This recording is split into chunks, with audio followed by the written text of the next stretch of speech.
Chapter 1. After my wife removed my oxygen tube, I was reborn. In the intensive care unit of Ruyan Hospital, Shanghai, a chilling confrontation unfolded. Song Xingzhou, I am pregnant, and the child is not yours. The one I have always loved is Tianyu. I have never loved you. If you hadn't told your father, we would have been together long ago. Once you are dead, I will marry Tianyu with our child and a fortune of billions. Liu Ruyan stood with her arms crossed, looking down at the bedridden Song Xingzhou with disdain, her gaze filled with loathing, as if she were regarding repulsive refuse. Connected to an oxygen tube, Song Xingzhou convulsed, his eyes bloodshot with rage, wishing nothing more than to tear Liu Ruyan to shreds on their 10th wedding anniversary. While on his way to buy Liu Ruyan a gift, Song Xingzhou met with a tragic accident. Severely injured, he lay helpless in the ICU, reliant on a ventilator for even the simplest act of breathing. Before their marriage, Liu Ruyan was the cherished daughter of the wealthy Liu family, while Song Xingzhou was merely the adopted son of the family steward. At the age of 8, a devastating fire struck the Liu estate, and his adoptive father, Song Muchuan, sustained life-threatening injuries while saving Liu Ruyan's father, Liu Yunfei. In gratitude for Song Muchuan's sacrifice, Liu Yunfei vowed to treat Song Xingzhou as his own child. Following Song Muchuan's death, Liu Yunfei brought Song Xingzhou into his household, where he became Liu Ruyan's companion. Over time, Song Xingzhou developed deep affections for Liu Ruyan. To be worthy of her, he built a fortune from scratch, amassing billions over 8 years. During this period, the once flourishing Liu group faced ruin, reversing their fates entirely. Song Xingzhou emerged as a sought-after young entrepreneur, while Liu Ruyan found herself a destitute lady burdened with debts. His friends repeatedly urged him to divorce her, asserting that Liu Ruyan harbored no love for him and merely regarded him as a sycophant and an ATM. Yet, blinded by love, Song Xingzhou dismissed their warnings. After marriage, he yearned for a child, but Liu Ruyan refused, claiming that a baby would divert his affection from her. Naively, he believed her deceitful words and willingly embraced a child-free marriage. To his utter dismay, Liu Ruyan betrayed him, carrying the child of her lover. He had become the punchline of a cruel joke. With wide eyes, Song Xingzhou glared at Liu Ruyan, realizing that had he discovered her treachery sooner, he would have sought vengeance on the treacherous couple. Alas, he was on the brink of death. Liu Ruyan, I will not spare you even in death. Liu Ruyan, dismissing his hatred, leaned closer and coldly remarked, Your glare is futile, you can neither speak nor move now, rendering you no more than an invalid. Song Xingzhou's chest heaved, his blood pressure rising with fury. The sight of him, filled with impotent rage, only drove Liu Ruyan to laugh more maniacally. Song Xingzhou, I despise you. Every moment spent with you has been torment. We have shared the same bed for 10 years, and every night beside you makes me feel nauseous. Liu Ruyan glanced at the time on her phone. It is already 10:30. It is time to send you on your way. Her previously indifferent demeanor was instantly replaced by a poignant sorrow, her eyes brimming with reluctance and tenderness. With a choked sob, she exited the intensive care unit, summoning the doctor to remove the respirator. The attending physician entered, a hint of hesitation in his voice. Madam, the patient exhibits a strong will to live. He wishes to survive you. Liu Ruyan was immediately overcome with tears, her voice barely a whisper. Even if he is saved, it is merely a breath more than being dead. Doctor, please remove the tubes. The doctor sighed deeply. Very well, I understand. He complied with the family's wishes, gently disconnecting the oxygen tube that sustained Song Xingzhou's breath. Song Xingzhou's face turned crimson from the lack of oxygen. He opened his mouth wide, desperately attempting to draw air, yet it was in vain. Liu Ruyan sobbed uncontrollably. Doctor, I wish to accompany my husband on his final journey alone. The doctor nodded and departed. The moment the door closed, Liu Ruyan ceased her tears, regaining her once unattainable composure. I forgot to tell you, your accident was orchestrated by Tianyu and me. Tianyu and I are set to marry in 3 months on his birthday. Once you are gone, Tianyu and I will lead a blissful life together, so rest easy. Song Xingzhou's body convulsed violently, and he breathed his last. He died with his eyes wide open, unblinking, filled with anger and unwillingness. If given a second chance at life, he would never allow himself to endure such humiliation. At the Shangri-La Hotel in the magical city, Liu Ruyan's mother, Zhao Ninian, clad in a red haute couture gown, hurried towards the VIP lounge. Xingzhou, it is already 11, why hasn't Ruyan arrived yet? Quickly call her and hurry her up. Song Xingzhou appeared dazed, his gaze vacant, resembling a soulless marionette. Zhao Ninian, noticing his lack of response, impatiently nudged him. I'm talking to you, why do you look like a fool? Startled, Song Xingzhou returned to reality, staring at Zhao Ninian in bewilderment. Before him stood Zhao Ninian with her lustrous black hair, her face radiant with youthful collagen, devoid of any crow's feet, exuding an air of unattainability.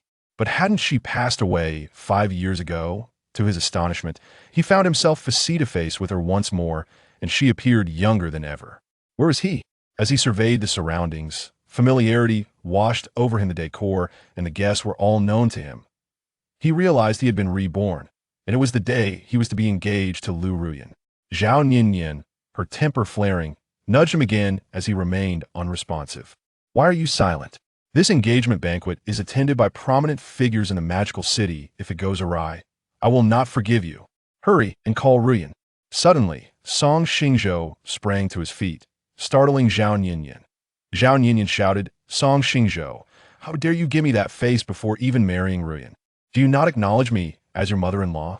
Song Xingzhou ignored her and strode towards the banquet hall where the engagement ceremony was to take place. Zhao Ninian sensed something amiss and hurried after him. Amidst the astonished gazes of numerous guests, Song Xingzhou approached the host and abruptly seized the microphone from him. Ladies and gentlemen, I have an important announcement to make. There are no feelings between Liu Ruyan and me. Today's engagement banquet is hereby cancelled. Additionally, our betrothal is nullified. From this moment forth, I shall follow my own path while she traverses hers. We shall lead our separate lives, free from one another's ties. As his words echoed, a commotion erupted in the banquet hall. Song Xingzhou, have you lost your mind? What gives you the right to cancel the engagement banquet? Zhao Ninian's eyes gleamed with fury as she grasped Song Xingzhou's arm, attempting to prevent his departure. He forcefully shook off her grip, indignantly retorting, It is precisely because your precious daughter chose to accompany another man on the very day of our engagement, leaving me. Humiliated and a laughingstock, Zhao Ninian quickly denied the accusation. Impossible. Ruyan would never act so foolishly. However, contemplating Liu Ruyan's headstrong nature, she swiftly pulled out her phone to call her. Ruyan, where are you? Liu Ruyan's icy voice came through the receiver. Mom, Tianyu has attempted suicide. I must stay at the hospital with him. Please cancel today's engagement banquet. With that, Song Xingzhou pushed past Zhao Ninian and strode out of the banquet hall. Liu Ruyan and Yang Tianyu, I shall ensure your lives become a living nightmare. Await my vengeance. Song Xingzhou loosened his tie, feeling a wave of relaxation and ease wash over him. He had been reborn, all was not yet beyond redemption.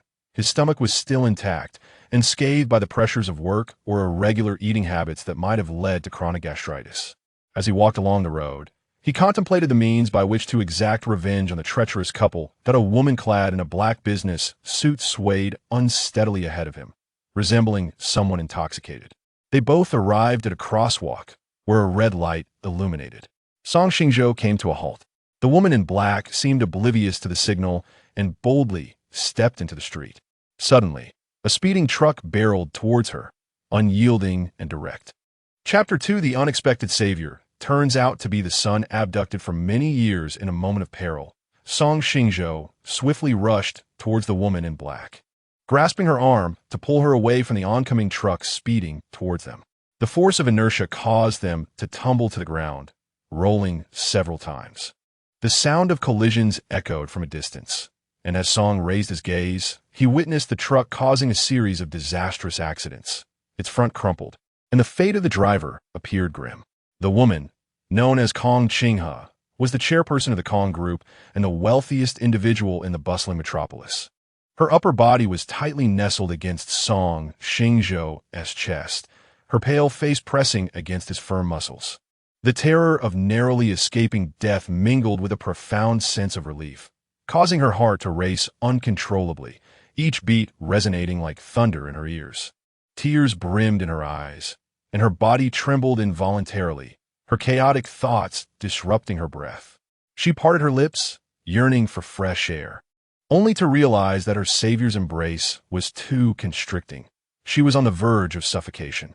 Driven by an instinctive desire for life, she attempted to push Song away, but found she lacked the strength to do so. "Thank you, handsome, for saving me, but your hold is too tight. I can hardly breathe." Noticing her struggle, Song Xingzhou immediately loosened his grip.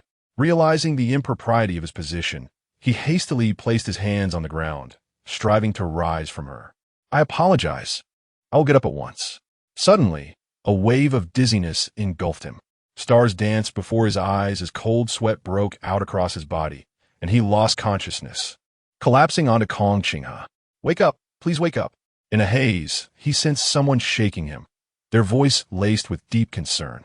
He parted his lips, wishing to reassure them that he was unhurt and they need not worry, but found himself unable to utter a sound. Panic surged within him, and he succumbed to unconsciousness once more. "Please, I beg you, wake up." Kong Qinghe extended her right hand, gently patting Song Xingzhou's face, her heart filled with panic, despair, and helplessness. Memories flooded back to the day she discovered her son was missing. She trembled, chilled to the bone, as a vibrant world transformed into an abyss of despair. Since then, a void had opened in her heart, robbing her of joy. "Chairperson, are you all right?" Two bodyguards in black rushed to Kong Qinghe's side, inquiring about her condition. As tears streamed down her fair cheeks, she cradled Song Xingzhou's upper body in her arms, weeping like a child. "Help him, please help him." To Kong Qinghe, the bodyguards appeared as her saviors, her eyes glimmering with hope. One of the guards, Zhang San, checked Song Xingzhou's pulse and examined his ribs and limbs. "Chairperson, his ribs and limbs are intact. He only has a few minor abrasions. There is nothing serious." "Then why did he suddenly faint?" "It could be a concussion or low blood sugar. I have already called for an ambulance. Help is on the way." 5 minutes later, the ambulance transported Song Xingzhou and his companions to a private hospital owned by the Kong Group. After a thorough examination by the doctors, both Kong Qinghe and Song Xingzhou were found to be relatively unscathed. Kong Qinghe had several abrasions on her elbows and knees, which merely required antiseptic treatment. Aside from his scrapes, Song Xingzhou was experiencing mild hypoglycemia, and a glucose infusion would soon revive him. The sound of high heels echoed closer, and a young woman clad in a white professional outfit, towering in stilettos and donning gold-rimmed glasses, hurried to Kong Qinghe's side. "Mom, I heard from the bodyguards that you were in an accident. Are you all right? Is there anything bothering you?" She gasped, her forehead beaded with perspiration, her expression a portrait of distress. Kong Qinghe offered a gentle, reassuring smile and waved her hand dismissively. "I am fine. A handsome young man saved me. 25 years ago on this very day, her son had been abducted by human traffickers. As was her custom, she would visit the temple alone to pray for blessings, hoping that the Buddha would protect her son and grant them a reunion, and that her deceased husband would find peace in the afterlife. As she gazed up at the compassionate visage of the Buddha, a torrent of sorrow enveloped her, and she knelt on the mat, overwhelmed with grief. Throughout her life, she had committed acts of kindness and never strayed into wrongdoing. Why then did misfortune repeatedly besiege her? Her eldest son had been abducted before his first birthday, and despite her relentless search over the past 25 years, she had received no news. Her husband had met a tragic end on the day of their youngest daughter's 100-day feast, brutally attacked and stabbed multiple times by assailants, succumbing before reaching the hospital. After her prayers, she wandered aimlessly along the street, uncertain of her next steps. 2 bodyguards concealed in the shadows were tasked with safeguarding her. Yet they could not foresee the impending calamity. Had it not been for Song Xingzhou's brave intervention, she would have long since perished. The young woman placed her hands over her ample chest, letting out a long sigh of relief. That is good. Then, recalling something, she softly inquired, "What is the name of the young man? Is he still in the hospital? I wish to thank him in person." Kong Qinghe shook her head and gestured towards a single patient room behind her. "I do not know his name. He is experiencing low blood sugar and is currently receiving fluids in that room." The young woman, named Song Jinwan, was Kong Qinghe's adopted daughter. She opened the door and peered inside, seeing Song Xingzhou lying on the bed, his face pale and eyes closed. The gentle sunlight, streaming through the window, bathed him in a golden glow, lending him an ethereal quality reminiscent of Apollo from Greek mythology, radiating an allure that captivated the heart. A faint blush crept across Song Xingzhou's cheeks. She had never encountered such a handsome young man.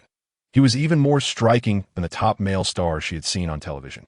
In order to avoid disturbing her companion's rest, she gently closed the door behind her, then approached Kong Qinghe's side, tenderly wrapping an arm around her shoulder, softly advising, "Mother, you have been startled today and sustained injuries. Please return home to rest. I will keep watch here." Kong Qinghe shook her head, the tension at the corners of her mouth yielding a faint smile. "I wish to wait for him to awaken, so I can properly express my gratitude." In a surreal twist of fate, she felt as though the young man who had saved her was sent by destiny to protect her. The accident had come so abruptly that she herself had barely registered it. The two bodyguards she had brought along were well-trained mercenaries. They reacted swiftly, yet the distance was too great. Even with their utmost efforts, they could not reach her in time. This was not their fault. Each year on the day of prayer, she preferred solitude, specifically instructing her bodyguards to maintain a distance of 3 meters for her safety. For 24 consecutive years, nothing had ever gone amiss.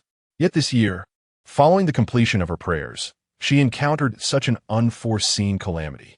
Had it not been for the young man standing behind her, she feared she would have joined her late husband in the afterlife. Chairman, the director of the private hospital rushed down the corridor with the speed of a sprinter. His glasses were askew on his nose, his shoes had gone astray, and even his wig had mysteriously vanished, revealing a shining bald head. "Excellent news, truly excellent news," he exclaimed, supporting himself on his knees, breathless and overflowing with joy. Chapter 3. My biological mother is actually the wealthiest in a magic city? Kong Qinghe's heart skipped a beat. As the chairwoman of the Kong group, she had weathered countless storms, encountering an endless stream of both good and bad news, and had long mastered the art of concealing her emotions. That the usually stoic director could exhibit such excitement hinted that this extraordinary news might be. She sat up straight, her heart racing with trepidation, and inquired, "Is it news about my son?" Her palms were clammy with sweat, her sharp nails digging deeply into her flesh due to anxiety, yet she felt not a trace of pain. You guessed correctly, chairwoman. Heaven rewards the diligent. You have finally found your son." The director trembled as he handed the paternity test results to Kong Qinghe. She swiftly grasped the document, her gaze darting over the name of the tested individual before lingering on the conclusion section. The likelihood of biological kinship was established at an astonishing 99. 99 This indicates, time and again, disappointment had rendered her skeptical of her own eyes. She raised her gaze to meet the director's, her expression a mix of joy and uncertainty. The director nodded reassuringly, providing an affirmative response. "Indeed, your savior is your biological son." From the pocket of his lab coat, the director retrieved Song Xingzhou's identification card and respectfully handed it to Kong Qinghe. Her slender fingers gently traced the name, tears of joy spilling from her eyes.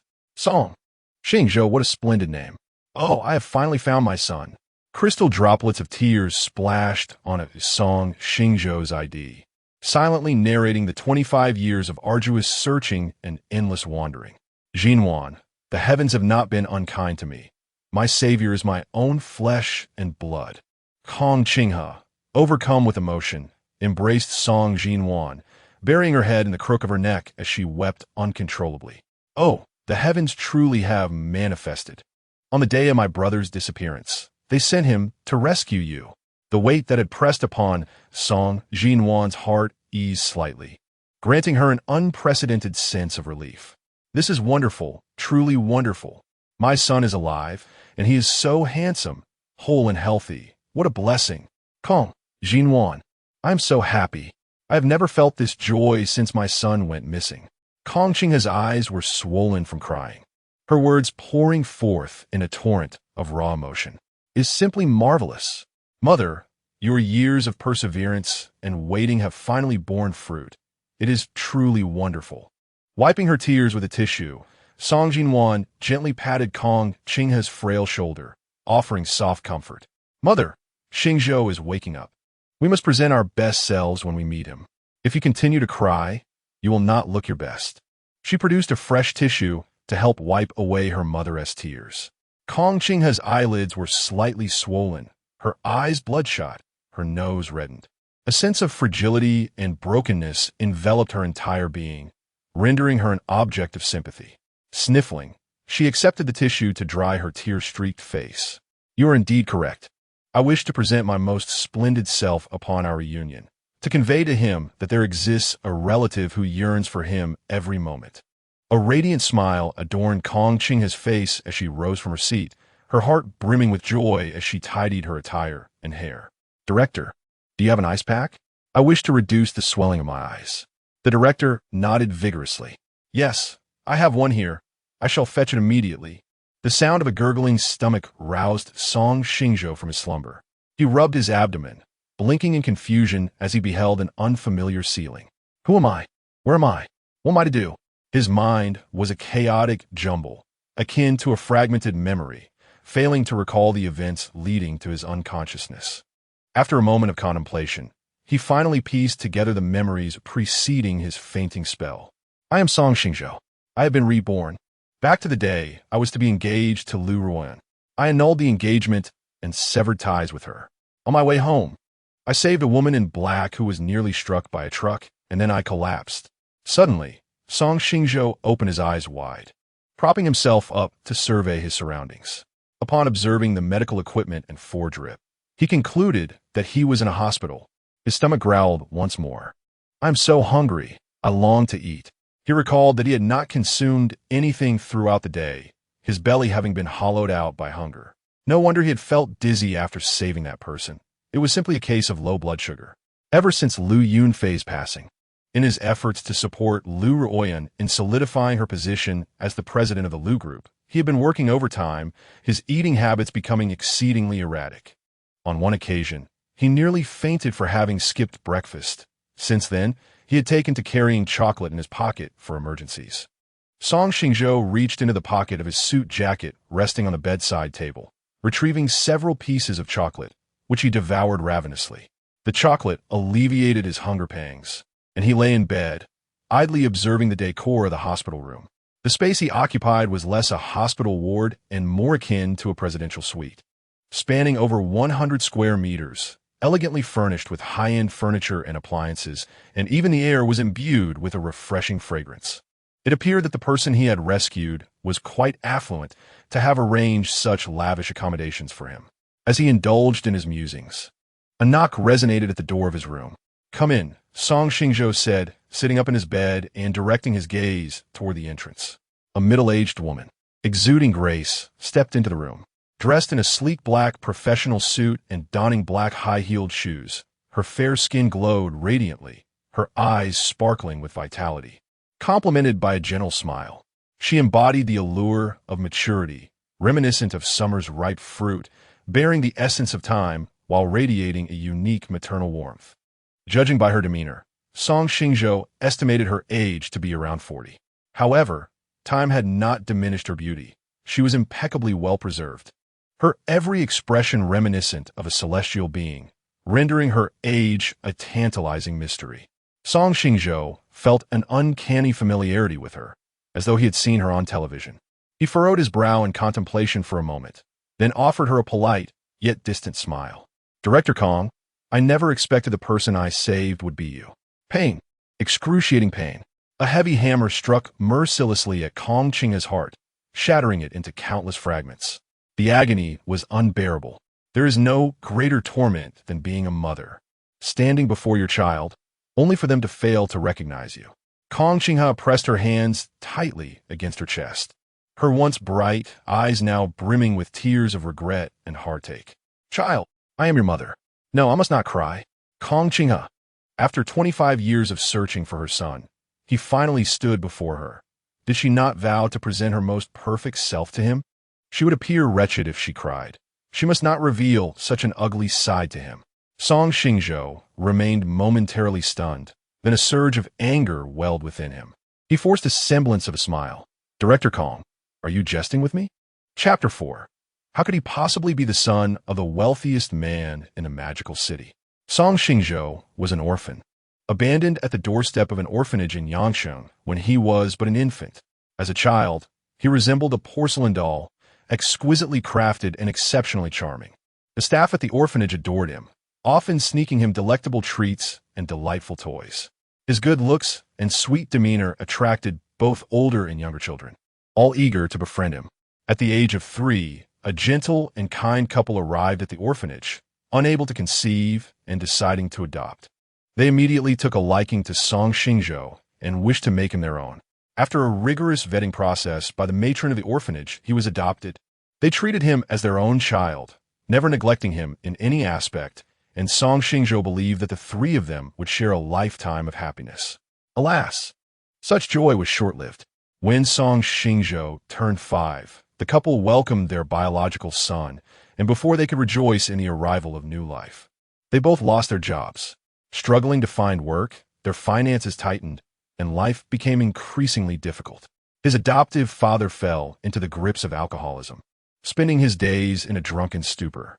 In his inebriated state, he unleashed his pent-up rage upon Song Xingzhou, cursing him as a disaster, blaming his misfortune on the very act of adopting him.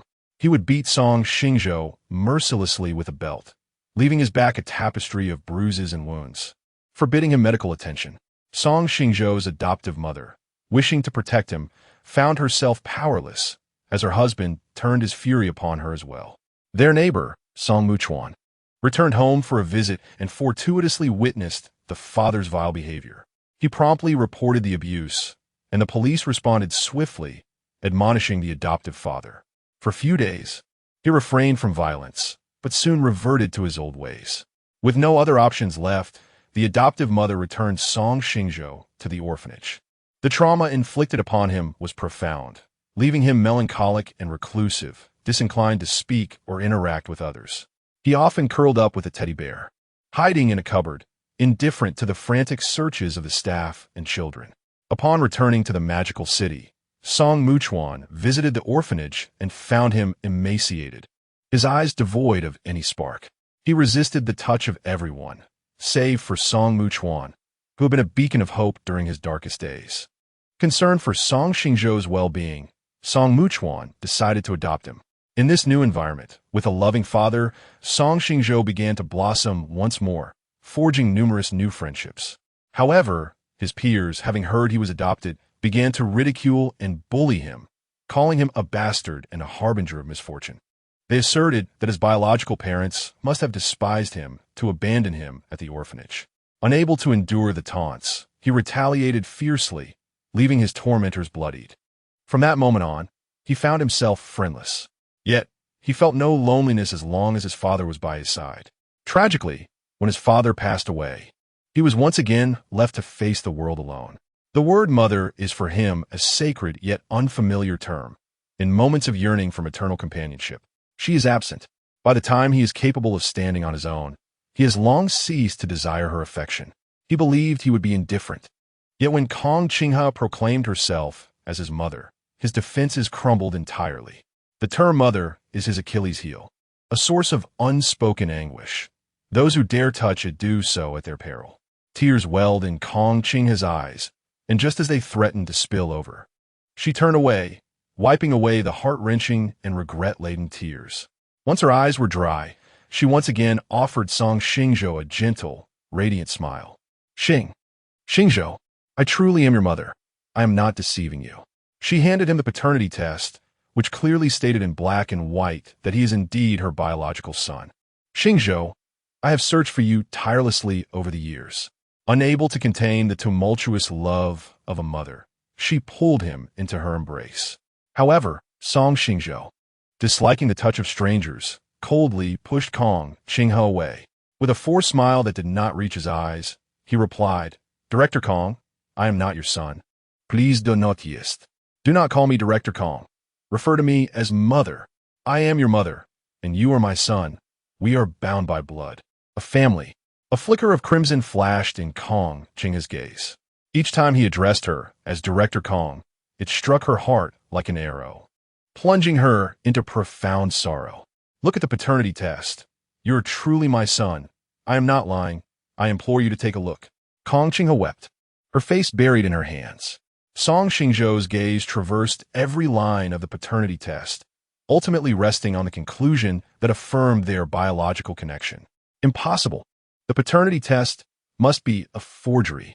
He cannot possibly be the son of the wealthiest man in the city. This is all a fabrication.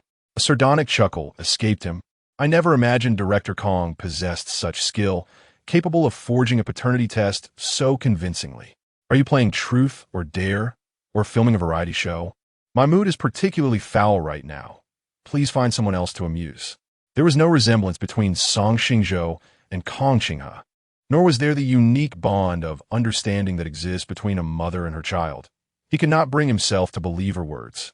Kong Qinghe's tears flowed like rain, resembling a wounded bird, helpless and fragile. Xingzhou, I am not playing games, nor am I filming a show. I would never jest with you. I truly am your mother. Why do you not believe me? Must I lay bare my heart for you to trust? 25 years ago today, a nanny took you, not yet a year old, to the park where they encountered human traffickers. They worked in pairs. One feigned asking for directions while the other snatched the child. By the time the nanny realized what was happening, they had already vanished with you. I have searched for you for 25 years, nearly driven to madness. Others urged me to cease my search, claiming that after all these years, you were likely no longer among the living, but I refuse to believe that. You are my child, the flesh of my flesh, born of my womb. You must still be alive, somewhere in this world, waiting for me to find you. Heaven bears witness. I have finally found you. Kong Qinghe's eyes were filled with crimson, resembling madness. No, it cannot be. You cannot be my mother, and I cannot be your child. Song Xingzhou shook his head repeatedly.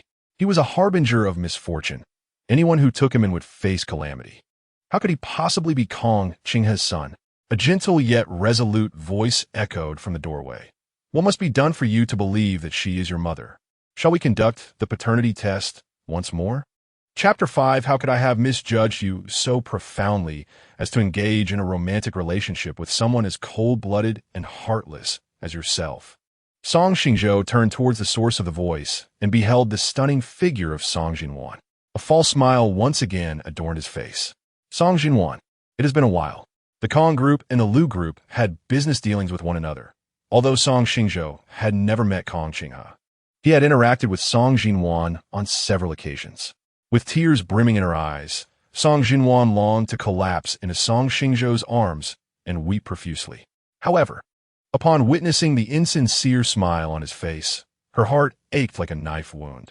Suppressing her overwhelming emotions, she softly declared, "Since you claim this paternity test certificate is forged, let us conduct another paternity test at your chosen hospital in time." She approached Kong Qinghe, enveloping the sobbing woman in her embrace. You can witness the entire process of the paternity test firsthand. Would that be acceptable? Then, with a slight curve of her lips, she provocatively challenged, "Or are you afraid and reluctant to undergo the paternity test?" "Mother, please do not blame me. This is the best solution I could conceive." Song Xingzhou recognized that Song Jinwan was attempting to provoke him. Observing her resolute demeanor, doubts began to creep into his mind. If he refused, both Kong Qinghe and Song Jinwan would undoubtedly not relent. He retrieved his phone and found the most reputable paternity testing agency. "This one will do. Results in as little as 6 hours. Let us proceed immediately." Song Jinwan nodded and instructed the bodyguard outside to prepare the vehicle. At the Ruyan Hospital in the Magic City, in Yang Tianyou's single-patient room, Liu Ruyan, adorned with a breathtaking crown and clad in a meticulously tailored red tulle gown, had her flowing brown hair cascading over her shoulders like seaweed. She resembled a radiant red rose, dazzling and captivating. "Tianyou, the engagement ceremony has concluded. Please return my phone." Liu Ruyan glanced at the wall clock, which indicated it was 3 in the afternoon. According to the original plan, the engagement ceremony was supposed to conclude by 2 o'clock. Very well. Yang Tianyou, satisfied that he had achieved his objective, readily returned the phone that had been resting by his pillow. He was Liu Ruyan's first love and the unattainable dream of her heart. In their first year of high school, Yang Tianyou and Liu Ruyan had begun their romance. Although the Yang family was not as affluent as the Liu family, they could still be considered a prominent household. Yang Tianyu was a rebellious youth, while Liu Ruyan was the epitome of a well-behaved girl. In his pursuit of Liu Ruyan, Yang Tianyu took her out daily, engaging in activities such as claw machine games, arcade games, riding motorcycles, and visiting bars, experiences Liu Ruyan had never encountered before, granting her an unprecedented sense of freedom. Under Yang Tianyu's influence, Liu Ruyan frequently skipped classes, learned to smoke and drink, and even picked up foul language and street fighting. Her once exemplary academic performance plummeted. As Liu Ruyan's childhood friend, Song Xingzhou could not bear to witness her descent into depravity. He took on the role of her protector while diligently gathering evidence of Yang Tianyu's misdeeds. His efforts bore fruit when he unearthed evidence that Yang Tianyu had bullied a classmate in middle school, leading to the latter's tragic suicide by jumping from a building. He entrusted this evidence to Liu Yunfei, hoping that through Liu Yunfei's intervention, Liu Ruyan could be liberated from the malignant influence of Yang Tianyu. Upon reviewing the evidence, Liu Yunfei's anger surged. He perceived Yang Tianyu as narrow-minded and morally corrupt, deeming him an unsuitable match for Liu Ruyan, who had manipulated the power of the Liu family to sever their bond. This had long been a thorn in Liu Ruyan's heart. Had it not been for Song Xingzhou's interference, she and Yang Tianyu would have been wed long ago. Liu Ruyan unlocked her phone to check her unread messages. There were messages from family, friends, and even competitors. She scanned the list of contacts from top to bottom, but she did not see Song Xingzhou's name. Something felt amiss. It felt exceedingly wrong. Given Song Xingzhou's penchant for incessant communication, he would typically message her every half hour. Even if she ignored him, he would persistently send messages until she acknowledged him. Now, after half a day had passed, she had received no messages from him. A sense of impending loss crept into her heart, prompting her to hurriedly open the chat interface with Song Xingzhou and send him a message. The glaring red exclamation mark stung her eyes. He had actually blocked her on WeChat. She attempted to call him, only to be met with an unreachable tone. Song Xingzhou, how dare you block all my means of contact? Is it merely a matter of an engagement banquet? How can a trivial event be deemed more significant than a life? You are so petty. Tianyu is my friend, and he nearly took his own life. Rather than empathizing with him, you are wholly fixated on the engagement banquet. How can you be so heartless, so cold-blooded? I truly misjudged you, thinking I could date someone devoid of compassion. Liu Ruyan pouted as she softly lamented. Just then, she received a call from Zhao Ningyan, and she pressed the call button. Liu Ruyan, you are utterly outrageous. Zhao Ningyan began to berate her immediately, prompting Liu Ruyan to hold the phone away from her ear. Mother, have you reached menopause? Why are you so irritable? Liu Ruyan offered an apologetic smile to Yang Tianyu before retreating to an empty stairwell. Zhao Ningyan continued her tirade. You are the one who is in denial about your condition. It was you who accepted Song Xingzhou's proposal, and you set the engagement date. Yet, on the day of the engagement, you chose to be absent, bringing shame upon the Liu family. Liu Ruyan dismissed her mother's concerns. What does it matter? We can always hold a more grand engagement banquet later. Song Xingzhou has severed ties with you. Where would such a banquet come from? Liu Ruyan frowned slightly. Mother, are you jesting? I know Xingzhou. He loves me deeply and would never cut ties with me. Am I someone who makes light of such matters? Today, in front of all the guests, he announced the cancellation of the engagement banquet, stating that from now on, you are to go your separate ways. Liu Ruyan chuckled softly. He is merely sulking. If I give him a few days, he will come to reconcile. Each time they find themselves in conflict, it is invariably Song Xingzhou who takes the initiative to reconcile, and this occasion is no exception. Song Xingzhou is utterly devoted to her, no matter her transgressions. He is ever ready to forgive. The chaos at both the company and at home is overwhelming. So please return swiftly. Zhao and Yin urged from the other end of the line. Tianyu attempted to take his own life, and I fear he may contemplate such an act once more. I implore you to come home tomorrow. Zhao and Yin, growing impatient, replied, Tianyu, what enchantment has this Yang Tianyu cast upon you that you are so entranced? Abandoning your rightful fiancé?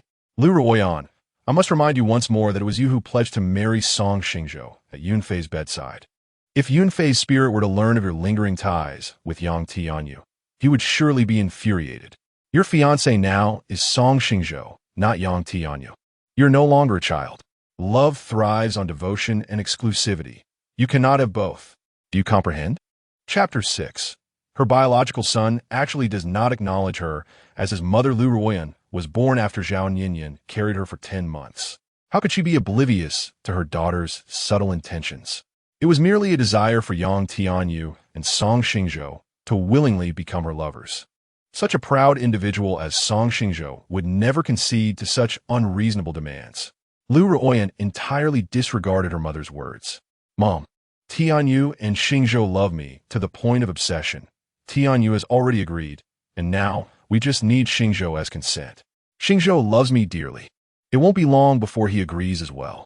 Why should men be allowed to have multiple wives while women cannot? Suit yourself. As long as you don't ruin the Liu group. Zhao and Ninian sighed, and in the call. Liu Yunfei and Zhao Ninian were united through a business marriage. After the marriage, Zhao and Ninian joined the Liu group, eventually becoming the vice president, her capabilities and social finesse matching Liu Yunfei's. When Liu Ruyan graduated from university, Liu Yunfei passed away due to illness, and Zhao Ninian ascended to the role of chairwoman, with Liu Ruyan taking the presidency. The shareholders were restless, believing the mother-daughter duo was incapable of bearing such heavy responsibilities, and the Liu group was on the brink of collapse. It was Song Xingzhou who staunchly supported the company, silencing shareholders with a series of lucrative projects. Once the Liu group stabilized, Zhao and Ninian began to undermine Liu Ruyan. Citing Song Xingzhou's current status as a hindrance to her daughter's happiness, she urged him to resign and pursue entrepreneurship. Liu Ruyan echoed her mother-esque sentiments, promising a series of benefits. Believing their deceitful words, Song Xingzhou obediently relinquished his power. Now, he found himself bereft of both love and career. At a paternity testing center in the bustling metropolis, after 6 long hours of waiting, Song Xingzhou received the paternity test results. He had leveraged his financial resources to witness the entire process firsthand. The freshly issued report boldly stated a 99 genetic connection between him and Kong Qinghe. They were indeed mother and son. Xingzhou, now, do you believe? Can mommy hold you? Kong Qinghe's palms were clammy with sweat as she anxiously gazed at Song Xingzhou, her bright eyes shimmering with hope. No, no. Song Xingzhou shook his head repeatedly, disbelief washing over him. This isn't real. I must be dreaming. Once I wake up, everything will return to normal. He averted his gaze from Kong Qinghe's fervent stare and fled in a panic. Xingzhou, I truly am your mother. Please, turn back and look at me. I beg you, don't leave. Kong Qinghe chased after him in her high heels, but her haste caused her to twist her ankle. Please, don't abandon your mother. Don't leave me alone. She clutched her swollen ankle, staring longingly at Song Xingzhou's retreating figure, hoping he might glance back at her. Even as Song Xingzhou disappeared from her sight, she waited in vain for him to turn. She whispered softly, Mother knows you hate me, knows you resent me. But Mother loves you. You are my treasure. Can you take me with you? I beg you. Take me with you. Her biological son unexpectedly refused to acknowledge her as his mother. Unable to bear this blow, she fainted in Song Jinwan's arms. Director, please help me check on my mother. In consideration of Song Xingzhou and Kong Qinghe's well-being, Song Jinwan had specially arranged for the director of a private hospital to accompany them. Of course, the director replied urgently, rushing over to assess Kong Qinghe's condition. Zhang San, Li Si, you two stay hidden and protect Xingzhou. Ensure that no harm befalls him. She then instructed her bodyguards to safeguard Song Xingzhou. The 2 sturdy men nodded and hurried off in the direction where Song Xingzhou had departed. Zhang San and Li Si were trusted confidants of Kong Qinghe, having rescued her from perilous situations on numerous occasions, with Zhang San even having shielded her from gunfire. Director, how is my mother? Song Jinwan inquired anxiously. Her emotional turmoil is quite severe. She just needs to rest for a while. The director assessed, then sighed heavily. Alas, what a predicament this is. The chairwoman finally located her long-lost son, only for him to reject her as his mother. In her quest to find her estranged child, Kong Qinghe had exerted immense effort. Beyond soliciting assistance from law enforcement, media, and charitable organizations, she had also enlisted the help of several professionals specializing in child finding. She was instrumental in prompting the establishment of a national DNA database for missing children. To date, there are over 3,000 blood sampling sites across Huaxia, providing free support for those seeking their loved ones. Xingzhou Pharmaceutical is the largest pharmaceutical company in Huaxia, maintaining close relationships with major hospitals throughout the country. Any child of similar age visiting these hospitals will be discreetly subjected to paternity testing. Yet despite her myriad efforts, she had received not a whisper of news regarding her son. After his disappearance, Xingzhou could not withstand the emotional toll and had once attempted to take her own life. Had it not been for the timely intervention of Song Xingzhou, who discovered her during a midnight wake, she would have long since departed from this world. Little Song Xingzhou wept, her heart wrenching as she clutched her mother, exclaiming, "Mother, how could you bear to let my brother grow up without a mother? You have yet to reunite with him, to witness him build a life for himself. If you were to leave this world now, would you not find it regretful?" Xingzhou undoubtedly felt that regret. With the support of her husband and adopted daughter, she found the strength to persevere. She vowed to accumulate wealth to ensure her son would never suffer want. She resolved to take care of herself, to eat well, exercise, and maintain her appearance, so that her son could take pride in having such a youthful and beautiful mother. The sole motivation for her existence was the son whose whereabouts remained unknown to her. She searched and yearned, and upon finally reuniting with her son, she was taken aback by his refusal to recognize her.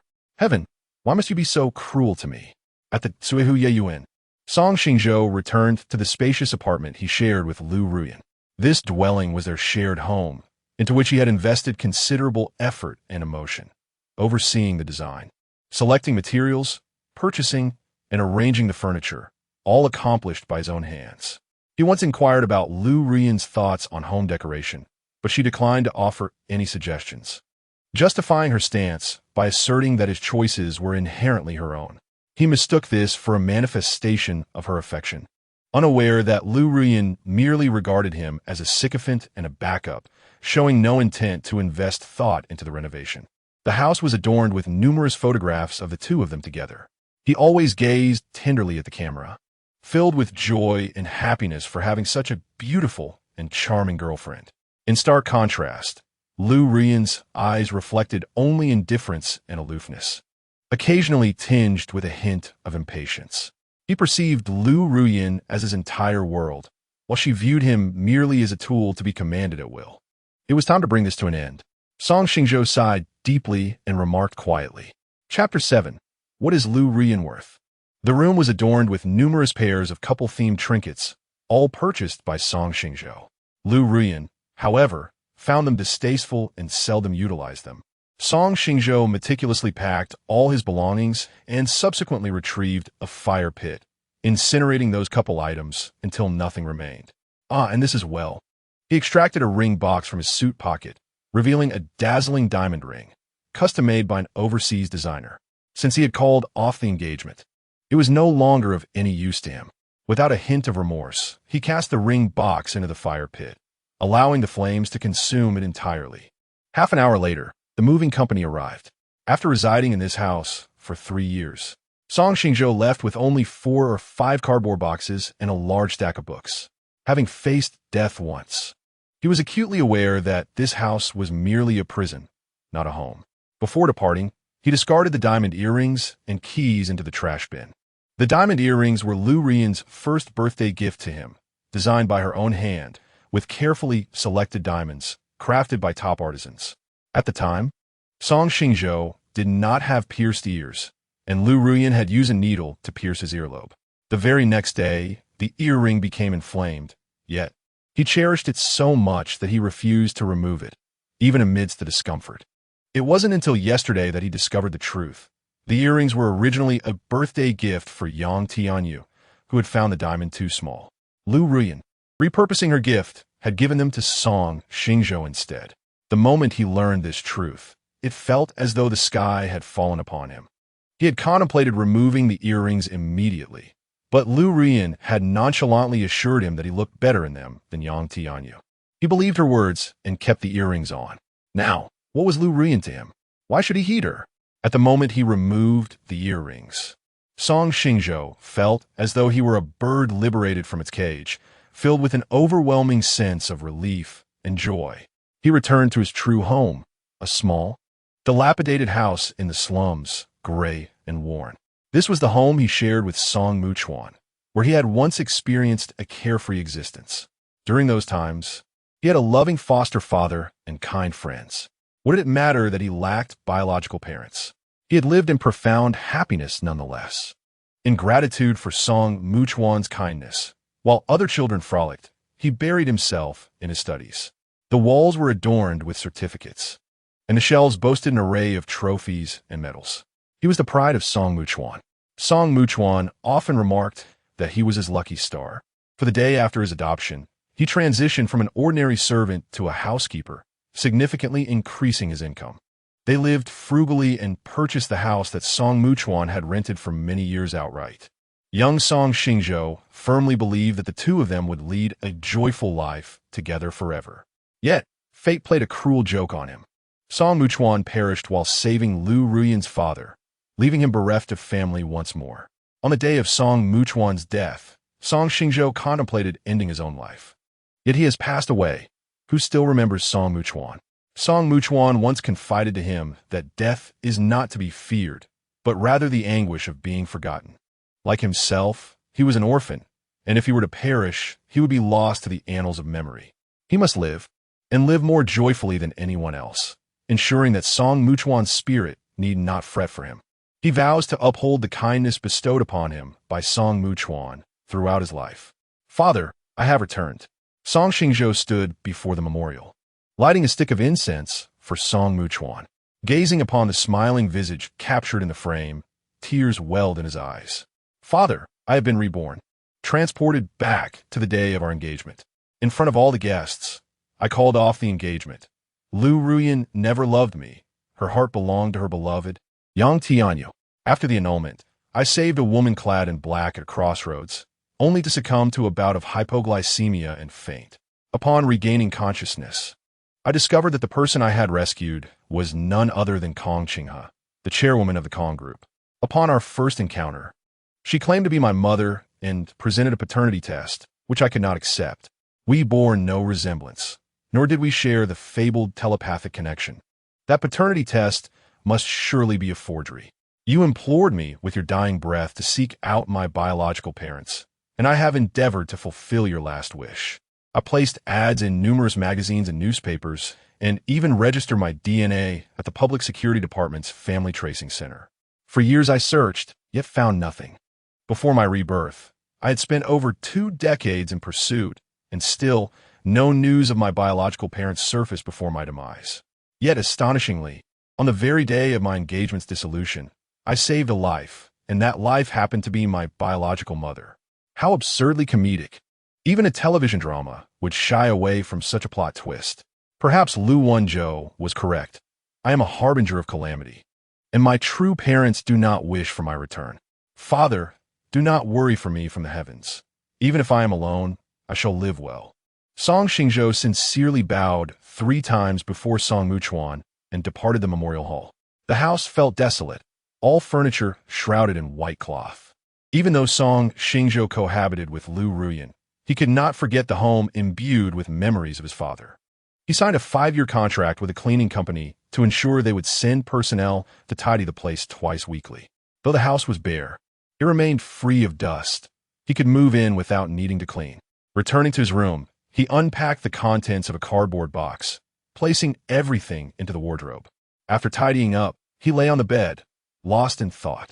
He pondered the untimely demise of Song Muchuan, the ruthlessness of Liu Ruyan, the way Zhao Ninian treated him as a mere tool, and the gentle yet slightly radical temperament of Kong Qinghe. How could Kong Qinghe possibly be his mother? He knew she had lost a son, yet why had she not contributed her DNA to the child abduction database?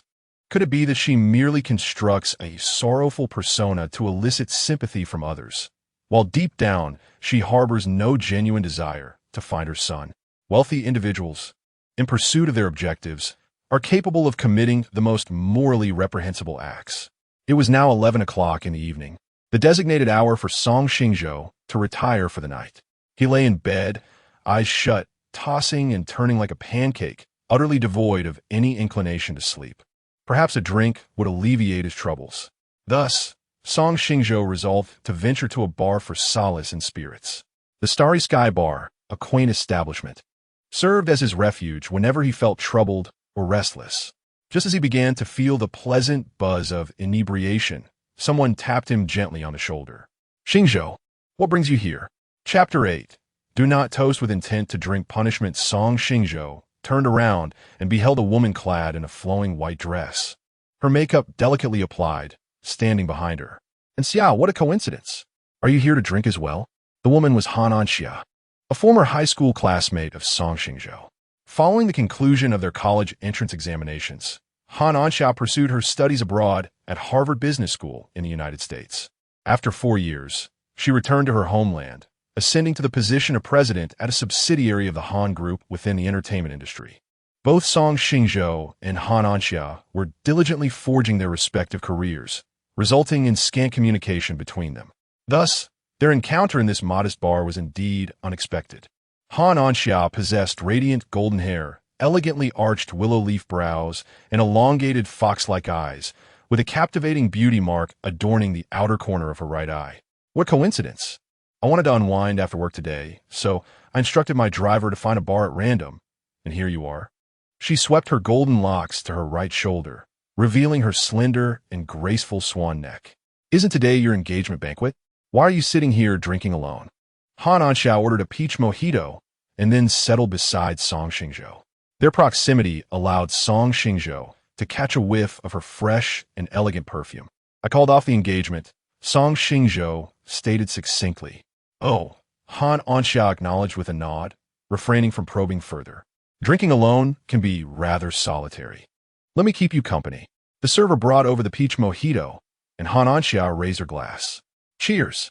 Song Xingzhou gently clinked his glass against hers. From middle school through high school, Song Xingzhou and Han Anxia had been classmates. Song Xingzhou consistently excelled academically, holding the esteemed position of top student year after year. Han Anxia also performed admirably, yet always fell short by mere points, earning her the playful moniker of the perennial second. She had long dreamed of surpassing Song Xingzhou, but fate had other plans, leading her to accept reality and study abroad. Both Song Xingzhou and Han Anxia were lively and cheerful, engaging in a myriad of topics: international affairs, celebrity gossip, films, and television. For everything Song Xingzhou brought up, Han Anxia was more than able to contribute. Just as their conversation grew increasingly animated, a server approached with a Long Island iced tea. The server placed the drink before Han Anxia. "Madam, this is a Long Island iced tea. Please enjoy it at your leisure." Han Anxia furrowed her brow slightly. "I did not order a Long Island iced tea. You must have made a mistake." The server gestured toward a middle-aged man seated at the opposite table, clad in designer attire, exuding an unmistakable air of newfound wealth. This was sent by that gentleman. A teasing light sparkled in Song Xingzhou's eyes. "Anxia, your allure remains undiminished. Wherever you go, you're the center of attention." Han Anxia shot him a glare before firmly declining. "I do not like Long Island iced tea. Please return it to that gentleman." How could she bestow her attentions upon another man when the one she favored was right before her? "Very well." The waiter returned to the middle-aged man, holding a Long Island iced tea, and whispered a few words in his ear. The man's expression grew increasingly grim. Before the waiter could finish speaking, the middle-aged man slammed his glass onto the table and approached with a darkened visage, flanked by 4 or 5 bodyguards. The wealthy heir swept the stray hair from his forehead and cast a lascivious glance at Han Anxia. "Miss, I am smitten with you at first sight. Please accept this drink I offer you." Han Anxia, showing no courtesy, emitted a dry heave. Infuriated, the heir retorted, "I only offered you this drink because of your beauty. Do not reject my goodwill." Han Anxia countered, "Just because you offer it, must I accept it? Where is the logic in such a brazen demand?" The heir's face darkened like a charred pot. "No one has ever refused the drinks I've offered. Well, fortuitously, I have become the first to decline your offering." The heir was momentarily at a loss for words. He had never encountered a woman as resolute as Han Anxia. She had shattered his facade of gentility, and he raised his hand in an attempt to strike her. Wretched woman, it is a privilege for you to receive my drink. Do not overstep. At that moment, Song Xingzhou seized the heir's wrist. Brother, striking a woman is not the act of a gentleman. Who do you think you are? It is not your place to teach me. The heir attempted to retract his wrist, but found Song Xingzhou's grip unyielding, nearly crushing his wrist. Release me. The heir lifted his other arm to punch Song Xingzhou, only to have it effortlessly caught. In a flash, Song Xingzhou delivered a swift kick to the heir's knee. Thud! The heir fell to his knees before Song Xingzhou. Before the new year, you present me with such a grand gesture. I am truly flattered. Han Anxia stifled a laugh, finding Song Xingzhou exceptionally handsome that night, much to her delight. The heir's face flushed a deep crimson as he bellowed at his bewildered bodyguards. What are you standing there for? Hurry and help me. Yes. The bodyguards, fists clenched, charged at Song Xingzhou. Like a serpent, Song Xingzhou wove through the melee, dispatching one burly man after another with precise and ruthless strikes aimed at the most vulnerable parts of the body. The bodyguards found themselves on the ground, howling in pain before they could even react. Ouch, ouch, they cried, clutching their injuries in agony. Song Xingzhou piled the incapacitated bodyguards into a small mound and stomped down viciously, eliciting even louder wails. Realizing he faced a formidable foe, the heir attempted to flee amidst the chaos. Song Xingzhou pursued, delivering a kick that shattered 4 or 5 of the heir's ribs. Spare me, spare me. I was wrong. I truly was. I beg you to spare my life. The bar was filled with the pleas of the wealthy, second-generation heirs. Apologies. Song Xingzhou looked at the affluent youth with an icy gaze, as if he were a demon from the depths of hell. I am sorry. I implore you to show mercy. The young heir knelt before Song Xingzhou, slapping himself across the face. Not to me, he was told, with a swift kick. Song Xingzhou sent the young heir sprawling. The youth dared not utter a sound, instead kneeling once more before Han Anxia. I was wrong. I should not have teased you. Please, I beg for your forgiveness. The young heir slapped himself twice more. Han Anxia asked in a deep voice, will you dare to harass other young ladies again? Chapter 9. Why doesn't Xingzhou acknowledge me as his mother? No more. I shall no longer dare to disturb other young ladies. The affluent heir possesses a temperament that is both adaptable and resilient. He devised an excellent plan. He would readily acquiesce for the time being, and upon returning home, he would instruct his family's bodyguards to administer a severe lesson to them. The men would have their ribs broken, while the women would be stripped and sold to northern Myanmar. Once he returns, he will certainly make them regret their very existence. Upon witnessing the ruthless glint in the affluent heir's eyes, Song Xingzhou delivered a sharp kick, fracturing another 4 or 5 of his ribs. Your apology lacks sincerity. It appears you are yearning for punishment. Do not approach. Do not come any closer. The affluent heir gazed at Song Xingzhou, as though he were confronting the king of hell. In a state of sheer terror, he soiled himself at the sight of Song Xingzhou's fierce glare. My dear lady, I have come to deeply realize my mistakes. I shall never dare again. I beseech your forgiveness. He knelt before Han Anxia, bowing his head repeatedly. This man is utterly terrifying. If this continues, he may very well kill me. He harbored no desire to meet his demise. Han Anxia, feeling a sense of satisfaction, tucked her phone into her bag. She had recorded the entire impressive spectacle of Song Xingzhou delivering justice. Remember your words from today? Now be gone. Yes, yes, I shall leave immediately. The affluent heir, hunched over and limping, made his way toward the door. Wait, Song Xingzhou called out to him. Is there anything else you wish to command, my good sir? The affluent heiress face with a mask of ingratiating smiles. You have yet to compensate the bar owner for his losses. With trepidation, the affluent heir fumbled in his pocket, retrieving a bank card containing 200,000, the password being 6 ones. Money can be replenished from home, but once life is lost, nothing remains. 200,000 is but a trifling sum, merely his daily allowance. Song Xingzhou gestured for the bar owner to take the card, then waved his hand dismissively. Now be gone. Yes, I shall depart at once. The affluent heir limped away in a hurry, vanishing from sight. His bodyguards, like quaking quails, trembled as they exited the bar. Xingzhou, thank you. Today, all the drinks you and this lovely lady ordered are on the house. The bar owner signaled for the staff to tidy up and resume service. Then I shall not be polite. Pour me another glass of Hennessy whiskey. Song Xingzhou handed his empty glass to the owner, who generously provided an entire bottle. Take it and enjoy. If it's insufficient, simply ask for more. Without hesitation, Song Xingzhou filled his glass to the brim. My lady, what drink would you prefer? The bar owner turned to Han Anxia. She was transfixed, watching Song Xingzhou drink heartily, her eyes sparkling with delight. A peach mojito. The bar owner nodded and personally mixed the drink for Han Anxia. Song Xingzhou and Han Anxia continued their revelry, conversing and toasting until the bar closed for the night. Xingzhou, how did you arrive here? Han Anxia inquired softly. Her eyes were filled with tenderness and affection. Yet, in his inebriated state, Song Xingzhou remained oblivious to it all. The taxi had arrived, and with half-closed eyes, he felt an overwhelming fatigue, yearning to return home for slumber. Han Anxia glanced at her wristwatch. It was already 3 a.m, a difficult hour to hail a cab. Allow me to escort you, she offered. Being a daughter of a wealthy family, she was accustomed to having a chauffeur at her disposal. Thank you for your trouble, Song Xingzhou replied without hesitation. Han Anxia called for the driver, who soon pulled up in a Rolls-Royce Phantom before them. Xingzhou, please step inside, she urged, assisting him in opening the door. With a slow nod, he stumbled into the back seat, already closing his eyes by the time she settled beside him. Ma'am, where to? Inquired the driver, his voice somewhat loud, causing Song Xingzhou to furrow his brow and mumble unintelligibly. Shoo! Han Anxia placed her finger to her lips, signaling him to lower his voice. Once Song Xingzhou's features relaxed, she relayed his address to the driver. The driver, curious by nature, glanced in the rearview mirror at a red light.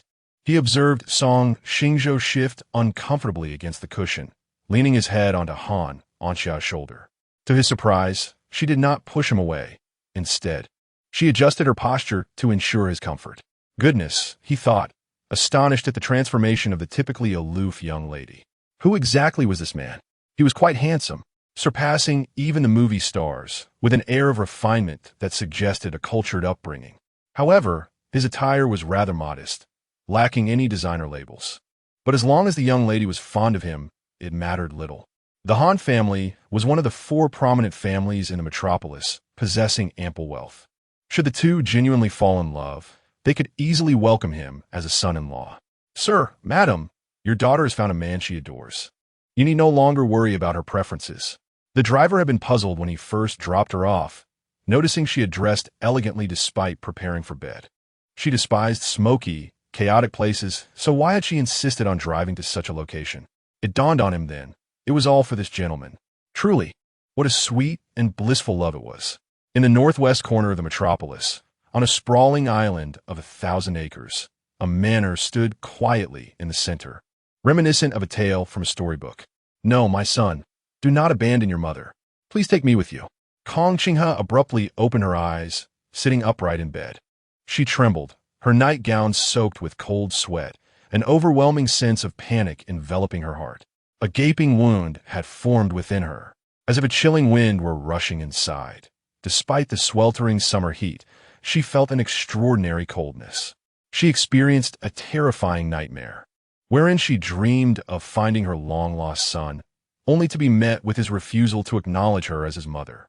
There is no greater anguish in this world than to be gazed upon with cold detachment by one's own flesh and blood. How frightful, truly frightful.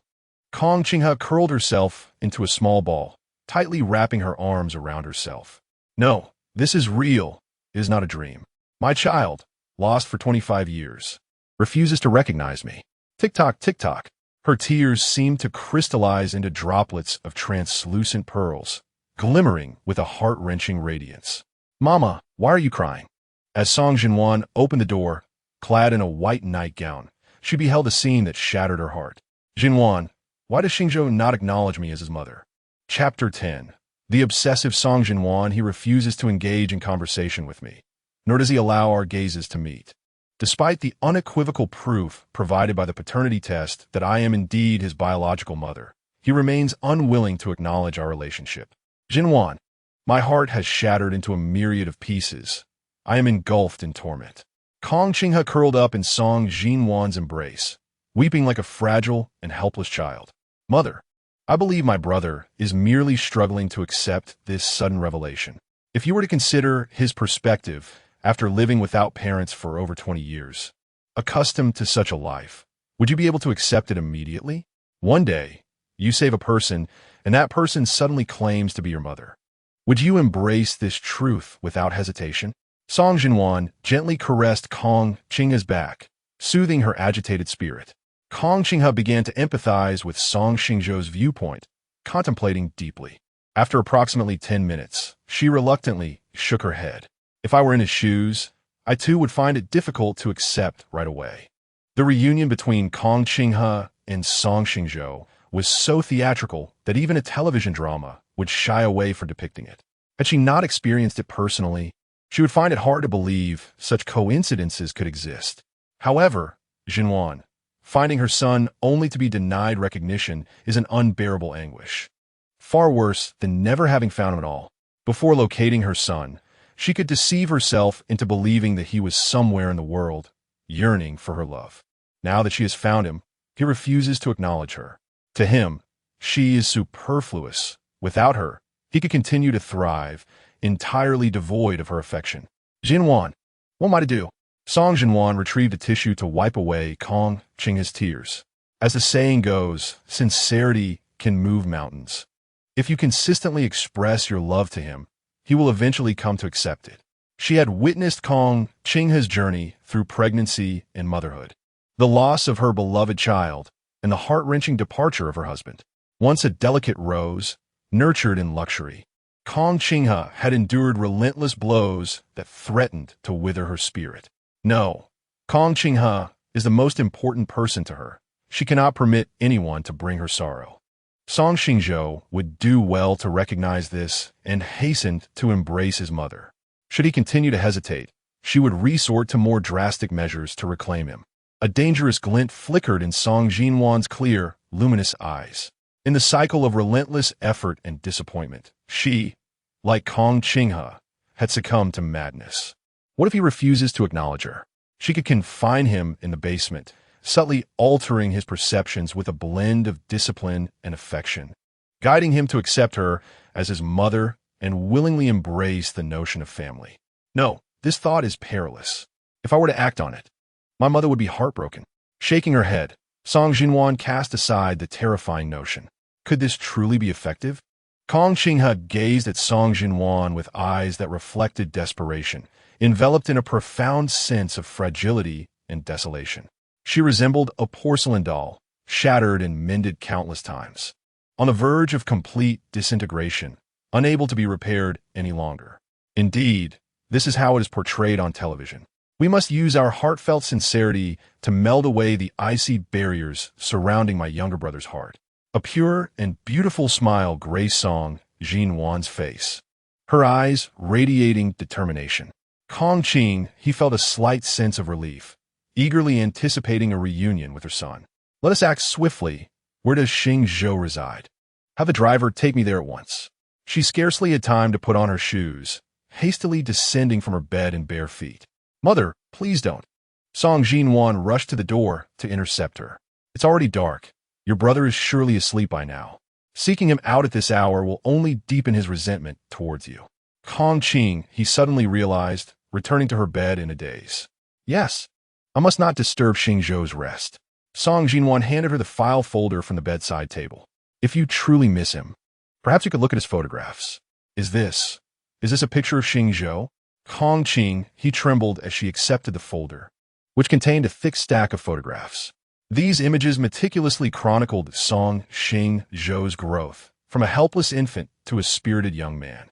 There were pictures of him as a baby, wetting the bed, a snapshot of him receiving a perfect score in elementary school, a photograph capturing his victory in the middle school athletics competition for the boys' 3,000-meter run, and one of him as the top scorer in the college entrance examination. How wonderful! How truly wonderful! Kong Qing, he gently caressed the features of her son in the photographs. So my Xingzhou has been exceptional since childhood, and he was the top scorer in the college entrance exams. How I wish I could have witnessed his growth firsthand. Those despicable human traffickers took my child away. Clutching the photographs, she broke down in tears. My son, I have searched for you for so long, thought of you for so long. Mother truly loves you dearly. Just then, a girl clad in a pink nightgown, clutching a teddy bear, appeared at the doorway. Her name was Song Ruyan, Kong Qing, his youngest daughter, currently a first-year high school student. Mother, why are you crying again? I'm right here. Please don't be sad. Song Ruyan rubbed her sleepy eyes and approached Kong Qing, embracing her. Mother, didn't you find brother? Why are you still crying? Did he upset you? Kong Qing, he held Song Ruyan tightly. Mother is not sad. I am very happy today. Your brother is well. He did not make me upset. Song Ruyan pouted. You're lying. You cried.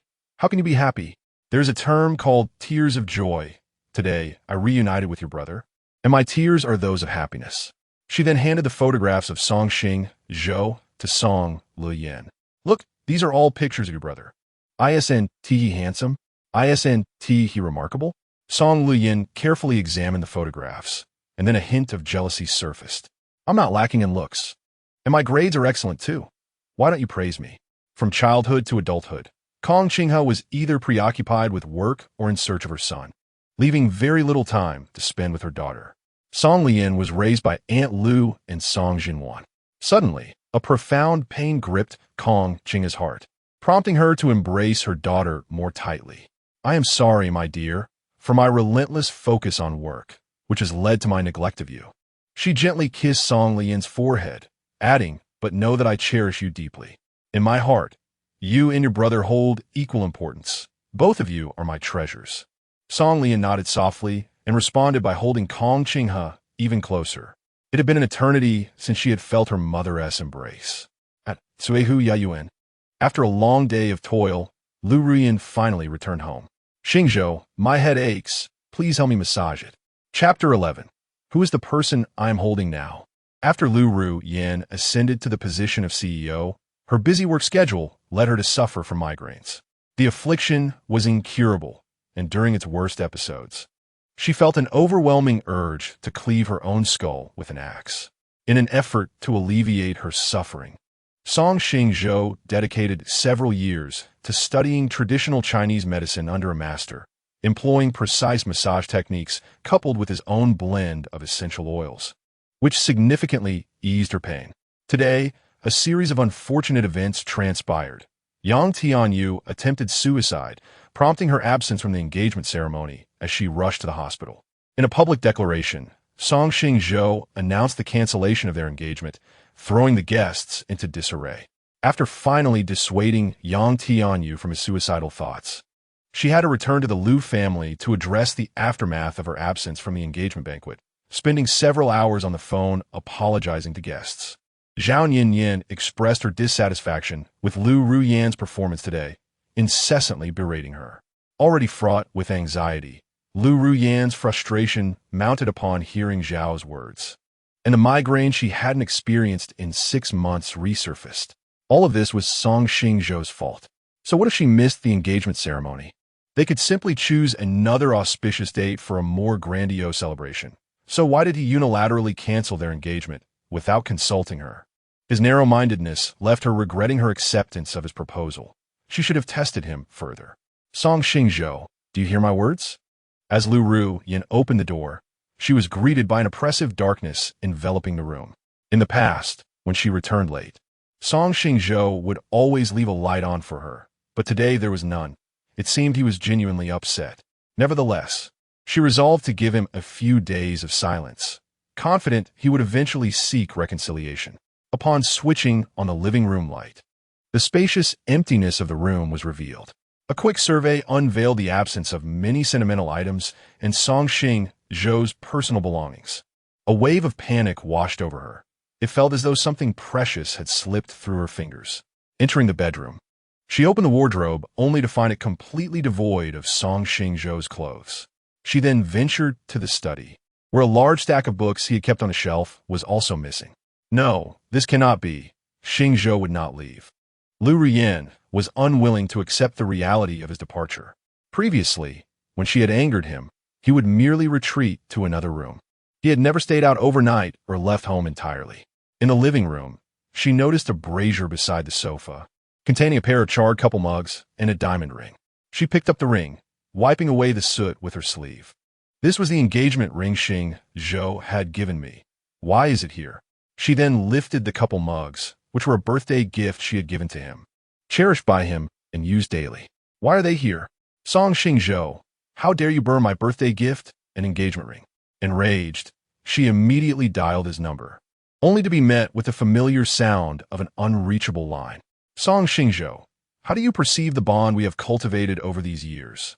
A tinge of grievance welled up within her. In times past, he would have cherished every gift she bestowed upon him, regardless of its modest value, and even custom-designed a glass cabinet to showcase these treasures. The sight of him captivated by her offerings would fill her heart with profound satisfaction. However, Song Xingzhou had transformed into a stranger, one she scarcely recognized. Liu Ruyan sat despondently on the sofa, casting a furtive glance towards the nearby trash bin. An unsettling premonition surged within her. She hurried to the bin and peered inside, discovering a diamond earring and a key lying there in stillness. Liu Ruyan's pupils constricted in shock. No matter how furious he might be, he should never have discarded the earring. She had painstakingly crafted it as a birthday gift for Yang Tianyu, only for him to disdain its size and return it, leaving her heartbroken for an extended period. Reluctant to part with the earring, and with Song Xingzhou's birthday approaching, she had chosen to gift it to him instead. The initial of her name was delicately engraved on the back, a personal touch symbolizing her possessiveness towards Yang Tianyu. While Yang Tianyu had been oblivious, Song Xingzhou had recognized its significance, treasuring the earring to the extent that he endured ear inflammation rather than remove it. Now, he had not only taken it off, but had callously discarded it.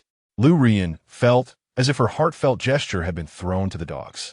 Song Xingzhou, how could you be so heartless? The pain in her head was excruciating. Liu Ruyan's head throbbed intensely. She scrambled to find pain relief in the medicine cabinet. Yet no matter how diligently she searched, it was in vain. She recalled that she had consumed the last painkiller during a previous bout of headache. 6 months prior, Song Xingzhou had developed an essential oil that had liberated her from her reliance on pain medication. Yes, I must seek the oil. Liu Ruyan swiftly opened the drawer containing the essential oils, only to find it utterly bare. Song Xingzhou had taken away the meticulously crafted oil, creams, and an array of skincare products he had developed for her. Hadn't I merely called off the engagement ceremony? Why has it come to this? Liu Ruyan could not fathom why Song Xingzhou had turned so cruel toward her. At Song Xingzhou's residence, Han Anxia and the driver carefully moved the unconscious Song Xingzhou to bed. Uncle Han, I wish to stay and care for Xingzhou. You may return, she insisted. Han Anxia helped him remove his shoes and socks, tucking his feet beneath a cool summer blanket. Very well, I shall return for you tomorrow. Old Liu readily agreed without a second thought. Hey, interrupting others' romantic entanglements may lead to being kicked by a donkey, he jested, realizing he should gracefully exit. Han Anxia adjusted the air conditioning to a comfortable 27 degrees before bringing a basin of warm water from the restroom. She gently wiped Song Xingzhou's face, and in a moment of tenderness, she paused, lowering her lips to place a soft kiss upon his forehead. Her eyes shimmered with affection. Xingzhou, I hold deep feelings for you. Drunk and oblivious, Song Xingzhou hardly registered the world around him, perceiving only the incessant buzzing of a mosquito near his ear, a most bothersome distraction. He turned over and succumbed once more to slumber. The following morning at 8 o'clock, the shrill sound of his alarm pierced the tranquility. How unbearable it was! With his eyes still shut, he groped for his phone resting beside his pillow, but it eluded his grasp. The alarm continued its relentless ringing. Yet Song Xingzhou yearned for just a few more moments of sleep. He pulled the summer blanket over his head, dismissing the cacophony, convinced it would cease in approximately a minute. Song Xingzhou had a penchant for embracing something while he slept. In the absence of a romantic liaison with Liu Ruyan, he found solace in the arms of a teddy bear or a pillow. When he was with Liu Ruyan, he held her close, Habitually, he reached out to the side, only to draw the slumbering Han Anxia into his embrace. Wait, I have moved back to my own home. Who is it that I am holding now? Chapter 12. Wait for me to bring you back. I will ensure you are treated, well. Song Xingzhou suddenly opened his eyes and abruptly looked down at the person nestled in his arms. Ouch! His swift motion had inadvertently caused his neck to twist. What? How could it be her? Song Xingzhou's eyes widened in disbelief. He blinked, taking in the sight of Han Anxia, disheveled and with a rosy complexion. Convinced he must be mistaken, he rubbed his eyes, yet he still beheld the frowning Han Anxia, her face buried in his embrace. Song Xingzhou's pupils dilated, struggling to accept the reality before him. No. This must be a dream. There is no way Han Anxia is sleeping in my arms. Determined to ascertain the truth, he pinched his thigh with a firm grip. Ouch! This is real. He was not dreaming. How could this happen? He recalled the previous night spent with Han Anxia at the bar, drinking and chatting until closing time. She had suggested escorting him home, and in his drowsiness, he had agreed, but after that, his memory was blank. Did they succumb to drunken folly last night? With trembling hands, Song Xingzhou lifted the covers. Upon confirming that their clothes were still intact, a wave of relief washed over him. Thank goodness, they were still innocent. The incessant sound of his phone alarm pierced the air. Han Anxia, finding it too loud, buried her head beneath the summer blanket. Yet the noise persisted. The blanket was far too thin to muffle the sound, prompting Han Anxia to curl further into the bedding, her face pressing against Song Xingzhou's abdomen. Seemingly comforted, she nuzzled against him. Damn it! Song Xingzhou couldn't help but curse under his breath. Mornings were already a tumultuous time, and now Han Anxia was not only holding him, but also rubbing her face against his abs, causing his arousal to awaken immediately. Oh, what a predicament he had found himself in. Had he known better, he would have refrained from drinking with Han Anxia. Frustrated, Song Xingzhou rubbed his face and cautiously attempted to push Han Anxia away. Just as he was close to succeeding, she mumbled and clung to him tighter. This time, she wrapped herself around him with all limbs, ensnaring him like an octopus. Han Anxia, you must be a divine punishment sent to torment me. Song Xingzhou nearly ground his teeth in exasperation. Finding his initial approach futile, he resorted to another tactic. He lifted the summer blanket, gently brushed a strand of her hair aside, and softly rubbed it against her nostrils. Achoo! Han Anxia let out a loud sneeze. At that moment, the phone alarm ceased, and the furrow in her brow relaxed. She turned over, sinking back into the embrace of sweet slumber. Woe is me! How arduous this is! Tears streamed down Song Xingzhou's face as he hunched over and fled the room. The instant the door clicked shut, Han Anxia opened her bright, clear eyes. As the alarm clock rang, she had already awoken, yet she was too enamored with Song Xingzhou's embrace to rise. Moreover, she found his playful teasing quite delightful, to the point of becoming somewhat addicted to it. The scent of minty shower gel lingered on his pillow and quilt. She clutched his pillow to her chest, closed her eyes, and pretended to be wrapped in his arms, soon drifting back into a deep slumber. Song Xingzhou had only slept for 4 or 5 hours, feeling groggy and in dire need of rest. His own room was unsuitable for sleep, so he opted to stay in Song Muchuan's room. In Liu Ruyan's home, she lay on her bed, eyes closed, softly murmuring, Xingzhou, for breakfast, I desire 8 treasure porridge and a runny yolk egg. After a lengthy wait without a response from Song Xingzhou, her irritation prompted her to open her eyes and glance at the empty space beside her. Xingzhou. The side was desolate, devoid of anything. Song Xingzhou had not returned throughout the night. You truly dare to stay out all night? How audacious! Liu Ruyan furiously thumped the bed. Song Xingzhou always informed her of his whereabouts whenever he left, and aside from business trips, he would return home to sleep, never staying out late. Last night was an exception. Liu Ruyan had waited on the sofa for his return until 3 in the morning, nearly dozing off. Yet he remained absent. With work the next day, Liu Ruyan had no choice but to wash up and sleep. However, lying in the spacious bed, she found herself unable to drift off. Previously, Song Xingzhou would hold her as they slept. She often complained about the closeness, yet every morning, she awoke in the warmth of his embrace. For the first time, she perceived the bed as exceptionally large and empty. She pulled Song Xingzhou's quilt over herself, allowing the familiar scent to lull her into slumber. If he chooses not to return, I can manage just fine on my own.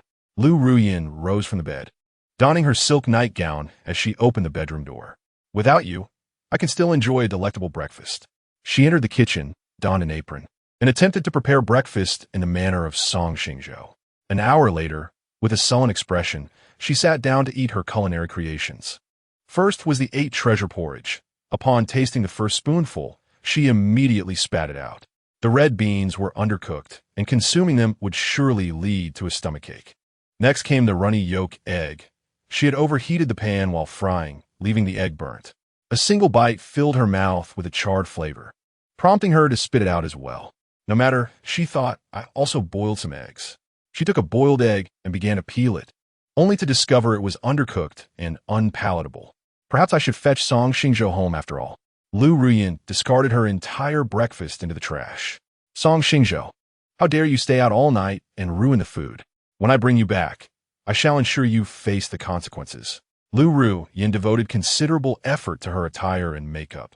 The gown she wore was a delicate sky blue long dress purchased by Song Xingzhou, while her understated makeup was to his liking, complemented by the fragrance he gifted her.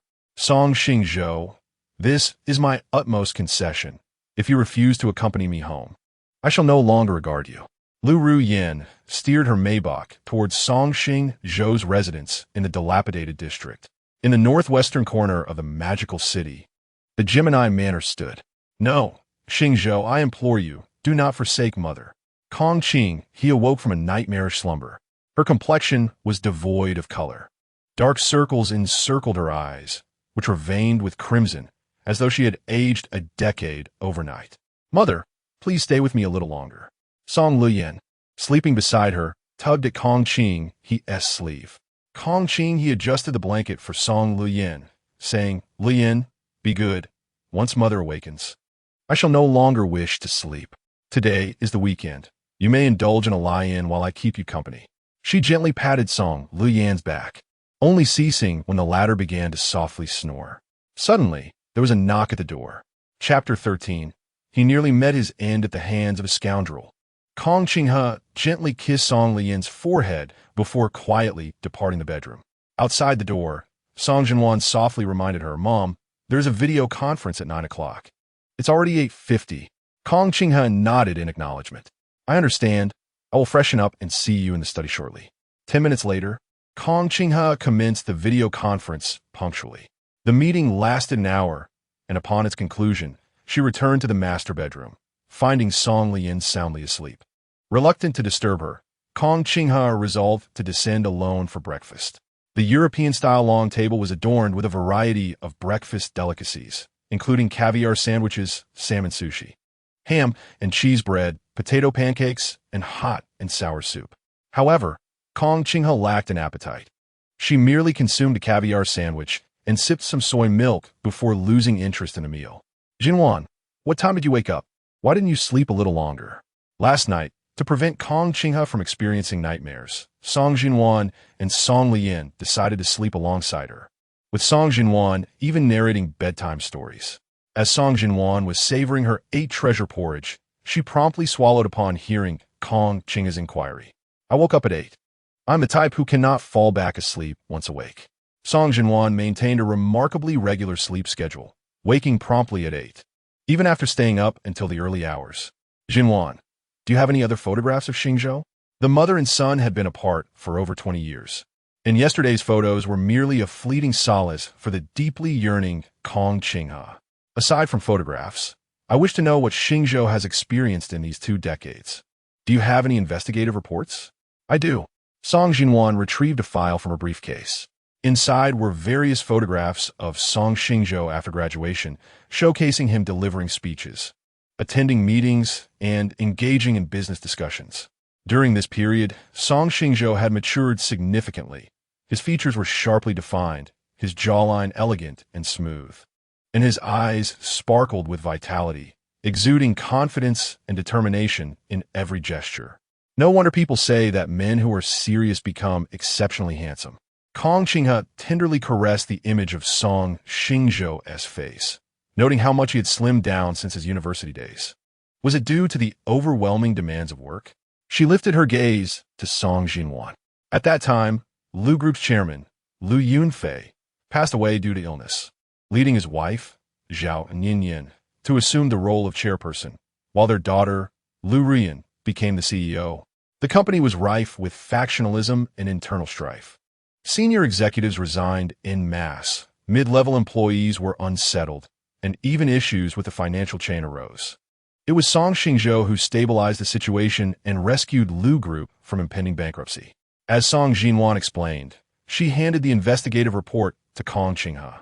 Glancing through it briefly, Kong Qinghe unearthed a lingering doubt from within her heart. Xingzhou, are you concealing something from me? Why are there no photographs of Xingzhou from ages 3 to 5 in the materials you provided? Her eyes were profoundly penetrating, as if capable of discerning the deepest truths of a human heart. Under the authoritative gaze of Kong Qinghe, Song Xingzhou succumbed, retrieving a handful of photographs from her briefcase. Mother, my younger brother endured a difficult childhood between the ages of 3 and 5. You must brace yourself for this. Kong Qinghe's heart leaped in her throat. She yearned to take the photographs, yet Song Xingzhu's grip was unyielding, leaving her powerless. Xingzhou, I am prepared. Please, allow me to see, she implored. The reaction from Xingzhou heightened Kong Qinghe's anxiety. She swallowed hard, her lips forming a tense line. All right. Xingzhou nodded, loosening her hold. How could this be? Tears welled in Kong Qinghe's eyes. My son is so exceptional, so endearing. Why would anyone harm him? His back is torn, bleeding profusely. Who could have done this to my child? The once clear depths of her eyes began to blaze with crimson fury as she fixed her gaze upon Song Xingzhou. Xingzhou presented her with an investigative report. It was his first adoptive father, a drunken wretch who vented his emotions upon my brother when intoxicated. Kong Qinghe skimmed through the report, her hands trembling uncontrollably as she seethed. Scoundrel. He is a monster. He deserves to die. She slammed her hand on the table, a sinister aura emanating from her being. Where is he now? I shall kill him. Her nails dug deep in her palm, crimson droplets trickling onto the floor. There is no need for you to dirty your hands with such filth. I have already dispatched someone to deal with him. Song Xingzhu's eyes glistened with unshed tears as she sniffled softly. Xingzhou, I finally understand why Xingzhou refuses to acknowledge me as his mother. My negligence nearly cost him his life at the hands of that fiend. It is all my fault. All my fault. Kong Qinghe broke down in despair. Mother, this is the fault of the human traffickers, not yours. Song Xingzhou embraced Kong Qinghe tightly, having anticipated her reaction upon viewing the photographs, which was why she had kept the truth hidden. My dear child, you suffered so much in my absence. I am truly an unworthy mother. Kong Qinghe wept inconsolably. Mother, over a decade has passed. Our abilities are limited, and we cannot turn back time. The only thing we can do now is to protect Xingzhou and ensure he is never harmed again. How despicable, how utterly vile. She lamented. My brother is so precious. How could that scoundrel inflict harm upon him? She commanded her subordinates to employ every form of torture upon him, ensuring his existence would be a torment worse than death. Xingzhou, I wish to see Xingzhou. I long to hold him. My Xingzhou was meant to be a radiant moon in the heavens.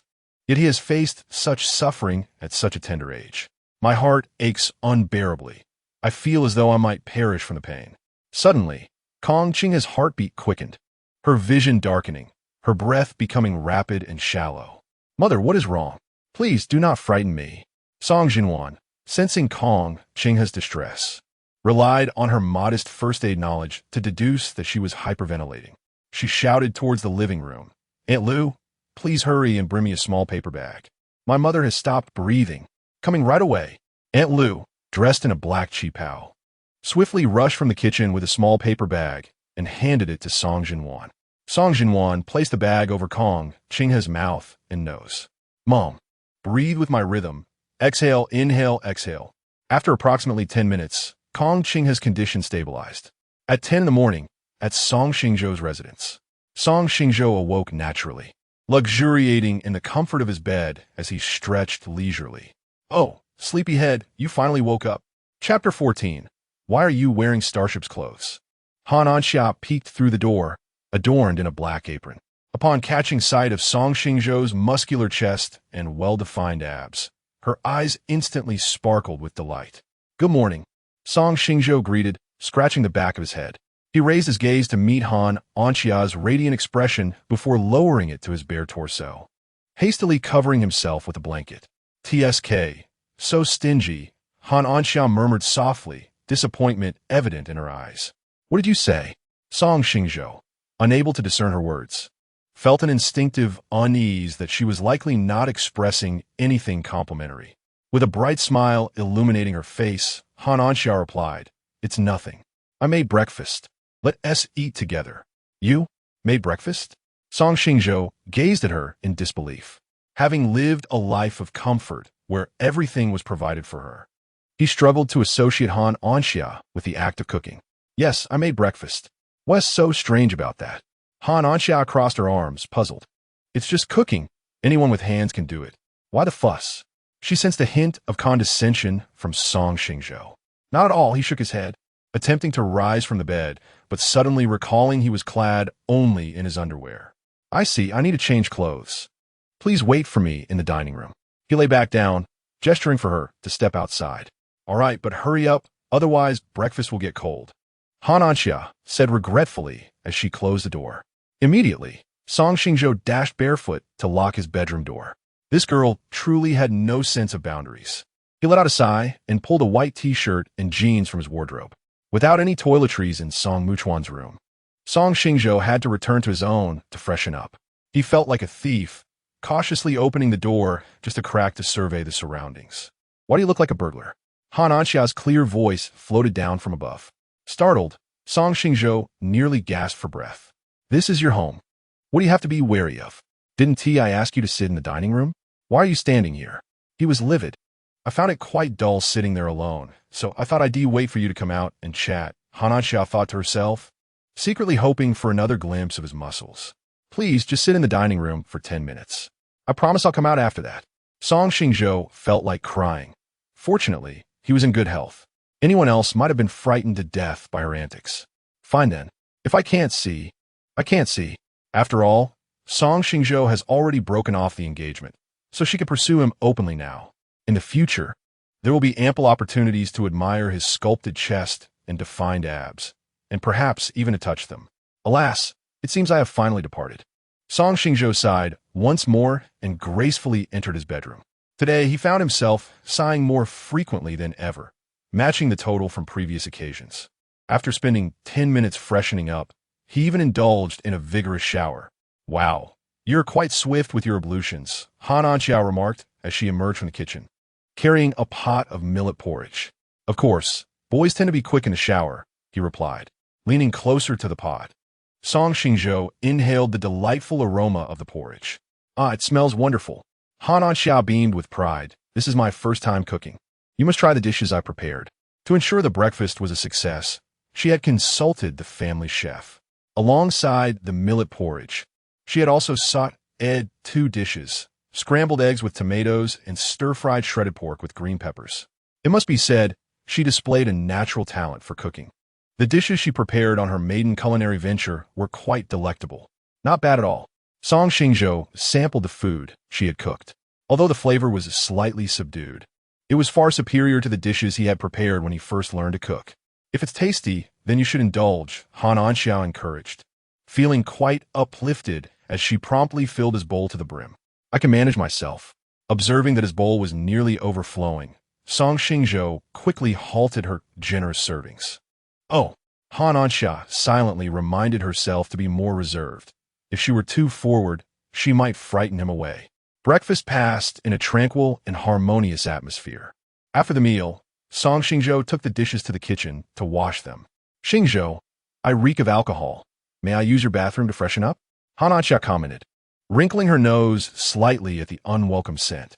"Of course, go ahead. It's just a shower. It's no big deal." Previously, his good friend Zhang Haoran had borrowed his bathroom for a shower, so it was no issue. Han Anxia opened the wardrobe, retrieving a white shirt and black trousers before stepping into the bathroom for a shower. Girls tend to be meticulous when bathing, and she spent an entire hour before emerging. Clad in Song Xingzhou's oversized attire, she stepped out of the bedroom, towel in hand, drying her damp hair while searching for his presence. She found him tidying up in the adjacent room and was about to offer him a compliment when the doorbell rang. The clothes she wore were quite large on her, especially the trousers, which were ill-fitting and dragged along the floor. Fortunately, the shirt was long enough, so she opted to forego the trousers altogether. "Who is it?" she called as she opened the door, only to find Liu Ruyan standing there, looking bewildered. "Excuse me, is this Song Xingzhou's residence?"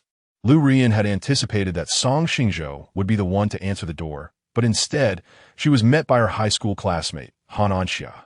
Han Anxia donned a loose, white shirt, the top two buttons left unfastened, revealing expansive stretches of her pristine skin and a proudly displayed décolletage. Her damp, flowing hair framed her rosy visage, and her dreamy eyes conveyed an allure reminiscent of a post-liaison state. Liu Ruyan had not frequented this place in quite some time, and she harbored grave doubts about her presence here. "Indeed, Ruyan, it has been long since our last encounter." Han Anxia greeted Liu Ruyan with a smile, as if she were the sovereign of this abode. In an instant, Liu Ruyan's countenance darkened to a shade of iron. "What are you doing here? Where is Xingzhou?" She attempted to enter, only to be halted by Han Anxia at the threshold. With a visage of indifference, Han Anxia regarded her, saying, "I thought you had parted ways with Song Xingzhou. Why do you still cling to him so obstinately?" Liu Ruyan retorted sharply, "I never consented." The sight of Han Anxia, fresh from her bath, was a painful affront to Liu Ruyan's eyes. "Why are you wearing Song Xingzhou's clothes?" Chapter 15. Until you are shown some color. You truly intend to open a dye house. A mocking smile curled at the corners of Han Anxia's lips. "What do you think? Song Xingzhou has been unfaithful." These 6 words struck like a hammer upon Liu Ruyan's heart, causing her to momentarily lose her composure. "You vile wretch, how dare you entice my fiancé?" Liu Ruyan raised her right hand and struck fiercely at Han Anxia, who sidestepped to the left, evading the attack. "How can you slander me without discernment? Song Xingzhou has already called off the engagement. Whether I entice him is of no concern to you." Han Anxia was not one to coddle her. Xingzhou's words were spoken in anger. "He still loves me. You shameless vixen, how dare you seduce Xingzhou? I shall mar your face." Liu Ruyan extended her other hand, her sharp nails aiming for Han Anxia's fair complexion. Han Anxia turned her head, once more dodging Liu Ruyan's assault, and then, with a swift and decisive motion, delivered a resounding slap across Liu Ruyan's face. Smack! Liu Ruyan's cheek flushed crimson. "You dare strike me?" Her eyes widened, trembling with rage. Han Anxia, composed and unflustered, replied, "What of it? You were about to claw my face. Am I not entitled to retaliate? No one has ever dared to strike me. Han Anxia, I shall not back down." Liu Ruyan was utterly unhinged. She aimed to tear Han Anxia's face and break her limbs, ensuring she would never dare to act insolently before her again. With eyes blazing, Liu Ruyan charged at Han Anxia. If a slap would not suffice, she would kick her. "I shall not bear the surname Liu if I do not leave you battered." Han Anxia stepped back to evade Liu Ruyan's flying kick, then retaliated with a powerful kick to Liu Ruyan's abdomen. Liu Ruyan fell to the ground. What happened? The commotion caught the attention of Song Xingzhou, who peered out from the cleaning room. Han Anxia, showcasing her talent for changing expressions, transformed from a brazen demeanor to one of pitiable innocence. "Xingzhou, Ruyan seems to have taken some sort of madness today and is attacking me." Song Xingzhou's eyes sparkled with cold fury.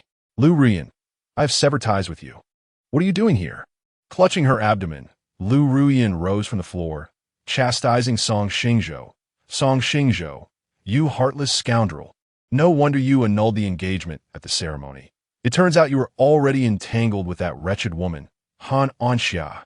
Song Xingzhou's face darkened. "Liu Ruyan, I know you speak bluntly, but you need not be so vulgar."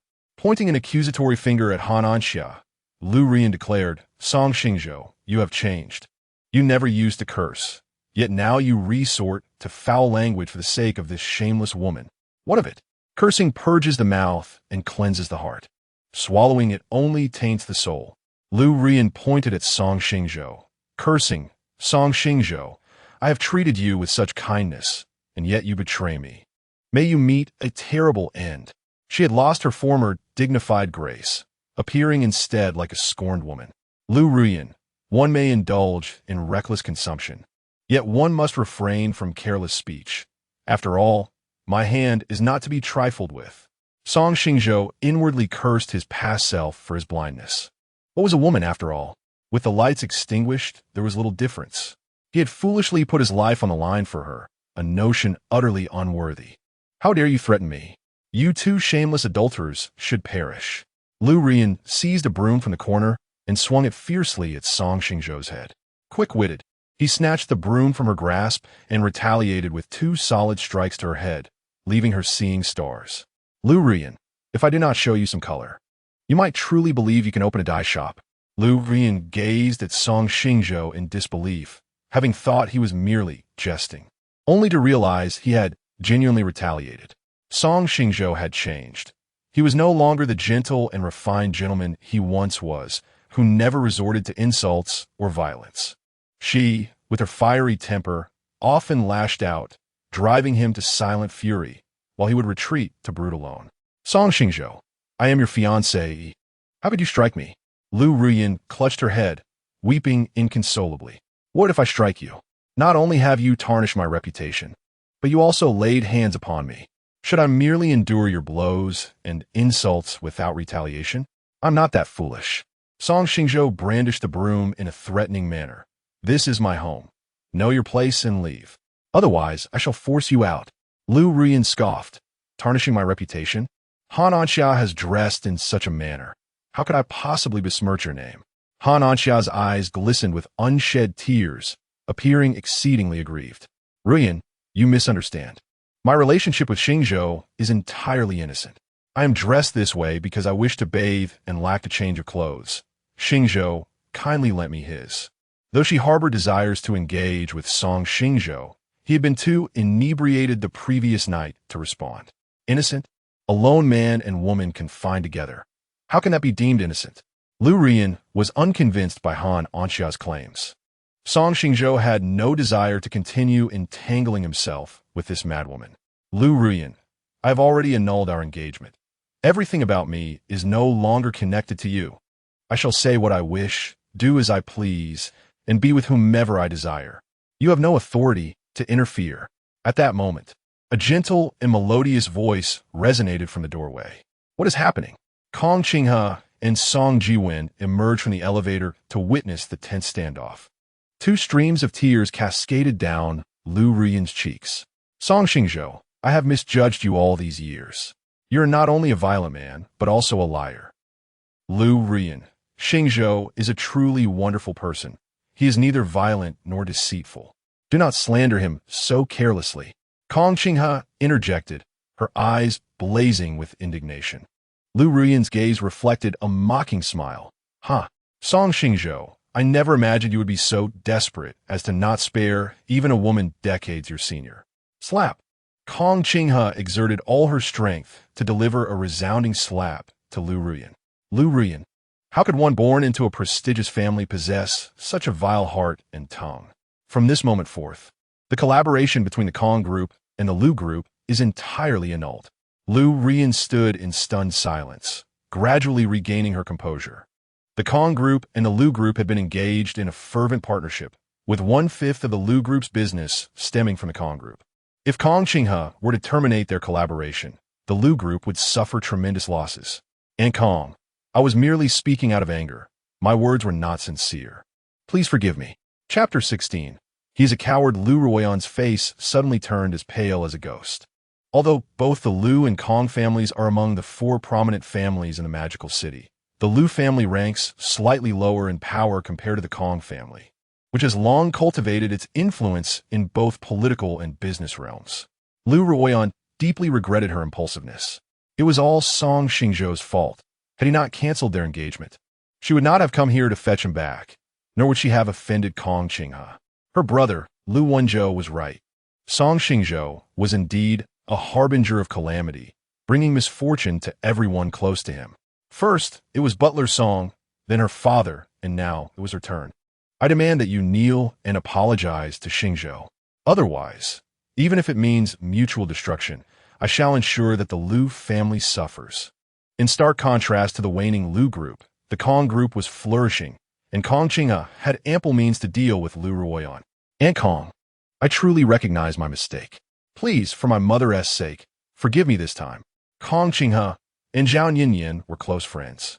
And when Zhao Ninian took over as the chairman of the Liu group, Kong Qinghe had offered significant assistance. Slap. Kong Qinghe struck Liu Ruyan once more. Did you not hear me? I command you to kneel and confess your wrongs to Xingzhou. Liu Ruyan cast a pitiful glance at Kong Qinghe, whose piercing gaze pierced her soul like a sword, sending shivers down her spine. Her knees buckled, and she collapsed onto the ground. At the same time, Han Anxia, who had long found Liu Ruyan irksome, threatened sharply. Do you think that severing ties with the Kong group is not enough? Do you wish to cut off relations with the Han group as well? Hurry and kneel to apologize to Xingzhou. The Kong, Han, Zhang, and Liu families comprise the four great families of the magical city, with the Kong family's strength surpassing that of the other three combined. These families maintained both cooperative and adversarial relationships. Liu Ruyan shot a cold glare at Han Anxia, then turned to Song Xingzhou with a face full of grievance. Xingzhou, for the sake of our years of friendship, could you please persuade Aunt Kong and Miss Han on my behalf? Song Xingzhou remained unmoved, his eyes glinting with a ruthless intensity that seemed ready to tear Liu Ruyan apart. Who do you think you are? Why should I assist someone as despicable as you? Liu Ruyan's body trembled even more violently. Everything that had transpired today exceeded her expectations. What began as a trivial dispute between lovers had escalated into such a tumult. With a heavy sigh in her heart, she knelt before Song Xingzhou and bowed deeply. Song Xingzhou, I'm truly sorry. I should not have slandered you, nor should I have insulted or struck you. Please forgive me. Song Xingzhou had merely been misled by a base woman. Once he regained his senses, he would surely return to seek her forgiveness, and at that moment, she would repay this humiliation 100-fold. Speak louder. I cannot hear you. Liu Ruyan's voice was too faint, akin to the buzzing of a mosquito to Song Xingzhou's ears. I'm sorry. I should not have slandered you, nor should I have insulted or struck you. Please, for the sake of your magnanimity, forgive me this time. Liu Ruyan shouted with her eyes closed, her humiliating tears soaking her shirt. Song Xingzhou's face was stern as he coldly declared, I will never forgive you. Liu Ruyan's beautiful eyes widened, her trembling lashes silently conveying her disbelief. In Song Xingzhou's gaze, she discerned emotions she had never witnessed before: revulsion, anger, hatred, disdain. When he looked at her, it was not as if he were gazing at a lover, but rather at a sworn enemy. Song Xingzhou loathed her, wishing he could annihilate her. No, this cannot be true. Liu Ruyan's heart quaked. Kong Qinghe shouted, Why don't you just leave? Fine, I will leave, Liu Ruyan said, covering her face with her hands as she departed from this place that filled her with such humiliation. Aunt Kong, what brings you here? Han Anxia greeted Kong Qinghe with a smile. Xingzhou is my son, whom I have not seen for 25 years. I came to check on him. Kong Qinghe's words struck Han Anxia like thunder, leaving her momentarily speechless. What? You say Xingzhou is your son? I must be hearing things. The usually articulate Han Anxia suddenly found herself at a loss for words. Kong Qinghe nodded emphatically. You heard correctly. Xingzhou is my son. Han Anxia's mouth fell open in shock as she gazed at Song Xingzhou. This cannot be. How could Xingzhou possibly be? She glanced at Kong Qinghe and then at Song Xingzhou, noting their stark lack of resemblance. Could they truly be mother and son? Perhaps Kong Qinghe was merely jesting after having too much to drink. Song Xingzhou maintained an air of indifference, as though the subject of their conversation was not himself. Do you have any urgent matters? If not, please leave me be. I wish to rest. In truth, when he saw Kong Qinghe unwaveringly stand by his side, despite the circumstances, Song Xingzhou felt a profound sense of gratitude. Yet, he remained uncertain how to face a family member he had not seen in many years, and shamefully chose to evade the confrontation. Xingzhou, you have endured much suffering over these past 20 years. It is only right that you curse, hate, and resent me. I am your mother, and I wish to compensate for the maternal love you have missed all these years. Tears brimmed in Kong Qinghe's eyes. No need.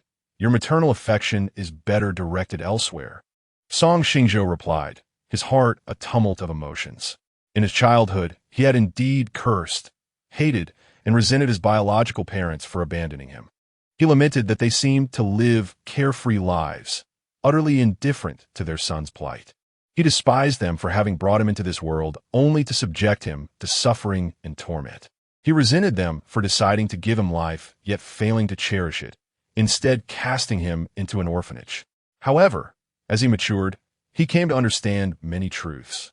Life is fraught with disappointments, and not every circumstance aligns with one's desires. Rather than languishing in sorrow as an orphan, it would be wiser to forget the parents who heartlessly abandoned him, cherish those who loved him, and live a joyful life. No, I refuse to accept this. The usually formidable and authoritative Kong, Qinghe, appeared vulnerable before Song Xingzhou. Xingzhou, I love you. You are my treasure, my entire world. Even if you do not acknowledge me as your mother, may I please come to see you often? She pleaded, her voice tinged with desperation. Upon learning that Song Xingzhou had been subjected to abuse and reprimand by his first adoptive father, Kong Qinghe felt as though her heart was being torn apart. She no longer harbored hopes of reconciliation with Song Xingzhou. Her sole desire was for him not to shun her presence. Song Xingzhou's heart was tightly knotted, and the image of Kong Qinghe, filled with selfless maternal love, stirred something within him. He was not a cold-hearted individual. How could he remain unmoved by her devotion? Yet, he was a coward, preferring the safety of never having gained something rather than risking the pain of loss. Chapter 17. Song Xingwan suffers from skin hunger. Song Xingwan possessed a pair of keen eyes, which detected the fleeting emotion that flickered in Song Xingzhou's gaze. Mother, my brother still harbors resentment over the abduction incident from years ago. You should return home first. I will stay behind and counsel him. She whispered to Kong Qinghe. Kong Qinghe, filled with doubt, inquired, will it truly be effective? With a reassuring glance, Song Xingwan affirmed, rest assured, it will be beneficial. Reluctantly, Kong Qinghe decided to give Song Xingwan a chance. Perhaps a glimmer of hope would emerge. She wiped away the tears that had ravaged her face and bestowed a gentle, broken smile upon Song Xingzhou. Xingzhou, I shall return to seek you out tomorrow. With that, she departed, glancing back thrice. Song Xingzhou, I wish to have a private conversation with you, Song Xingwan declared, adjusting her gold-rimmed glasses, her expression resolute. Song Xingzhou scratched his head and asked, if I refuse to speak with you, will you not leave? Indeed, I shall remain here until you agree to converse with me, she replied, her stubborn nature evident. This trait, while advantageous in her relentless pursuit of challenges, also led her to recklessly confront obstacles, often resulting in self-inflicted harm. With a sigh, Song Xingzhou's handsome visage transformed into one of reluctance. Very well, let us converse today. He then turned to Han and Xia. And Xia, I wish to speak privately with Miss Song. You. Han and Xia interjected, I understand. I will change my clothes and take my leave. She retreated to the master bedroom, closing the door behind her. Please take a seat, Miss Song. Song Xingzhou gestured for her to sit on the sofa, then opened the refrigerator. What would you like to drink? I have black tea, cola, and coffee. Seated with her briefcase on the sofa, Song Xingwan replied, I would like a cold cola, surveying her with surprise. Song Xingzhou had assumed she would opt for black tea or coffee. He was taken aback by her choice of cola. It seemed even the exalted fairy could not resist the allure of sugary beverages. With a subtle smile, he retrieved 2 cans of cold cola from the fridge. Here you go. He sat beside Song Xingwan, handing her one of the cans. Thank you.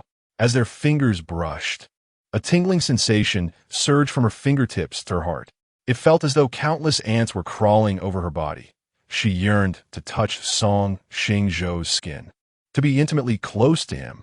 With wide, beautiful eyes, Song Xingwan gazed at Song Xingzhou in astonishment. What is happening? She despised being touched by others.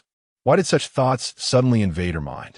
Song Xingwan suffered from skin hunger, a condition that manifested under immense stress or emotional turmoil, igniting a yearning for the warmth of hugs and caresses.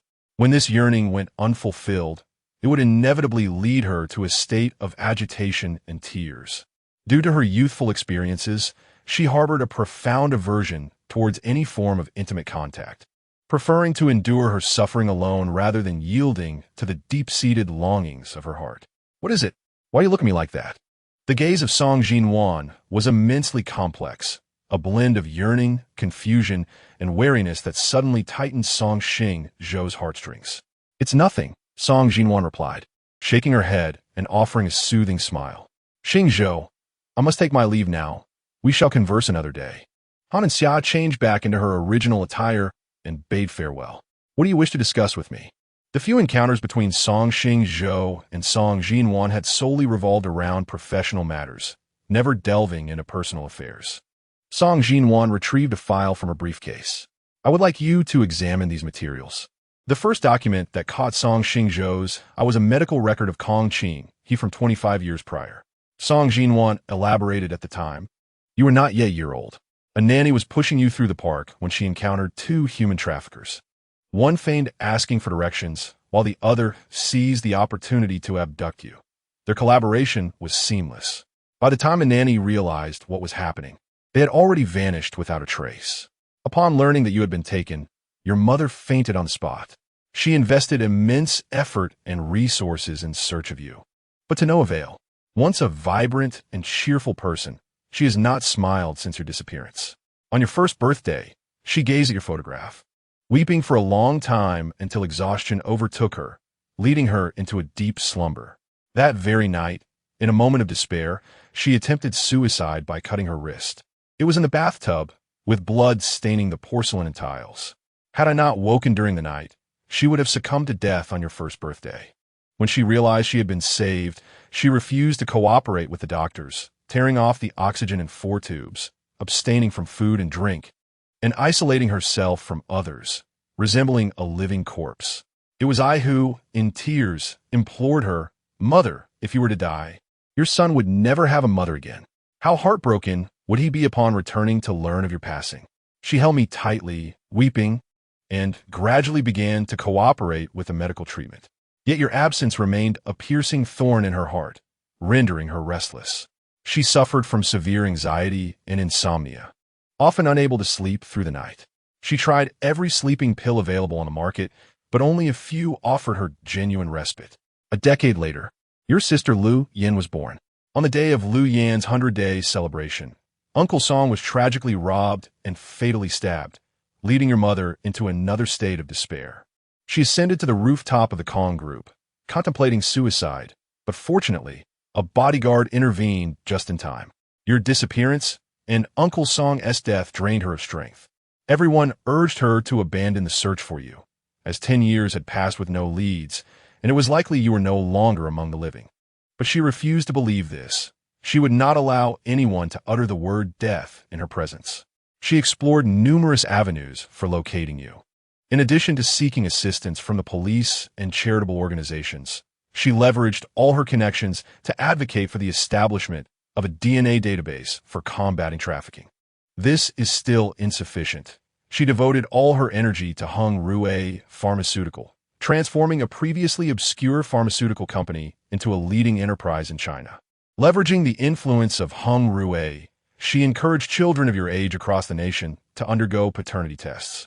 Subsequently, the police apprehended the traffickers, but we were met with the heartrending news that you had passed away on the day of your abduction. Yet, your mother remained unconvinced. She steadfastly believed that you were waiting for her in some corner of the world to bring you home. She intensified her efforts, both in manpower and finances, to locate you, even establishing a reunion organization. Over the years, she grew increasingly frail and sorrowful. Can you believe it?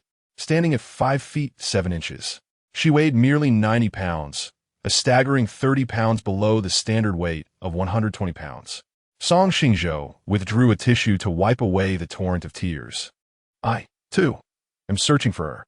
When the DNA database for missing children was established, I promptly went to the blood collection site for sampling, yet I have yet to receive any notification of a DNA match. Chapter 18. The Selfless Love of a Mother. A look of astonishment adorned Song Xingzhou's delicate visage. How could this be? Her mother was the first to undergo DNA testing. If you had also submitted to the test, a match should have been inevitable. A haze of confusion enveloped Song Xingzhou's mind. Who could be obstructing their reunion? It became clear now, had it not been for someone's interference. They would have recognized each other years ago. Song Xingwan, being astute, could certainly fathom what Song Xingzhou was contemplating. Frustrated, she lightly tapped her forehead. Her teeth clenched. I will investigate this matter diligently. Song Xingzhou perused Kong Qing's medical records from the past 25 years. Aside from suffering from anxiety and insomnia, she also battled chronic gastritis and hypoglycemia. With a heavy heart, he placed the medical file on the coffee table and continued to examine the photographs within the folder. These photos depicted garments meticulously crafted by her mother. Born into a prestigious family, Kong Qing, he had never toiled with her hands. Yet, in an effort to express her longing for you, she resolved to create clothing for you with her own hands. Each year, she envisioned your growth in her mind, designing various outfits accordingly. This endeavor persisted for 25 years. She evolved from a novice unable to sketch a single design into a skilled designer, creating attire for all occasions: sleepwear, sportswear, formal dresses, and more. Each piece was hand-sewn, every stitch embodying her boundless affection and yearning for you. She had a passion for painting, capturing landscapes and figures. Yet since your disappearance, her sole focus had been you. She meticulously replicated every photograph of you prior to your abduction, filling her studio with portraits of your likeness. As Song Xingzhou examined the images of clothing and paintings, he listened to Song Xingwan's explanations. Do not be deceived by the initial clumsiness of her early creations in the process of sewing these garments. Her fingers bore the scars of countless needle pricks. These are the paintings she crafted before your disappearance. Are they not exquisite? She possesses a remarkable talent for art. One painting of the Madonna was sought after by an international collector who offered $500,000, but she declined the offer. Look at the portraits of you. Do they not mirror your infant photographs perfectly? Whenever she missed you, she would replicate your pictures, and her studio became a sanctuary filled with your likeness. Although Song Xingwan's face radiated a sweet smile, crystalline tears involuntarily cascaded onto the photographs. I know you have endured much suffering, but your mother has also borne her share of anguish over the years. Xingzhou, I implore you, please acknowledge your mother. Song Xingwan wept openly. After learning of your supposed demise from the hands of traffickers, everyone urged her to let go, but she adamantly refused and furiously rebuked them. They deemed her mad, believing a lunatic should not lead the Kong group.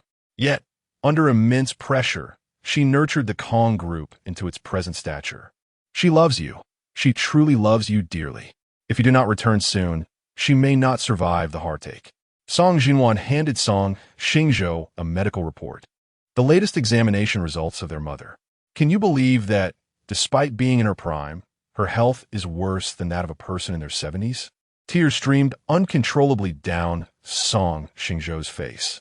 It turned out he was not an abandoned child. There had always been someone searching for him relentlessly. Even upon learning of his demise, someone still hoped for a miracle. He wished to agree immediately. Yet his fear of the future hindered him from making a promise. Song Xingwan understood his thoughts and placed her hand gently on his shoulder. The purpose of showing you these documents is to make you realize how deeply our mother loves you, not to compel you to make a decision that contradicts your true feelings. Even if you do not acknowledge her, she will always regard you as her most beloved child. Song Xingwan stood to take her leave, stating that he needed time to process this, and she and their mother would return the next day. Half an hour later, the empty room echoed with the heart-wrenching cries of Song Xingzhou. His heart felt as if it were being squeezed tightly on the verge of failure. Throughout his life, he had cried only a handful of times. Even when his first foster father struck him, he did not shed a tear. The lonely days had taught him that tears were utterly useless. For enemies, they would not awaken compassion, but rather intensify their cruelty. Yet his heart ached painfully. He longed to cry freely. At Twin Star Manor, Kong Qing sat in the living room, staring blankly at the door, her eyes devoid of any spark. She resembled a statue, patiently awaiting Song Xingwan's arrival. The moment the door swung open, A flicker of hope ignited in her eyes as she gazed eagerly behind Song Xinwan, longing to see Song Xingzhou's figure. Even with a mere 1 in 10,000 chance, she still held on a hope. Song Xinwan shook her head helplessly, causing the light in Kong Qinghe's eyes to dim, as if the sky had lost its stars, leaving only endless darkness. "Mother, I have informed Xingzhou of your condition. When I left, I heard him crying alone in the house. He is not a heartless person. It is merely some inner concerns that prevent him from acknowledging you. We must give him more time and love. Eventually, he will understand how much you cherish him, even more than your own life." Kong Qinghe forced a strained smile, her lips trembling. "I have waited all these years. What is a few more years? As long as I can meet him, I shall be content." Regardless of how Song Xingzhou may change, Kong Qinghe's love for him would remain unwavering. Suddenly, Song Xinwan thought of something and pulled a document from her briefcase. "This is the surveillance report on Zhang San and Li Si from last night. Please take a look." Kong Qinghe suppressed her rising emotions and began to read it carefully. "Who is this person?" she gasped, her finger trembling as she pointed at the photograph of the arrogant young heir. "Which lowly scoundrel dares to strike my son?" Song Xinwan reported. "His name is Meng Yu, a boisterous and arrogant scion of wealth. His father, Meng Kuan, operates a trading company known as Fei Shang, which enjoys a modest reputation in the bustling metropolis." The photograph captures the scene from last night in a lounge, where Meng Yu brazenly commanded his bodyguards to assault Song Xingzhou. What a wretched company. I have never even heard of it. From this day forward, I do not wish to hear the name of this company in our city. Kong Qinghe exuded an aura of authority that instilled fear in the servants within the living room, rendering them utterly silent. "Indeed, I shall attend to it once." Chapter 19. Starship Awaken. Do not frighten your mother. In her quest to restore Kong Qinghe's former vigor, Song Xinwan unhesitatingly propelled Meng Kuan and his son towards the abyss. This trivial matter could have been resolved by her alone, yet she could not bear to see Kong Qinghe languish in endless sorrow. Song Xinwan made a call to her subordinates, instructing them to dismantle Fei Shang Trading Company. These past few days, she had been like a spinning top, tirelessly moving between the company, the Gemini Manor, and the home of Song Xingzhou, without a moment's respite. The mounting pressure nearly led her to reveal her skin hunger syndrome in front of Song Xingzhou. Apart from her sister, Song Lian, no one else was aware of her affliction, not even the closest Kong Qinghe. She retreated to her bedroom and buried herself in the embrace of her giant teddy bear. No, it wasn't sufficient. She yearned for the touch and warmth of another. Sobbing quietly, she clutched the teddy bear, feeling an overwhelming sense of anguish. Why must I endure this condition? In the past, a mere hug from the bear would alleviate her skin hunger. Yet today her desire for embrace only intensified. Why was this so?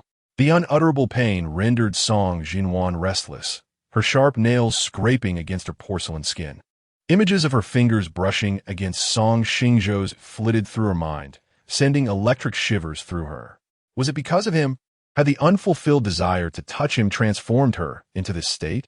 Crystal-clear tears swirled in her eyes as she widened them, determined to keep the tears from spilling over. Tears were a symbol of weakness. She aspired to be strong. She believed that through sheer willpower, she would endure. At Fei Shang Trading Company, the graceful secretary hurriedly pushed open the door to the president's office. "President, something terrible has happened." Meng Kuan, sipping tea, was startled by the secretary's exclamation, causing him to spill the entire cup of hot tea onto his lap. "What the hell? That scalded me," he exclaimed, flustered. "Can't you see I was having tea?" Meng Kuan hastily grabbed a tissue to dab at the damp spot on his trousers. "President, all banks have suspended lending to our company, and they demand that we repay the loans in full within the stipulated time." The secretary thrust a pile of related documents into Meng Kuan's arms. "Someone has reported our company to the tax bureau for tax evasion and falsifying accounts, and our shareholders are pulling out upon hearing the news." Meng Kuan sprang up from his chair, incredulous. "Impossible. Fei Shang is in a growth phase, generating substantial profits for shareholders annually. They wouldn't withdraw their investments over this. There must be another reason influencing their judgment. I need to make a call to clarify." At that moment, Meng Yu swaggered in, flanked by 8 bodyguards. After being brutally beaten the previous night at a bar, he had come to realize the importance of security and had doubled the number of bodyguards from 4 to 8. In order to exact revenge for the affront he suffered the previous day, he instructed his bodyguard to gather essential information about the perpetrator at a local bar. The individual in question was named Song Xingzhou, a former vice president of the Liu Group, who had been cast aside after being thoroughly exploited by the Liu family. Now residing in a dilapidated neighborhood, devoid of any support, Meng Yu relished tormenting those who were utterly helpless, for no matter how he inflicted suffering, no one would come to their aid or seek retribution on their behalf. They could only grovel at his feet, pleading for his mercy. He envisioned mutilating his face, shattering his limbs, and forcing him to drink his own urine from the ground. "Father, I was assaulted last night by a man named Song Xingzhou, a thug. Please lend me the security team. I intend to teach him a lesson." Meng Kuan contacted all the shareholders who had withdrawn their investments. Some did not answer, while others blocked him, but one close associate finally revealed the reason. Their company had offended Kong Qinghe, the wealthiest individual in the city. Feishan Company had no dealings with the Kong Group, and Meng Kuan had never even met Kong Qinghe, so how could he have angered such a powerful figure? It was only upon hearing his son's words that he realized the truth. "Meng Yu, you reckless fool, you are going to ruin me." Kong Qinghe's deceased husband bore the surname Song, just like the man who had entangled himself with Meng Yu. The chaos was undoubtedly instigated by him. In a fit of rage, Meng Kuan struck Meng Yu. Dazed from the blow, Meng Yu protested, "Dad, it was just a request for the security team. Why are you hitting me? It's because of you that Feishang is going bankrupt. I ought to beat you to death." Meng Kuan unleashed a furious blow upon Meng Yu's face, causing blood to gush from his once rosy cheeks. It was over, utterly finished. The family business he had painstakingly built over decades was lost in an instant due to his son's folly and a grave misstep against the wrong person. "Father, what madness is this? I am your flesh and blood. You are trying to kill me." With a belt in hand, Meng Kuan struck Meng Yu mercilessly, leaving him with no chance to defend himself. As Meng Yu curled up on the ground, cradling his head, he could only roll helplessly. "Perhaps it would be best to end your life. You refuse to temper that foul temper of yours, always causing trouble." In a moment of clarity, Meng Yu stuttered, "Is it Song Xingzhou? Isn't he an orphan with no connections?" The husband of the chairperson of the Kong Group also bore the surname Song. "Oh!" Meng Yu's legs trembled violently, and he lost control of his bladder in fear. Crawling to his father's feet, he clutched Meng Kuan's leg tightly, pleading, "Father, I don't want to die. Please save me." Meng Kuan cast aside the broken belt, his expression one of despair. It was too late. Far too late for any words of comfort. That night, Feishan Company declared bankruptcy, and Meng Kuan jumped to his death. In the hospital, Meng Yu could not bear the weight of his newfound nothingness and leaped from the rooftop, ending his own life. Song Xingzhou dreamed of his experiences when he was first adopted by his initial foster father, Qin Xuan, who had once been a skilled technician at an auto repair shop, only to be laid off when the factory went bankrupt. Qin Xuan had been unable to find employment, and his spirits gradually sank. He spent his days either drinking or sleeping, and when intoxicated, he would unleash his pent-up anger upon the weaker Song Xingzhou. Initially, he resorted to verbal abuse, which Song silently endured. However, as Qin Xuan grew dissatisfied with mere insults, he escalated to physical violence. The first time he lashed his belt against Song's back. The gentle yet resolute Kong Qinghe descended like an avenging angel. She deftly evaded Qin Xuan's assault, seized the belt from his grasp, and retaliated with a swift strike, leaving him reeling in pain. The little one danced around, joyfully exclaiming that his mother was truly remarkable. It was a beautiful dream, so much so that the following day, upon seeing Kong Qinghe, Song Xingzhou still believed he was caught in a reverie. He beamed a radiant smile at her, and as she looked on in astonishment, he closed his eyes and collapsed to the ground. "Xingzhou, wake up! Don't frighten your mother." Chapter 20. Kong Qinghe cooks personally on Saturday at 9 o'clock. At the Gemini Manor, Kong Qinghe silenced her alarm and made her way to the kitchen to prepare lunch. A successful career woman, she had, however, struggled as a mother. Before her marriage, she devoted herself entirely to her role as the president of the Kong Group, often working late into the night. After marrying her husband, Song Xingzhou, she began to invest more time and energy into her family. As her child grew within her, her love for the unborn child deepened immensely.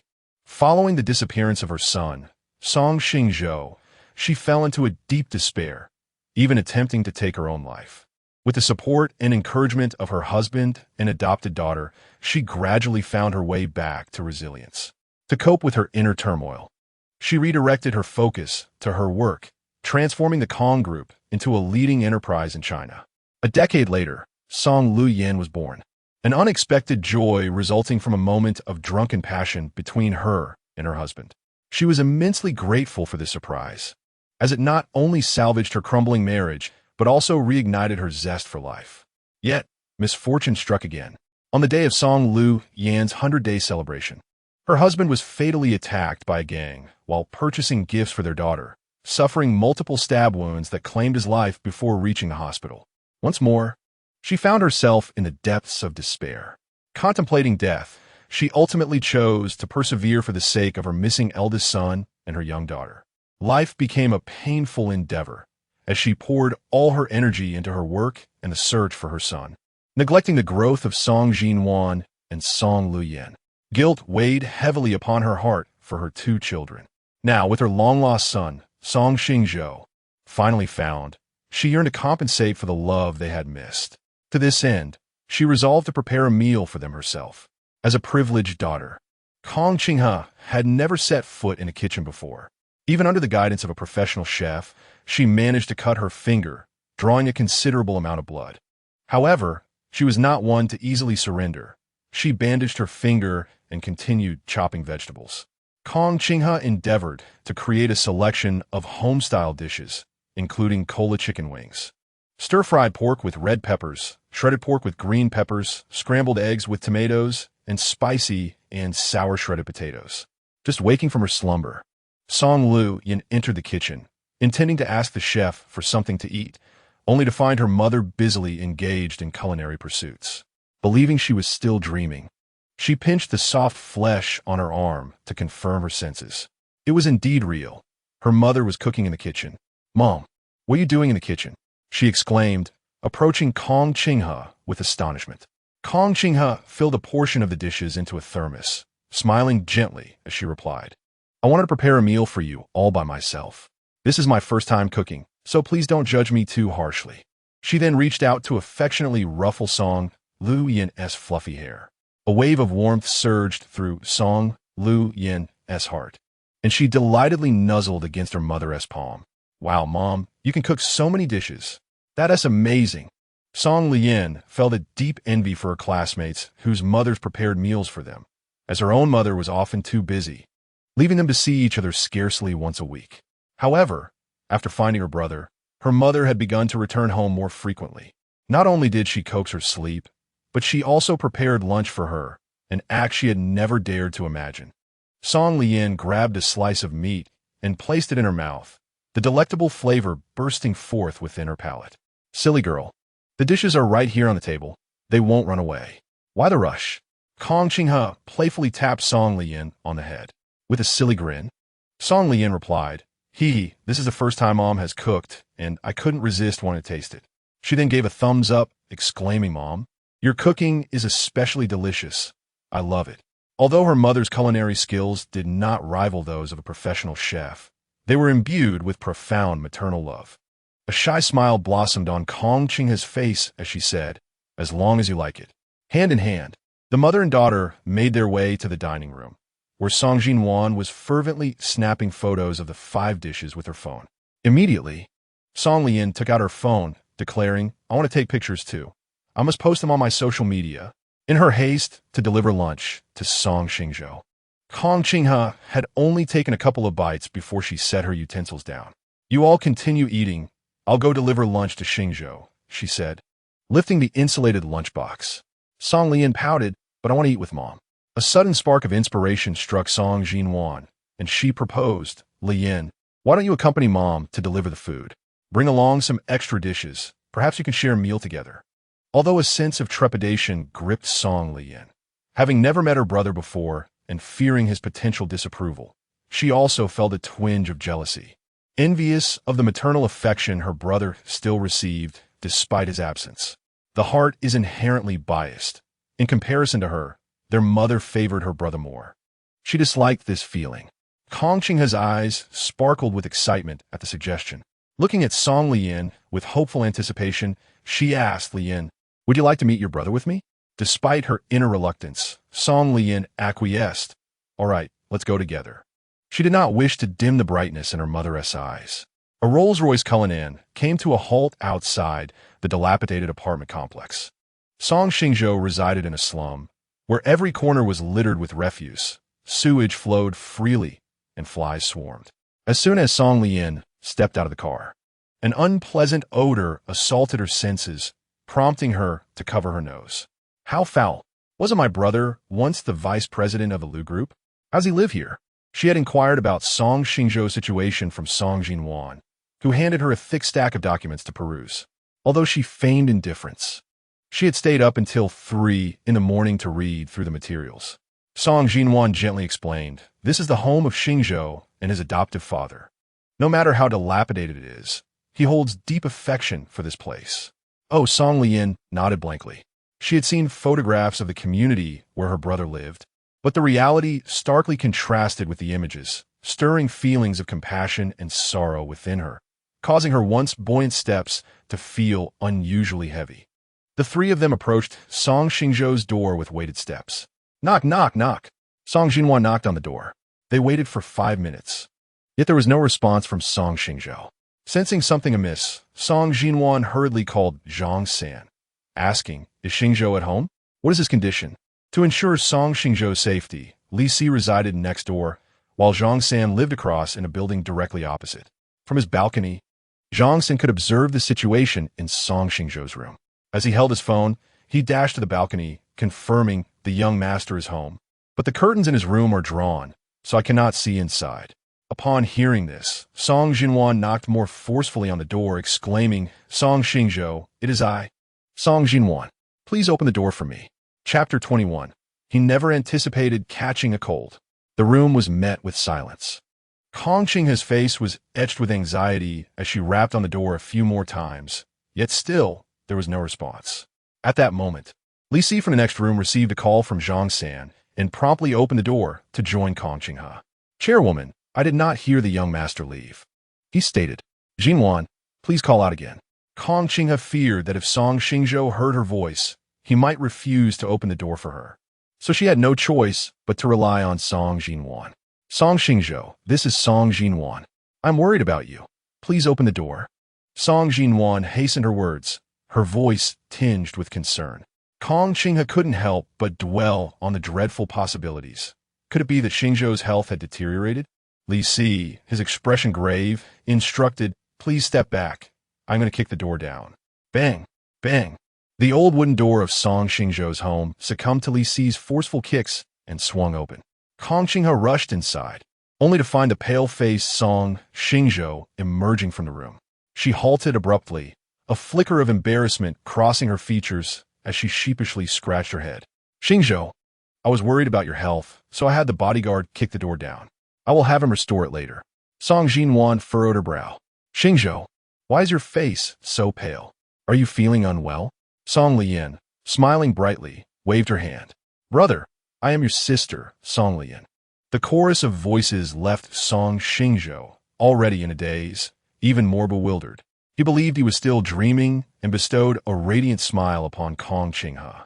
This marked the first time he had smiled at her, nearly causing her to faint from excitement.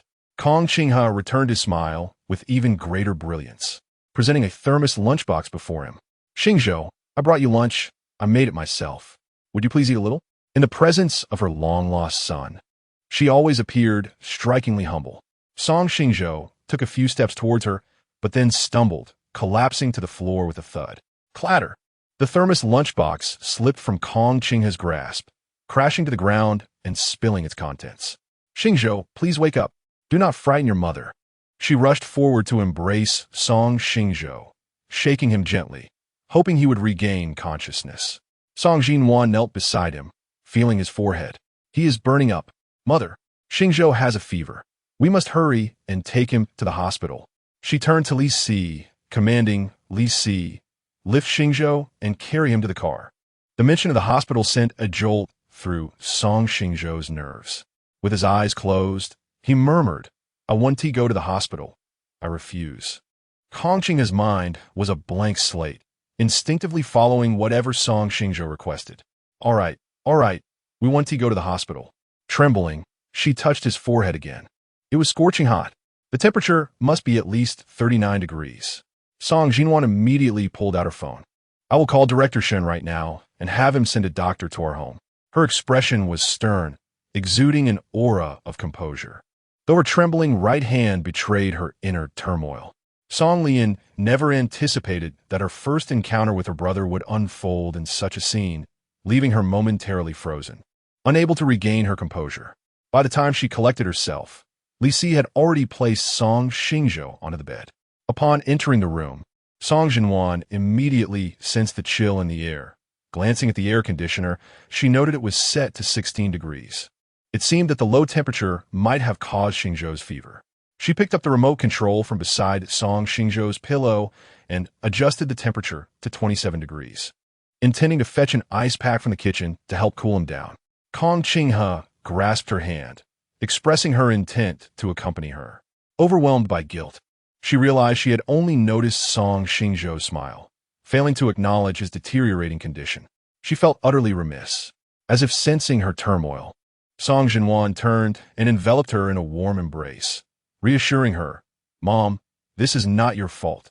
Do not blame yourself. Kong Qinghe forced a smile that resembled more of a cry than a laugh. After approximately 20 minutes, the doctor arrived. Following a thorough examination, the physician concluded that Song Xingzhou had caught a chill and prescribed an antipyretic injection along with some medication. You both may head back. I will stay here with the doctor to keep Xingzhou company, Kong Qinghe said softly, holding Song Xingzhou's right hand. Concerned for her mental state, Song Xingzhou decided to remain. Liu Ruyan, you should return home. I'll stay here with Mom and come back later. Song Lian hesitated slightly, expressing her desire to remain with their mother. Song Xingzhou gently took Song Lian's hand, leading her out of the master bedroom to grant mother and son some private time. Mom, my sister and I will wait outside. If anything happens, just call out and we will hear you, she assured. Kong Qinghe pressed Song Xingzhou's hand against her cheek, tears streaming down her face like rain on a pear blossom. Xingzhou, Mom is here with you. I am not going anywhere. Please awaken. By the time Song Xingzhou regained consciousness, it was already 4 in the afternoon. He opened his eyes, staring blankly at the familiar ceiling, recalling that he had fainted. The last image in his mind being Kong Qinghe's anxious expression. Abruptly, he sat up in bed, noticing that something was gripping his right hand. Looking down, he saw Kong Qinghe asleep, her head resting on the edge of the bed, holding his hand. To avoid disturbing her rest, Song Xingzhou lay back down. He closed his eyes, reflecting on the events that had transpired. Last night, he had lowered the air conditioner to 16 degrees in an attempt to cool off. The summer blanket he had covered himself with was kicked aside during his dreams, leaving him feeling alternately cold and hot, prompting him to pull the blanket back over himself. In a daze, he had heard knocking at the door, but feeling dizzy, he wished to continue sleeping. He thought the knocking would cease after a while, but instead, it was followed by a forceful banging, prompting him to rise and exit the bedroom. Seeing the frantic Kong Qinghe, he initially believed he was still dreaming and offered her a faint smile before collapsing again. In his heart, Song Xingzhou silently screamed. He merely adjusted the air conditioner for comfort, never anticipating that he would catch a cold and develop a fever. Song Xingzhou cautiously entered the master bedroom, extending her delicate hand to rest upon Song Xingzhou's forehead. A tingling sensation akin to an electric shock coursed through her limbs, igniting a euphoric murmur within her heart. How delightful it felt. She yearned to embrace him, to explore other parts of his being. Yet no, that would not do. You are not well acquainted with him. Such liberties are forbidden. Song Xingzhou whispered to herself, forcing her desires to subside. The warmth of Song Xingzhou's forehead had become bearable, and she exhaled softly in relief. Just as she withdrew her hand, Song Xingzhou unexpectedly opened his eyes, startling her. She felt an urge to scream, but recalled that Kong Qinghe was still deep in slumber, prompting her to swiftly cover her mouth. Once her heartbeat had calmed, she gently inquired, "Are you awake?" Chapter 22. The untroubled Kong Qinghe personally cares for Song Xingzhou. A fever-reducing patch adorned Song Xingzhou's forehead, his cheeks flushed with a delicate hue, and his lips parched and cracked. Song Zhuan furrowed her brows, a wave of compassion swelling within her. "Do you want some water?" Song Xingzhou nodded his head like a chick pecking at grains. How endearing, she thought, the way he nodded. A flurry of cherry blossoms danced in her heart as she cleared her throat, suppressing her infatuation. "I will fetch you a glass of water. Just wait a moment." What should she do? Song Xingzhou gazed down at the slumbering Kong Qinghe, uncertain of how to address her. Director Kong? This title felt excessively distant given their blood relation. Mother? Yet they were strangers, having never truly interacted. The word eluded him.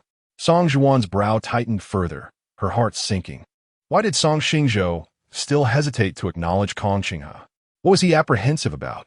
She confronted him directly. "Xingzhou, what are your concerns? Why do you hesitate to call her mother?" He turned his head, avoiding her fervent gaze. "I'm not ready yet," including this encounter. Song Xingzhou had met Kong Qinghe only 3 times. He could not deceive himself into calling a stranger mother. Song Zhuan understood that haste would yield no fruitful results. The mother and son required time to adapt to one another. Yet, she witnessed the once resplendent Kong Qinghe, akin to a blooming rose, gradually withering, and she could not bear to let her endure the anguish of failing to recognize her own son.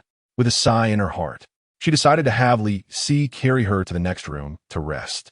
Song Xingzhou opened his mouth, seemingly wanting to say more, but Kong Qinghe slowly stirred awake. A faint smile graced her lips. "Xingzhou, you're finally awake. Mother was so worried about you." With that, she joyfully dashed outside to summon a doctor for Song Xingzhou. The doctor measured his temperature, noting it had dropped to 36 degrees. "Young man, don't take your health for granted by setting the air conditioning too low. We caught it early. What if you had damaged your brain?" Song Xingzhou sat obediently on the bed, appearing eager to learn. "Yes, I understand. Thank you, doctor."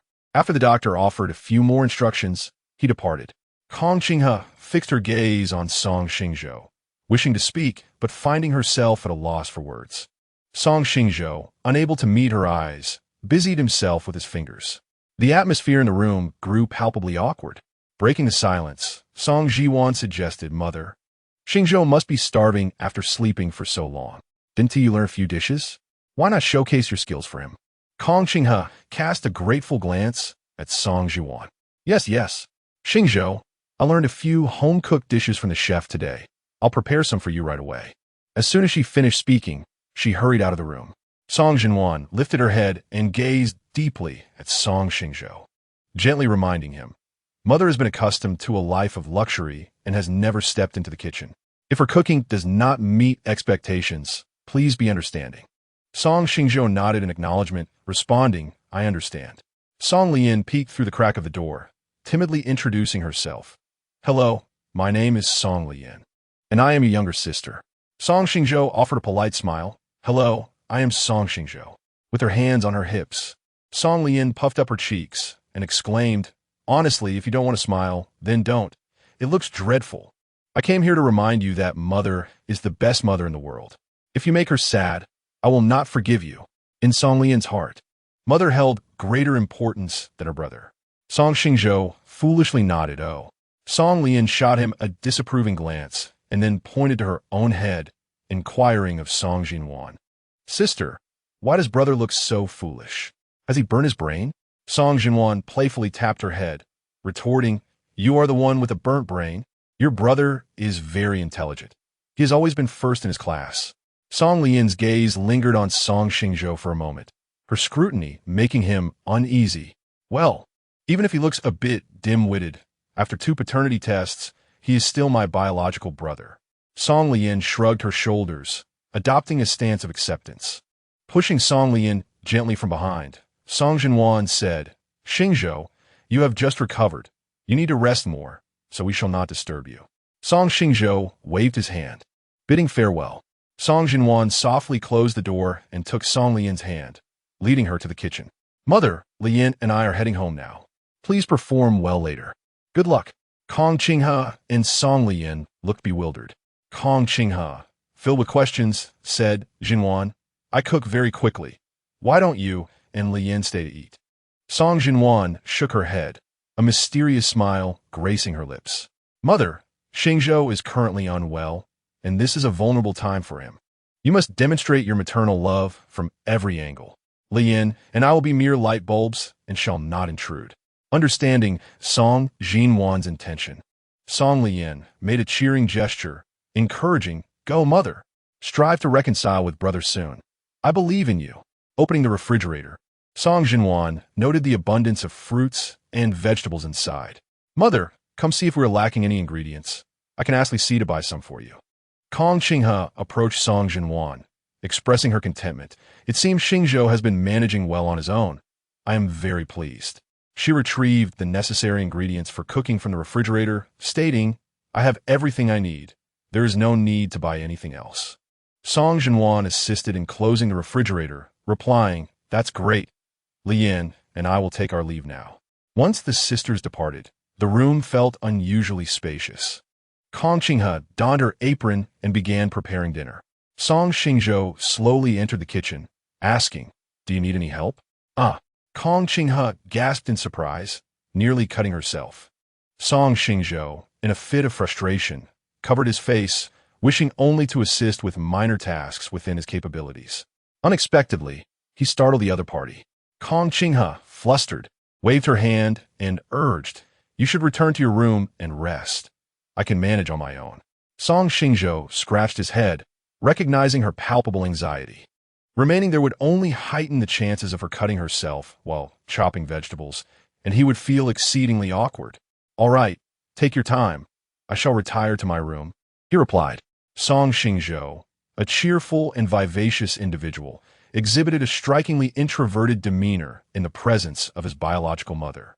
Perhaps the fear of losing something precious rendered him increasingly cautious. Kong Qinghe stammered, No problem. Once dinner is ready, I will call you. Song Xingzhou found himself stuttering as well. Oh, okay, thank you. The mother and son exchanged glances, and then they both burst into laughter. Chapter 23. Kong Qinghe is not just a one-sided effort. The tension between Kong Qinghe and Song Xingzhou dissipated instantly. Kong Qinghe touched her nose, feeling a bit embarrassed. I was too anxious. Song Xingzhou shook his head. It's all right. I am quite nervous as well. He cleared his throat and spoke solemnly. I will go rest now. If you need any assistance, please do not hesitate to ask. A warm surge filled Kong Qinghe's parched heart, and she nodded heavily. I will. After about an hour, Kong Qinghe knocked on the door of the master bedroom. Xingzhou, dinner is ready. Shall we eat together? As she uttered the last few words, she could not help but feel her eyes welling up. This was the first time in 25 years that they would sit together for a meal. Creak. Song Xingzhou opened the door. All right, thank you. Kong Qinghe playfully scolded. Silly child. I am your mother. There's no need to say thank you. Song Xingzhou, feeling a mix of apprehension, nodded. Okay. Come and taste my cooking. Kong Qinghe beckoned him to the table. Song Xingzhou sat upright, feeling more nervous than when he had to give a speech in front of the entire school. Kong Qinghe handed him a generous bowl of rice. This was her second attempt at cooking. In a rush, she recreated the dishes she had learned at noon. Her learning ability was exceptional. After her clumsy first attempt, she quickly mastered the technique during her second. She eagerly observed Song Xingzhou. Xingzhou, please try my dishes and let me know how they are. Song Xingzhou swallowed hard and slowly picked up a piece of braised pork to taste. The braised pork was rich yet not greasy, melting in his mouth. After the first bite, he craved a second. Unable to contain himself, Song Xingzhou gave a thumbs up. Delicious, truly delicious. I want another piece. Surrounding Kong Qinghe were faintly floating pink blossoms, and her heart felt as sweet as honey. She promptly placed a piece of braised pork in Song Xingzhou's bowl, saying, If you find it tasty, do eat more. She then served him other dishes as well, not wanting to feel guilty. Song Xingzhou picked up a pair of chopsticks full of shredded pork with green peppers for Kong Qinghe. Don't just serve me. You should eat too. He glanced at the array of dishes on the table and casually remarked, "It's strange. All the dishes you made are my favorites." Kong Qinghe joyfully took a bite of the dish he had served her. "Really? These are also my favorite dishes. We truly share a bond." The investigation report from Song Jiwen had meticulously recorded Song Xingzhou's preferences, and Kong Qinghe remembered them all after a single read. These 5 dishes were specially prepared for him. A sense of happiness filled Song Xingzhou's heart. This was what it felt like to be cherished by family. In his past life, whenever he dined out with Liu Ruyan, she would only order what she liked, never inquiring about his preferences. Until her passing, she remained unaware that he was allergic to celery. Delicious, truly delightful. To be honest, Kong Qinghe's culinary skills were merely at a novice level, not quite matching the prowess of Song Xingzhou, who had been cooking for over 20 years. Yet, Kong Qinghe infused her deep affection for her child into every dish, rendering Song Xingzhou unable to restrain the tears that brimmed in his eyes. Although Song Xingzhou could have adorned his praise for Kong Qinghe's cooking with florid language, his mind was a blank slate, and he could only desperately utter the words delicious. Kong Qinghe was profoundly touched by Song Xingzhou's enthusiastic response. She finally realized that she was not alone in her fervor, as they both quietly endeavored to adapt to each other's presence. How wonderful, truly wonderful. Kong Qinghe had a modest appetite, feeling satiated after just a small bowl of rice. With her right hand propped under her chin, she contentedly watched Song Xingzhou eat. His eyes sparkled with delight, his cheeks puffed adorably, resembling a charming little hamster. Simply observing him partake in his meal filled Kong Qinghe with immense satisfaction. Recently recovering from serious illness, Song Xingzhou's appetite was not robust. Nevertheless, to honor Kong Qinghe's heartfelt intentions, he resolutely finished every dish laid before him. "The food you prepared is absolutely delicious. I've polished off everything." Song Xingzhou reclined on the sofa, his right hand incessantly rubbing his belly. Kong Qinghe turned her head to wipe away tears that symbolized happiness. Sighing softly at the sight of her tears, Song Xingzhou pondered.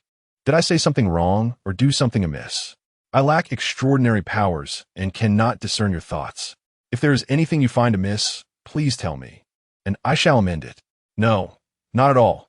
You have done splendidly," Kong Qinghe replied, shaking her head vigorously. A hint of sorrow flickered in Song Xingzhou's eyes. "Then why are you crying?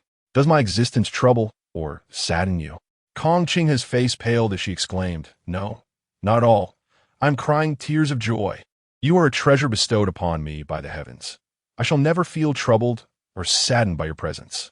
After drying her tears, she bestowed upon Song Xingzhou a radiant smile that sparkled like sunshine. "Xingzhou, thank you for sharing this meal with me. Ever since your disappearance, I have often dreamt of dining together with you, and this dream has persisted for 25 years. Today, it has finally come to fruition. Thank you." The smile on Kong Qinghe's face was genuine and possessed an unparalleled infectiousness, causing Song Xingzhou to join her laughter, his heart lightened by her joy. After their meal, the mother and son collaborated in the kitchen to wash the dishes. Song Xingzhou soaped the plates, handing them to Kong Qinghe, who rinsed them with clean water before placing them in the cupboard. Each of their movements flowed seamlessly, as if they had performed this ritual countless times before. Subsequently, they sat together to watch a film, with Song Xingzhou selecting a comedy, his favorite, to share with Kong Qinghe. Having been preoccupied with work, Kong Qinghe had never found a time to sit down and watch an entire movie. She was taken aback by how hilarious the film was, laughing heartily, and even as it concluded, she felt an insatiable longing for more. "Xingzhou, that movie was absolutely hilarious. Are there any similar films?" At that moment, Kong Qinghe's heart brimmed with joy.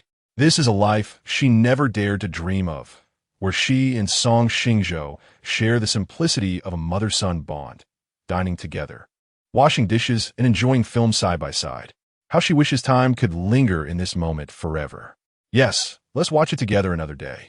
The affirmation of her beloved film from a family member brought an unparalleled sense of fulfillment to Song Xingzhou. In the blink of an eye, it was 11 o'clock at night, time to retire. Kong Qinghe, citing the long journey home, requested to stay over. Without a moment's hesitation, Song Xingzhou consented and arranged for her to sleep in the guest room. Knock, knock, knock. Just as Song Xingzhou finished his nightly routine and prepared for sleep, he heard a knock at the door. Please come in. Chapter 24. Illness descends like a mountain, departing like threads after her bath. Kong Qinghe exuded a hazy beauty, a stark contrast to the stern and unsmiling image that Song Xingzhou had seen on television. At this moment, she radiated a unique maternal glow, reminiscent of the motherly figure that Song Xingzhou had envisioned during his childhood. As she entered, carrying a tray adorned with 2 cups of warm milk, Kong Qinghe had just searched on her phone for tips on being a good mother. She had stumbled upon suggestions for warming milk for her child and narrating bedtime stories. Without delay, she prepared a cup of warm milk for Song Xingzhou and selected The Little Prince as the story for his bedtime. Xingzhou, a cup of warm milk will aid your slumber, she said, placing the tray on the bedside table before handing 1 cup to him. As Song Xingzhou recalled the advertisements from his childhood, he remembered the gentle mother bringing a cup of milk to her child before bedtime, kissing the child's forehead as he finished his drink. He had envied the children in those commercials, longing for his own biological mother to find him and bestow a similar affectionate kiss upon him. Would he receive a kiss from his mother today? An anxious anticipation stirred within him. Maintaining a calm demeanor, Song Xingzhou sat up in bed. All right. Kong Qinghe watched with boundless affection as her son drank the milk, then finished her own cup in one swift motion. Xingzhou, your mother is just next door. If you feel uncomfortable at night, just call for me, and I'll come immediately, she reassured him, carrying the empty cup away. However, as the door closed behind her, Song Xingzhou realized he had not received the kiss he had hoped for. A tinge of disappointment flickered within him, yet he quickly reconciled with the thought. The children in the advertisements were merely 7 or 8 years old, while he was a 25-year-old man. There were boundaries between genders, and Kong Qinghe would certainly not engage in such affectionate behaviors. A minute later, there was a knock on Song Xingzhou's door once more. What could Kong Qinghe possibly want at this late hour? A large question mark floated above his head. Come in. Kong Qinghe's palms were clammy with sweat as she clenched her fists, silently encouraging herself. You can do this. Summon your calm courage. She parted her lips to speak, yet stumbled over her first words. Oh no, she was unsure how to approach him. Should she say directly, Xingzhou, I wish to tell you a bedtime story? Or perhaps more delicately, Xingzhou, I have a small wish to narrate a bedtime story for you. Would you help me fulfill this desire? Her inner turmoil intensified. This wish may be too much for Xingzhou, she thought, feeling unable to voice it. Did you need something from me? As her nervousness heightened, she inadvertently exuded an aura of authority that startled Song Xingzhou. Had he done something to displease her, prompting her to seek him out? In a hushed tone, Kong Qinghe finally managed to say, I want to tell you a bedtime story. A simple statement, yet spoken by Kong Qinghe with a stammer. At last, Song Xingzhou's anxious heart found solace. He murmured, so that's how it is. I thought it was something significant. What did you say? I didn't catch that. Song Xingzhou's voice was too soft for Kong Qinghe to comprehend. He immediately shook his head, saying nothing further. Come sit here. He shifted inward, gesturing for Kong Qinghe to take a seat at the edge of the bed. What bedtime story would you like to share? With half her bottom perched on the bed's edge, she sat upright, the little prince. To her, Song Xingzhou was the singular little prince of her heart. I understand. Please go ahead. I will listen attentively. Bedtime stories are meant to lull children to sleep, and Song Xingzhou behaved like a dutiful student, absorbed in the narrative. A stark contrast that left Kong Qinghe both amused and exasperated. Just share casually. You needn't be so serious. It makes me particularly nervous. Beads of sweat formed on her forehead due to her anxiety as she trembled slightly, opening the electronic book of the little prince, and gently began narrating the enchanting tale to Song Xingzhou. A lamp on Song Xingzhou's bedside table cast a warm, soft glow reminiscent of the warmth of Kong Qinghe's affection. Accompanied by her soothing voice, Song Xingzhou gradually drifted into slumber. From her initial nervousness to a state of relaxed joy, Kong Qinghe paused when she noticed Song Xingzhou had fallen asleep.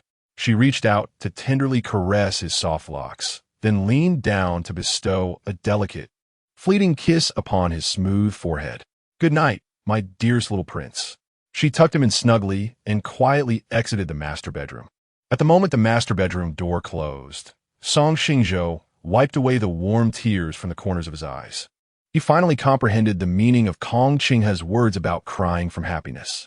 His heart swelled with elation. His entire being felt light and at ease. He felt an overwhelming urge to run a few laps around the neighborhood, to let out a joyful howl to the heavens, and to sing a few songs. So this is what a mother's kiss feels like, imbued with infinite tenderness and reverence. He genuinely grasped the depth of Kong Qinghe's love for him. "Mother." Song Xingzhou whispered her name softly as he prepared to sleep. These two syllables seemed imbued with magic. Uttering them restored his hope and courage. The following morning at 8 o'clock, the alarm clock set by Kong Qinghe rang. To avoid disturbing Song Xingzhou's slumber, she promptly silenced it. Today she intended to rise early to prepare a traditional Chinese breakfast for him. She had already planned the menu and had even consulted the family chef for recipes the day before. After a brief freshening up, she ventured into the kitchen to begin her culinary endeavors, only to be surprised by the fact that Song Xingzhou had risen even earlier than she. The kitchen was enveloped in a gentle mist, filled with the sweet aroma of pumpkin porridge, as Song Xingzhou, donned in a black apron, busily attended to his tasks with admirable efficiency. Kong Qinghe's heart inexplicably tightened with concern for Song Xingzhou's health. "Xingzhou, allow me to prepare breakfast. You should retreat to your room and rest." Song Xingzhou responded with a gentle smile. "My fever has subsided. I feel invigorated, brimming with energy." He continued, "You exerted yourself preparing dinner for me last night. Let me reciprocate this morning. Breakfast will be ready shortly, so please take a seat in the dining room and wait a moment." Kong Qinghe hesitated slightly. "Shall I assist you?" The adage goes, illness descends like a landslide, yet departs like pulling threads. She worried that Song Xingzhou's condition might relapse. Song Xingzhou gently urged Kong Qinghe away from the kitchen, saying, "I am well aware of my own health. You need not fret. Just relax and await the meal." Chapter 25, Breakfast for Mother and Son. Approximately 10 minutes later, Song Xingzhou emerged from the kitchen, carrying a steamer filled with savory meat buns. Breakfast was ready. The dining table was adorned with a sumptuous spread featuring meat buns, pumpkin porridge, pan-fried dumplings, shredded bamboo shoots with pickled vegetables, scrambled eggs, and soybean milk. Kong Qinghe gazed at the breakfast prepared by Song Xingzhou, her heart heavy with mixed emotions. Her son should have enjoyed a life of luxury and ease, free from the burdens of household chores. The thought that her negligence had allowed him to be bullied at such a tender age, forcing him to learn to undertake so many domestic tasks, brought tears to her eyes. What should she do? The urge to cry welled up within her, but she knew that Xingzhou disliked seeing her in tears. She had to hold back, at least until she was out of his sight. Picking up the phone resting on the table, she nervously inquired, "This is my first time tasting the breakfast you made with your own hands. May I take some photos?" A pang of bitterness struck Song Xingzhou's heart. He had hoped that, after spending time together yesterday, the distance between them would begin to dissipate. Yet to his dismay, in just one night, their relationship had reverted to its previous, awkward formality. Had his earlier aloofness truly wounded her heart? He wondered if it was too late for him to change. With a slight smile curling at the corners of his lips, he replied, "Go ahead and take your pictures." Kong Qinghe's eyes sparkled with joy as she raised her phone, capturing dozens of shots. Although it was merely a simple breakfast, Song Xingzhou had anticipated she would take just a few photos.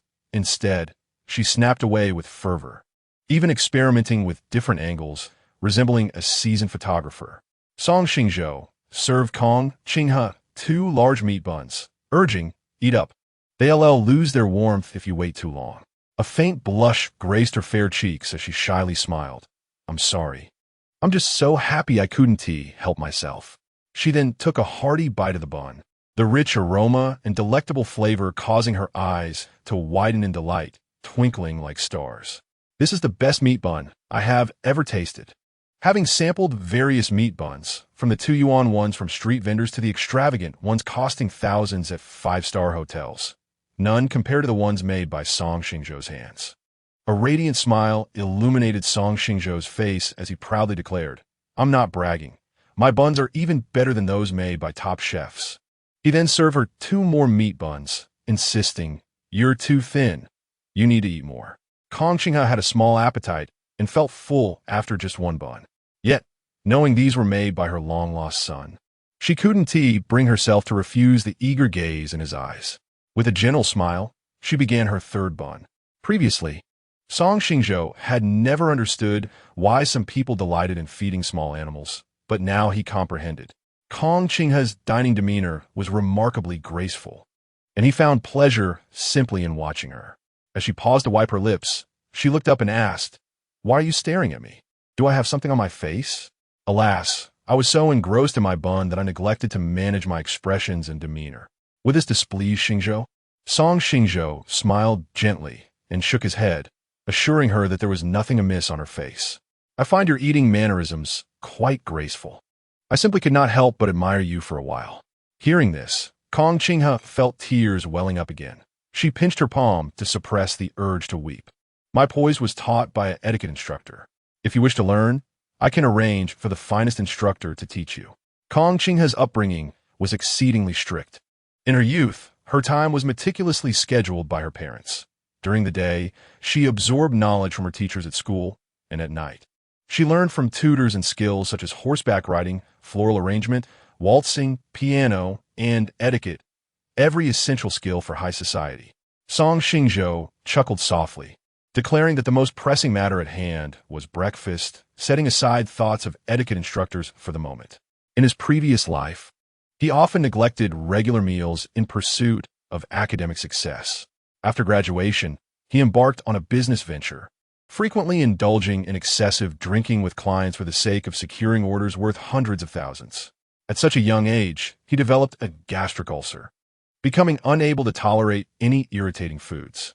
Kong Qinghe ladled a bowl of pumpkin porridge for Song Xingzhou, reminding him that he had been too preoccupied with watching her eat buns, leaving their breakfast untouched. "First, have some pumpkin porridge to warm your stomach." He raised the bowl and took a generous sip. The table, laden with breakfast, was soon cleared by the 2 of them, and Kong Qinghe's belly was pleasantly full. While washing the dishes in the kitchen, Song Xingzhou suddenly felt a wave of dizziness. He touched his forehead, finding it slightly warm, an indication of fever. Noticing his discomfort, Kong Qinghe inquired, "What is it? Are you running a fever?" He nodded, indicating that his forehead felt hot. Kong Qinghe's rosy cheeks turned pale with concern. She anxiously took his hand and led him to the master bedroom. "Lie down for a moment. I will fetch the medicine box." After measuring his temperature, the thermometer read 38 degrees Celsius. He had a fever once more. Kong Qinghe, filled with worry, retrieved a fever-reducing patch and medicine, then hurried to the kitchen for a glass of warm water. Once Song Xingzhou applied the patch, he swallowed the medicine with the warm water. Kong Qinghe gently ran her fingers through his hair, saying, "Sleep now. I will stay here with you." To soothe him into slumber, she began humming a lullaby. Once Song Xingzhou was deeply asleep, Kong Qinghe rubbed her own aching stomach. She felt particularly unwell, experiencing bloating and acid reflux, and the urge to burp that would not come. Suddenly, a wave of nausea hit her, prompting her to rush to the bathroom. As she grimaced, her brow furrowed tightly, tears of pain brimming in her eyes. She expelled everything she had consumed that morning until only bile remained. At that moment, Song Xingzhou pushed open the bathroom door and entered. He knelt beside her, his rough yet warm hand gently stroking her back, reassuring her, "Just let it out. You will feel better afterward." Kong Qinghe looked at Song Xingzhou with a hint of surprise. She had held off on revealing her distress until he fell into a deep sleep, not wanting him to witness her disheveled state. To her dismay, her retching had roused the slumbering Song Xingzhou, leaving her with an uncomfortable feeling. Noticing the guilt reflected in her eyes, Song Xingzhou gently reassured her, "It's all right. I'm naturally a light sleeper." Moments later, he supported the frail Kong Qinghe as they made their way to the guest room. "Allow me to prepare a soothing herbal remedy for your stomach," he offered. Kong Qinghe grasped his hand, preventing him from leaving. "I'm truly sorry. I feel so inadequate. I have squandered your kindness and caused you unnecessary worry and sorrow." Chapter 26. Is there still a chance for you and Liu Ruyan to reconcile? Suddenly, Song Xingzhou embraced her tightly, exclaiming, "Do not apologize to me. This is not your fault. It is entirely my blame. Knowing well that you suffer from chronic gastritis, I still allowed you to consume such a copious breakfast. I should have been more considerate. The next time you cannot eat, please do not hesitate to inform me. Do not force yourself." Filled with remorse, Song Xingzhou lamented that he had only thought of encouraging Kong Qinghe to eat more and gain weight, failing to recognize that her frail stomach could not possibly digest such a large quantity of food. Kong Qinghe gently patted Song Xingzhou's back, saying, "I am your mother. This is the first breakfast you have prepared for me in 25 years. Even if it were poison, a mother would consume it." Releasing his embrace, Song Xingzhou's face was etched with confusion. "Why are you so kind to me? Is it merely because you are my mother?" Kong Qinghe felt a tightening in her heart, a thin layer of sweat forming on her back as she uttered the words she had pondered repeatedly.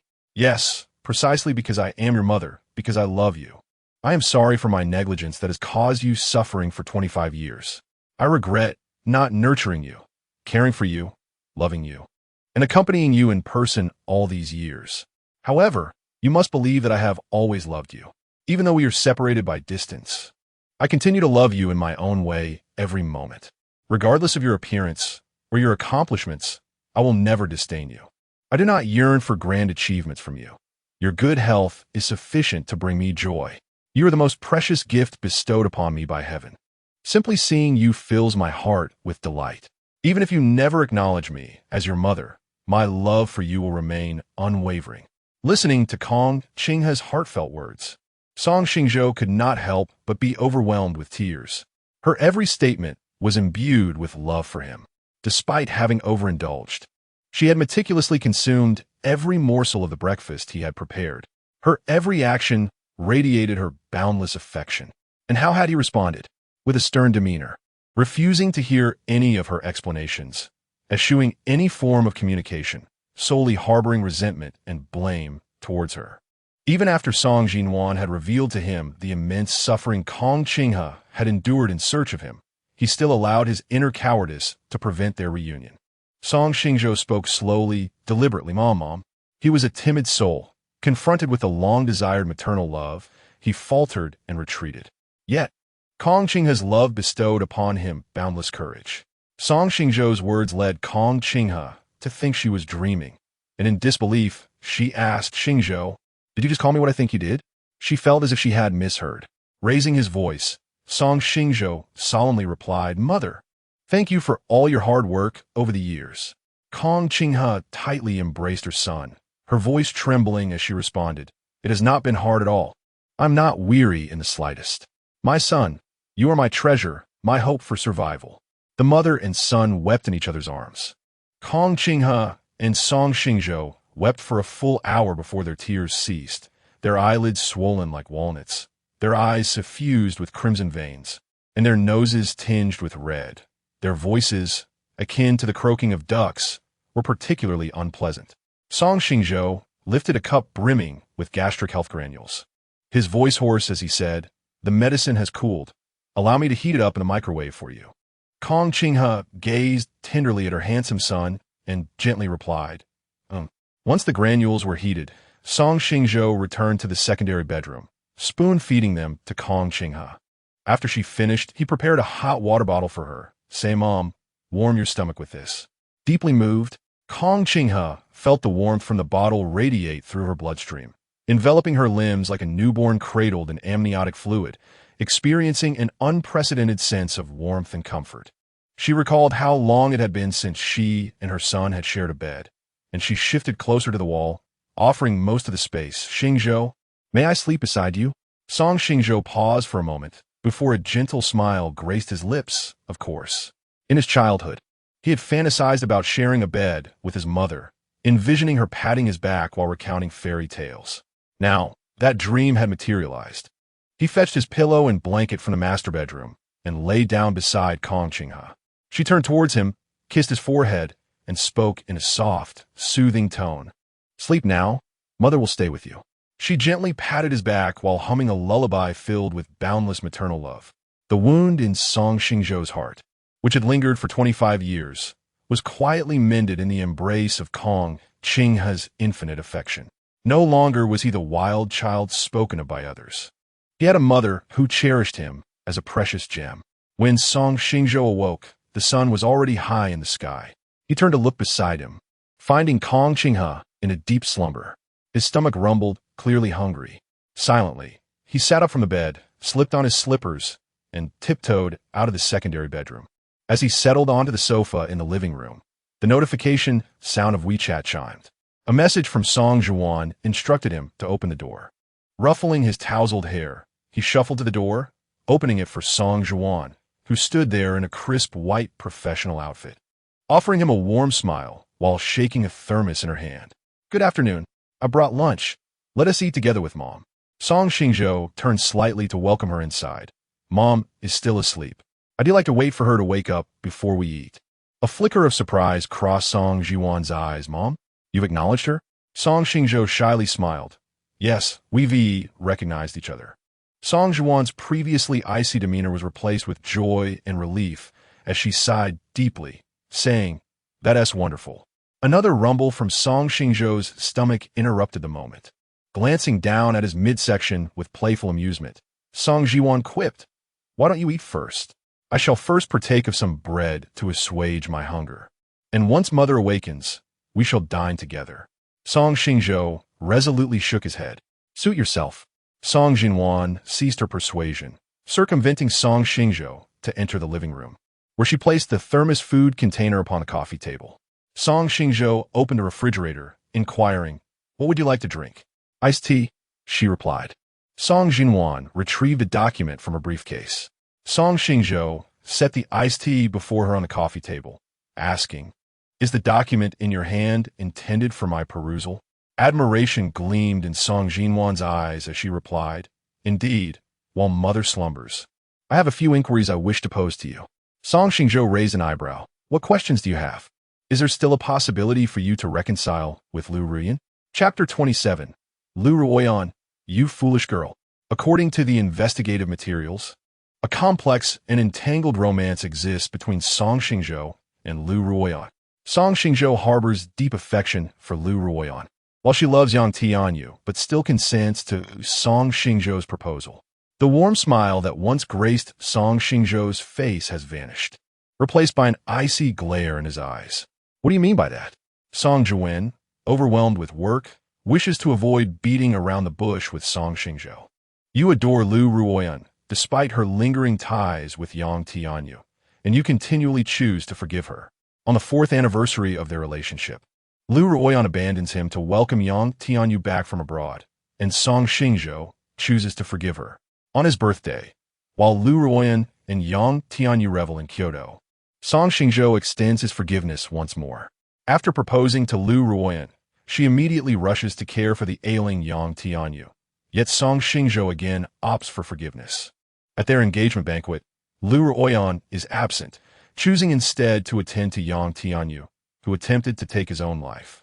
In a rare display of resolve, he announces the cancellation of their engagement before the gathered guests, effectively severing ties with Liu Ruyan. Song Zhuan is present, hearing various rumors about the pair. To her, Song Xingzhou appears to be utterly consumed by love. It is conceivable that a tearful display from Liu Ruyan would lead him to regret his decision. Song Xingzhou swiftly peruses the documents before looking up at Song Zhuan. "Has Mother seen this material?" Song Zhuan shakes her head, explaining that it was just compiled by a private investigator, and she has yet to share it with their mother. With a sigh of relief, Song Xingzhou tears the documents into shreds, pleading with her not to inform her mother. Song Zhuan hesitates, recalling how her previous concealment of Song Xingzhou's 3 to 5 year history had displeased Kong Qinghe. If she were to hide this again, Kong Qinghe's wrath would surely follow. Mother is astute. Even if I remain silent, she will uncover the truth through her own channels. We cannot hide for long, and as her daughter, I do not wish to deceive her. Song Zhuan stands firm in her refusal. Song Xingzhou considers Song Zhuan's stubbornness, intending to persuade her further, but before he can speak, a commanding voice emerges from behind. "Zhuan is correct. Even if you conspire to keep secrets from me, I will learn the truth through my own connections. Furthermore, The rumors surrounding you and Liu Ruyan are rampant. Even I, focused solely on my career, have caught wind of several scandals. Kong Qinghe stands with her arms crossed, leaning against the doorframe. A jolt of anxiety grips Song Xingzhou. Mother, I did not intend to conceal this from you. This is a matter between Liu Ruyan, Yang Tianyu, and myself. You have enough on your plate without worrying about me. Kong Qinghe replies softly. I am grateful that Liu Yunfei cares for you, as if you were his own son. Yet I resent Zhao Ninian for casting you aside, and Liu Ruyan for her indecisiveness. Xingzhou, neither Zhao Ninian nor Liu Ruyan truly cares for you. They see you merely as a disposable tool. Song Xingzhou interrupts Kong Qinghe, asserting that he is aware of this. I am not soft-hearted. I simply wish to exact my own form of retribution. In a past life, Liu Ruyan betrayed him and even caused his demise. He harbored a desire to dismember her completely. How could he possibly rekindle any old flame with her? The enmity between him and Liu Ruyan was a knot that weighed heavily on his heart, and he yearned to unravel it himself. Kong Qinghe regarded Song Xingzhou with admiration. As the heir to the Kong group, if he were to be indecisive or overly compassionate, how could he ever hope to manage the vast empire of the Kong family? I understand now. I shall leave it to you to handle. Should you require assistance, do not hesitate to ask. Song Xingzhou responded with a simple smile. Thank you, Mom. In the Liu Group's chairman's office, Secretary Sun Ting hurriedly approached the door. Her knocking was insistent, reflecting her inner agitation. Please enter. Upon entering, she found Zhao and Yin engrossed in her work. Chairman, something dire has occurred. The Kong Group has terminated all collaborations with the Liu Group. The black pen in Zhao Yin's hand left a long streak on the A4 paper. She looked up, disbelief etched on her face. Is what you say true? Sun Ting nodded solemnly, then handed over the document she held. This is the termination notice from the Kong Group. All ongoing negotiations and contracts have been canceled. The Kong Group will transfer the penalty fees to our company account tomorrow. Impossible.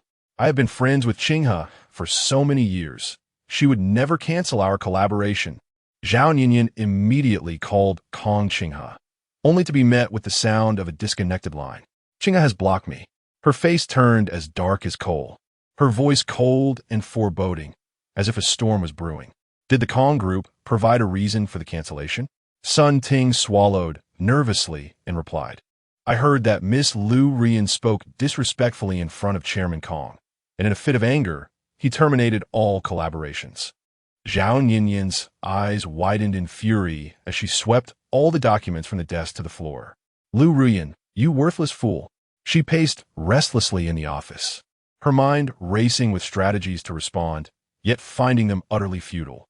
With her understanding of Kong Qinghe, it was evident that this time, Qinghe was genuinely severing ties with her. Liu Ruyan, this is all your fault, Zhao Ninian shouted as she stormed out of the chairman's office, taking the private elevator to confront Liu Ruyan. In the president's office, a document lay spread across the wooden desk as Liu Ruyan stared blankly at it for an hour. Today, Song Xingzhou had yet to contact her. This was the longest period they had engaged in a Cold War. She had a temper and often initiated these silent standoffs.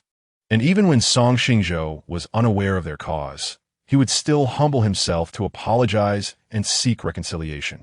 Had Song Xingzhou truly given up on her? Liu Ruyan found it hard to believe. Their years of affection were not a mere facade. Song Xingzhou loved her deeply, enough to forsake his own life for her. One frigid winter, she inadvertently dropped the diamond earrings gifted by her father into a wishing well. Without a moment's hesitation, Song Xingzhou plunged into the icy depths, dedicating 3 arduous hours to retrieve the tiny earring. The water was bone-chilling, and the biting wind was laced with snowflakes, causing passers-by to shiver uncontrollably. Song Xingzhou's complexion turned pale, his body trembling as he stood amidst the frigid water, triumphantly holding the dazzling earring aloft, akin to a celestial being descending from the heavens, captivating her heart utterly. Subsequently, he endured a high fever for 3 days, nearly jeopardizing his sanity. Since the passing of Butler Song, Song Xingzhou developed a deep aversion to hospitals. He took antipyretics and, through sheer willpower, persevered through the ordeal. Zhao Ninian forcefully kicked open the door, exclaiming, Liu Ruyan, you foolish girl. Did you not heed a single word I said? Chapter 28. The Kong group terminates cooperation. Zhao Ninian's furious outburst interrupted Liu Ruyan's reminiscing. Witnessing Zhao Ninian's volcanic eruption of emotions stirred a sense of trepidation within Liu Ruyan, who timidly inquired, Mother, what has happened? Why are you so angry? Zhao Ninian, amused by her daughter's naivety, delivered a sharp slap to Liu Ruyan's delicate face, the sound echoing in the room. Liu Ruyan fell to the ground, her left cheek swelling like a doughy bun. Clutching her face, filled with grievances and tears welling in her eyes, she lamented, Mother, why did you hit me? Because of you, the Kong group has terminated our cooperation, and you dare to ask me why I struck you. Zhao Ninian's voice was laced with fury. Liu Ruyan recalled the previous day's incident when she had gone to the shanty town to bring Song Xingzhou home, only to be humiliated by the sudden appearance of Kong Qinghe. To coerce her into kneeling and apologizing to Song Xingzhou, Kong Qinghe had threatened to withdraw all collaborations. Under immense pressure, Liu Ruyan had no choice but to bow her head in contrition. She had presumed that Kong Qinghe's threats were mere bluster. The Kong group and the Liu group had been partners for decades. A termination of their alliance would undoubtedly inflict significant losses upon the Kong group. How could Kong Qinghe go to such lengths for Song Xingzhou? What was the nature of their relationship? Seething with anger, Zhao Ninian settled into her executive chair and demanded, Now tell me how you spoke so disrespectfully to Qinghe. Relate the entire incident to me in detail. She yearned to comprehend what had transpired that could provoke the typically composed Kong Qinghe into such a rage. With the assistance of Sun Ting, Liu Ruyan rose to her feet and recounted the events in their entirety. As her words concluded, Zhao Ninian struck Liu Ruyan's right cheek with another resounding slap, deriding her. Liu Ruyan, you truly are my beloved daughter. Blood filled Liu Ruyan's mouth, leaving a metallic taste, as she mournfully asked, Mother, what shall we do now? Do you think that if I prostrate myself before Aunt Kong, she will resume cooperation with the Liu group? Zhao Ninian's blood pressure soared, and she placed a hand over her heart, gasping, Xiao Sun, the emergency heart pill. Yes. Sun Ting hurriedly produced a pill for Zhao Ninian to take. Mother, are you feeling any better? You absolutely must not fall ill. Liu Ruyan's voice was rife with panic and helplessness as she gently shook Zhao Ninian's arm. Irritated, Zhao Ninian swatted her hand away, exclaiming, Don't touch me. Your presence infuriates me. You may lack work competency, but your temper is more tempestuous than the fiercest storm. Count how many people you have offended with that reckless tongue of yours over the years. It was evident that both she and Liu Yunfei possessed high intelligence and emotional awareness, yet their offspring seemed to be utterly inept. A profound sense of regret washed over Liu Ruyan. Had she known better, she would have refrained from berating Song Xingzhou in front of Aunt Kong. Mother, why do you think Aunt Kong is so furious? She and Song Xingzhou are clearly strangers. Why would she seek him out? Is she attempting to recruit him? Liu Ruyan pondered this enigma as she returned home, her curiosity deepening with each passing moment. Zhao Ninian regarded her daughter as exceedingly foolish and in a fit of anger, struck her once more. Kong Qinghe's deceased husband bore the surname Song. Liu Ruyan's eyes widened in astonishment. Did Song Xingzhou share a familial bond with the late husband of Kong Qinghe? Their relationship seemed quite profound, as Aunt Kong had even canceled the collaboration for his sake, incurring a hefty penalty for breach of contract. Her eyelashes fluttered gently as an ingenious idea took root in her mind. If I were to reconcile with Xingzhou, would Aunt Kong consider collaborating with us again? Zhao Ninian shot her a scornful glance, expressing disbelief at her naive aspirations. She then instructed Sun Ting, Xiao Sun, have a private investigator look into the relationship between Kong Qinghe and Song Xingzhou. Sun Ting nodded in compliance, promptly retrieving her phone to contact the investigator. Zhao Ninian possessed a keen business acumen, sensing an impending storm brewing on the horizon. Years ago, when Liu Yunfei passed away due to illness, she hastily ascended to the position of chairperson, facing skepticism from shareholders who doubted her capability as a woman to salvage the crumbling Liu group. It was only through the unwavering support of Song Xingzhou that she managed to secure her position. Aware of his status as an orphan, Song Xingzhou had never relinquished his quest to find his biological parents. When the Public Security Bureau established a DNA database for missing persons, he promptly went to the collection site for sampling. During the intense internal strife within the Liu group, Zhao and Yinyan, in a bid to retain Song Xingzhou as her trump card, manipulated connections to swap his blood sample. Having invested considerable resources from the Liu family, it was only fitting that Song Xingzhou remained bound to them for life. The notion of seeking out his relatives was nothing short of fanciful. Song Xingzhou was destined to remain a part of the Liu family, alive or dead, forever ensnared in their grasp. Zhao and Yinyan believed and acted accordingly. As Song Xingzhou's influence within the Liu group grew, surpassing her own, she swiftly cast him aside, deceiving him into relinquishing his power. As long as Song Xingzhou loved Liu Ruyan, even if she were to cast him away, he would still obediently serve her. Little did she anticipate that Song Xingzhou would fortuitously ally himself with the formidable Kong Qinghe. Zhao and Yinyan's gaze darkened, exuding a chilling and terrifying aura. If only they were not living in a gun-restricted nation like Huaxia, a single bullet could render Song Xingzhou incapable of further defiance. Liu Ruyan shivered, rubbing her arms. "Mom, what are you thinking? You look particularly frightening right now." Zhao and Yinyan gently lifted Liu Ruyan's chin, admiring her beauty, renowned far and wide. Even with the marks of 2 slaps on her face, she remained stunning. "Ruyan, you have spent more time with Xingzhou than I have. How confident are you in winning him back?" Liu Ruyan hesitated, stammering, I don't know. Then she recalled Yang Tianyu. "Mom, Tianyu is a million times better than Xingzhou." The Yang family, after over a decade of development, had transformed from an obscure small business into a household name. Rather than squander time on Xingzhou, it would be wiser to invest it in Tianyu. Liu Ruyan was naturally beautiful, and throughout her life, countless suitors had pursued her. Before encountering Yang Tianyu, she was accustomed to rejecting others, never having faced rejection herself. Yang Tianyu stood apart from this norm. At that time, her father, Liu Yunfei, discovered her romance with Yang Tianyu and exerted pressure on the Yang family through their connections, compelling Yang Tianyu to propose a breakup. In a desperate attempt to elope, she stole her household registration book and ID, but Yang Tianyu, unwilling to subject her to a life of wandering, took the initiative to end their relationship.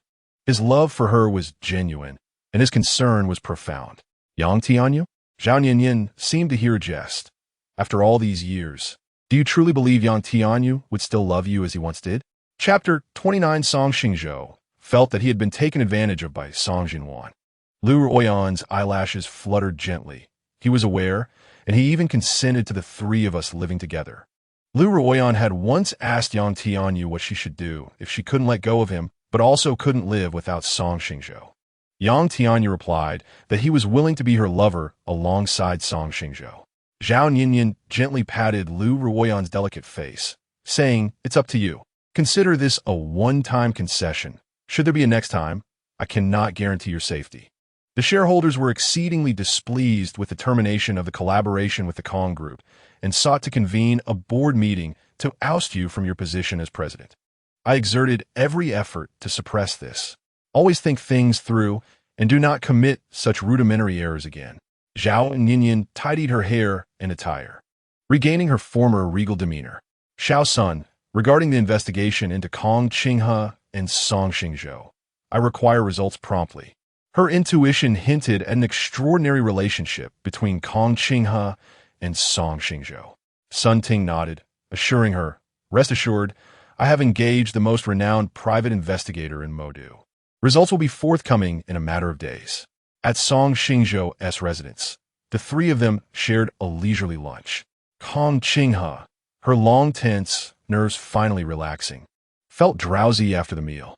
She yawned and said, "Xingzhou, I wish to take a nap. Would you like to join me?" Song Jinwan looked on in astonishment, turning her head to scrutinize Song Xingzhou, her eyes seemingly conveying, "At your age, still wanting to sleep with your mother? How shameless." Song Xingzhou hastily waved his hand. "No need. I had plenty of rest this morning and am not the slightest bit tired now." Kong Qinghe remarked enviously, "Youth is indeed wonderful. You need not take a nap." Song Xingzhou replied, You are in the prime of your life and not old at all. Kong Qinghe blushed at the compliment, playfully giving Song Xingzhou a light tap on the head. Such flattery. I wonder who taught you that. Song Xingzhou innocently rubbed his head. Not at all. I speak only the truth. You're the most beautiful person in the world. Kong Qinghe's earlobe turned a shade of pink as she leaned down to embrace Song Xingzhou, saying, I shall go rest now. Good afternoon. Song Xingzhou patted her back, replying, Good afternoon. Once Kong Qinghe left, the living room was left with only Song Jinwan and Song Xingzhou, their gazes meeting awkwardly. The atmosphere turned slightly uncomfortable. When a person feels awkward, their body language becomes particularly animated. Song Xingzhou fidgeted, scratching his head and chin as if he were afflicted with a form of restlessness. Observing his antics brought a faint smile to Song Jinwan's lips. I have a gift for you, she announced, retrieving 2 photographs from her briefcase. These are family portraits taken at your and Lian's births. Joy sparkled in Song Xingzhou's eyes as he eagerly reached out. Just as his fingers were a mere centimeter from the photographs, Song Jinwan suddenly grasped his hand. Song Xingzhou looked puzzled. What are you doing holding my hand? Song Jinwan's heart leapt in her throat. Oh no! She could not resist the allure of skin against skin, and without engaging her mind, she firmly grasped the hand of her companion. The familiar tingling sensation surged through her. She longed to hold onto that hand forever. In Song Xingzhou's gaze, he detected a hint of aggression in Song Jinwan's eyes, which startled him and prompted a desire to withdraw his hand. However, Song Jinwan's grip was too strong for him to escape. With a smile, she caressed his fingers, remarking, Your fingers are slender and long. They are perfectly suited for playing the piano. Can you play the piano? Song Xingzhou felt as though he was at a disadvantage, but being a man, it felt rather peculiar to be so. He shook his head, dismissing such absurd thoughts. I can, he replied. Song Jinwan's smile blossomed even brighter as she calmly released his hand. I play the violin. Perhaps we could perform a duet someday. With lightning speed, Song Xingzhou withdrew his hand and gazed longingly at the family portrait in her grasp. Following his gaze, Song Jinwan looked down and spotted the 2 photographs. She chuckled softly, handing the pictures to him. Here, thank you, he said, swiftly taking the photographs. Song Jinwan added, The photo taken when Liu Ruyan was born should not be called a family portrait, as you are not in it. Song Xingzhou's eyes remained fixed on the family portrait, where a chair beside his mother held his solo photograph. It was a rather peculiar image, featuring Kong Qinghe in a light green qipao seated in a high-backed chair, cradling little Song Liu Ruyan. Beside her was another identical chair, adorned with a solo photo of baby Song Xingzhou. Song Jinwan stood behind the solo photograph in a white qipao, next to a refined gentleman clad in a black zhongshan suit, whose right hand affectionately rested on Kong Qinghe's shoulder. Song Xingzhou reached out to touch the handsome profile of the man in the photograph, realizing, So this is what my biological father looks like. Suddenly, Song Jinwan's eyes welled with tears. His name is Song Zhixing, a finance professor at Huashi University. Song Xingzhou looked up and inquired, What are the characters for Zhixing? Wiping her eyes, Song Jinwan replied, Zhi from knowledge and Xing from action. Song Xingzhou repeated slowly, Song Zhi Xing, what a splendid name. He committed the name to memory, intending to search for information about him online later. Do I have other family members? He asked, voicing a long-buried question. Yes, you have a grandfather named Song Huaimin, the secretary of the provincial committee in Zhejiang. You have a little aunt named Kong Qinshui, the president of Blizzard Capital, and an uncle named Kong Xiong, the president of a subsidiary of the Kong Group, Song Jinwan summarized. You will naturally meet them when you return to the Twin Peaks villa. Song Xingzhou glanced at the family portrait, feeling a deep fondness for the 2 photographs. Could I keep these as mementos? He asked. A gentle smile flickered in Song Jinwan's eyes. Of course you can.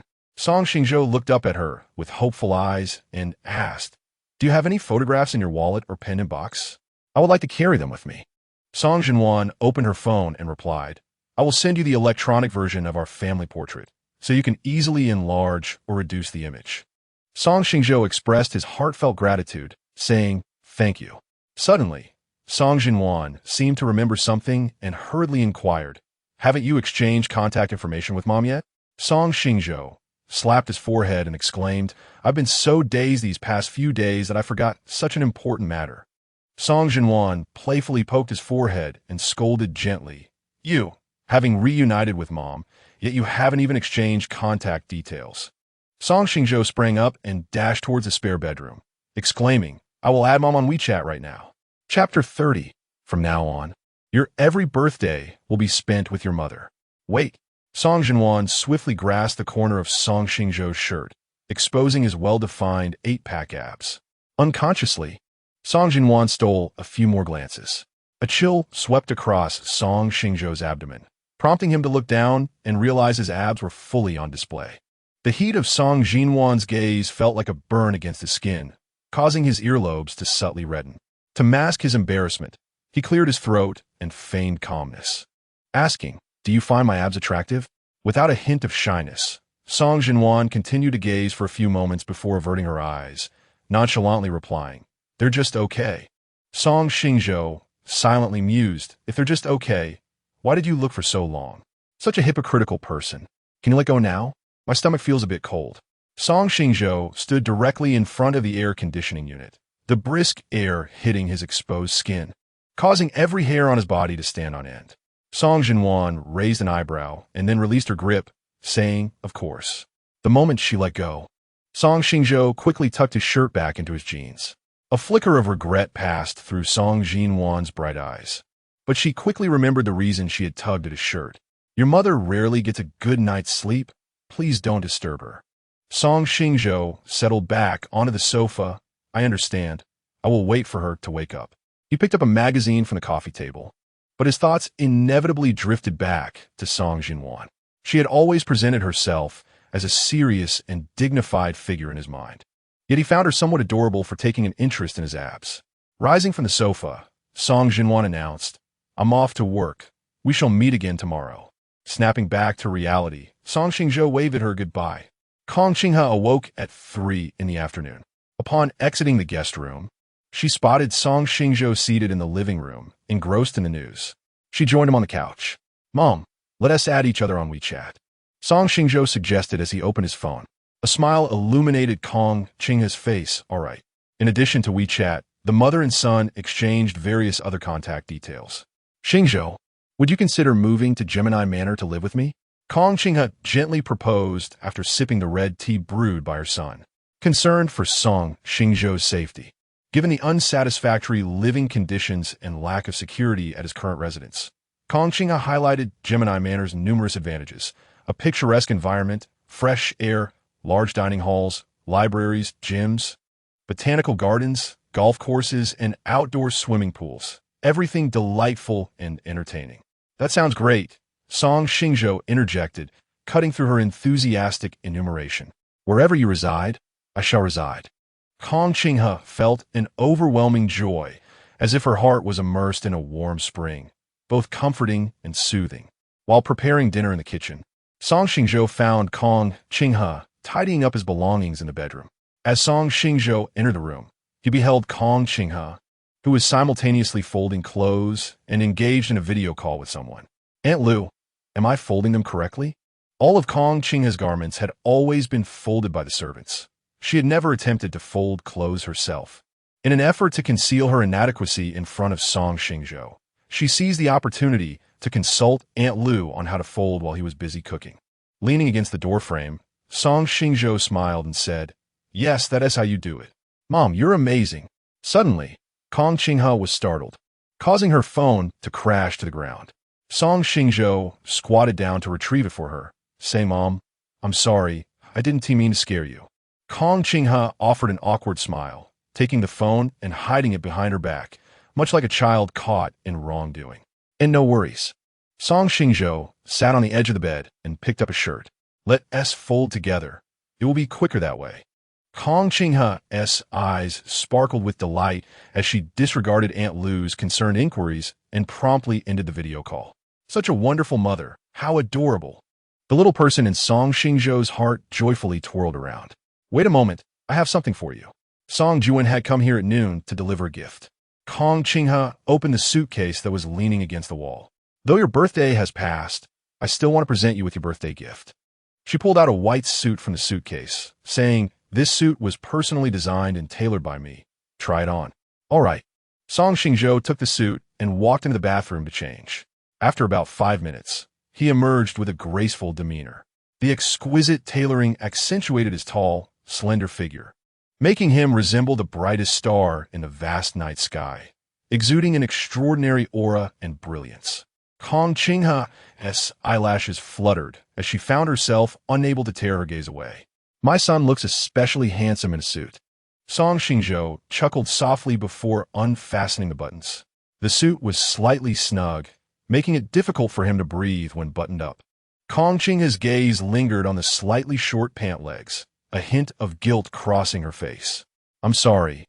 The measurements for the suit were fabricated by me. Once we return home, I will have one tailored to fit you perfectly." Song Xingzhou quickly waved his hand, saying, "It's all right. I really like this suit. The fabric and tailoring are top-notch." Kong Qinghe let out a gentle sigh of relief. "That's good to hear." She then retrieved a black gift box from a suitcase and handed it to Song Xingzhou. "Open it and take a look." Song Xingzhou lifted the lid, and his eyes were met with a black card, accompanied by 25 car keys and 25 door keys.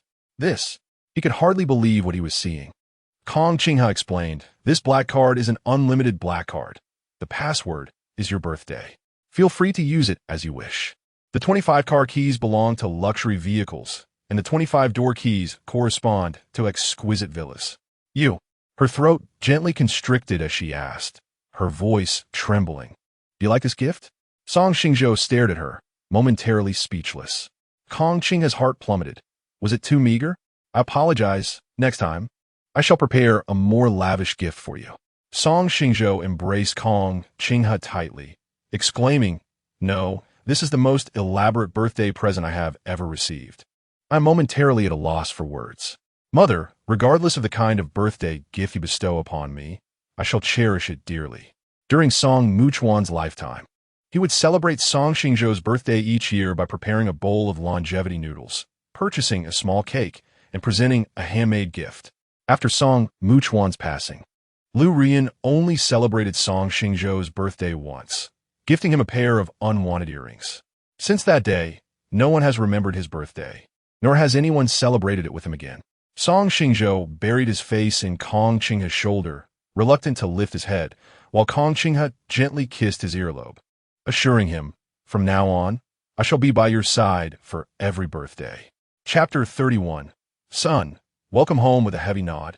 Song Xingzhou remained reluctant to lift his head. Through the thin fabric of his clothing, Kong Qinghe felt the warmth of his tears, tightening her heart in response. She gently patted his broad shoulders, soothingly murmuring, "Do not cry. Mother will celebrate countless birthdays with you and present you with a multitude of gifts." Song Xingzhou sniffled, nodding emphatically once more. Kong Qinghe continued, "Xingzhou, your true birthday is June 6th. You are a child born of summer, a divine gift bestowed upon me." In her embrace, Song Xingzhou wept more profusely, as if yearning to release years of sorrow and grievance. Twin Manor. After 25 years, this estate, reminiscent of a castle from a fairy tale, once again welcomed its little master. Spanning over 8,000 acres, the manor boasted 300 rooms, including 20 bathrooms, 15 fireplaces, and 3 kitchens. Outside, it featured a gymnasium, a bowling alley, a botanical garden, an amusement park, a golf course, 2 outdoor swimming pools, and a private hospital. Seated in a Rolls-Royce Phantom, Song Xingzhou gazed at the vibrant buildings in the distance. Song Jiwen leaned closer to his ear, softly inquiring, "Do you know why this manor is called Twin Manor?" The warm breath brushed against his earlobe, causing a faint blush to rise on his fair skin. Leaning slightly towards the door, Song Xingzhou replied, "I do not know." With a gentle laugh, Song Jiwen explained, "Your birthday is June 6th. Your zodiac sign is Gemini. This manor was designed by a top international designer at Mother's request as your first birthday gift." A hint of melancholy flickered in her eyes as she added, "Unfortunately, your first birthday had yet to arrive when the kidnappers took you away." Kong Qinghe reached out to tap Song Jiwen's forehead, her voice soft yet firm. "Today is a joyous occasion for Xingzhou's return to the manor. I will not allow you to be so downcast. Rubbing her forehead, Song Jiwan acknowledged, I understand. Then, turning to Song Xingzhou, her lips curled into a gentle smile. Xingzhou, welcome home. Kong Qinghe grasped Song Xingzhou's right hand, her face radiant with joy. Song, welcome home. Song Xingzhou's heart bubbled with warmth and happiness, glowing with delight. Thank you. Kong Qinghe held his hand, guiding him into the manor. The servants, upon seeing them, paused their tasks, bowing in unison. Welcome back, young master. Entering the living room and reaching the foyer, two maids stood ready, one vibrant and cheerful, the other gentle and shy.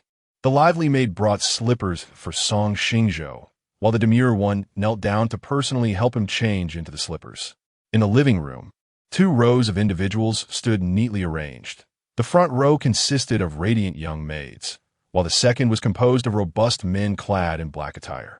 A harmonious chorus resonated throughout the estate. Young master, welcome home. Song Lian was adorned in a light blue pleated skirt, her hair styled into a charming bun, and her feet encased in beige Mary Jane shoes, resembling a delightful fairy from the forest. A brilliant smile illuminated her delicate features as she exclaimed, Brother, welcome home. Song Xingzhou responded with a beaming smile. Thank you. Kong Qinghe waved her hand to the servants. You may return to your duties. Yes. The servants bowed and departed. Kong Qinghe retrieved a small, red gift box from her pocket. Xingzhou, quickly open it and see. Song Xingzhou's fingers trembled slightly. What gift could mother possibly bestow upon him this time? With a heart brimming with excitement, he unveiled the box, revealing a key adorned with a red bow, resting quietly within. Puzzled, Song Xingzhou inquired, You already gifted me yesterday. Why another gift today? Kong Qinghe's eyelashes fluttered gently. This is a welcoming gift. I purchased a villa for you at Tang Palace. Should you tire of this place, you may reside there for a change of scenery. Song Jiwan produced a car key. Have you heard of the Rolls-Royce Phantom, valued at 180 million? Song Xingzhou nodded. I have. It took 4 years of meticulous craftsmanship to create, with only 3 in the world and just 1 in the country. Song Jiwan placed the car key in Song Xingzhou's large hand. This is my welcoming gift to you. Song Lian stomped her foot. Really? How could you give such an extravagant present? She then retrieved a black gift box from the drawer of the coffee table. Brother, I'm still studying and have limited funds. Although this gift is modest, it is given with all my heart. I hope you won't disdain it. As Song Xingzhou accepted the gift box, he was taken aback upon seeing the familiar logo emblazoned upon it. Inside lay a Patek Philippe watch worth 39 million. A timepiece he had once glimpsed on the wrist of the youngest son of Asia's richest man. A watch he had never dared to imagine owning. Song Xingzhou swallowed hard. Thank you, I truly appreciate it. To express his affection, he removed the watch from the box and fastened it around his wrist. Song Lian's face lit up with joy, her eyes sparkling, making her all the more endearing. Kong Qinghe enveloped her 3 beloved children in her arms, her eyes brimming with sweet, blissful joy. By the way, your grandfather is busy with official duties and will return tomorrow. Your aunt and uncle are abroad on business and travel, expected back next week. As they gathered for a meal, Kong Qinghe reminisced about how Song Xingzhou had yet to meet the rest of the family. Song Xingzhou nodded, indicating his understanding. Kong Qinghe continued, Xingzhou, which room would you like to sleep in tonight? Song Xingzhou was perplexed. Is there a particular significance to this choice? Song Jiwan lowered her head and chuckled softly. Indeed, ever since your disappearance, my mother has prepared a room for you each year, filled with gifts she has purchased from around the world. By this year, there are a total of 25 rooms. Which room would you like to stay in? After a moment of contemplation, Song Xingzhou shyly scratched his head and replied, I am 25 this year, so I shall choose the 25th room. After a delightful dinner, the 4 of them gathered to play mahjong. Kong Qinghe, Song Jiwan, and Song Lian seemed to have conspired beforehand, ensuring that Song Xingzhou emerged victorious in every round. Their thoughtful gestures filled Song Xingzhou with both joy and exasperation. At 3 in the morning, Song Xingzhou was roused from sleep by a pressing need to relieve himself. As he opened his bleary eyes, he beheld a woman with cascading hair, clad in a white nightgown, sitting at the head of his bed with her back to him. Goodness, An image of a horrifying ghost from a thriller flick flashed in Song Xingzhou's mind, prompting him to scramble into the corner in fright. Upon hearing his scream, the woman turned her body stiffly, reminiscent of a robot, until she faced him directly. Once Song Xingzhou recognized her, the heart that had lodged in his throat finally settled back into place. Sister Jinwan, why are you not in your own room sleeping, but instead here in mine? Chapter 32, A Sudden Kiss. Song Jinwan offered no response, her peach blossom-like eyes fixed intently upon Song Xingzhou's lips. Her gaze was imbued with a sense of aggression and possessiveness, reminiscent of a lithe leopard stalking its prey. Assuming she had not heard him, Song Xingzhou smiled gently and inquired, Sister Jinwan, do you need something from me? Yet, Song Jinwan remained silent, prompting Song Xingzhou to find her behavior increasingly peculiar. He sought to dismiss her, saying, Sister Jinwan the time. Suddenly, Song Jinwan lunged at him, wrapping her arms tightly around his neck, and tilted her head to target his lips, fiercely kissing him. Song Xingzhou was taken aback. Was this a kiss? It felt more akin to a beast savaging its prey. With a sharp gasp, he felt her bite his lip. Seizing the opportunity, her delicate tongue slipped into his mouth, roaming freely. I'll let go, I can hardly breathe. Song Xingzhou exerted all his strength to push her away. Have you lost your mind? Why did you suddenly kiss me? He exclaimed, his frustration palpable. They were merely friends, and this kiss had clearly crossed a boundary. Song Jinwan did not respond, but instead took his right hand and placed it against her soft cheek, gently rubbing her smooth face against his rough palm while emitting a satisfied hum. Sister Jinwan, what is wrong with you? Her behavior was utterly bizarre, as if she were possessed. Song Xingzhou waved his hand in front of her eyes, but her gaze remained unwavering.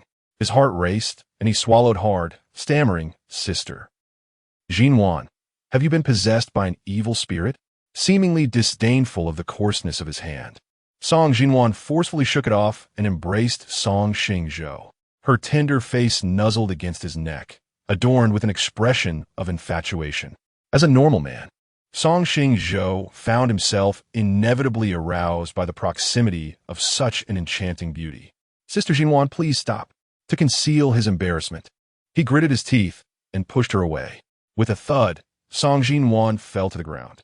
Sister Jinwan, are you all right? He hurried to help her up, but as soon as she regained her balance, she forcefully shoved him away and staggered off. What has happened? This is so puzzling. Song Xingzhou's face was a canvas of confusion. She kissed him without a word and then left. What did she take him for? Desiring to pursue her for clarity, he lifted his foot only to encounter Song Lian, clad in a pink nightgown. With her bright, clear eyes, she asked, Brother, why are you still awake at this late hour? Song Xingzhou scratched his chin, stammering, in nothing. Noticing his swollen lips, Song Lian inquired, Brother, why are your lips so swollen? Song Xingzhou quickly covered his mouth as he indulged in spicy strips within the confines of his room, the heat of the snack overwhelming. Suddenly, Song Lian's eyes sparkled like stars. Spicy strips? Could you spare me a packet to taste? The housekeeper, Aunt Lu, had strictly prohibited Song Lian from consuming junk food. Though she adored spicy strips, every time she relished them, it felt akin to thievery, fearing Aunt Lu's discovery. It had been a week since her last indulgence, and she yearned for the tantalizing flavor. Of course, just wait for a moment at the door. Song Xingzhou, who also had a fondness for the spicy treat, had packed plenty in his backpack. Here, he handed her a packet of way-long spicy sticks. Thank you, brother. A radiant smile illuminated Song Lian's face. Song Xingzhou affectionately ruffled her fluffy little head. No need for thanks. He then inquired, why aren't you asleep at this late hour? With a pout, Song Lian replied, it's a long story. I still have heaps of homework to complete. As a high school freshman, her days were filled with endless classes and insurmountable assignments. How arduous! Song Xingzhou reflected nostalgically on his own demanding high school years. Indeed, Song Lian agreed. I often don't sleep until 1 or 2 in the morning. Just bear with it. In 2 years, these tough days will be behind you, Song Xingzhou encouraged. With a sigh, she pointed to her thick hair, lamenting, it's unbearable. Look at my hair. It used to be so lush, but now it's falling out in clumps. Unable to resist, Song Xingzhou patted her fluffy little head again, I'll get you a hair growth kit another day. Song Lian blinked her eyes, filled with mischief. That's unnecessary. Just buy me chips, spicy strips, cola, and fried chicken regularly. Song Xingzhou shot her an exasperated glance. You really enjoy junk food, don't you? Uh-huh. She nodded. ISN, tea at Forbidden at home? Uh-huh. Do you want me to buy it for you? Uh-huh. Her eyes sparkled brighter. I understand. I will buy some for you, but in moderation, you mustn't overindulge. Song Lian leaped forward, enveloping Song Xingzhou in a big hug. You're the best, brother. The following morning at 8, Song Xingzhou awoke, having endured a restless night plagued by a nightmare. In his dream, Song Xinhuan transformed into a graceful leopard, while he became a nimble antelope. The leopard pounced on the antelope, viciously gnawing at its mouth and neck. The air thick with the scent of blood. How peculiar! Why did I dream such a thing? He mused, scratching his tousled hair, utterly perplexed. I must seek her out for clarity. Otherwise, I won't find peace and sleep. Resolute, he decided to confront her. Knock, knock, knock. Someone was rapping at the door. A jolt of apprehension surged through Song Xingzhou. Could it be Song Xinhuan? Just as he pondered her, she knocked. What an uncanny coincidence. Even novels wouldn't dare to contrive such a scenario. Song Xingzhou hurriedly scooped up some water with his hands, smoothing down the 2 rebellious tufts of hair atop his head. They have arrived. He opened the door to find Kong Qinghe, dressed in a beige professional outfit. With a slight smile, Kong Qinghe said, Xingzhou, your grandfather is here. Come to the living room and meet him. All right. Song Xingzhou adjusted his attire, feeling a wave of nervousness as he followed Kong Qinghe. The previous night, he had searched for information about his grandfather online. The man was described as decisive and assertive. Even through photographs, Song Xingzhou could sense the formidable aura of authority that emanated from him. Song Huaimin's hair was meticulously styled, his wrinkles deep and pronounced, and his eyes sparkled with vitality. There was an air of gallantry about him, reminiscent of an ancient pine tree that, despite enduring countless tempests, stands resilient and unyielding. With a composed nod, Song Xingzhou greeted, Grandfather, good morning. Song Huaimin nodded approvingly, then moved to embrace Song Xingzhou. Xingzhou, at last. I have the pleasure of meeting you. He patted Song Xingzhou's back, his eyes brimming with joyful tears. I have been searching for you all these years, employing various means and connections, yet there was no news of you. I was deeply afraid that I would pass away without finding you. Fortunately, fate has been kind, and at long last we are reunited. Song Huaimin wept openly, holding Song Xingzhou tightly. Song Xingzhou's eyes glistened as he replied, Grandfather, you have endured so much over the years. Foolish child, Song Huaimin said, gently patting Song Xingzhou's back. As long as I can find you, I would willingly endure any hardship. After 10 minutes, Song Huaimin's tears subsided. Grandfather's home may not be as affluent as your mother's, but please accept this humble token of my affection. He handed Song Xingzhou a red box. As Song Xingzhou lifted the lid, he beheld a jade Buddha. This is... Kong Qinghe exclaimed, her beautiful eyes widening in astonishment. Father, this gift is too extravagant. Chapter 33. After all the affection exchanged, how can one deny it? Is this not akin to the behavior of a heartless woman? Song Huaimin waved his hand dismissively, stating, I have but one grandson upon my passing. All my possessions shall belong to him. What difference does it make whether I hand them over now or later? Song Xingzhou wished to return the exquisite jade Buddha, saying, Grandfather, this gift is far too precious for me to accept. Song Huaimin, with his hands plunged into his pockets, retorted, Once a gift is given, it cannot be taken back. This gift is not extravagant. Do not heed her nonsense. Accept it at once. Kong Qinghe interjected, But this is your family heirloom. It is worth a fortune. Song Huaimin cast her a sidelong glance. You do have a penchant for speaking out of turn. Hearing Kong Qinghe's words only strengthened Song Xingzhou's resolve to decline the gift.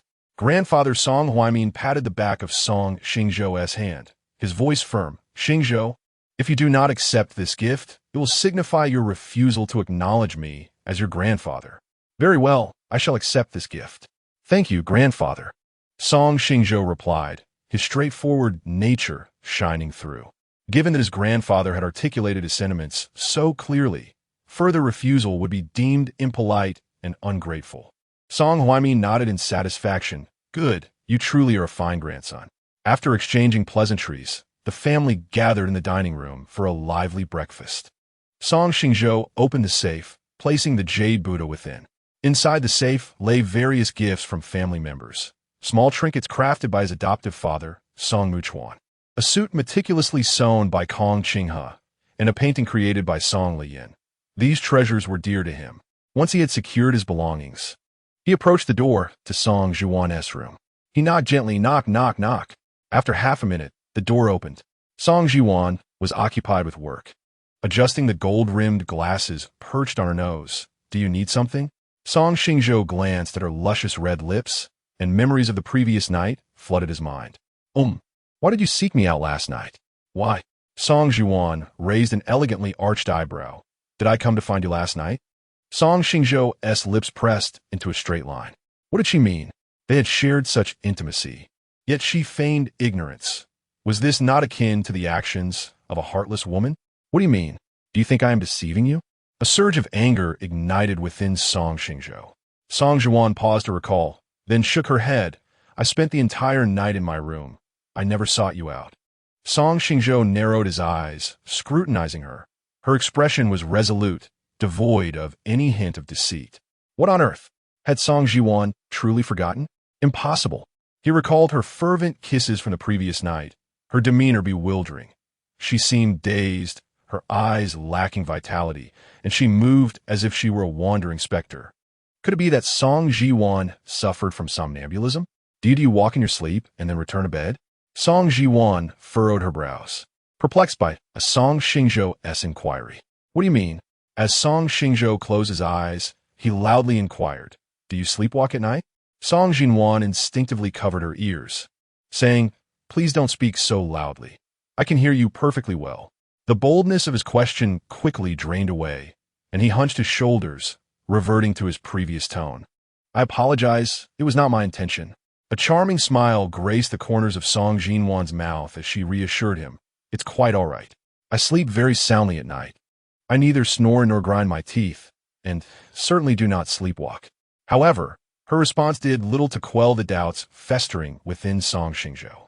He resolved to consult others, such as his sister, Song Liyan. Thank you for your response. Are you at work? I shall not disturb you further. He bid her farewell. Observing the slightly dejected silhouette of Song Xingzhou as he departed, Song Zhuan chuckled softly.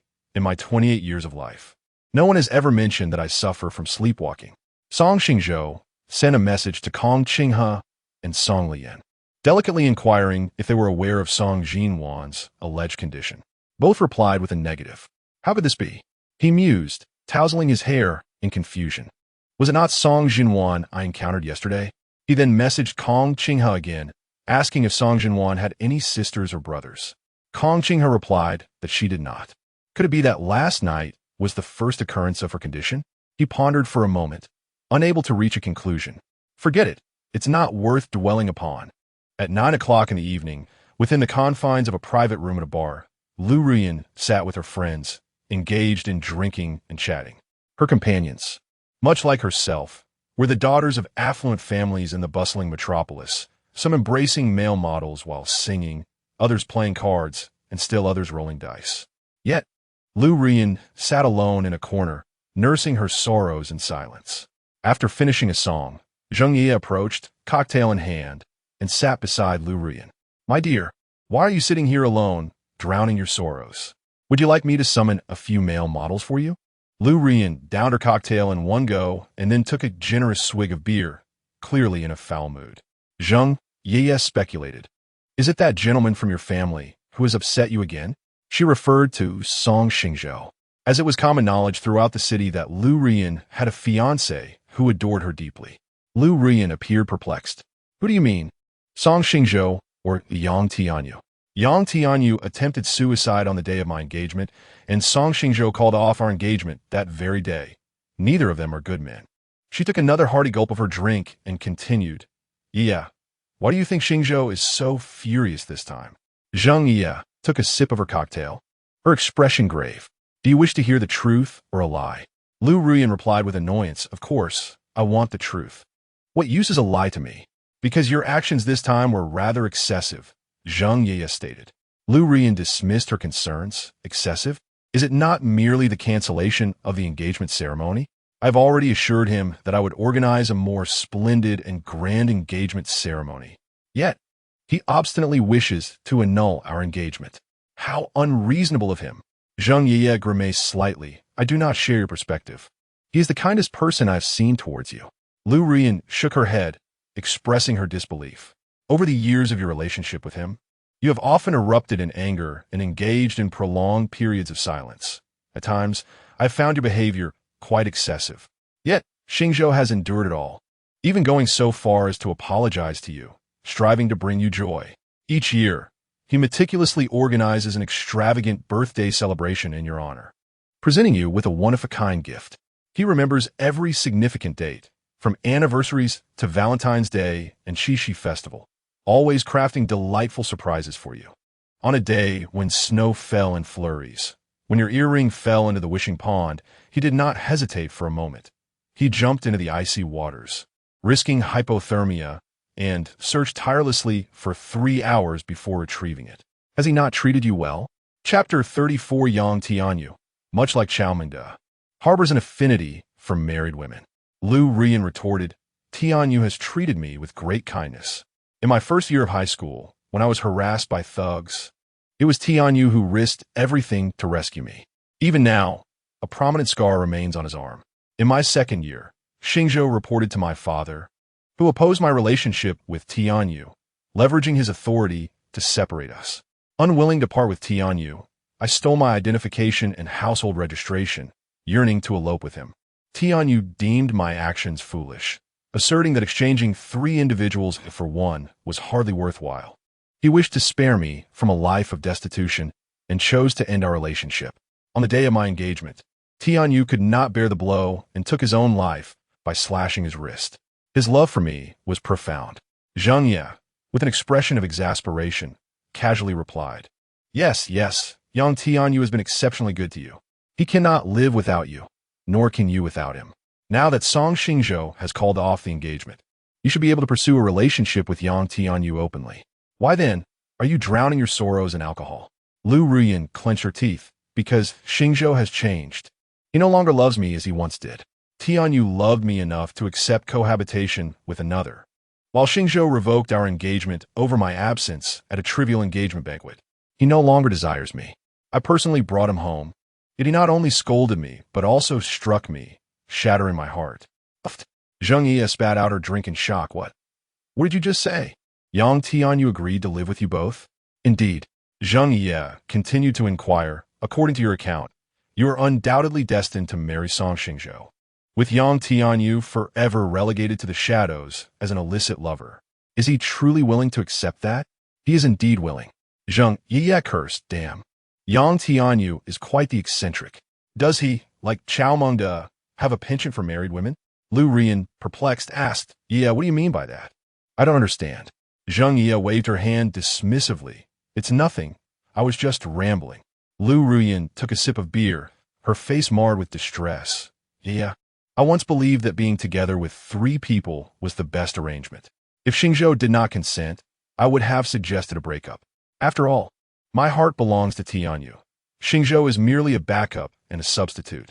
Yet now that Xingzhou has truly ended things with me, why do I feel so heartbroken? Zheng Ye asked, Do you love Song Xingzhou? Liu Ruyan shook her head vigorously. Do you like him? Liu Ruyan shook her head again. Then why did you accept his proposal? Are you seeking misery? I agreed to marry him because of my father's dying wish. His greatest regret was not witnessing my wedding to Xingzhou. Would you be happy marrying Xingzhou? No. Then why proceed with the wedding? Life is but a fleeting few decades. Rather than spending it with someone you do not love, it will be better to set each other free.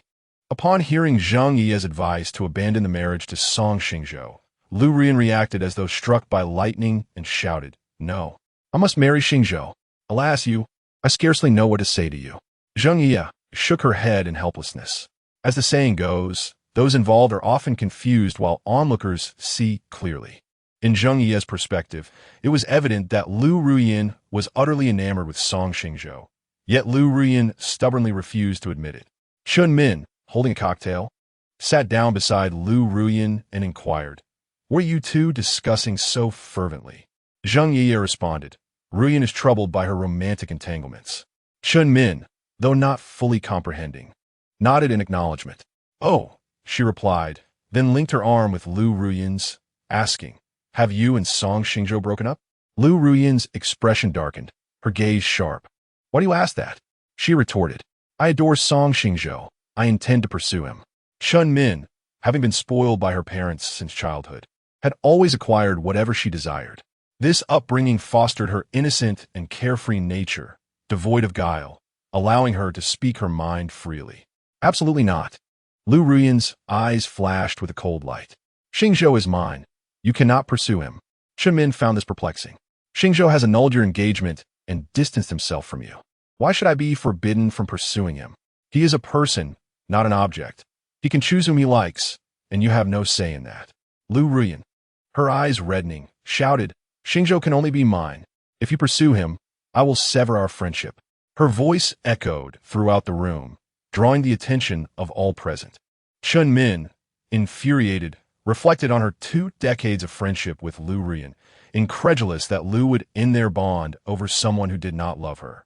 In a fit of rage, she splashed her cocktail at Liu Ruyan and declared, "If that is how it is, then I don't need a friend like you." She placed her empty glass on the bar and stormed out, clutching her Chanel bag. Liu Ruyan, standing in fury, threatened, "Chun Min, if you dare to pursue Song Xingzhou, I will ensure you cannot survive in Shanghai." Chun Min scoffed, mockingly retorting, "Who do you think you are? You are merely the discarded shoe that Song Xingzhou has cast aside. You." Liu Ruyan felt her blood pressure surge, her vision blurring as she nearly collapsed, only to be steadied by Han Ye. "Ruyan, what is wrong? Are you feeling unwell?" Liu Ruyan reclined on the sofa, her complexion pale, beads of cold sweat forming on her forehead, her entire being enveloped in a fog. Her lips parted slightly, as if attempting to speak. Han Yi Lianiet Kroser. Straining to hear her murmuring Song Xingzhou's name. "Do you wish to see Song Xingzhou?" Liu Ruyan nodded affirmatively. Without hesitation, Han Ye pulled out her phone and dialed Song Xingzhou. At that moment, he was seated in the living room, engaged in a game of Go with Song Huaimin. As Han Ye's call came through, Song Xingzhou was on the verge of victory. "I'm sorry," he said, glancing at his phone. Upon seeing Han Ye's name, he pressed the decline button. "Let us continue," he urged, as the two continued their match, with Song Huaimin slightly ahead after 6 games. Just as Song Xingzhou was about to clinch victory, he found his concentration disrupted by Han Ye's call, regretting not having blocked her earlier. Suddenly, his phone rang again. Song Huaimin took a sip of the red tea and said, "You take over. I shall rest for a moment." A smile, tinged with regret, graced Song Xingzhou's lips as he replied, "I will return shortly." He stepped onto the vacant balcony and impatiently answered the call. "Hello?" An anxious voice resonated through the receiver. "Song Xingzhou, Ruyan has fainted. You must come at once." Song Xingzhou's tone was chillingly cold. "If she has fainted, call 120. Why are you calling me?" "Song Xingzhou, Ruyan loves you. She simply refuses to admit it. Can you not be so heartless?" Song Xingzhou found it amusing. "She has lost her child. She can weep over it as she pleases. I have severed ties with her, and whether she loves me or not is of no concern to me." Chapter 35. Who is the one you truly love? Han Ye wished to articulate something further into the microphone. Yet Song Xingzhou had already lost interest in her trivialities and abruptly ended the call, subsequently adding all of Han Ye's contact information to his blacklist. The busy tone echoed in Han Ye's phone, and she gazed at it in astonishment, wondering if Song Xingzhou had truly hung up on her. "Xingzhou, Xingzhou," Liu Ruyan murmured, repeating his name. Her hand clutched her abdomen tightly, beads of perspiration forming on her forehead, her brows knitted in distress, and her lips devoid of color, presenting a pitiable sight. Han Ye sighed, "Alas, you clearly harbor feelings for him. Why can't you just admit it? I know you wish to see him. Is it so wrong for me to continue calling him? If you were my close friend, I wouldn't bother." She redialed Song Xingzhou's number. only to be met with a notification of disconnection. Had he truly blocked her number? In a flurry, she sent a WeChat message, only to see a red exclamation mark indicating that he had also blocked her on that platform. It hurts, Xingzhou, my stomach aches terribly. Liu Ruyan bit her crimson lip. The alcohol she had consumed felt like countless arrows piercing her gastric lining, inflicting unbearable pain. As Liu Ruyan's condition worsened, Han Ye promptly dialed for emergency assistance. Ruyan, I've called for help. The ambulance will arrive shortly. Just hang in there. She gently patted Liu Ruyan's cheek, urging her to remain conscious. Liu Ruyan grasped Han Ye's wrist, hope shining in her eyes. Will Xingzhou come? Han Ye turned her head, avoiding Liu Ruyan's gaze. He has refused to come and has blocked my contact. Liu Ruyan covered her face, tears streaming down her frail shoulders. Xingzhou, how could you treat me this way? Was all your kindness over the years merely a facade? With a soft sigh, Han Ye enveloped Liu Ruyan's shoulders in her embrace. Ruyan, if you had to choose between Yang Tianyu and Song Xingzhou, whom would you select? Liu Ruyan's eyes reddened, an inner flame of anger igniting within her. Of course. Han Ye interrupted. You are currently in a fit of rage. Your words cannot be taken at face value. When you regain your composure, I implore you to reflect deeply on whom it is that you truly love. Liu Ruyan yearned to declare her love for Yang Tianyu, insisting that Song Xingzhou was merely a backup, that she did not love him at all. However, seeing the gravity in Han Ye's expression, she swallowed her words. The following morning at 9 o'clock, at the airport, Song Huaimin, engrossed in work, after a day's stay at the Gemini Manor, was preparing to board a flight back to Zhe province. As he departed, he embraced Song Xingzhou tightly, advising him, Xingzhou, if anyone dares to bully you, tell your grandfather, and I will ensure they are dealt with. Song Xingzhou smiled lightly. I understand. I will certainly inform you when the time comes. Grandfather, I wish you safe travels. Song Huaimin tightened his embrace, saying, Xingzhou, do come visit your grandfather when you have the time. I will take you to savor all the delights of Zhejiang. Song Xingzhou nodded, responding, yes. I promise I will come and play with you. Tears welled in Song Huaimin's eyes as he increased the strength of his hug, as if wishing to meld his grandson into his very being. Xingzhou, I cannot bear to part with you. Come along with me. Upon hearing this, Kong Qinghe's expression shifted, and she firmly separated the grandfather and grandson. With a strained smile, she said, Dad, the plane is about to take off. You must hurry to board. Song Huaimin cast a lingering glance at Song Xingzhou, urging, Xingzhou, you must come to visit me. Song Xingzhou waved vigorously, declaring, I will. Grandfather, remember to balance work and rest. Do not exhaust yourself, or I will be heartbroken. Song Huaimin assured, I will. Xingzhou, we shall meet again soon. It was only when Song Huaimin's figure vanished from sight that Song Xingzhou ceased waving. Song Xingzhou and his companions returned to the Gemini Manor in a Rolls-Royce Cullinan. Seated on the sofa, Song Xingzhou and Kong Qinghe savored tea together. Xingzhou, what are your plans for the future? Kong Qinghe inquired, filling Song Xingzhou's cup with tea from a purple clay pot.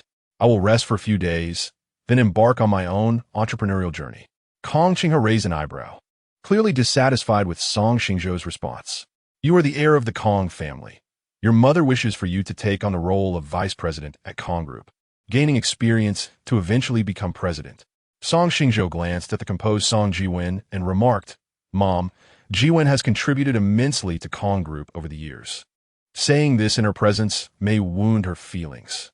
Song Jiwen smiled nonchalantly, responding, Xingzhou, I am merely an adopted daughter of the Kong family. My entry into Kong Group is solely to repay the kindness of your mother, who took me in. Once you return, the position of president will rightfully be yours. Song Jiwen had aspired to be a cartoonist since childhood, diligently honing her skills and becoming an exceptional artist by her first year of high school. However, having witnessed her mother endure great hardships, she wished to alleviate some of the burdens. Thus, in her second year, she relinquished her dream of becoming cartoonist, dedicating 2 years to rigorous preparation, ultimately gaining admission to Tsinghua University's finance program. After graduating, she began as an ordinary saleswoman, gradually ascending through the ranks to achieve the esteemed position of president. she held little desire for power. Upon Song Xingzhou's return, she was more than eager to transfer her authority to him. After a moment of contemplation, Song Xingzhou asked Song Jiwen, "Did you ascend directly to the position of president after graduating from university?" Song Jiwen chuckled awkwardly, "Of course not. I started as a regular saleswoman, progressing through the roles of sales department head, subsidiary president, and vice president of the headquarters before becoming the president." "In other words, you began from the grassroots level?" he inquired. "Yes," she affirmed. Song Xingzhou continued, "Only with solid qualifications and background can one attain the roles of vice president or president. In the past, at the Liu Group, I ascended step by step to the position of vice president. I have made no contributions to the Kong Group, and the shareholders would not agree to that." A glimmer of admiration flickered in Song Jinwan's gaze as she looked at Song Xingzhou, and she slowly replied, "My circumstances differ from yours. Although I'm a member of the Kong family, I share no blood relation with them. If I wish to assist my mother, I must silence the shareholders with one brilliant achievement after another. You, on the other hand, are your mother's biological son, and the shareholders will have little to say." Song Xingzhou inquired further, "And what about uncle? Does he share the same sentiment?" Chapter 36. The petty and the pretentious, both Kong Qinghe and Song Jiwan, changed their expressions in unison. Song Xingzhou was no naive child. During his tenure as the vice president of the Liu Group, he had leveraged his connections to gain insights into the Kong Group. The Kong Group was seized from his brother, Kong Siyuan, by Kong Qinghe. Their father, Kong Linghua, harbored a pronounced bias towards males, designating Kong Siyuan as the chosen heir, while relegating Kong Qinghe to the status of a mere tool for marital alliance. Yet, Kong Qinghe proved to be a prodigy, while Kong Siyuan was merely mediocre, creating a stark contrast between the two. Working together in the Kong Group, Kong Qinghe decisively outperformed Kong Siyuan, ascending to the position of chairman. The business landscape of the Kong Group was vast, and it was beyond the capacity of a single individual to manage. Thus, she had appointed her uncle as the president of a subsidiary. Over the years, although her uncle appeared to be compliant, he frequently engaged in clandestine maneuvers aimed at usurping her position. Should I parachute in as vice president, her uncle would be the first to oppose it. Kong Qinghe embraced Song Xingzhou, proud of her son's astute analysis. However, there was one misunderstanding. My decision to appoint him as president of the subsidiary was not born of necessity, but rather a means to torment him. He possesses a modicum of power, yet he can never supplant me. He will remain perpetually anxious and frustrated, for the power he covets will always elude him. He is akin to the Monkey King, while I am like Buddha, and he shall forever remain within my grasp. Rather than inflicting physical torment upon him, I find greater satisfaction in tormenting his spirit.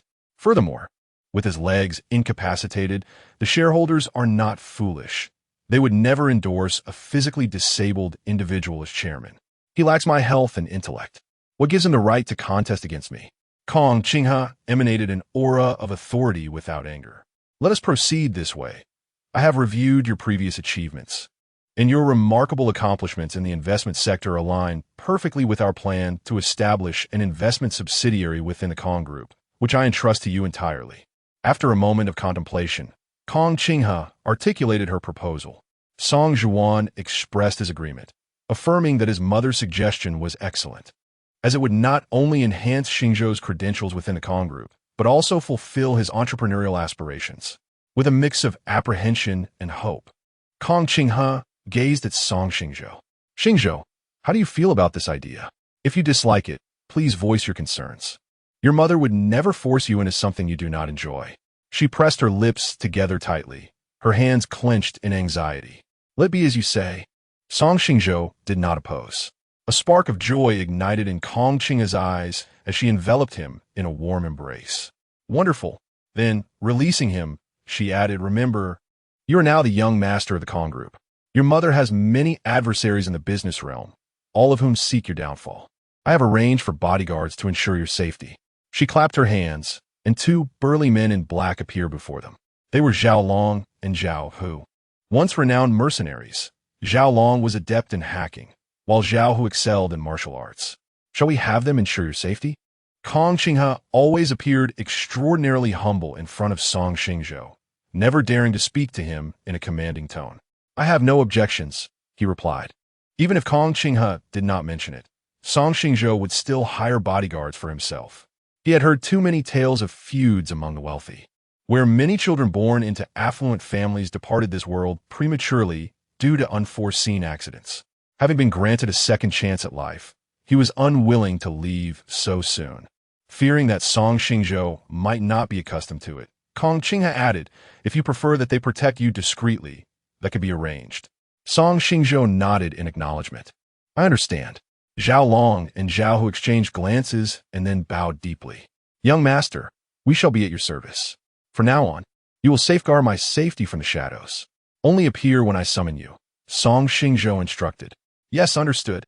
Zhao Long and Zhao Hu replied without hesitation. At the Shangri-La Hotel, Yang Tianyu invited Liu Ruyan to lunch.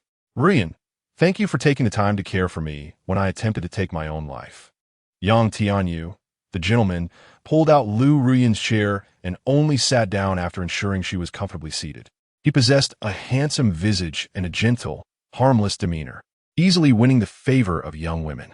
"No need for thanks," Liu Ruyan replied dismissively, her face devoid of expression. Yang Tianyu handed the menu to Liu Ruyan, saying, "Please, order whatever you like." Liu Ruyan glanced at the menu absently before returning it to him. "You choose." Yang Tianyu did not decline, of course. Liu Ruyan was preoccupied with the question Zheng Yi had posed. If she had to choose between Yang Tianyu and Song Xingzhou, who would she select? She found herself at an impasse. Honestly, in terms of both appearance and demeanor, Yang Tianyu paled in comparison to Song Xingzhou. Yet, Yang Tianyu had gone so far as to attempt suicide for her, indicating that his love for her was more profound than Song Xingzhou's. There was a popular saying, "It was better to be with someone who loves you, even if you do not love them back, than to spend a lifetime with someone you love who does not love you in return." Although both Yang Tianyu and Song Xingzhou loved her, Yang Tianyu's affection was the more fervent, leading her to believe she should choose him. But why then did she feel compelled to marry Song Xingzhou? She herself could not fathom it. Half an hour later, the dishes Yang Tianyu had ordered began to arrive at the table. "Ruyan, I ordered all your favorites," he said eagerly. Liu Ruyan had a penchant for spicy food, and the Sichuan cuisine at the Shangri-La Hotel was unparalleled. He had ordered classics such as mapo tofu, boiled fish, spicy chicken, couple's lung slices, boiled meat slices, and twice-cooked pork, creating a vibrant array of red dishes on the table. A bead of cold sweat trickled down Liu Ruyan's forehead. Tianyu. After Yang Tianyu went abroad, Liu Ruyan devoted herself to her work, becoming so engrossed that she often neglected her meals. Over time, her gastric issues worsened. Last month, while enjoying drinks with her best friend at a bar, her stomach acted up again. Just as she was beginning to feel better, she found herself facing such spicy dishes today. Suddenly, she felt that Yang Tianyu lacked the thoughtfulness of Song Xingzhou. "Tianyu, my stomach is not well. Let us order some non-spicy dishes," Liu Ruyan gently suggested, a subtle smile gracing her lips. Yang Tianyu rolled his eyes inwardly at Liu Ruyan's words. "It was you who insisted on choosing the dishes. It was you who hardly touched them." This seemed excessively sentimental. "Ruyan, these dishes may appear spicy, but they are actually quite mild," he encouraged, placing a piece of spicy chicken onto Liu Ruyan's plate. "This is a dish you often enjoyed during high school. Do try it first. If you find it too spicy, we can certainly order something else." Chapter 37. A meeting at the cinema. Liu Ruyan's smile immediately faltered. During her romance with Song Xingzhou, he had never crossed her, nor had he ever compelled her to do anything against her will. She reflected on her past relationship with Yang Tianyu, which had not been smooth sailing. They had quarreled on several occasions. Both hailed from affluent families, having been indulged by their parents since childhood, which had fostered a sense of superiority in them. It was Yang Tianyu who had pursued her initially. During their courtship, he was utterly compliant, adhering to her wishes in both significant and trivial matters. If she directed him east, he would not dare venture west. Yet, as their relationship progressed, Yang Tianyu changed. Although he still pampered her, any divergence on a particular issue would often lead to heated arguments and even prolonged periods of silence between them. For instance, in matters of intimacy, she held a traditional view. Yang Tian, you could hold her hand, embrace her, and share kisses. But he could not take their relationship to the final step. At that time, they were both under 18 and still in high school, where academics should take precedence. Despite Yang Tian, you frequently seeking thrills with her, she was the heiress of the Liu group. If her academic performance continued to decline, her father would revoke her inheritance rights. Moreover, she valued family greatly and hoped for their blessing regarding her relationship. She had resolved that once they turned 18 and her family consented to their union, she would wholly surrender herself to Tianyu. When she shared this sentiment with him, he deemed it rather immature. This led to Song Xingzhou informing her father, who disapproved of their relationship and forcibly separated them. Song Xingzhou was different. He understood her, respected her, and cherished her. He never coerced her into actions she was reluctant to take. Therefore, she was willing to take that final step with him. Tianyu, my stomach has just settled. I truly cannot eat any spicy dishes, Liu Ruyan said, her brow furrowed in displeasure. If Yang Tian you continue to insist she eats something distasteful, she would promptly sever ties. Yang Tian you looked at her and noticed signs of irritation on her face. Deciding to relent. Patience is a virtue. For years, he had lamented never having possessed Liu Ruyan's body. His agreement to her peculiar request for a polyamorous relationship stemmed from two desires: the longing for her physical form and an inclination towards married women. He reveled in the thought of them succumbing beneath him, as well as in the disruption of loving couples. This was a penchant he had cultivated abroad. Over the past 4 years, he had dismantled over 20 couples. Upon returning home, he noticed Liu Ruyan had grown even more beautiful with a devoted fiancée, igniting his desires anew.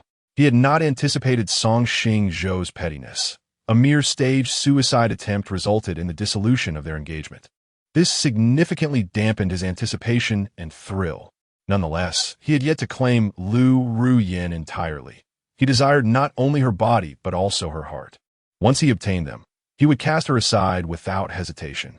After all, he is not a masochist. Why would he forsake the gentle and affectionate little bunny to spend a lifetime with a temperamental Tyrannosaurus?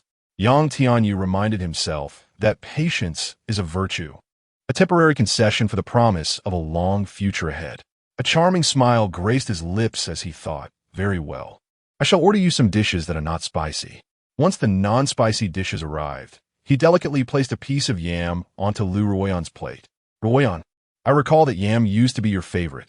You must try this sautéed yam with black fungus. However, Liu Ruyan's smile vanished completely. With a stern expression, she replied coldly, Tianyu, ever since you went abroad, my immunity has declined significantly. Many dishes that I used to enjoy without any allergic reactions now trigger allergies. Yam is one of them. Yang Tianyu's hand, which held the chopsticks, froze mid-air, and he offered an awkward smile. Oh, I apologize. I didn't inquire beforehand about your allergies. Liu Ruyan managed a faint smile. It's all right. Yet, in her heart, Yang Tianyu's overall rating continued to plummet. Xingzhou was meticulous during their first dining experience. He promptly asked her about any food allergies. Later, when they lived together, he personally cooked for her, ensuring that no allergenic ingredients ever graced their dining table. Yang Tianyu pointed at the other dishes on the table. Ruyan, why don't you check if there are any other dishes you cannot eat? I'll have the waiter remove them. Liu Ruyan glanced over and shook her head. No, there is nothing else. Yang Tianyu breathed a sigh of relief. Then let us begin our meal. The Shangri-La Hotel employed renowned chefs, and Yang Tianyu savored the food with such delight that he nearly consumed the plate itself. Yet, Liu Ruyan felt full after just a few bites. Ruyan, why have you stopped eating? He paused, looking at her with a furrowed brow. Liu Ruyan took a sip of hot tea to soothe her throat. The dishes here are not as delectable as those prepared by Xingzhou. Previously, when Song Xingzhou did not know how to cook, he had sought the tutelage of top chefs, mastering all 8 culinary traditions to win her favor. Upon hearing Song Xingzhou's name, Yang Tianyu's expression darkened. Ruyan, I am your boyfriend. Please do not mention other men in my presence, or I shall become jealous. Liu Ruyan raised her voice. You are merely my ex-boyfriend. Besides, it is true that the chef's dishes do not compare to Xingzhou's. I am merely stating the facts. Tianyu, I've noticed that since your return to the country, Your temper has grown increasingly volatile. You are not as affable as Xingzhou. No matter how many times I mention your name in front of him, he remains unperturbed. Yang Tianyou's hands trembled with frustration, yet he maintained an impeccable smile. Is that so? I never anticipated his patience would be so formidable. Losing his appetite, he set down his chopsticks and wiped his mouth. I'm full. Ruyan, I purchased movie tickets. Let us watch a film together. Liu Ruyan glanced at the leftover dishes on the table, puzzled. Aren't you going to eat any of this? Yang Tianyou nodded, acknowledging that he would soon reach his limit if he continued to eat. His meals with Liu Ruyan were intended to nurture their relationship, not to create discomfort. A flicker of disdain crossed Liu Ruyan's eyes. Very well then. Song Xingzhou had an aversion to extravagance, regardless of how full he felt. He always polished off every dish. Under his influence, Liu Ruyan found Yang Tianyou's wastefulness increasingly intolerable. Upon arriving at the cinema, they discovered that Song Xingzhou was also there to watch a film. Liu Ruyan approached him with excitement. Xingzhou, did you come here specifically to find me? Song Xingzhou regarded her with a look of disdain, as if she were something repulsive, remarking, your face is quite large. No wonder even the sun has chosen to hide behind you. Chapter 38. Like smoke, Song Xingzhou has betrayed you. Liu Ruyan's smile vanished in an instant. Xingzhou, could you refrain from being so offensive? Song Xingzhou shot her a disdainful glance. This is simply my temperament. If you can't endure it, then swiftly remove yourself from my sight. Tears welled in Liu Ruyan's eyes. Xingzhou, you have changed. You never used to lose your temper with me. Song Xingzhou retorted sarcastically. You are hardly even human. Why should I treat you with courtesy? Yang Tianyou quickly shielded Liu Ruyan in his embrace. Song Xingzhou, Ruyan greeted you kindly. Yet you not only failed to appreciate it, but also insulted her. Are you still a man? Song Xingzhou looked at him with contempt. Of course I am a man, but you are not. You are even less than a beast. You. Yang Tianyou's eyes widened in fury as he glared at Song Xingzhou. Song Xingzhou rolled up his sleeves. What do you mean? Do you want to fight? I am more than willing. He was a champion in combat sports, adept in various techniques, and had never feared a confrontation. Liu Ruyan stepped forward to mediate. I understand that you both harbor grievances due to me, but this is a public space. Can we refrain from physical altercations? Ugh. Song Xingzhou disdainfully made a retching sound. Who do you think you are? Look in the mirror and see your worth. Liu Ruyan was furious, yet considering that Song Xingzhou had specifically come to find her, she suppressed her anger. Xingzhou, I know you came here to extend an olive branch. I was wrong. I should not have missed the engagement ceremony on the day it was meant to take place, nor should I have accompanied another man. Please, be magnanimous and forgive me this time. Then she raised her right hand and swore to the heavens. I vow to be wholly devoted to you from now on, ensuring you endure no grievances. Should I break this oath, may I suffer a fate worse than death. Yang Tianyou's eyes widened like saucers. Ruyan, is it not me whom you love? This was the first time he had encountered someone as shameless as Liu Ruyan. When he had attempted to take his own life, she had sworn to the heavens that she would love only him for eternity. Yet now, before his very eyes, she swore to be devoted to other men. She was trying to play both sides, wanting to maintain her reputation while indulging in her desires. Song Xingzhou exclaimed, Did you escape from a mental institution? Which of your eyes saw me as someone who would reconsider? Liu Ruyan countered, You are the one who chose to wait here. Does that not indicate a desire for reconciliation? It was always like this before. Before is before, and now is now. In my eyes, you are worth even less than a blade of grass. Cease flattering yourself. Song Xingzhou's words struck Liu Ruyan's heart like a heavy hammer, leaving it twisted in anguish. Xingzhou, is there truly no possibility for us to reconcile? Can you not forgive me just once more? I will never provoke your anger again. I will not reconcile with you. You might as well abandon that hope. Song Xingzhou was in good health and would never fall for the woman who had caused his demise in a past life. Only those afflicted with Stockholm Syndrome would find affection for their tormentors. At that moment, a melodious and clear voice emerged. Xingzhou, what has happened? Why are you so enraged? Yang Tianyou looked up to see an enchanting girl standing beside Song Xingzhou. She wore a form-fitting white dress, the exquisite tailoring accentuating her devilishly alluring figure. Her skin was as pristine as the purest snow, seemingly untouched by the grime of the world. A hint of sacred aloofness radiated from her brows and eyes, enveloping her in an aura of delicate detachment and nobility. A flicker of jealousy crossed Yang Tianyu's gaze. After all, Song Xingzhou was inferior to him in every regard.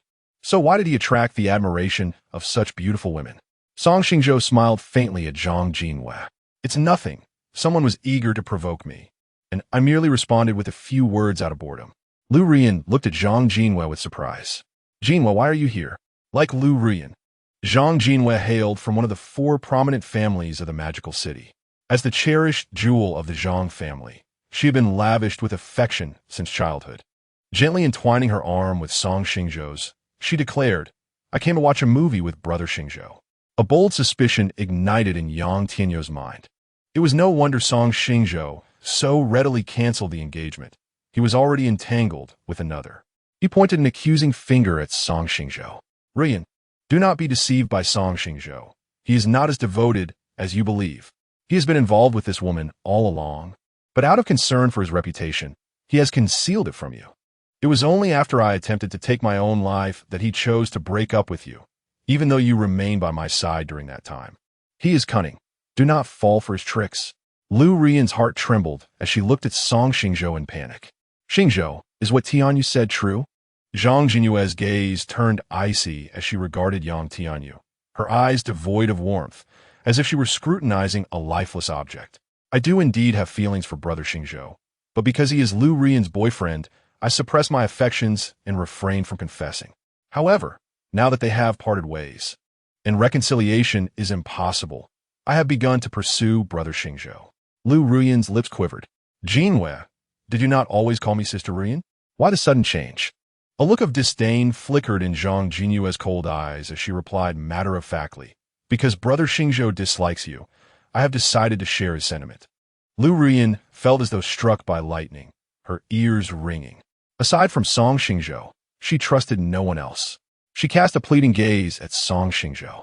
Xingzhou, please answer me honestly. During our relationship, did you ever engage with Jinwei behind my back? Seeing Liu Ruyan's pitiful demeanor, an inexplicable sense of satisfaction welled up within Song Xingzhou. Yet, for the sake of Zhang Jinyue's reputation, he denied it, stating no. Liu Ruyan's pallid face gained a hint of color. Thank you for your willingness to address this matter, for it holds great significance for me. Yang Tianyu believed that Liu Ruyan had fallen victim to Song Xingzhou's dark machinations. Was this not apparent? Liu Ruyan preferred to embrace Song Xingzhou's fabrications rather than accept his words. Yang Tianyu reiterated, Ruyan, Song Xingzhou is indeed betraying you. Yet he adamantly refuses to acknowledge it. He is a deceitful individual. You must not place your trust in him. Liu Ruyan retorted vehemently. I have faith in Xingzhou's character. He would never deceive me. He is not unfaithful. Do not tarnish his reputation. Yang Tianyu's eyelashes trembled intensely as he implored. Ruyan, I'm the one who truly loves you. You must believe me. Chapter 39 Song Xingzhou. Liu Ruyan. Why don't you take an axe and cleave your own head? Liu Ruyan turned her head to gaze at Yang Tianyu, a flicker of doubt dancing in her eyes. Yang Tianyu gently placed Liu Ruyan's hand against his heart, speaking earnestly. Ruyan, have you forgotten? In the beginning, Song Xingzhou betrayed you to your father, who wielded his power to separate us. You loved me so deeply that you stole your household registration and ID to find me, yearning to elope. I cannot bear to see you endure a life of uncertainty and hardship, so I endure the agony of breaking up with you. Your father has always disdained me. To force our separation, he threatened me, warning that if I did not leave you, he would ruin my family. Even after our separation, he did not relent, compelling me to flee to a foreign land. Do you remember what I told you before I went abroad? I said my parents were reluctant to entrust me with a vast family estate, wanting me to gain experience overseas first, so that upon my return, I could inherit the family business. The truth was far different. Even after our breakup, your father still sought to make my life miserable, stifling our family's business and forcing me abroad. My life overseas was far from pleasant. I struggled with a language barrier and drastic dietary differences. Upon arriving in America, I fell gravely ill and nearly perished in my hospital bed. It was my profound love for you that enabled me to endure. I love you so deeply that I would willingly take my own life for you. Love you to the extent of becoming your secret lover. Ruyan, no one in this world loves you more than I do. Will you trust me? Liu Ruyan's eyes brimmed with compassion and affection. Yang Tianyu was her unattainable white moonlight. For the sake of love, he had cast aside his pride. How could she doubt him? Yet, things were different with Xingzhou. She had been with Xingzhou for 4 years and understood his character. He was a man who scorned deceit. Xingzhou would never lie to her. A painful sensation akin to a needle prick burst in Liu Ruyan's mind, and she clutched her head, crying out in anguish. It hurts, oh, it hurts. My head aches terribly. Yang Tianyu, concerned, inquired. Ruyan, what is the matter? My head hurts. It feels as if it might explode. Liu Ruyan frowned tightly. Her delicate face etched with pain, and she cast a hopeful glance towards Song Xingzhou. Xingzhou, my head hurts. Her eyes glistened with unshed tears, as if she were on the verge of weeping. A cold flame ignited in Song Xingzhou's eyes. Why should your headache concern me? Tears streamed down her cheeks as she sobbed. Xingzhou, my head hurts. I wish I could take an axe and split my head open. Would you help me with a massage? Then go ahead and cleave your head with an axe. Do you need me to buy you one? Liu Ruyan wept even more fiercely. Xingzhou, I truly recognize my mistakes. I beg you to return to my side, please. I am not your obedient dog to summon at will. In my heart, you mean nothing. Save your tears for someone else. A spark of insight flashed in Yang Tianyu's mind. Since Song Xingzhou was so heartless, Liu Ruyan must be even more disillusioned with him. Ruyan, at this point, do you still believe that Song Xingzhou loves you? He would rather see you perish. How could he possibly love you? In this world, only I truly love you. Yang Tianyu hastily pledged his devotion to Liu Ruyan. Outside the cinema, the audience awaiting the film pointed and whispered about Song Xingzhou and his companions. Astonished to witness such a melodramatic scene, more captivating than anything portrayed on television. Zhang Jinwei glanced at her phone. Noting that there were still 10 minutes before the film was set to begin, she tugged at Song Xingzhou's sleeve. Brother Xingzhou, the movie starts in 10 minutes. Let's go get our tickets. Song Xingzhou looked up and smiled lightly. All right, let us proceed. He then navigated around 2 obstructions, following Zhang Jinwei towards the ticket booth, not casting a single glance at Liu Ruyan. Liu Ruyan's heart ached painfully to the point of breathlessness. Xingzhou, I beg you to return to my side. Yang Tianyu's rage erupted like a volcano. Ruyan, how can you still hold on to Song Xingzhou when I love you so deeply? He is a scoundrel who has betrayed you. He does not love you. Only I am capable of loving you, and I would do anything for you. Please awaken to reality. Yang Tianyu shook Liu Ruyan, desperate to rid her mind of folly. What a bizarre situation this was. While with her, she failed to cherish Song Xingzhou's sincere affection, trampling it underfoot. After he broke off their engagement and treated her with coldness, she still insisted on clinging to him. Was he merely a pawn in their romantic play? It infuriated him. No, Yang Tianyu thought, you have not yet achieved your desires. Do not give up. Feigning heartfelt concern, he urged, Ruyan, Song Xingzhou is a cad, unworthy of your affection. Aren't you suffering from headache? Let me take you to the hospital. Liu Ruyan stared intently in the direction Song Xingzhou had departed. In her muddled mind, the purpose of her outing with Yang Tianyu resurfaced. The movie. They had come to watch a film together. Tianyu, are we watching the same movie as Xingzhou? Liu Ruyan grasped Yang Tianyu's hand tightly, as if it were her last lifeline. Yang Tianyu, indignant, replied, Ruyan, your head is pounding like this. Yet you still think of watching a movie? Tianyu, please show me the ticket. It seems we are watching the same film as Xingzhou. As Yang Tianyu remained still, Liu Ruyan reached into his pocket. He seized her mischief-making hand, insisting, Ruyan, Song Xingzhou is watching a movie with another woman. He no longer loves you. It's time to let go. Liu Ruyan forcefully pulled her hand away, continuing to rummage through his pocket. I refuse to believe it. Xingzhou loves me so much that he would risk his life. How could he not love me? His closeness with Zhang Jinwei is merely an act.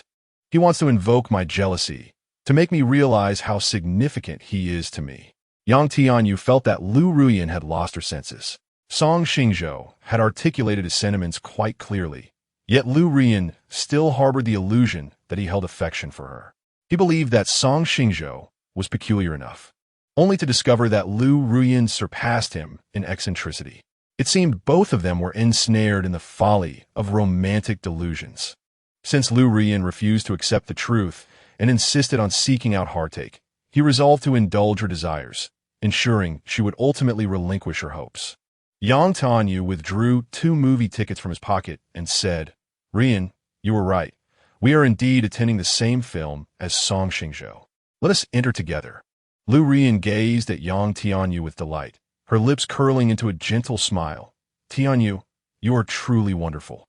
Yang Tianyu extended his right hand, intertwining his fingers with Liu Ruyan's. "We are about to watch a romantic film." Chapter 40. The indirect kiss between Song Xingzhou and Zhang Jinhua. Liu Ruyan's body stiffened for a brief moment before she swiftly withdrew her hand, as if Yang Tianyu were contagion. Yang Tianyu's face darkened, resembling the bottom of a pot, his eyes glinting with a chilling intensity. "Ruyan, I realize that my decision to break up with you then was a grave mistake, yet I was left with no choice. Now that I have returned, shall we start anew? I promise to treat you even better than before." Liu Ruyan did not immediately reply. Instead, she offered an awkward smile and shifted the topic. "Tianyu, the movie is about to start. Let's hurry inside. As the saying goes, hearing is often deceptive, while seeing is believing." Liu Ruyan yearned to discover whether Song Xingzhou had truly shifted his affections within the short span of a week. The encounter between Song Xingzhou and Liu Ruyan was purely coincidental. Zhang Jinhua was the younger sister of his close friend, Zhang Haoran, and Song Xingzhou had never harbored any romantic inclinations toward her. He regarded her as a younger sister. Their acquaintance began amidst a kidnapping incident. In his middle school years, Song Xingzhou had witnessed 2 kidnappers abducting a young girl, who turned out to be Zhang Jinhua, the daughter of the affluent Zhang family. Overwhelmed by shock, he inadvertently revealed himself to the kidnappers, who, without hesitation, decided to abduct him as well. Song Xingzhou, being astute, mimicked the protagonist from a television drama when the kidnappers bound his hands with rope, clenching his fists to create more space for movement.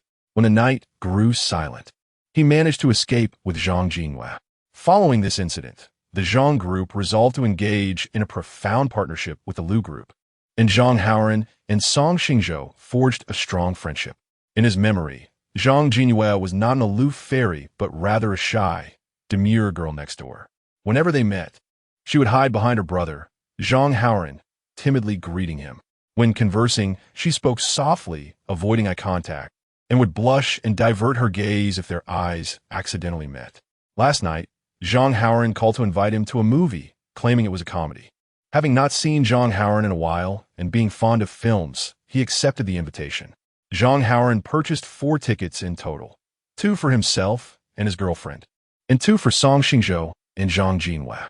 However, this friend of his, prioritizing romance over friendship, stood him up to enjoy a private date with his girlfriend. Left with no alternative, he found himself attending the movie with Zhang Jinhua.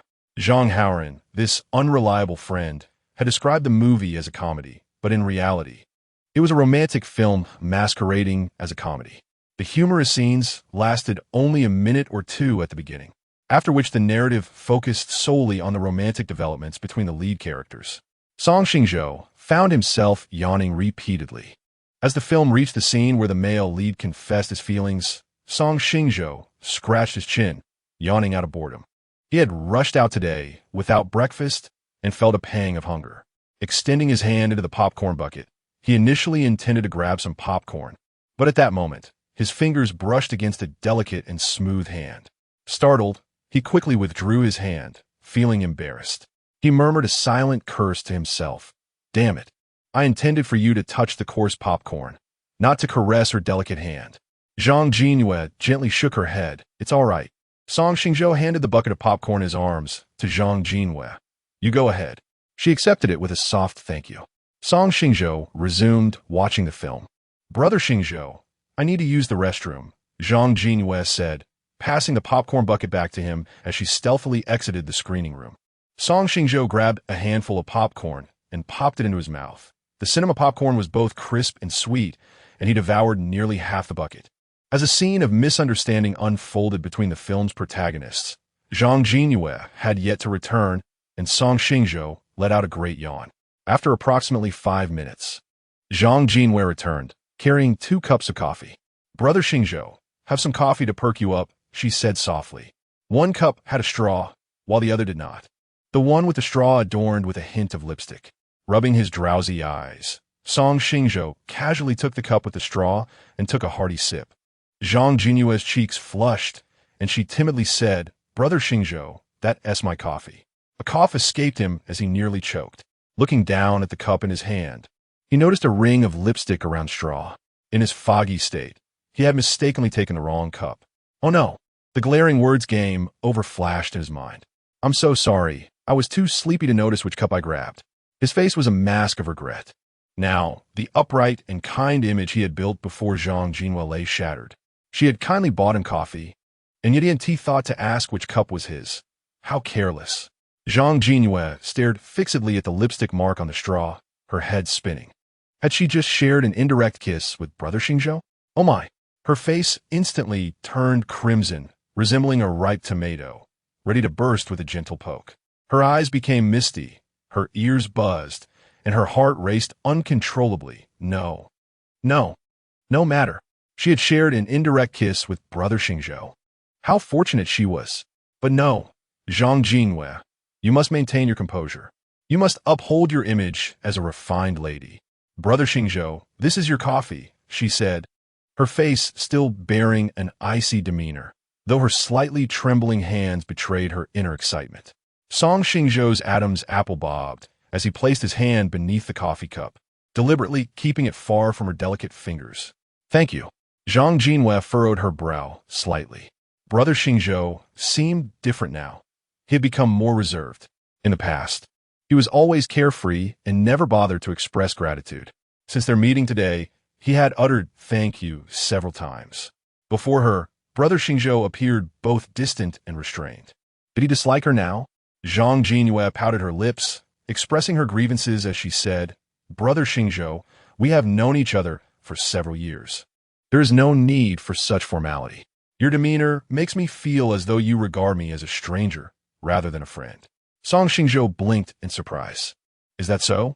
In his previous life, after marrying Liu Ruyan, Zhang Jinyue had gone abroad for her studies and subsequently remained overseas for work. They had not crossed paths for a full decade. Now, having been reborn, he had only been apart from Zhang Jinyue for a mere week. Yet he treated her in this manner. A wave of profound guilt surged within him. "I am sorry." Zhang Jinyue's brows furrowed even deeper. "I do not wish to hear your apologies." Chapter 41. Liu Ruyan had once been the harbor for Song Xingzhou. He gently tapped his forehead, then revealed a radiant smile. "Jinyu, shall we continue watching the movie?" He recalled that Zhang Jinyue had once mentioned how much she adored his smile, for it radiated warmth akin to the sun. A faint smile graced the corners of Zhang Jinyue's lips as she nodded earnestly. Yes. Relieved, Song Xingzhou straightened his posture, fixing his gaze ahead, wholly engrossed in the film. As the narrative unfolded, showcasing a poignant confession from the second female lead to the male protagonist, only to be interrupted by the female lead. Song Xingzhou rubbed his nose and succumbed to slumber, his eyes fluttering shut. While others wept profusely during romantic films, he found them excruciatingly dull, his eyelids heavy with fatigue.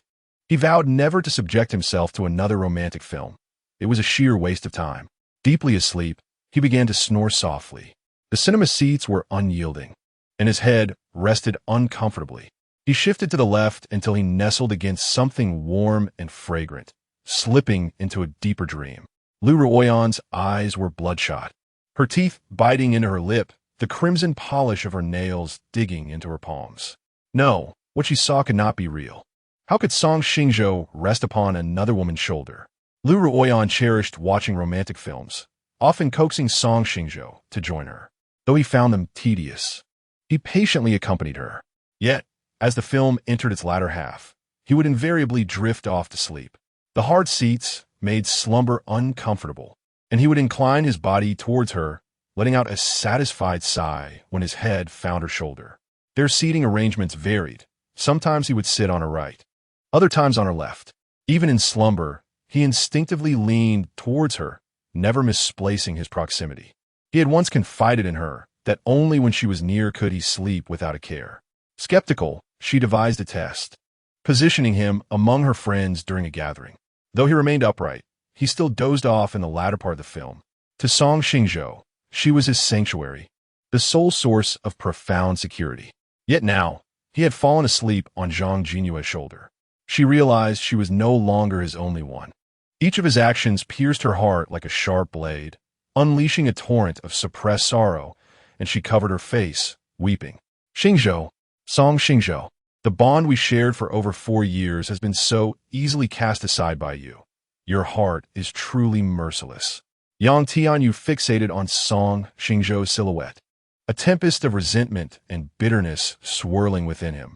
What kind of extraordinary fortune had befallen Song Xingzhou that made him the object of affection for the cherished daughters of the 4 great families of the city? Liu Ruyan from the Liu family, Zhang Jinwei from the Zhang family. Were there not also sentiments from Song Jinwan of the Kong family or Han Anxiao of the Han family? No, that was inconceivable. Song Xingzhou is merely a destitute wretch. How can he possibly compare to the illustrious scion of the Yang family? Yang Tianyu averted his gaze and gently embraced Liu Ruyan, saying, "Ruyan, do not weep. Song Xingzhou is but a scoundrel, unworthy of your tears." Liu Ruyan instinctively pushed Yang Tianyu away. For reasons unknown, she felt disinclined to display any intimacy with Yang Tianyu in the presence of Song Xingzhou. "No, that's not true," she insisted, though deep down, she had already come to accept the painful reality that Song Xingzhou had fallen for another. She had always regarded him as a mere admirer and a backup option, never truly harboring feelings for him. Yet, when she witnessed his affectionate gestures with another girl, a sharp pang of sorrow pierced her heart. As the film concluded, Zhang Jinwei reluctantly nudged Song Xingzhou. Her brother Xingzhou's face was striking, his full forehead, deep-set eyes, chiseled nose, and alluring lips made her long to kiss him. His soft snores were endearing, and the way he dozed on her shoulder resembled a languid feline. She wished to gaze upon him forever. "Brother Xingzhou, the movie has ended. Please awaken." Feeling a gentle push, Song Xingzhou slowly opened his eyes, still groggy. "Huh." The adorably disheveled look of him, just waking up, made Zhang Jinwei yearn to capture the moment on her phone. Dazzling stars sparkled in her eyes. No, she mustn't allow him to discover her infatuation. Clearing her throat, she said, "Brother Xingzhou, the film is over." Surveying the vast auditorium, Song Xingzhou realized that it was now just the 2 of them remaining. "Oh, let us depart." Holding an empty popcorn bucket and a coffee cup, he followed Zhang Jinwei step by step toward the exit. Still somewhat dazed, he misstepped on the stairs and nearly tumbled. But for Zhang Jinyue's quick reflexes in catching him, he would have certainly fallen. His heart raced, pounding audibly in his ears. Goodness, that was terrifying. Zhang Jinwei anxiously asked, "Brother Xingzhou, are you all right?" Like a robot, he turned his head, forcing a dry smile. "Hee, I'm fine. Why am I so clumsy today? What embarrassment," he lamented, wishing he could escape to Mars. Zhang Jinwei, concerned he might stumble again, grasped his hand tightly. "Brother Xingzhou, I will hold your hand." A bittersweet smile graced his face. "Thank you, Jinwei." Her lips curled into a smile. "No need for thanks." They were holding hands. She and Brother Xingzhou were intertwined. Zhang Jinyue's heart danced with joy. In a state of bewilderment, Song Xingzhou remained oblivious to her infatuation. Even as they exited the shopping mall, their hands still clasped. A little girl in a red dress, carrying a basket of flowers, approached them. "Big brother, your girlfriend is so beautiful. Why not buy her a bouquet?" "Huh?" A look of perplexity adorned Song Xingzhou's face.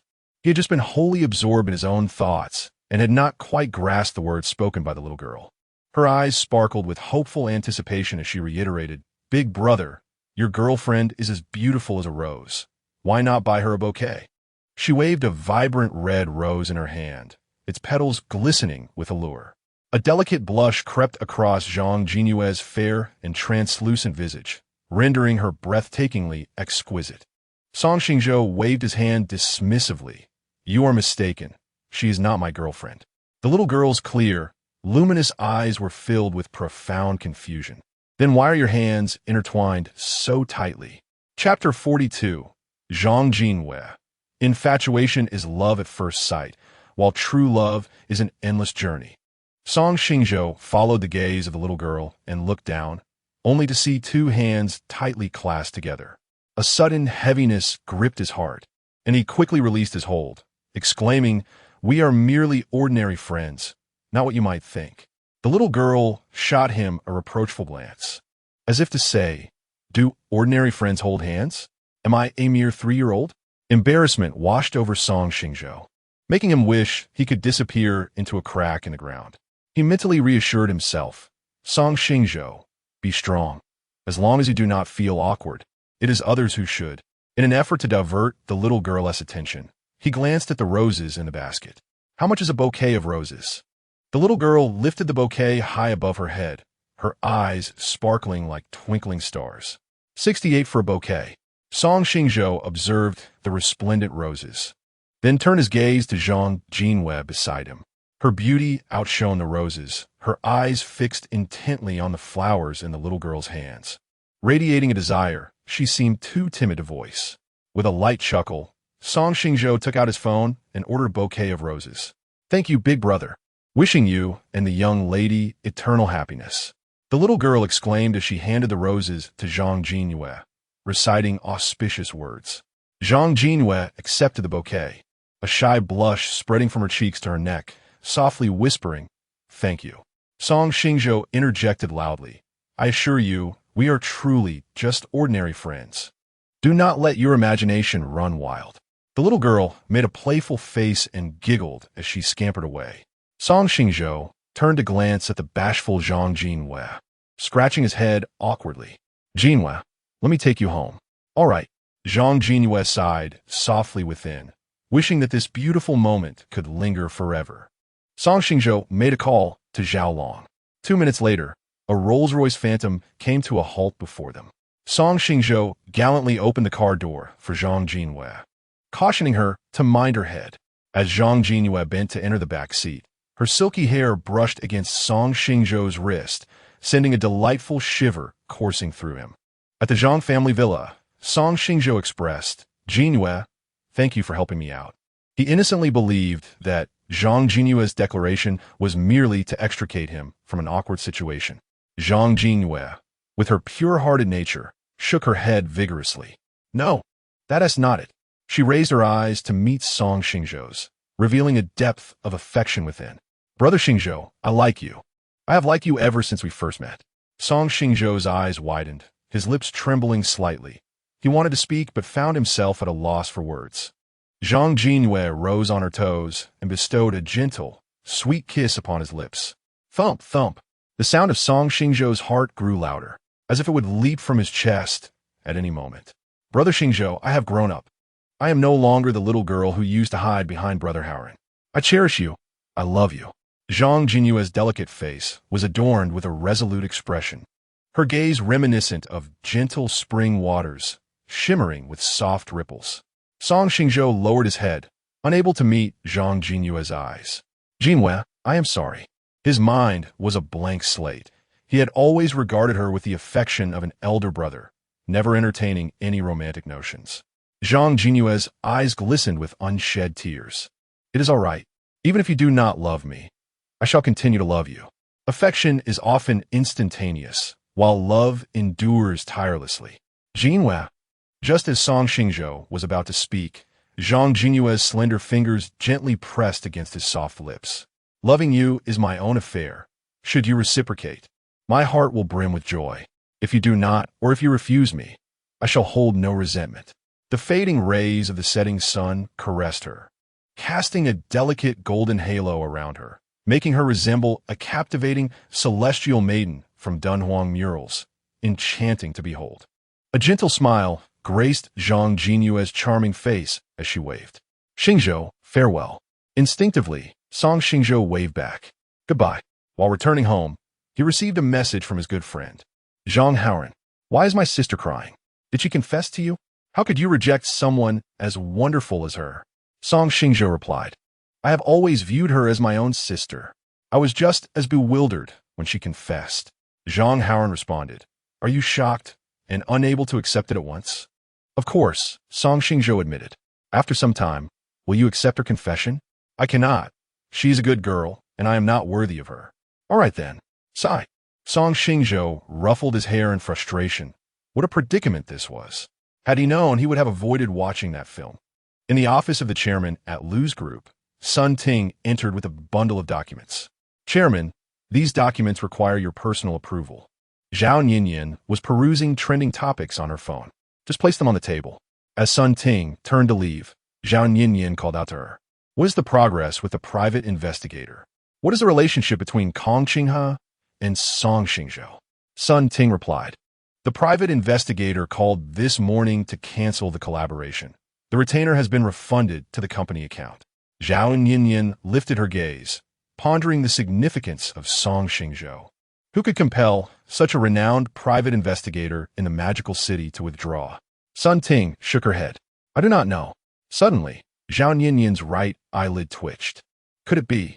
Could he be Kong Qinghe's long-lost son? No, that is impossible. Song Xingzhou and Kong Qinghe bear no resemblance whatsoever. Song Xingzhou spent his youth in Yangcheng, while Kong Qinghe has always resided in the magical city. Their paths had never crossed. Zhao Ninian waved her hand dismissively. "I understand. You may leave now." "Yes." Sun Ting turned and departed. Zhao Ninian rose and approached the floor-to-ceiling window, gazing down at the bustling traffic below. Although the likelihood of Song Xingzhou being Kong Qinghe's long-lost son was exceedingly slim, a wave of profound unease surged within her. Knock, knock, knock. Someone rapped at the door of the chairman's office. "Come in," Zhao Ninian called as she turned to look. Liu Ruyan entered, looking disheveled and lost. "Mother, there is a document that requires your urgent approval." Zhao Ninian took the document from her. "What is troubling you? You appear as though you've lost your very soul." Liu Ruyan's eyelashes trembled slightly, her voice laced with a hint of tears. Xingzhou no longer wants me." Chapter 43. Han Anxia, have you lost your mind? Zhao Ninian lifted her gaze to her, stating that if he does not desire you, it is undoubtedly his loss. Perhaps another day, Mother could introduce a more suitable match for you. Liu Ruyan shook her head, declaring, "I do not want that." Zhao Ninian raised an eyebrow, her expression tinged with suspicion. "Have you developed feelings for him?" Liu Ruyan vehemently retorted, "I would never harbor affection for him." Reflecting on Song Xingzhou's enigmatic background, Zhao Ninian spoke earnestly. "Ruyan, since you have already parted ways with Song Xingzhou, it is best that you refrain from pursuing him further." Liu Ruyan let out a soft hum, defiantly asserting, "He has made his intentions clear. How could I possibly seek him out? I'm not so lowly." "That is well." Zhao Ninian swiftly perused the documents before signing her name at the end. If Liu Ruyan were to continue her entanglement with Song Xingzhou, it would inevitably provoke Kong Qinghe's ire. Kong Qinghe is a woman of ruthless disposition, and over the years, the companies she has dismantled, both overtly and covertly, are too numerous to count. Zhao Ninian hoped that Kong Qinghe would not once again unleash her wrath upon the Liu group. At the Gemini Manor, within Song Xingzhou's study, he took a sip of coffee before looking up at Zhao Long, who stood before his desk. "Zhao Long, I have heard from Mother that you are proficient in hacking. I wish to monitor the movements of Liu Ruyan and Yang Tianyu. Are you capable of this?" Zhao Long nodded affirmatively. "I can manage that. I can implant a Trojan virus in their phones to achieve the surveillance." Song Xingzhou then turned to Zhao Hu, inquiring, "Zhao Hu, what progress has been made on the investigation into my mother's car accident?" Zhao Hu replied, "The truck driver was killed instantly." "What is the driver's background? Was there a substantial transfer in his bank account prior to the accident?"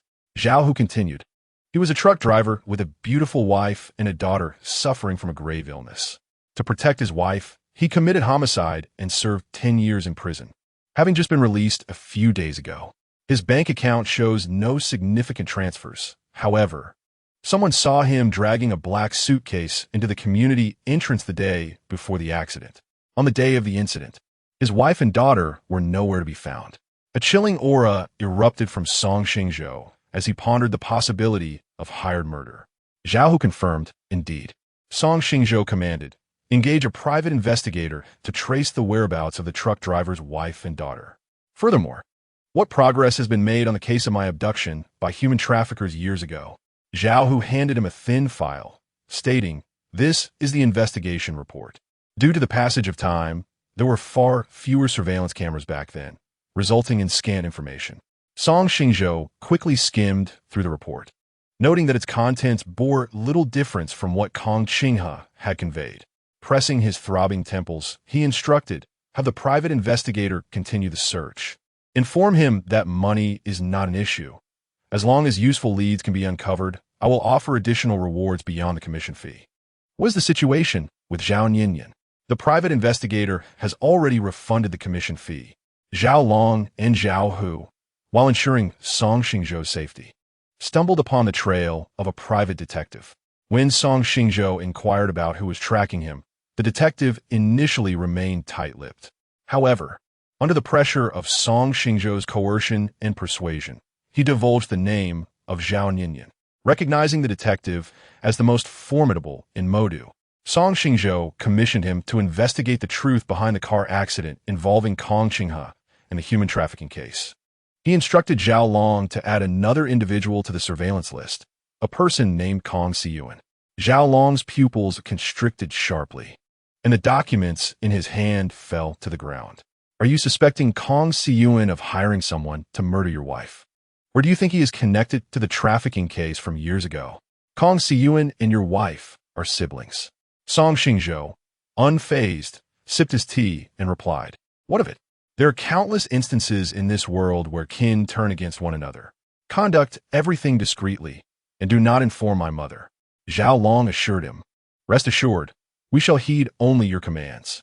Song Xingzhou nodded and subsequently picked a book from the shelf to peruse. Song Xingzhou dreamt of a reunion from the year of his high school graduation. At that time, after receiving his exam results, he and Liu Ruyan had successfully gained admission to Qing University for the finance program, and he intended to confess his feelings to her after the gathering. As classmates and teachers gathered to dine and converse, Han Anxia, adorned in a blue dress, beckoned him outside. The moon shone brightly in the night sky, accompanied by a myriad of twinkling stars, while the gentle summer breeze caressed their hair. At that moment, Song Xingzhou had just turned 18, and his clear eyes sparkled with ambitious dreams. Han Anxia, do you need something from me? Han Anxia shyly glanced up at him before averting her gaze. Song Xingzhou, I like you. Please go out with me. Huh? Song Xingzhou's mouth fell agape in astonishment, a colossal question mark looming above his head. Han Anxia met his gaze directly and reiterated, I like you. Please go out with me. A stiff smile crept onto Song Xingzhou's lips as he replied, I'm sorry, but I already have someone I like. In an instant, the brilliance in Han Anxia's star-like eyes dimmed. I know you like Liu Ruyan. Song Xingzhou, puzzled, asked, if you are aware of my feelings for her, then why confess to me? I am about to go abroad, and I wish to fulfill a wish before my departure. Han Anxia pressed her lips tightly together, her hands gripping the flowing fabric of her dress. Song Xingzhou scratched the back of his head, offering a foolish grin. Then I wish you a safe journey. Han Anxia shot him a disapproving look, complaining, I'm leaving, yet you seem utterly unconcerned. You leaving does not mean you won't return. What is there to be sad about? Han Anxia pouted, her expression so exaggerated it could hang an oil pot. I would prefer to see you cry and beg me not to leave rather than smile as you bid me farewell. Embarrassed, Song Xingzhou scratched his head again, replying, I cannot help it. I tend to be quite magnanimous. Han Anxia gestured for him to crouch down, saying that there was something dirty on his head, and that she would assist him in removing it.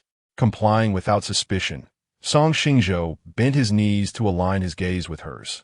At that moment, Han Anxia seized his collar, pulling his upper body toward her direction, and then, with a gentle parting of her crimson lips, pressed her mouth against his. Song Xingzhou's eyes widened slightly. An expression of disbelief etched across his face. Do you not know that one should close their eyes while kissing? Han Anxia, with her fingers adorned in pink nail polish, brushed against the corner of his mouth, and, amidst his astonished gaze, kissed him a second time. Just as she was about to kiss him for the third time, a bewildered Song Xingzhou finally reacted in time, pushing her away. His eyes were filled with indignation as he exclaimed, Han Anxia, have you lost your mind? Chapter 44, Yang Tianyu. Your demeanor is more repugnant than a latrine, evoking a wave of nausea. Han Anxia chuckled lightly, her lips curling into a playful grin. Why so bashful? Is this your first kiss? Song Xingzhou's cheeks flushed crimson as he indignantly replied, Indeed, this is my first kiss. Han Anxia laughed, her smile more vibrant than a burst of fireworks. Really? It is also my first kiss. Furrowing his brow, Song Xingzhou inquired, I have already turned you down. Why do you persist in kissing me? Because I fancy you, she declared, and I wish for your first kiss to belong solely to me. A storm of displeasure crossed Song Xingzhou's face.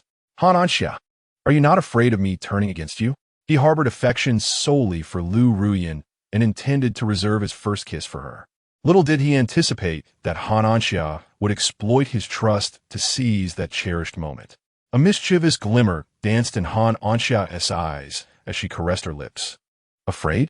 Of course, I am fearful, yet I desire to etch this moment into your memory forever. Unable to fathom the twisted logic of her thoughts, Song Xingzhou chose to turn away and head towards the restaurant. Han Anxia cupped her hand around her mouth and called out, Song Xingzhou, Han Anxia like you very, very, very much. Ignoring her, Song Xingzhou quickened his pace. The following morning, two prominent dark circles adorned Song Xingzhou's face. Kong Qinghe poked at his under-eye bags and asked, Xingzhou, did you not sleep well last night? Those bags are quite pronounced. Song Xingzhou wrapped his arms around Kong Qinghe, greeting her good morning, the most gentle mother in the world. Kong Qinghe couldn't help but smile, lifting her hand to stroke Song Xingzhou's head. Good morning. Song Lian made a face, teasing, Brother, how shameless. At your age, still needing your mother's embrace. Song Xingzhou then enveloped Song Lian in a hearty hug. Good morning. The most adorable sister in the world. Her cheeks flushed. Song Lian retorted, how annoying. Of course, I am the cutest. Song Jiwan smiled as she sipped her soy milk. Xingzhou, good morning. You seem to be in a splendid mood today. Approaching Song Jiwan, Song Xingzhou leaned down to embrace her. Good morning. The most beautiful sister in the world. Startled, she nearly spilled her soy milk as he hugged her, a satisfied sigh escaping her lips. Just a warm embrace brought her an unprecedented sense of contentment. Chuckling, Song Jiwan gently pushed him away. All right, let us sit down for breakfast. Seated next to Kong Qinghe, Song Xingzhou reached for a caviar sandwich. Mother, I'm going to accompany a friend to view some properties today. I'll be home later. Kong Qinghe nodded. I understand. Have fun. After breakfast, Song Xingzhou departed in a Maybach towards the Han residence. The previous evening, Han Anxia had messaged him, expressing her desire to purchase a home and seeking his advice. With free time on his hands, he readily accepted her invitation. The invitation from Han Anxia was akin to the key that opens Pandora's box, prompting Song Xingzhou to reminisce about that absurd kiss from the past. Good morning, Xingzhou. Han Anxia greeted him with a smile, adorned in a white bohemian dress, beige sandals, and a brown straw hat. Song Xingzhou responded with a radiant smile. The confession from Han Anxia was now a distant memory. As the most cherished princess of the Han family, she was pursued by numerous individuals far more accomplished than he. Time and distance would inevitably dilute all affections. It was implausible for Han Anxia to harbor feelings for him indefinitely. At the entrance of the sales office, Song Xingzhou inquired with curiosity, Anxia, what prompted your sudden interest in viewing properties? Living with my family is quite inconvenient. I wish to move out, she replied. I see, he said, stepping forward to open the door for her. I researched all night yesterday. Their property offers the highest value for money among similar developments. An Anxia interjected. It is also the most expensive. With an endearing smile, Song Xingzhou remarked, you get what you pay for. This development boasts a beautiful environment, convenient transportation, and comprehensive infrastructure, with significant appreciation potential in the future. It is the best choice, whether for personal residence or investment. In his past life, during the era of skyrocketing property prices, the resale value of this development was 20 times its initial price. Even at such exorbitant prices, demand was insatiable. Song Xingzhou planned to acquire several properties in this development as an investment. Hearing you say that, I'm somewhat tempted, Han Anxia mused. She had merely sought an excuse for a date with Song Xingzhou, not anticipating that her casual remarks would resonate with him to the extent that he diligently researched the property for her. How could she not be enamored by such a thoughtful man? Upon entering, they were greeted by a woman in her mid-20s, dressed in a black professional outfit and red-soled high heels. "Welcome. How may I assist you with your home-buying needs?" She smiled. Her name was Su Meng, the top sales representative of the real estate company. Han Anxia politely smiled back. "Hello, could you please direct me to your most cost-effective properties?" Despite her wealth, Han Anxia did not wish to be taken advantage of. She certainly aimed to select the most reasonable property. The best value? A hint of skepticism flickered in Su Meng's eyes as she discreetly scrutinized the attractive young couple before her. Though they were in their 20s and possessed striking looks and exceptional demeanor, neither wore any designer brands. Their youthful and modest attire suggested they might not be particularly affluent. Just another looker, Su Meng thought to herself, rolling her eyes inwardly. Just then, an old client entered, prompting her to feign a smile and say, "I apologize. I'm quite busy. I will have another sales representative assist you." Han Anxia discerned the other woman's disdain for those of lesser means and replied coolly, "That's fine." It was the weekend, and the sales office was bustling with activity. Song Xingzhou glanced around and pointed to a saleswoman who had just escorted an elderly couple out. "May I request her to assist us?" Su Meng lifted her gaze and smiled, saying, "Sir, you truly possess a discerning eye. Her name is Chun Shui, our most seasoned salesperson.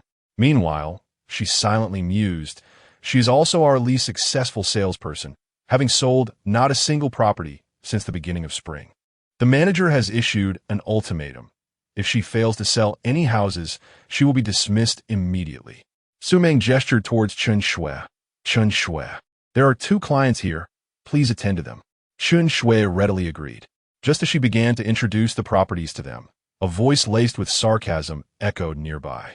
"Oh, it's only been 2 days since we last met, and you've already managed to charm the young lady of the Han family into purchasing real estate for you? Song Xingzhou, you truly are something." The corners of Song Xingzhou's mouth, which had previously curved upwards, now straightened into a line as he replied in a low voice. "Yang Tianyu, your words and actions are more repugnant than a cesspool, truly nauseating." Yang Tianyu retorted, "Aren't you just a kept man? Why the arrogance?" Chapter 45. The housing turmoil. Subsequently, he approached Han Anxia, expressing his grievances. "Miss Han, Song Xingzhou is a notorious philanderer. While he is with you, he is entangled with Miss Zhang Jinyue of the Zhang family." Han Anxia turned a glance at Song Xingzhou. "Is that so?" Song Xingzhou resembled a diamond. Despite being covered in dust, his resplendent brilliance could not be concealed. Liu Ruyan harbored affections for him. Zhang Jinyue adored him, and even she found herself deeply enamored. Yang Tianyu, brimming with malicious delight, vociferously condemned Song Xingzhou's transgressions. And it is true. I witnessed it with my own eyes. Just days ago, I was seated in the back row with my girlfriend, and they were all over each other, looking utterly affectionate. After the movie, he even presented Ms. Zhang with a bouquet of roses. Such a fickle man is unworthy of your affection. A flame of indignation ignited within Han Anxia's heart as she coldly retorted, "You are truly a meddlesome fool. This matter concerns only Song Xingzhou and me. It is none of your business." Yang Tianyu was utterly stunned. What kind of absurd romantic mindset is this? Her man is cheating, yet she staunchly defends him. Has she lost her mind? Yang Tianyu glared at Song Xingzhou with resentment, pondering what stroke of luck had allowed Song Xingzhou to ascend to the heights of the Han family. The esteemed Ms. Han not only disregarded his infidelity, but even facilitated the acquisition of property for him. It is worth noting that this development's units cost 400,000 per square meter. Song Xingzhou, unwilling to squander breath on Yang Tianyu, turned his attention to Chun Shui. "Chun Shui, how is the landscaping of the community?" Chun Shui, momentarily bewildered, quickly regained her composure and adeptly responded to Song Xingzhou's inquiry. Yang Tianyu mocked once more. "Why do you ask so many questions? Isn't it Miss Han who is footing the bill? A man of stature should strive to earn with his own hands, yet you shamelessly pursue illegitimate gains." Had it been another man, he would have turned crimson and erupted in anger by now. Yet, Song Xingzhou maintained his calm demeanor, replying, "My ability to earn through unconventional means is a testament to my skill. Some aspire to such paths, yet lack the capital." He scrutinized Yang Tianyu with a mocking gaze, subsequently expressing disdain. "With your appearance, even if you offered yourself, no one would desire you." Yang Tianyu was incensed. "Song Xingzhou, if you have the courage, say that again. Do you believe I want to knock your teeth out?" Song Xingzhou provocatively replied, "If you dare, come at me." Yang Tianyu, seething with anger, threatened, "You wait and see." After issuing his menacing words, he stepped outside the sales office to call Brother Xiong. Brother Xiong was a local thug, commanding a group of dozens. The Yang Group is one of the largest real estate enterprises in the metropolis, and Brother Xiong maintained a collaborative relationship with them, handling tasks that the group deemed too inconvenient to address directly, such as troubling stubborn homeowners. At that moment, Brother Xiong was lounging in a five-star hotel, embraced by two beautiful women, and it took two of Yang Tianyu's calls for him to finally answer. "Young Master Yang, what can I do for you?" he inquired, rubbing his eyes. "Someone has offended me. Please assist me in teaching him a lesson." Upon hearing that a fight was imminent, Brother Xiong became instantly invigorated, exclaiming, "Leave it to me." After Yang Tianyu concluded the call, he confidently strode into the sales office. Yang Shui, accompanied by Song Xingzhou and Han Anxia, ventured to the innermost sand table where the most expensive building in the area stood. She expertly elaborated on the fundamental details of this edifice, asserting, despite its price, it offers unparalleled value. Song Xingzhou inquired, "This building has 20 stories. Which floors are deemed the most desirable?" Yang Shui indicated the middle floors, typically between the 8th and 15th. Yang Tianyu crossed his arms, a derisive smirk plastered across his face, retorting, "Why ask so many questions when you cannot afford it anyway?" Song Xingzhou shot him a sidelong glance. "Why are you so insistent, like a stubborn stray dog that won't leave?" Yang Tianyu countered, "I too wish to buy a house. Is it not permissible to listen?" Indeed, he was there to view properties, but the prices of this development far exceeded his financial capacity. Not wishing to prolong the argument with Yang Tianyu, Song Xingzhou shrugged it off. He posed several additional questions to Yang Shui, and after careful consideration, he ultimately decided to purchase all the units on the floor she had recommended, declaring, "I wish to acquire every apartment from the 8th to the 15th floor." Yang Shui blinked in disbelief, asking, "Mr. Song, are you certain? You intend to buy all the apartments on these floors, not just one?" Song Xingzhou nodded with calm assurance. "I am certain. I want to buy all the apartments on the 8th to 15th floors." Yang Tianyu doubled over in laughter. "Song Xingzhou, you naive bumpkin. This is a sales office, not a market. Do you truly believe purchasing a home is as simple as buying vegetables? This development is priced at 400,000 per square meter. You could never afford a home here with a lifetime of work." After a moment's reflection, he added, "Oh, I forget you are merely a kept man. You must think Miss Han is a fool." Song Xingzhou frowned slightly. "It is my own money I am using to buy a home. Your opinion is irrelevant." Han Anxia, unable to tolerate Yang Tianyu's arrogance, retorted, "Star Zhou is not my kept man. He possesses far more wealth than I do." Yang Tianyu scoffed, "Miss Han, I know you dote on him, but the price of these apartments is no trifling matter. I genuinely feel it is not worth it." Han Anxia said, "You." Song Xingzhou retrieved a black card from his wallet, commanding, "Yang Shui, process this." Yang Tianyu's eyes widened in astonishment. "Song Xingzhou, you really are something. You've managed to charm Miss Han into granting you a black card." Han Anxia retorted, "Are you incapable of understanding? Star Zhou has ample funds and does not need to spend mine. If he wished, he could purchase the entire development." Yang Tianyu maliciously telling Song Xingzhou, "Do you dare to wager? I bet that card is a fake and cannot cover such an expense. The loser must kneel before the winner and call them father. Do you dare to take the bet?" He scrutinized Song Xingzhou's attire, noting not a single piece bore a prestigious label. If he is merely a pretty face for Han Anxia, given her profound affection for him, how could she possibly refrain from adorning him in designer labels? The most plausible explanation is that Song Xingzhou is merely putting on airs, and the black card in his possession is counterfeit. A glimmer of cold light flickered in Song Xingzhou's eyes. Is that truly what you assert? Do not deny it later. Yang Tianyu patted his chest, assuring, rest assured. I am not a man of empty promises. Humph. He is determined to expose the true nature of this braggart before the young Lady Han. Yang Shui stood foolishly beside Song Xingzhou, feeling the black card in her palm burn with an intense heat. Song Xingzhou offered her a reassuring smile, saying, Yang Shui, go ahead and swipe the card. Chapter 46. Yang Tianyu, are you not yet kneeling to address me as father? Chen Shui harbored doubts. Mr. Song was an exceedingly gentle man, and she did not wish to bring disgrace upon him. Mr. Song Yu. The resolute gleam in Song Xingzhou's eyes was unmistakable. Just a moment, Chen Shui replied, nodding, I shall fetch the property contract and the POS machine. She turned and dashed toward the office, only to be halted midway by Su Ming. Chen Shui, do not go. That person is merely a charlatan masquerading as a wealthy individual. Even if you acquire the POS machine, you cannot process any transactions. Chen Shui chuckled lightly. Well, I am on the verge of being dismissed by the manager. I might as well give it a try. Who knows, it might actually work. Mr. Song's eloquence and noble demeanor did not resemble that of a fraudster. Su Ming laughed in exasperation. Chen Shui, your experience is still too limited. Today's swindlers are cunning. Their deceptive tactics are intricate and numerous, and one cannot be too cautious. Chen Shui jested. Are you afraid that if it works, my performance will surpass yours? Su Ming's face contorted with anger. Chen Shui, I'm trying to help you, yet you show no gratitude. When it fails, you shall have cause to weep. Chen Shui presented the property contract to Song Xingzhou. Mr. Song, please have a look. If all is in order, kindly sign. Song Xingzhou meticulously reviewed the contract and, finding no discrepancies, inscribed his name.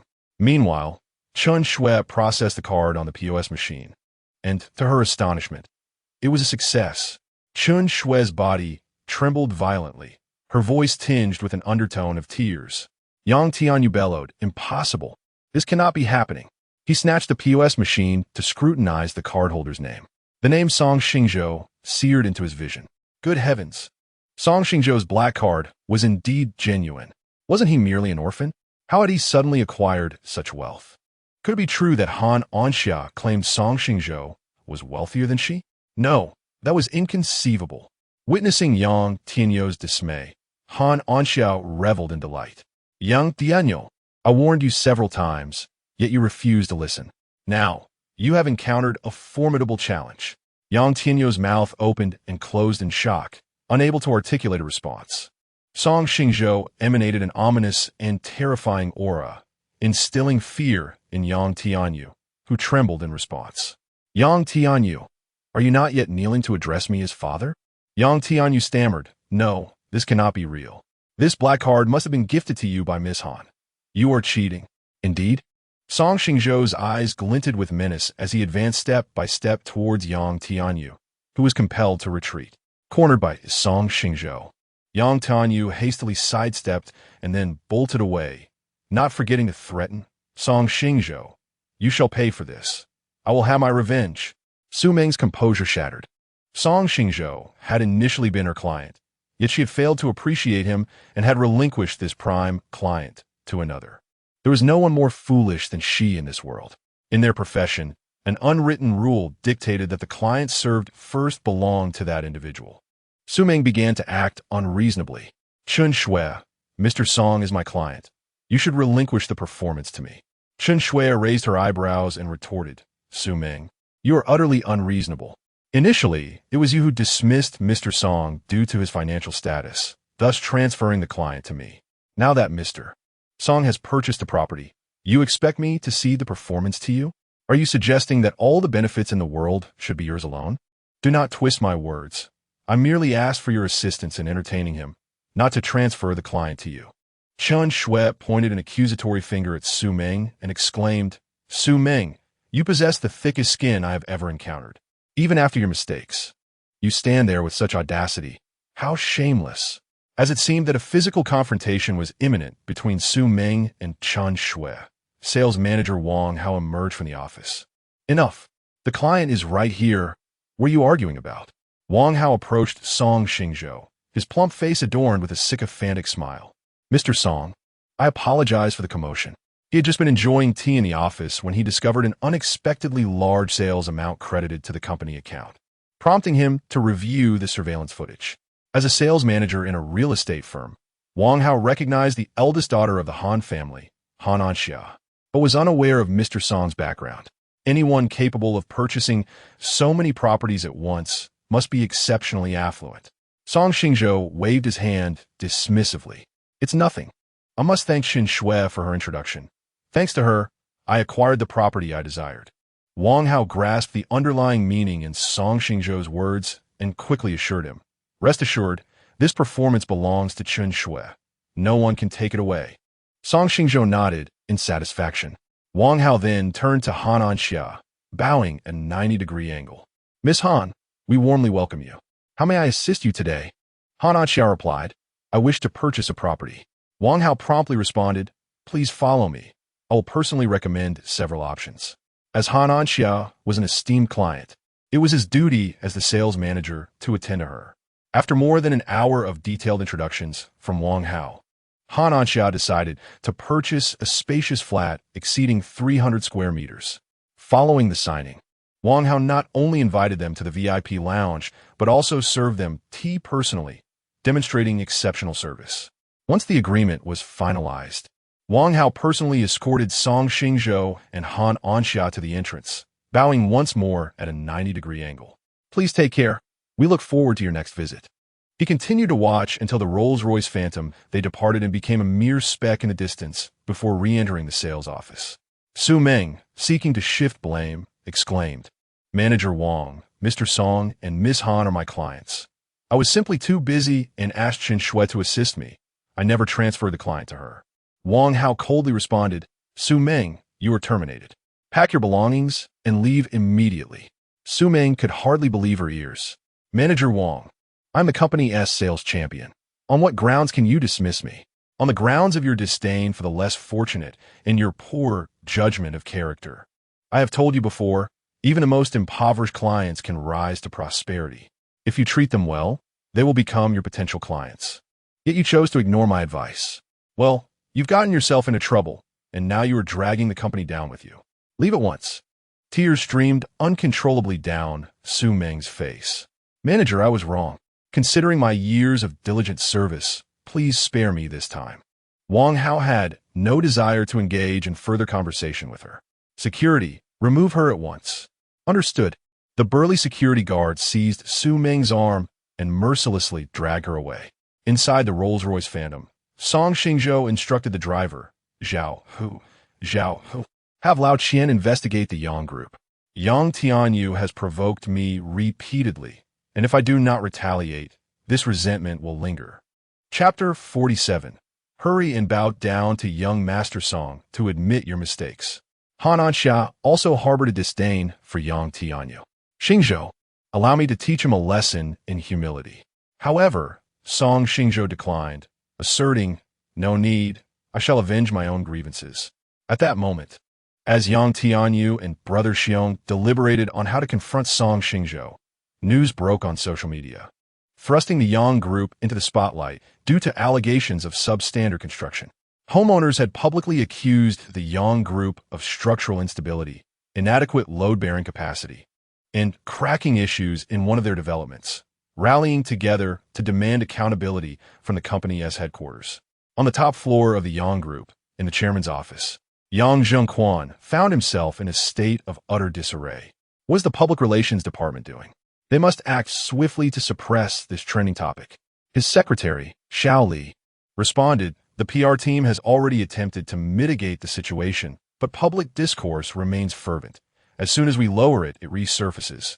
Then let us expose some celebrity scandals to divert public attention." Yang Zhengquan commanded. "We've already done that. It proved ineffective." Frustrated, he shattered an antique blue and white porcelain vase on his desk, exclaiming, "Incompetence, a bunch of incompetence." He paced the room with his hands on his hips, demanding, "Investigate who is instigating this chaos." The construction quality issues were resolved over a year ago, and those homeowners signed compensation agreements. Why has this unrest resurfaced after a year of silence? Someone must have been offended.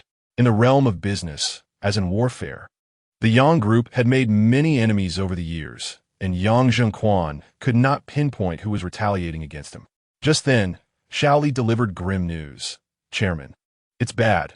CCTV has publicly criticized the Yang group for cutting corners. Our stock has plummeted. Yang Zhengquan collapsed to the ground, exclaiming, "What calamity have we wrought?" This incident severely weakened the Yang group. At 8 o'clock in the evening, the top floor of the Yang group remained brightly lit. Yang Zhengquan tirelessly addressed the aftermath of the construction scandal, neglecting even to eat. Xiaoli entered with a stack of documents, announcing, "Chairman, the investigation results are in. It is the Kong group that has been stirring the pot." Yang Zhengquan found this puzzling. "We have no conflict with the Kong group. Why would they target us?" Xiaoli shook his head, uncertain. Suddenly, the ringtone of Yang Zhengquan's phone disrupted the tension. Upon checking, he saw the name of Song Xingzhou, the president of the Kong group, flashing on the screen. Despite the lack of direct dealings between the Yang and Kong groups, Yang Zhengquan had retained contact information for Kong Qinghe and Song Xingzhou in his phone for potential emergencies. As he listened, his expression darkened, and by the time the call ended, his face had drained of color. Xiaoli, feeling apprehensive, inquired, "Chairman, what has happened?" With trembling hands, Yang Zhengquan dialed his son.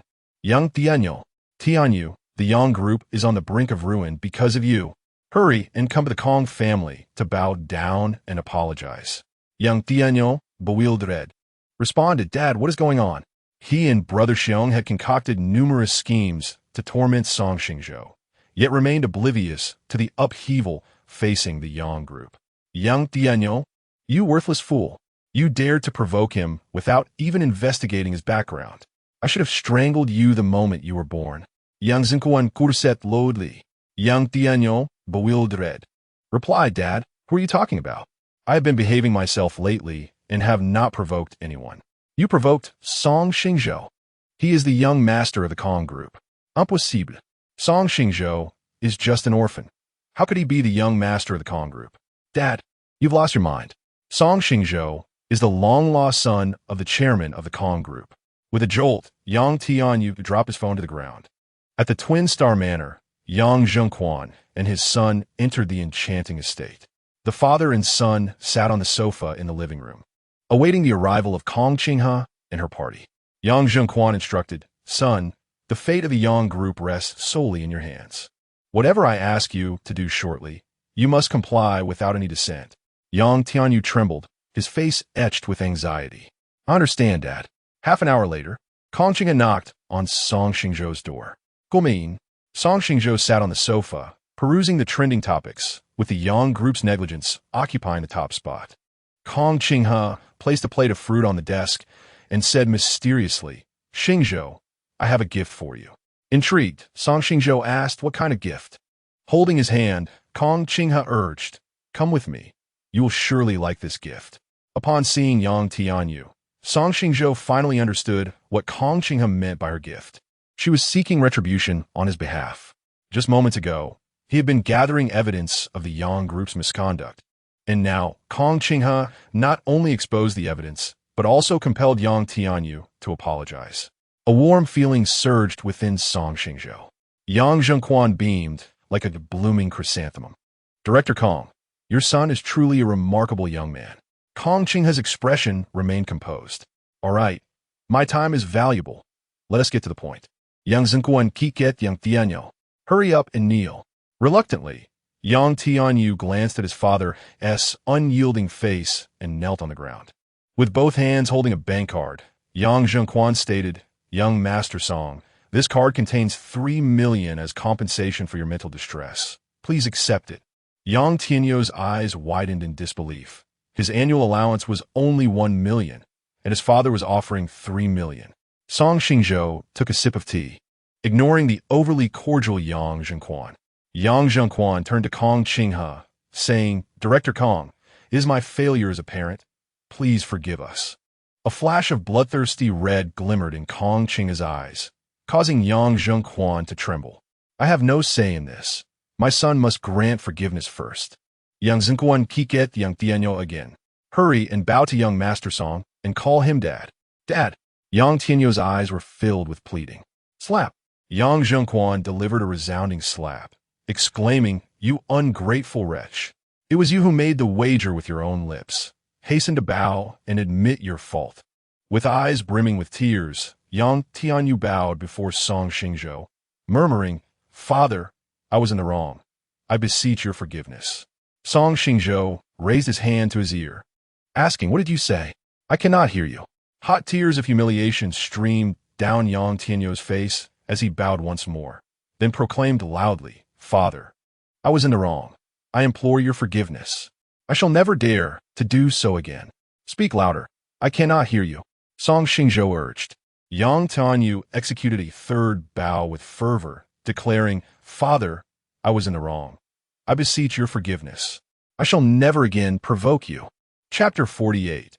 Yang Tianyo's frightening experience. Song Xingzhou sipped his tea, neither offering forgiveness nor withholding it. The atmosphere in the living room grew increasingly oppressive.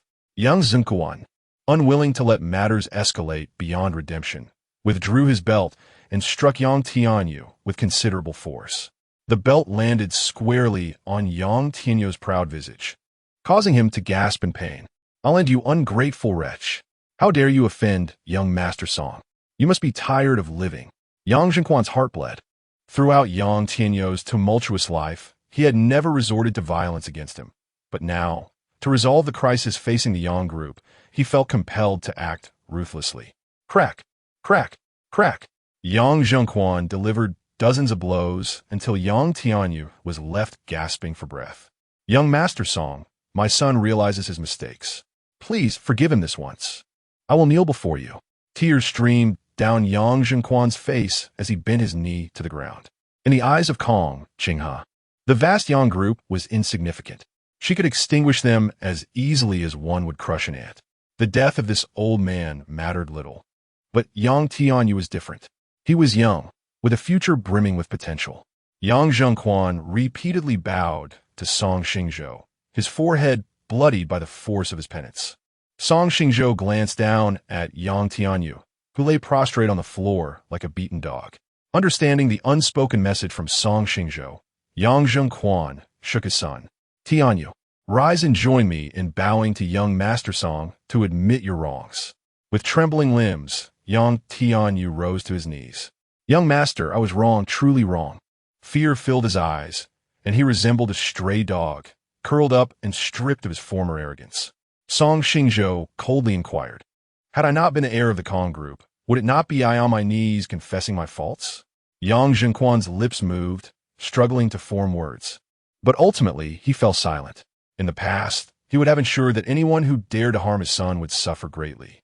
Yet before him sat Kong Qinghe, a woman whose wealth could rival nations. With a mere flick of her finger, she could obliterate the Yang family legacy. Once more, he bowed deeply. "Young Master, we acknowledge our errors. Should the Yang group be of any service to you in the future, do not hesitate to call upon us." Song Xingzhou lifted his gaze to Yang Tianyu, exuding an aura that was both chilling and formidable, reminiscent of a ruler from the underworld. "Yang Tianyu, do you submit?" Yang Tianyu shivered, succumbing to fear, and confessed, "Yes, I submit. I shall never dare to offend you again." Song Xingzhou genuinely contemplated his demise. Yang Tianyu had no choice but to comply. Placing his teacup upon the table, he commanded, "You may leave now." Overwhelmed with relief, Yang Zhenguan wept with gratitude. "Thank you, young master, for sparing our lives." Upon hearing that Song Xingzhou would grant him mercy, Yang Tianyu's heart soared with joy. "Thank you, young master." The father and son supported each other as they exited the Gemini Manor. Kong Qinghe exuded an air of ferocity, her eyes glinting with a fierce light. "Xingzhou, would you like me to help you deal with the Yang family?" Song Xingzhou slowly shook his head. "No need. The Yang family is merely a small ant. They are not worthy of your direct involvement." Kong Qinghe hesitated for a moment. "But I do not wish for you to suffer any grievances." Song Xingzhou enveloped Kong Qinghe in a warm embrace. "Thank you, Mom, for standing up for me. I'm truly happy today." In his childhood, he had been ridiculed by other children for being an orphan, often leading him to retaliate by overpowering them.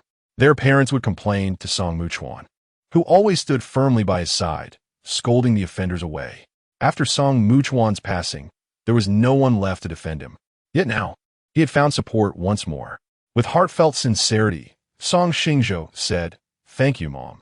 Kong Qinghe kissed the crown of his head. "Silly child, as your mother, it is my duty to protect you. Xingzhou, the 5th of next month is an auspicious day. I plan to host a welcome banquet to celebrate your return to the Kong family." This welcome banquet held profound significance for Song Xingzhou. It not only underscored the Kong family's appreciation for him, but also served as a warning to those with ill intentions. He tightened his embrace. "Thank you, Mom." He had thought Kong Qinghe had forgotten about the event, but she had kept it close to her heart. Kong Qinghe tousled Song Xingzhou's tousled hair. "Silly child, we are family. There is no need for thanks. Tomorrow is Saturday, and Jinwan and I will accompany you to Hunglong to purchase some new clothes." "Mom, I have plenty of clothes already. You need not spend so much." Song Xingzhou owned a walk-in closet of over 300 square feet, filled with the latest menswear from various luxury brands. "It has been a week. Surely there are many new styles out now. My son is exceptional, and he deserves to wear the latest fashions."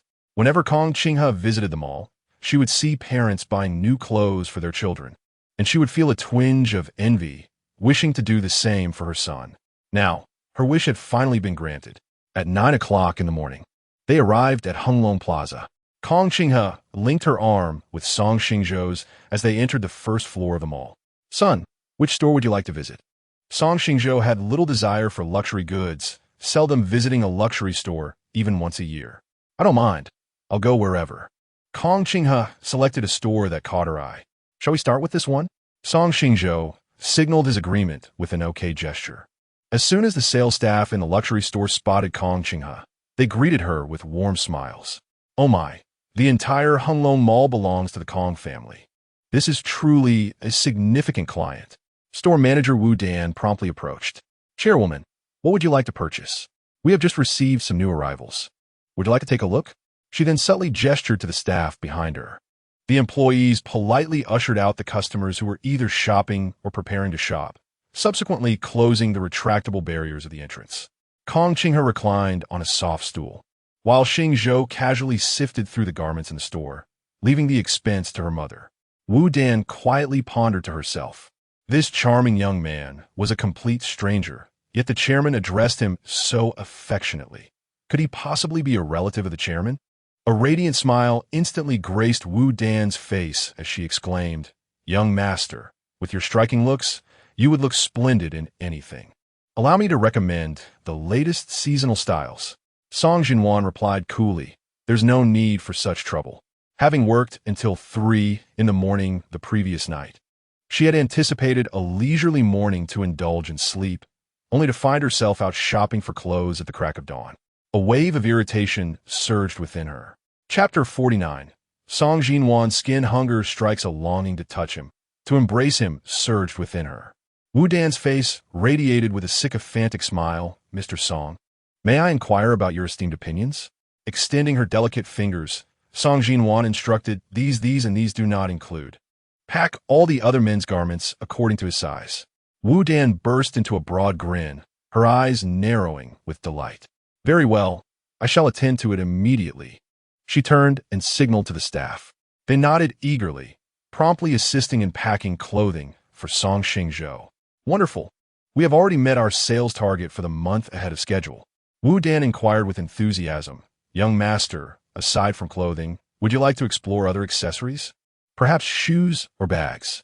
Song Xingzhou turned his gaze fixedly upon Song Jinwan, who was left bewildered with a large question mark hovering above her head.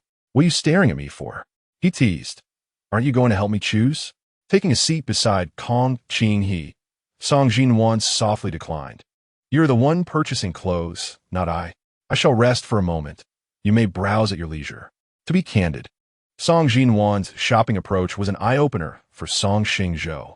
He realized that the affluent could indeed indulge in such extravagant splendor. "Youth master, these shoes are the latest arrivals from just a few days ago." Imitating Song Jinwan's shopping style, Song Xingzhou declared, This, and this do not include." Pack all the rest. He finally comprehended why girls found joy in shopping. It was simply exhilarating. Wu Dan scanned the last item with her device. Chairman, your total expenditure amounts to over 5 million. As you are our supreme client, you enjoy a 60% discount. Thus your payment is only a little over 3 million. Kong Qing, he produced a black card to settle the bill. Wu Dan respectfully accepted the card. Please hold on. After the transaction was completed, Wu Dan personally escorted them out. Chairman, the items purchased will be delivered to your residence shortly. We welcome your next visit. Kong Qing, he linked arms with Song Xingzhou as they made their way to Patek Philippe. The entire shopping process was remarkably swift, whatever Song Xingzhou fancied. Regardless of the price, Kong Qing, he would procure. They traversed through all luxury boutiques, amassing a seemingly endless array of opulent goods. In his mind, Song Xingzhou calculated that they had spent no less than 400 to 500 million during their outing. By the time they finished browsing the luxury stores, it was already 11 o'clock. The trio ascended to the rooftop restaurant, a fusion of Eastern and Western cuisine, to dine. Suddenly, Song Jinwan felt an unsettling itch enveloping her entire body. Oh no, the skin hunger was upon her. Song Xingzhou, smiling, offered the menu to Song Jinwan. Sister Jinwan, I marked what I ordered. Please check if there is anything else you wish to add. As she received the menu, her fingers inadvertently brushed against Song Xingzhou's. A tingling sensation akin to an electric shock coursed through her, nearly eliciting a moan. What to do? She yearned to touch him, to embrace him. No, this was not permissible. Song Jinwan, this is a public setting. Such actions are unacceptable. Song Jinwan trembled slightly, her lips quivering. I'm fine. Feel free to choose whatever you like. Nevertheless, Song Xingzhou patiently inquired, Sister Jinwan, are there any foods you are allergic to? Do you eat scallions, ginger, garlic, or cilantro? Earlier, he had already asked Kong Qinghe and Song Jinwan about their dietary restrictions, to which Kong Qinghe had replied that she had no prohibitions. However, Song Jinwan seemed lost in thought, failing to respond promptly, prompting him to ask once more. She lifted her gaze and took a deep look at his handsome face. I have no food allergies.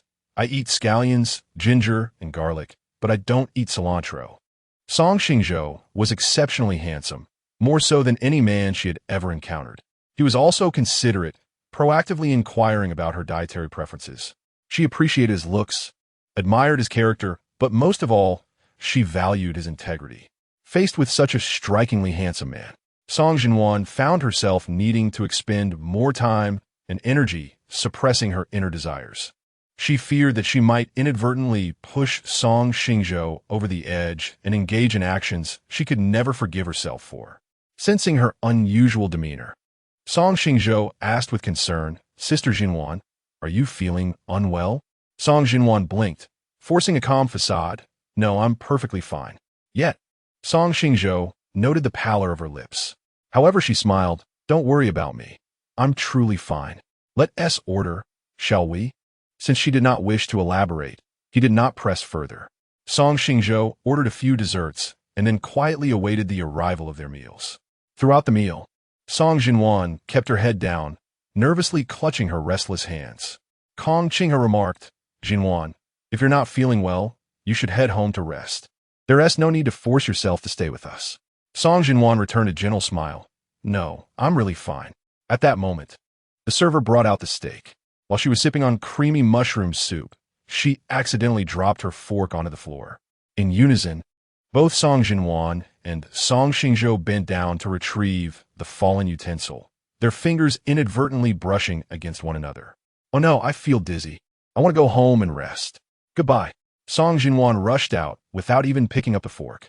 Song Xingzhou stared blankly at her departing figure. Did I make Sister Jinwan angry? Kong Qinghe was equally perplexed. I'm not sure. In the bathroom of Song Jinwan's room at the Twin Manor, she splashed her face with cold water furiously. I feel so awful. It's truly unbearable. It felt as though thousands of ants were crawling beneath her skin. I want to cuddle. I want to embrace. Tears brimmed in her eyes. Why am I afflicted with this illness? It hurts so much. I'm genuinely in pain. She gazed at her haggard reflection in the mirror, two streams of glistening tears cascading down like a broken string of pearls. I despise this version of myself.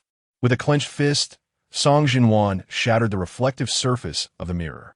I really, truly hate this part of myself. Song Xingzhou lay crumpled on the floor, curling into herself as she endured an indescribable agony. It was unbearable, truly unbearable. With her crimson-painted nails, she clawed at her arms, leaving a series of painful crimson marks that stung her eyes. An hour later, Song Xingzhou knocked on Song Xingzhu's door, holding a bowl of braised beef noodles. The first knock received no response, prompting him to knock a second time. "Xinhuan, it's Song Xingzhou. Aunt Lu mentioned you hadn't had dinner, so I made you a bowl of braised beef noodles." After about 5 minutes, a feeble Song Xingzhou finally opened the door. Her hair was disheveled, her face devoid of color, and her fair arms were covered in scratches, with blood still trickling from the back of her right hand. Song Xingzhou's pupils suddenly constricted. "Xinhuan, what happened to you?" Chapter 50. Song Xingzhou Pain. Fly away. Song Xingzhou cast a fleeting glance at the red braised beef noodles that Song Xingzhou was holding. The rich brown broth was adorned with delicate strands of pale yellow noodles, generous chunks of reddish-brown beef, and vibrant greens, filling the air with an enticing aroma. Red braised beef noodles were her favorite dish. Under ordinary circumstances, she would have graciously accepted it with a smile and devoured every last morsel. However, at this moment, she felt utterly exhausted, both physically and mentally, and had no appetite whatsoever. Concealing her bloodied right hand behind her, she coldly stated, "I'm fine." Song Xingzhou furrowed his brows slightly, a flicker of concern flashing in his clear eyes. "Your hand is bleeding. How can you possibly be fine? Wait a moment. I'll fetch the first aid kit." He turned to retreat to his room for the supplies, but Song Xingzhou grasped the hem of his shirt, insisting, "No need. I'll handle myself shortly." Yet Song Xingzhou remained steadfast. "Your right hand is injured. It will be inconvenient to bandage it with your left hand later. Let me assist you." An inexplicable surge of anger welled up within Song Xingzhou. She merely wished for solitude, yet Song Xingzhou persisted in opposing her wishes.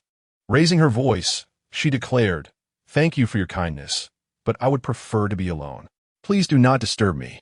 She stepped back, intending to close the door. "Wait." Song Xingzhou thrust his right foot into the gap of the door, losing his balance as the scalding broth splashed onto the back of his fair hand, leaving a large, reddened patch. Ouch! The sharp sting in both his foot and hand caused him to gasp. Song Xingzhu's face was awash with panic. She sought solitude, not to inflict harm. "You fool! I told you I wanted to be alone. Why did you put your foot in there?" As she berated his recklessness, she snatched the beef noodles from his grasp. "Are you an idiot? You're hurt, and still holding on to the noodles?" Witnessing her anxious demeanor, Song Xingzhou inappropriately chuckled. Song Xingzhou placed the noodles on her desk and turned to glare at him fiercely. "What is so funny?" Feeling a bit embarrassed, Song Xingzhou rubbed his nose. "It's nothing. I just think it's particularly lovely when Sister Xingzhou shows concern for me." Song Xingzhu's cheeks flushed crimson, akin to a ripe tomato. "Has your head been caught in the door? Why do you speak such nonsense?" She raised her hand and playfully tapped his head. "Ouch!" Song Xingzhou covered his head, his handsome face contorted in mock pain. Song Xingzhu's eyes were filled with regret. She merely wished to teach him a lesson, not to provoke her so carelessly. "I'm sorry, I didn't mean to." She gently rubbed the spot she had struck, then blew softly, murmuring, pain, fly away."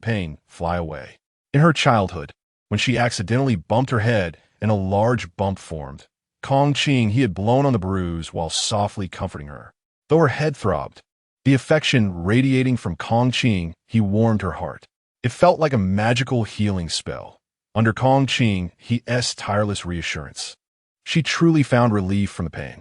Song Xingzhu's abrupt action left Song Xingzhou frozen in place. She was so close that he could even catch a whiff of the jasmine fragrance that lingered on her. Song Xingzhou's head was not aching at all. He merely wished to jest and lighten the awkward atmosphere. However, he never anticipated that Song Xingzhou would comfort him as one would a small child. A peculiar sensation surged within him, simultaneously touched and aggrieved, while the unbearable stinging pain in his hands and feet mysteriously began to subside. Song Xingzhou took hold of Song Xingzhou's wrist and led him toward the bathroom. "Come with me," she instructed. Song Xingzhou, as if entranced, followed her without resistance, trailing behind in a daze. She placed his swollen hand under the faucet and turned on the tap. Your hand needs to cool down immediately, otherwise, it will blister. The icy water alleviated the searing discomfort, causing his previously furrowed brow to relax. He glanced down at Song Jinwan's bleeding right hand and his own inflamed one, and he teased softly, "What a coincidence. We both injured our right hands." Song Jinwan rolled her eyes in response. "You fool. If you hadn't suddenly stuck your foot in the door, you wouldn't have burned your hand." Having received elite education from a young age, she had never learned any vulgarities and could only resort to calling him a fool or an idiot, which lacked any real bite, but instead carried a charming playfulness. Song Xingzhou chuckled. My body moved faster than my brain at that moment. "You must promise not to perform such dangerous actions next time. If I had closed the door with a bit more force, your foot could have been fractured," she gently admonished. 10 minutes later, Song Jinwan returned to the room carrying a medical kit. She retrieved an ice pack and handed it to Song Xingzhou. "For safety's sake, your hand's back also needs to be iced." At that moment, an excruciating pain akin to thousands of ants crawling through her bones surged through her limbs, causing her grip on the ice pack to falter, and it plummeted toward the ground. Just as the ice pack was about to make contact with the floor, Song Xingzhou swiftly reached out and caught it, narrowly averting disaster. Song Jinwan clenched her fists tightly, her sharp nails digging into her flesh. Oh no, her skin's craving had struck again. The inner yearning intensified. She desperately wished to touch and embrace Song Xingzhou, immensely so. No, she couldn't allow herself to reveal such vulnerability in front of anyone. Feigning fatigue, she yawned and said, "I'm tired and wish to sleep well. You should return to your own room to tend to your injury." Without waiting for a response, she thrust the medical kit into Song Xingzhou's arms. "Don't forget to apply burn ointment after icing." Taken aback by her sudden coldness, Song Xingzhou was bewildered. She had been so caring just moments ago, yet now she showed no hesitation in pushing him away. The speed of her mood shift was astonishing. Could her unusual behavior today be attributed to her menstrual cycle? It seemed plausible. Given her genuine concern for him, he decided to let it slide. Song Xingzhou, cradling a medical kit, bid farewell, urging her to rest well before parting ways. Song Jinwan, like a slippery fish, slipped beneath the covers, casually waving her hand in a lackadaisical goodbye. Just as Song Xingzhou was about to close the door, he suddenly recalled that Song Jinwan's right-hand injury had yet to be bandaged. He turned back to look at her. Upon witnessing her fervently scraping her fair arm with her nails, his eyes widened in shock. Thud! The medical kit fell to the ground, its contents scattering in disarray. Song Xingzhou rushed to her side, firmly grasping her arm. "Jinwan, what are you doing? Why are you hurting yourself?" Chapter 51. Sister Jinwan, do you like me? The warmth emanating from Song Xingzhou's palm scorched the anxious soul of Song Jinwan, causing her body to tremble violently. She longed to touch him, to embrace him. Lifting her gaze to meet Song Xingzhou's, she found his eyes filled with compassion. He was so gentle. Surely, he would acquiesce to any request she made, wouldn't he? Images of her school days flooded her mind, where she had been isolated by her classmates, who gathered in small groups and regarded her with mockery and disdain. How shameless she had been, enticing the study committee member in the equipment room. Not only had she thrown herself at him, but she had clung to him desperately, refusing to let go, no matter how hard he pushed her away. How could she possibly like someone so unattractive? They whispered among themselves. "I can't help but feel disgusted just looking at him. And yet, she pursues him in such an aggressive manner." They had thought she was too discerning to be interested in less than handsome boys. To their surprise, she had been captivated by the unattractive, while the handsome school idol's confession elicited not even a glance from her. The naive among them had believed her standards were high, only to realize that she simply favored the unconventional. Is she really that desperate? Does she only have an affinity for the unappealing? They found it utterly revolting. "No, it is not like that," she internally protested. "I merely suffer from a condition of skin hunger. I am not repulsive." Panic enveloped her heart, and in her eyes, the sympathy in Song Xingzhou's gaze morphed into derision. "Please, do not look at me with such disdain," she thought, feeling akin to a frightened kitten curling into a corner. Her sharp nails scratched at her arms, relentlessly, despite the skin being marred and battered. Song Xingzhou rushed to her side, lifting her hands above her head. "Sister Jinwan, please endure for a moment. I will take you to see a doctor." The mere mention of a doctor struck her mind like a thunderclap, and she struggled fiercely. "No, I do not want to see a doctor." Previously, in her quest to remedy her condition, she had complied with numerous treatments, switching doctors whenever one failed to provide relief. Countless hopes had given rise to an equal number of disappointments, rendering her susceptible to panic at the mere mention of a doctor. Desperate not to cause her further harm, Song Xingzhou reluctantly released her hands. Grief enveloped his heart, and witnessing her distress mirrored his own suffering. Trembling, he implored, "Then tell me, what must I do to alleviate your pain?" For a fleeting moment, clarity returned to Song Jinwan's mind. Following his voice, she gazed into his eyes, which shimmered with sorrow and tenderness. How wonderful it was that he did not find her strange or repulsive. With hesitance, she murmured, May I touch you, embrace you?" Song Xingzhou nodded, opening his arms wide. "If this will lessen your suffering, you may touch and embrace me as you wish."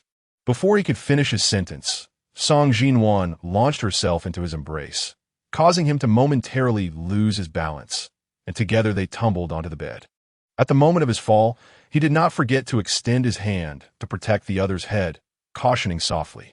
Song Jinwan grasped Song Xingzhou's arm, and then, as if caressing silk, she gently stroked his skin. The refreshing sensation greatly alleviated her restless emotions. Her eyes narrowed into crescent moons, her face adorned with a look of sheer contentment. How delightful, truly delightful. She buried her head in the crook of Song Xingzhou's neck, her delicate cheek brushing against his skin, emitting a soft, satisfied hum. Her entranced demeanor led Song Xingzhou to envision himself as catnip, with Song Jinwan as a playful kitten. A faint smile graced the corners of Song Xingzhou's lips as he extended his large right hand to tenderly caress her satin-smooth hair. His deep voice carried a hint of affection. "Is this comfortable?" Song Jinwan nodded vigorously. She resembled a traveler lost in a desert, her supplies of food and fresh water long depleted, with hungry vultures circling above. In her dying moments, she had finally discovered a lush oasis. Ecstatic, she plunged into the crystal-clear waters, a wave of refreshing sensation sweeping through her being. "That's good." Even as they lay intimately side by side on the bed, Song Xingzhou maintained his gentlemanly decorum. After confirming that Song Jinwan's condition had improved, he withdrew his hand, lying flat on the bed in a relaxed manner. "Huh?" Song Jinwan lifted her head, gazing at Song Xingzhou in confusion. She found his caressing of her hair remarkably soothing and wished to savor it a while longer. Reluctant to bring it to an end so soon, she lifted Song Xingzhou's right hand to her head, gently rubbing her fluffy head against his palm. Her shyness prevented her from articulating her inner desires verbally. She could only express her silent yearning through her actions, hoping he might comprehend her unvoiced longing. Song Xingzhou chuckled softly, and as Song Jinwan blushed with indignation, he continued to tenderly stroke her hair. Song Jinwan blissfully narrowed her eyes. How delightful, truly delightful. She longed to freeze time in that moment. Just before slipping into slumber's embrace, Song Jinwan opened her beautiful eyes wide. Was it merely an illusion? Why did it seem to her as though he were petting a dog? Song Xingzhou paused momentarily, then tucked a strand of her hair behind her ear, replying, "That is your misconception." Song Jinwan was entirely mistaken. He was not petting a dog, but rather a charming little kitten, with a sulky expression. She climbed off the bed. "Thank you, I am well now. Please leave." Song Xingzhou sighed inwardly. The heart of a woman is as enigmatic as a needle in the ocean. He could not fathom her thoughts. Sitting at the edge of the bed with iodine and bandages in hand, he resolved to tend to her wound despite her dismissal. He lifted her right hand, gently cleaning the bloodied injury with iodine. "It hurts." A sharp pain shot through her hand, and Song Jinwan instinctively tried to withdraw it. Unfortunately, Song Xingzhou's grip was too strong, rendering her efforts futile. He lessened his pressure while lamenting, "It should hurt. This is a lesson for you, so you won't repeat the same mistake next time." He lowered his head, imitating the earlier actions of Song Xingzhou, and gently blew on the wound while softly murmuring, "Pain, pain, fly away." In an instant, Song Xingzhu's eyes glistened with tears. Since she had learned to stand on her own, it had been a long time since she had felt the comfort of a loved one. Song Xingzhou patiently bandaged her wound, finishing with a lovely bow. Song Xingzhou resembled a kitten captivated by a ball of yarn, seizing the moment while Song Xingzhou tidied the medical kit. She reached out her left hand and poked the bow several times. "Sister Xingzhou, I have a question for you." Startled, Song Xingzhou quickly hid her left hand behind her back. What question?" Song Xingzhou's face bore a serious expression. "Sister Xingzhou, do you like me?" Chapter 52. The Girl's Thoughts. Don't guess, boy. In an instant, the fur of the little cat named Song Xingzhou bristled. "What did you just say?"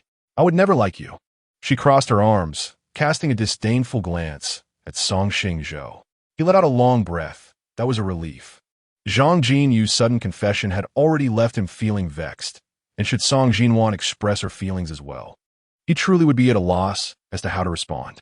For reasons unknown, Song Xingzhou found Song Xingzhou's relaxed demeanor exceedingly irksome. With a tone that contradicted her heart, she declared, "Rest assured, even if I were to fancy a pig, I would never fancy you." Song Xingzhou patted his chest, a joyful smile illuminating his face. "That is truly wonderful." In a fleeting moment, an inferno of anger ignited within Song Xingzhou. She thrust the medical kit into Song Xingzhou's arms and pushed him toward the door, stating, "I need to rest. Do not disturb me." He clung tightly to the door frame, reminding her, "Don't forget to eat the beef noodles. If left too long, they will clump together and lose their flavor." Her anger dissipated significantly at his words. Rubbing her nose, she replied with impatience, I know. Are you my mother or something? Why do you always have to be so nagging?" Song Xingzhou jested. "Then why don't you call me mommy and let me hear it?" She pried his hand away, exclaiming, "You naughty boy, why are you always trying to take advantage of me?" With a resounding bang, the door was mercilessly shut by Song Xingzhou. Shaking his head, Song Xingzhou left, carrying the medical kit while humming a classic old song. "Boy, don't guess the girl's thoughts, no matter how you guess. You will never understand." Song Xingzhou listened intently to the sounds outside, and upon hearing his off-key singing, she muttered under her breath, "What a terrible singer." A charming smile graced her face, as if she were tipsy, and she staggered toward the soft bed. As she perched on the edge of the bed, her gaze inadvertently drifted towards the beef noodles. With a haughty air, she proclaimed, "I've heard from my mother that his cooking is exquisite. I shall see just how delicious it truly is." Leaning down, she inhaled the savory aroma wafting from the noodles. It was delightful. Cradling the bowl in her hands, she took a sip of the broth, which was rich and perfectly seasoned. Then, she slurped up a mouthful of noodles, her eyes narrowing in bliss. "Delicious. This is the best beef noodles I have ever tasted." With gusto, she devoured the noodles as pink blossoms danced in the air around her.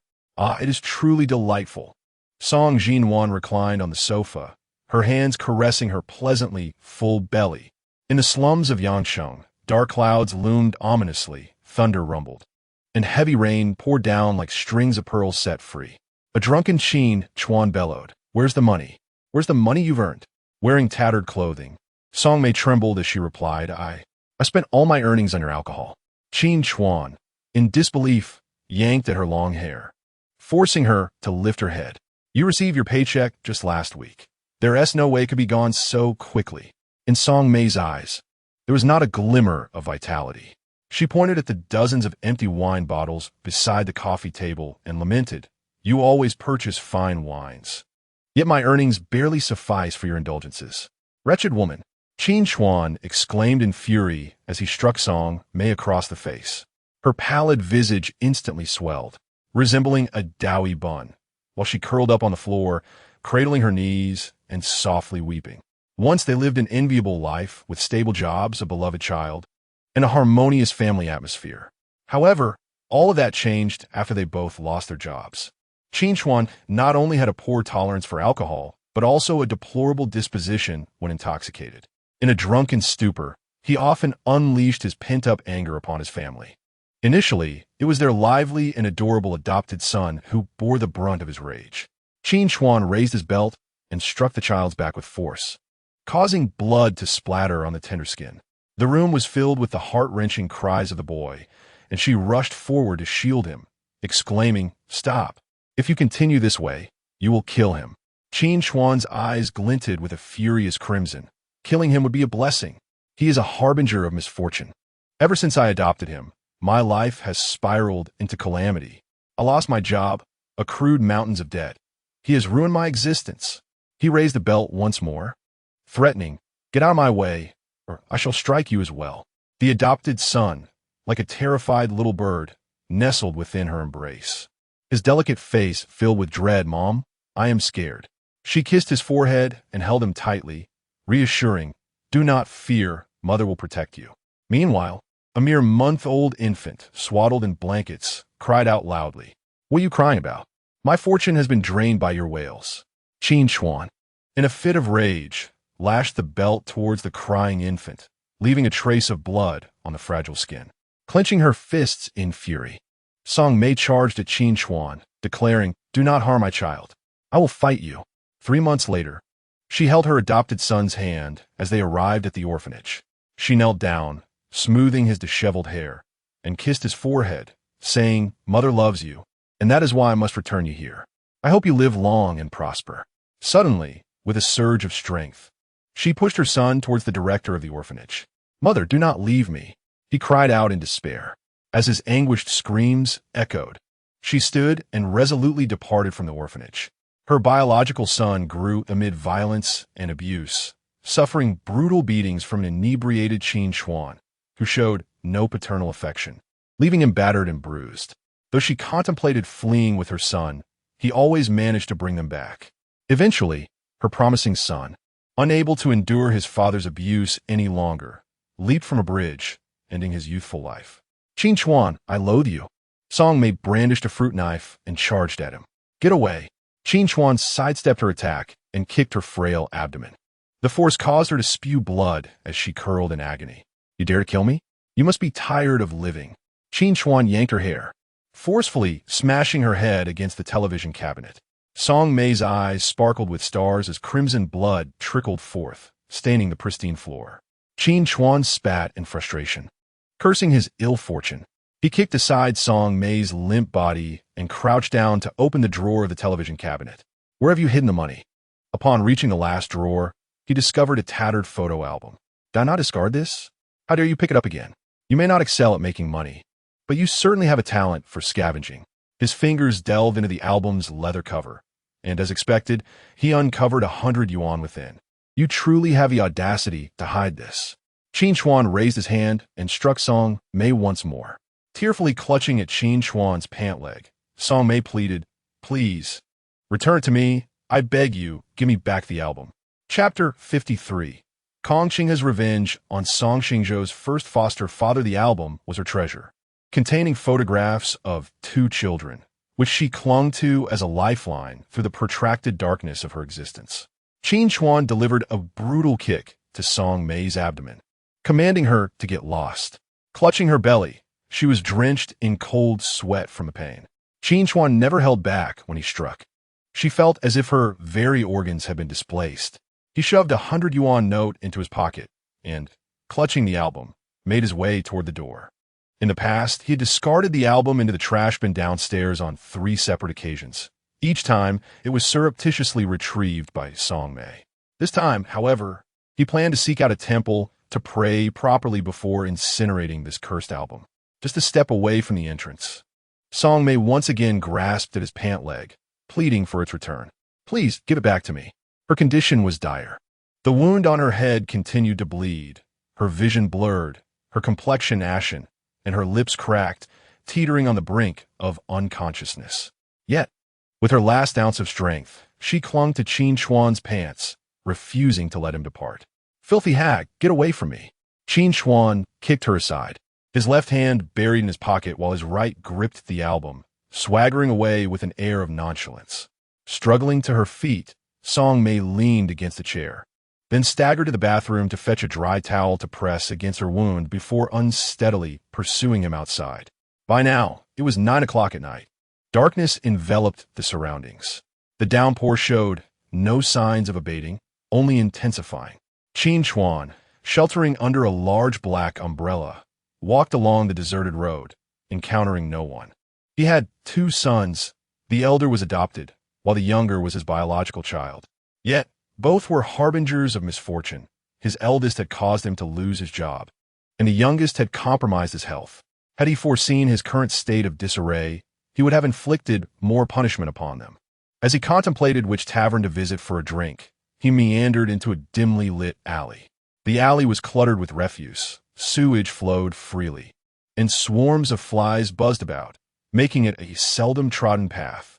At the end of the alley stood the tavern he frequented, though it was tucked away and dilapidated. It was renowned for its cheap libations. With a mere 100 yuan in his pocket, he could afford only the most inexpensive of drinks.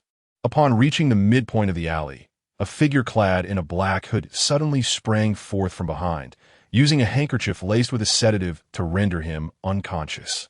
The assailant moved with remarkable speed. Before Qin Chuan could react, he succumbed to slumber, sprawled like a lifeless dog amidst the filthy alleyway. Is it done? Another figure, donning a black fisherman's hat, entered the alley. These 2 figures were Zhang San and Li Si, who had been tailing Qin Chuan for days, executing their abduction plan along his usual route to the tavern. Zhang San kicked Qin Chuan's inert form, but he remained deeply asleep, showing no signs of awakening. All set, he declared, then squatted down and hoisted Qin Chuan onto his shoulder. Let us go. The duo proceeded toward the alley's entrance, where a van awaited them. The 2 individuals had clearly defined roles. Zhang San was responsible for carrying the person, while Li Si maintained vigilance. When Zhang San stuffed Qin Chuan into the trunk, they completed the task in approximately 2 minutes. Zhang San started the engine, and Li Si signaled for him to wait, indicating that someone was approaching. At the entrance of the alley, an old, dilapidated wardrobe was positioned, and he had just caught sight of a head peeking out from behind it. As Song Mei reached the entrance of the alley, she witnessed the 2 figures in black clothing putting the unconscious Qin Chuan into the trunk. Terrified, she quickly covered her mouth and concealed herself behind the wardrobe. Who were these 2 men? Why had they kidnapped Qin Chuan? Were they his enemies? Song Mei's mind was filled with bewilderment. Qin Chuan had a volatile temper and, when intoxicated, tended to insult and assault others, making many enemies. She could not immediately deduce who might have abducted him. In the midst of her contemplation, Zhang San and Li Si were steadily advancing towards her. When she decided to flee, she realized there was no escape. Her body trembled, and panic filled her eyes. I want to say anything. Please let me go. Zhang San and Li Si had their faces obscured by masks and sunglasses, rendering it impossible for Song Mei to discern their features. For precaution, they even employed voice modulators. Li Si leaned closer to Zhang San and whispered, "Should we take her too?" Zhang San shook his head, recalling that someone had mentioned she was a pitiful soul. If they encountered her, they should spare her life. Song Mei immediately reassured them, "You can trust me. I will absolutely not report this. I loathe Qin Chuan. I wish he were dead." Zhang San turned and walked toward the van, saying, "I hope you mean what you say. Otherwise, no matter where you hide, we will find you, making you wish for both life and death." Li Si emanated a fierce aura, causing Song Mei's legs to quiver uncontrollably. I understand," she stammered. Subsequently, Li Si took a seat in the passenger side of the van, as Zhang San drove away. Overwhelmed, Song Mei sank to her knees. After about 10 minutes, she regained her composure, realizing, "I will no longer endure Qin Chuan's brutal beatings. I am free." She wept, breathless, her pale face radiating with joy. "I must return to pack my belongings and leave this wretched place." Those 2 figures in black were clearly not benign, and it seemed unlikely that Qin Chuan would survive. Song Mei had attempted to escape several times, only to be captured and subjected to Qin Chuan's wrath and torment, instilling a profound fear of ever attempting to flee again. This time was different. Qin Chuan was on the brink of death, and she was liberated. The photo album. I must find a photo album. Qin Chuan had taken it with him, and when the 2 men abducted him, Song Mei had not seen the album. It was likely still in the alley. Braving the torrential rain, Song Mei dashed into the alley, searching 4 or 5 times, yet she found no trace of the album. Cold, so cold. Having lost a significant amount of blood and searched for half an hour in the downpour, her strength was nearly depleted. I can't find it, no matter how hard I search. Could those two have taken the album with them? Song Mei embraced her own form, taking measured steps as she made her way home. At the Gemini Manor, Song Xingzhou had just finished his ablutions and lay in bed, engrossed in his mobile device. Jin Wan's behavior today struck him as exceedingly peculiar. He turned over, incessantly scratching at his arms with his nails, oblivious to the myriad of scars adorning his skin. Was it an allergy? In his recollection, some individuals exhibited symptoms of allergic reactions through pervasive itching and the emergence of rashes. Yet, Song Xingzhou dismissed his own hypothesis. Jin Wan bore no signs of redness, indicating it was likely not an allergy. Initially, she had appeared distressed, but after a brief touch and an embrace, her discomfort seemed to dissipate. Song Xingzhou opened his browser and typed in the symptoms associated with Jin Wan's condition. Could it be that Jin Wan was suffering from dermatological deprivation? Chapter 54. So you have come to avenge him. Song Xingzhou once again typed the word skin hunger into the search bar and clicked search. The webpage displayed numerous related entries. It is a psychological issue where individuals, having experienced a prolonged absence of parental affection during infancy, develop an overwhelming desire for touch and embrace in adulthood. Song Xingzhou meticulously browsed through the symptoms associated with skin hunger and discovered an 80% similarity to the behaviors exhibited by Song Jinwan. Jinwan, being an adopted child, may have encountered some turmoil before her adoption, which could have led to her condition. Song Xingzhou did not possess extensive knowledge about Song Jinwan. He only knew that she was a formidable woman who had ascended from a mere sales associate to the position of group president. He was unaware of when she had been adopted or what she had endured prior to that. Frustrated, he ruffled his hair. This was her private matter, and here he was, speculating like some sort of pervert. He buried his head under the blanket, attempting to sleep. He had enough on his plate without meddling in others' affairs. Truly a case of a dog catching mice and poking its nose where it does not belong. In Song Jinwan's room, she lay flat on her soft bed, her eyes closed. It was already 11:30 at night. Ordinarily, she would have been fast asleep by now, yet she found herself tossing and turning, unable to find rest. I am suffering from insomnia. Song Jinwan opened her eyes, devoid of any trace of drowsiness. Even now, she could not help but recall the comforting sensation of embracing Song Xingzhou. It had been a long time since she had received a hug from a loved one. She was a strong-willed person, unwilling to show weakness in front of anyone. The events of the day had taken her completely by surprise. Although Song Xingzhou perfectly matched her aesthetic preferences, and she had previously dreamed of caressing and embracing him, she had never considered turning those dreams into reality. What would Song Xingzhou think of her? Would he, like others, find her repulsive? He was her family, and they would be together for decades. She did not wish to create misunderstandings between them. Perhaps she should be honest with him. This secret had been bottled up for over 20 years, and she longed for someone to understand and accept her. Song Xingzhou was a gentleman. During their embrace, his hands were impeccably respectful, and his gaze was pure, devoid of any inappropriate intentions. After much contemplation, she ultimately decided against confessing. After all, even friends of many years could betray one another, let alone a stranger she had only met a few times. Unbidden, her mind conjured an image of soft, slender arms, belonging to a gentle voice, saying, Jinwan, has your ailment flared up again? Come into my arms. Let me hold you. No, I shall not repeat the same mistake. She shook her head, dismissing the thought of confiding in Song Xingzhou. She did not wish to be betrayed again by someone close to her. In Yangcheng, in a shanty town, at Song Mei's home, she stuffed important belongings into a black suitcase, declaring to herself, I will leave this city and never return. The city has bestowed upon her predominantly painful memories. She has lost her adopted son and her biological child, enduring over 20 years of brutal beatings from her husband. She yearns to depart from this city, seeking solace in a place where no one recognizes her, to commence anew. Ah, and the photographs. I must take the photographs with me. Song Mei opened the bedside cabinet and unearthed a picture frame, within which lay a photograph of her youth. At that time, she was merely 18, freshly accepted into her dream university, having never experienced romance, feeling bashful even at a mere glance exchanged with a boy. In the photograph, her face radiated joy, her eyes shimmering with sunlight and confidence. She believed in the human spirit's triumph over adversity and felt assured that she would shape her own future. Alas, such splendid times are forever lost to her now. With a sigh, Song Mei dismantled the frame, and the two photographs gently fluttered to the ground. She crouched down to retrieve them, one capturing her youthful visage and the other a family portrait taken at the birth of her youngest son. Her right hand trembled slightly as she tenderly caressed the profile of her eldest son in the family photo. "Little star, mother misses you dearly." Her eldest son was the most adorable and considerate child in the world. He would cheer her up in moments of sorrow, assist with household chores when she was weary, and shield her from her husband's violence.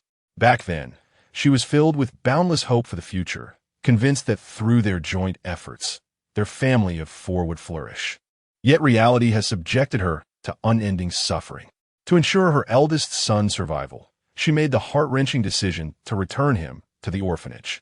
Fully aware of his fear of being abandoned by family once more, she left without looking back, despite his repeated pleas. "Little star, I am so sorry. Mother lacks the strength to protect you and can only return you to the orphanage. Are you faring well in the bustling metropolis? You are so lovely and caring. Surely, you are thriving. Mother hopes you live a joyful life. I cannot face you again, so I shall not disturb your existence." Song Mei gently kissed the child's cheek before tucking the photograph into her wallet. This was a fragmented family portrait, originally depicting four. She had severed the portion of Qin Chuan with scissors, driven by her deep-seated hatred for him. Song Mei purchased a plane ticket to Kyoto, dragging her black suitcase as she fled this suffocating prison. In a remote suburb of Yang City, a dimly lit basement harbored a slumbering Qin Chuan, abruptly awakened by a bucket of ice-cold water. "Cough, cough, help! Help, I've been kidnapped!" A black cloth obscured his vision, and coarse ropes bound his limbs. He found himself in a disorienting predicament, ignorant of his whereabouts or the reason for his abduction. The sound of footsteps approached, and someone roughly untied the blindfold from his eyes. A ghost, there's a ghost." As Qin Chuan opened his eyes, he was met with a face adorned with a bizarrely patterned mask, causing him to tremble in terror. Zhang Sen looked down upon Qin Chuan, relishing in the sight of his futile attempts to escape. "Do you understand why you have been taken, Qin Chuan?" In Qin Chuan's eyes, a profound sense of dread lingered. He was acutely aware of his family's impoverished circumstances, unable to afford the ransom. "I implore you, please release me." Zhang Sen extracted a photograph from his pocket. "Do you remember him?" It was the very image he had taken from Qin Chuan's album during the abduction, depicting a delicate, exquisitely crafted child. Qin Chuan's gaze sharpened with fury. He would recognize that face even if it were reduced to ashes. He glared at Zhang San, realizing that he had come to avenge him. "Is he dead?" Chapter 55. Qin Chuan wept bitterly, overwhelmed by regret. "Ami destina tudi?" The figure captured in the photograph is Qin Xing, the child adopted by Qin Chuan and Song Mei, and the root cause of his current tragic state. Had they not taken him in, the couple would still be enjoying prosperous careers and the companionship of a well-behaved son. It was his arrival that precipitated their fall from grace, plunging them into a quagmire of societal struggles, rendering them incapable of reclaiming a life of affluence. Zhang San unleashed a fierce kick toward Qin Chuan, cursing, "What nonsense! He is still alive and well." Coughing, Qin Chuan was sent crashing against the wall, fracturing 4 or 5 ribs in the process.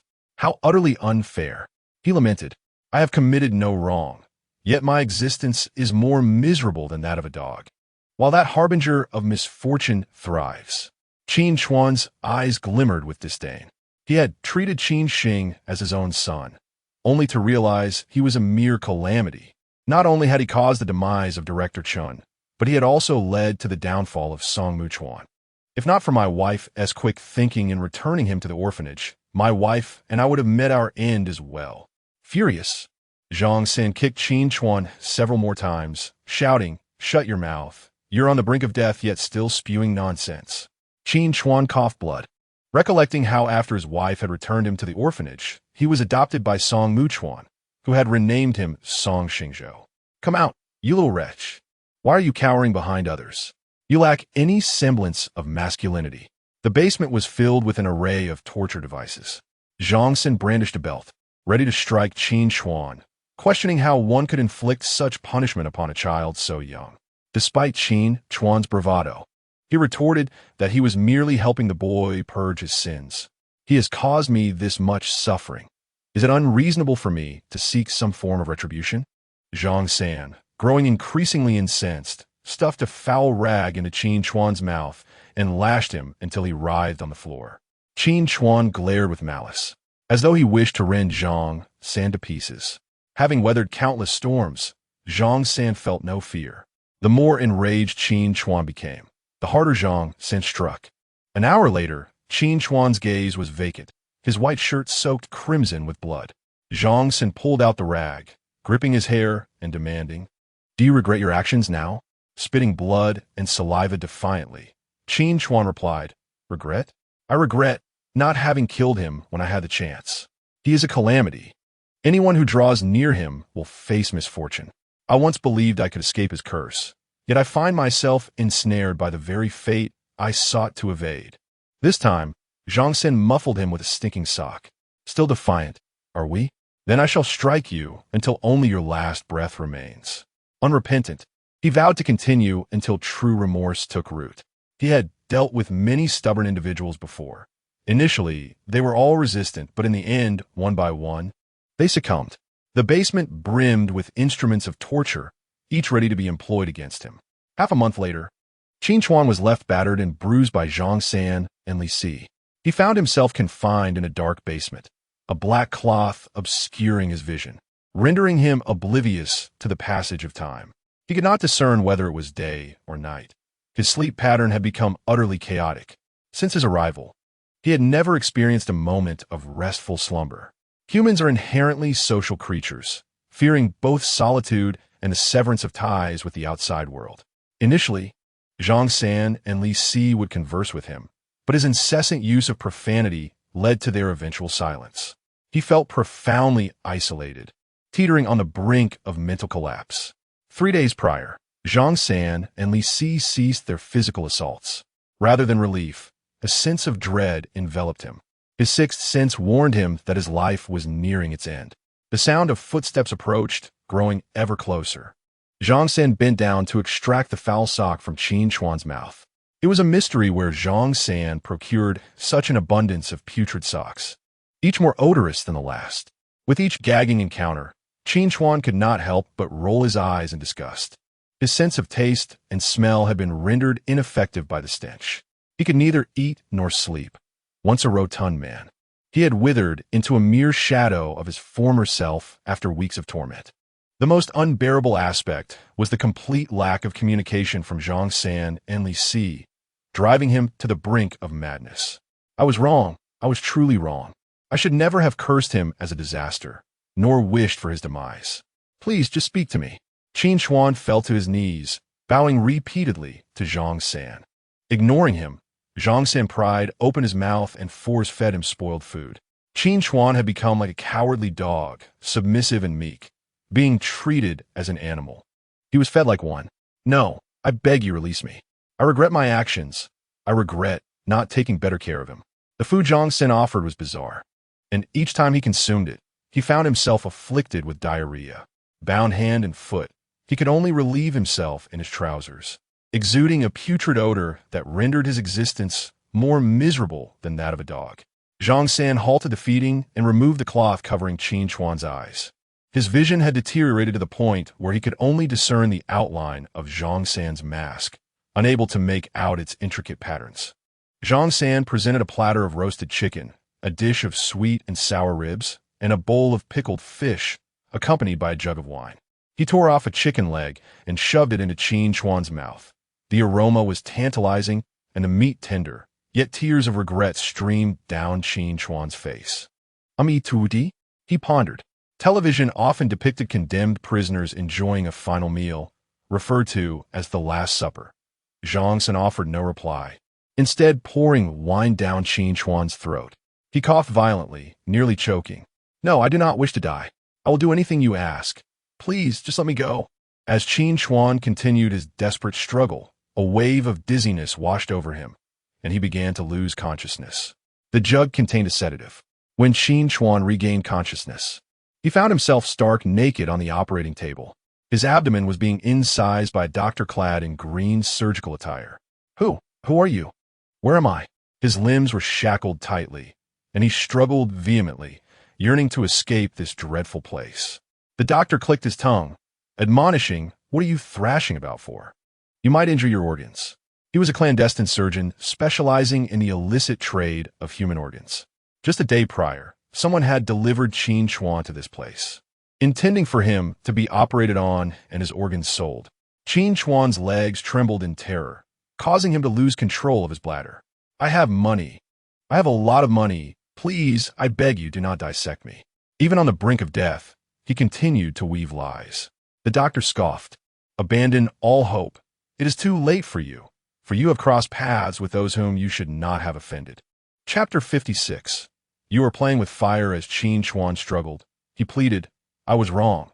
I should not have offended him. Please, spare me."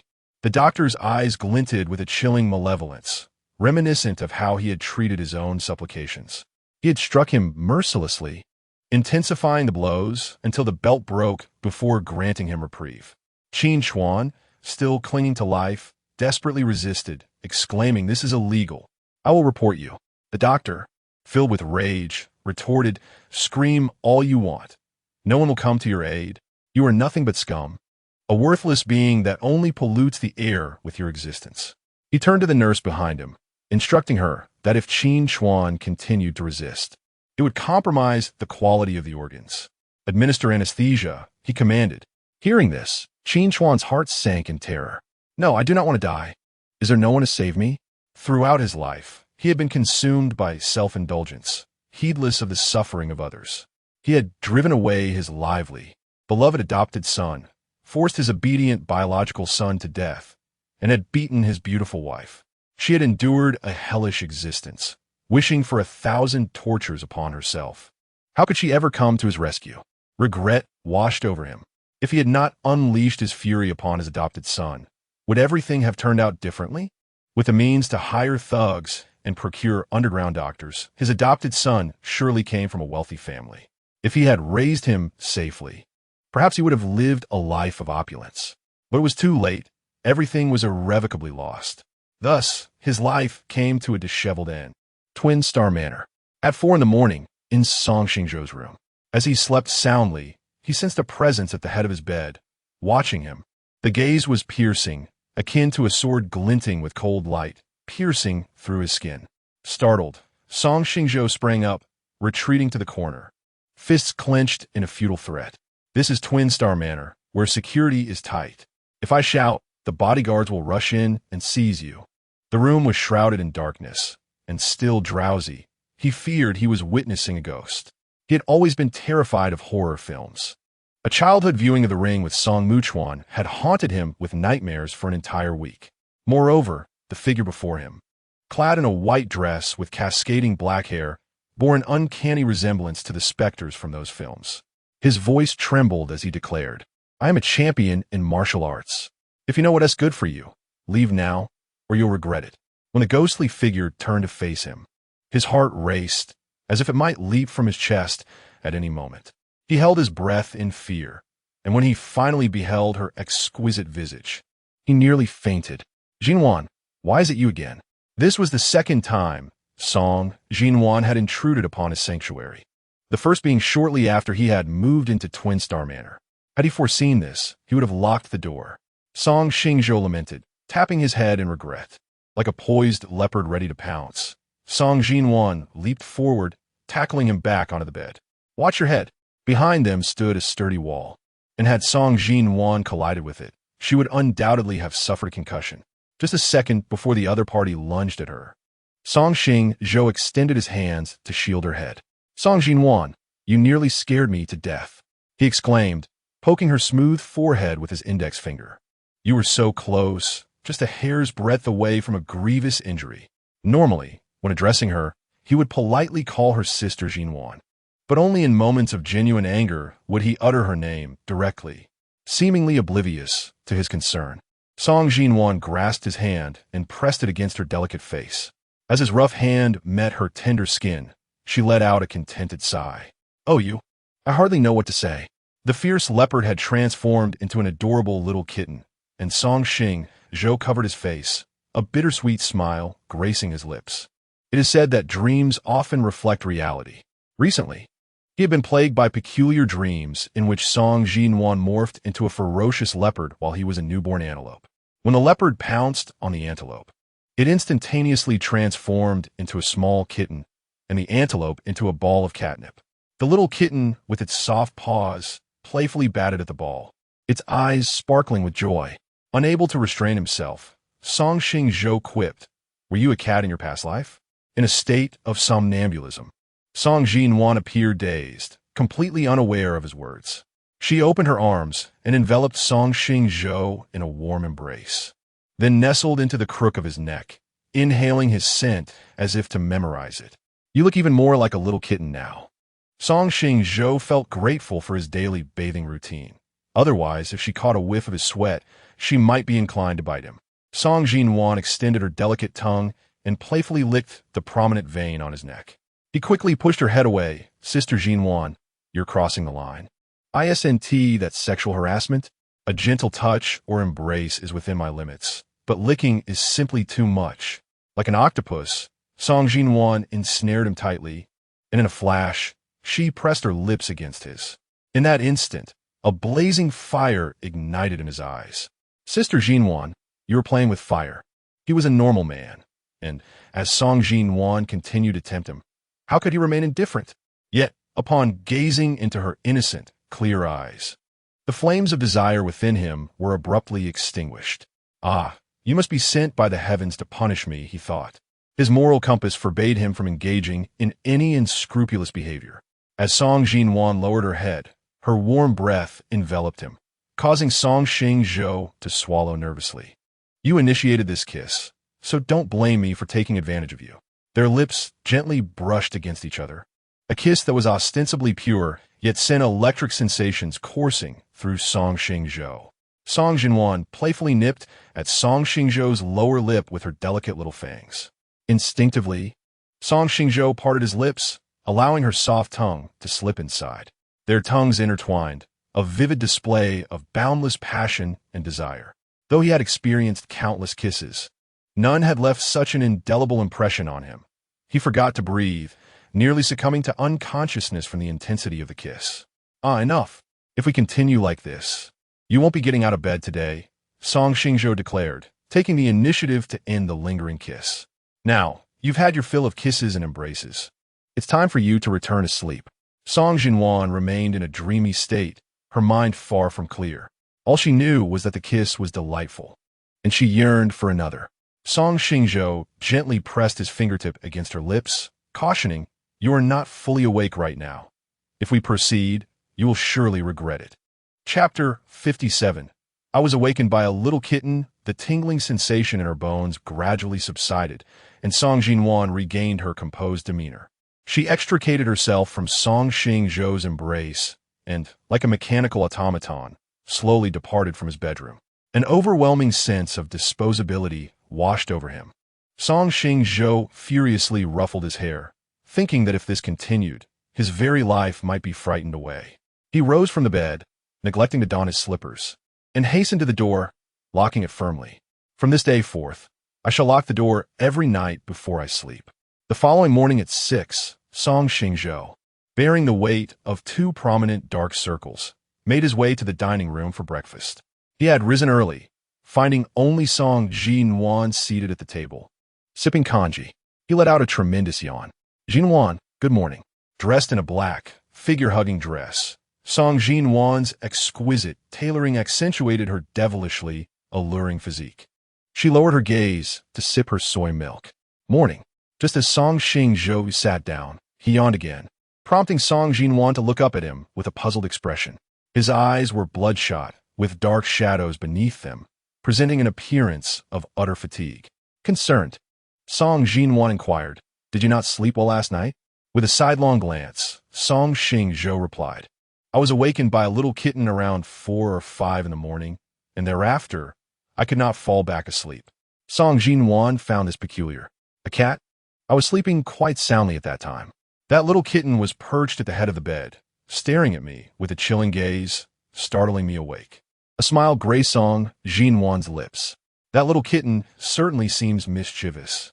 After I became alert, the kitten pounced on me, showering me with affection and seeking attention. Song Xingzhou continued. Song Xingzhou, devoid of memories from the previous night, assumed he had indeed adopted a cat. When did you get a cat? Do you have a picture? I would love to see what it looks like. Rolling his eyes internally, Song Xingzhou thought. So, after all my explanations, not a single word was comprehended. It's a stray cat. I do not have its picture.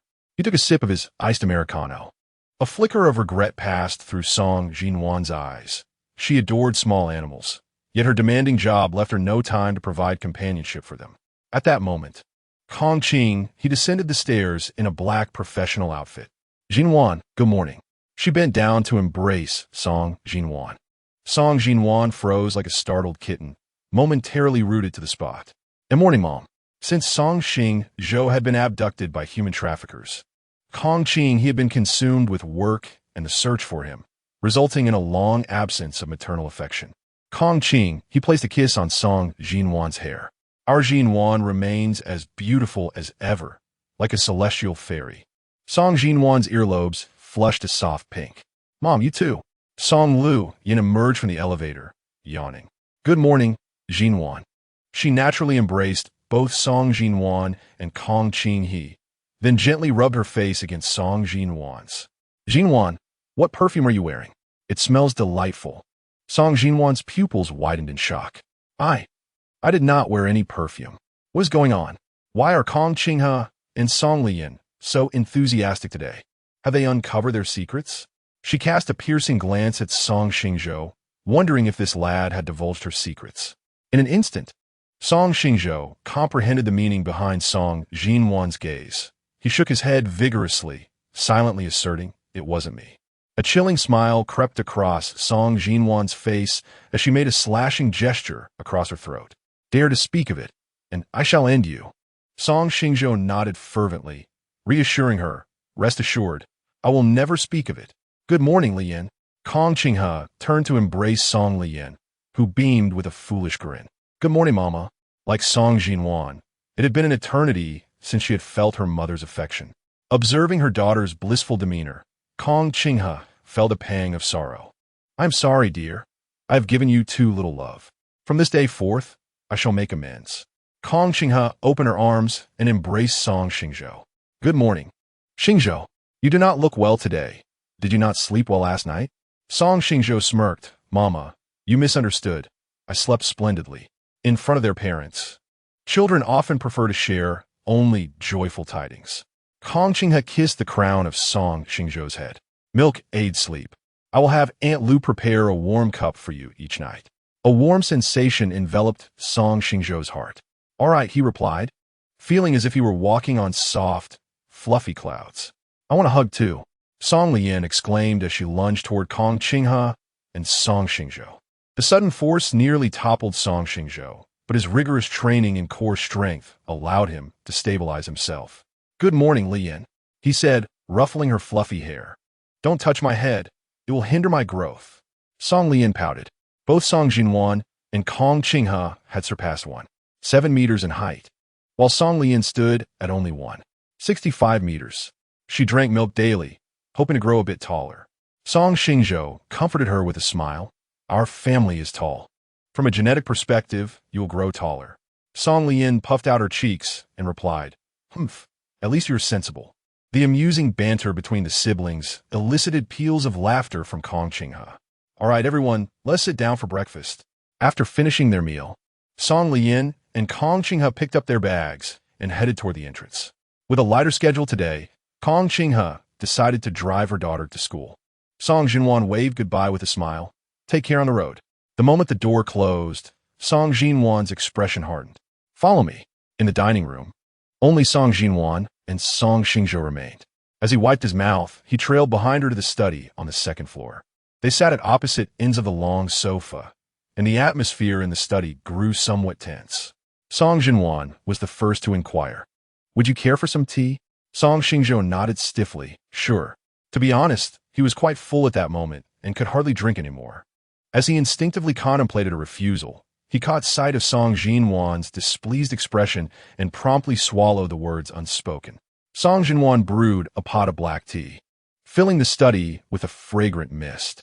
As Song Xingzhou took a sip, Song Xingzhou suddenly asked, "Are you aware of everything?" He coughed, choking slightly, and bent forward in a fit of coughing. Song Xingzhou raised an eyebrow, critiquing his lack of composure, suggesting he needed to strengthen his resilience. Song Xingzhou attempted to play the fool, exclaiming, "I know nothing." Chapter 58. Song Xingzhou reveals her heart song. Xingzhu's brows furrowed in disdain as she retorted, "Do you take me for a mere child?" Song Xingzhou shook his head resolutely.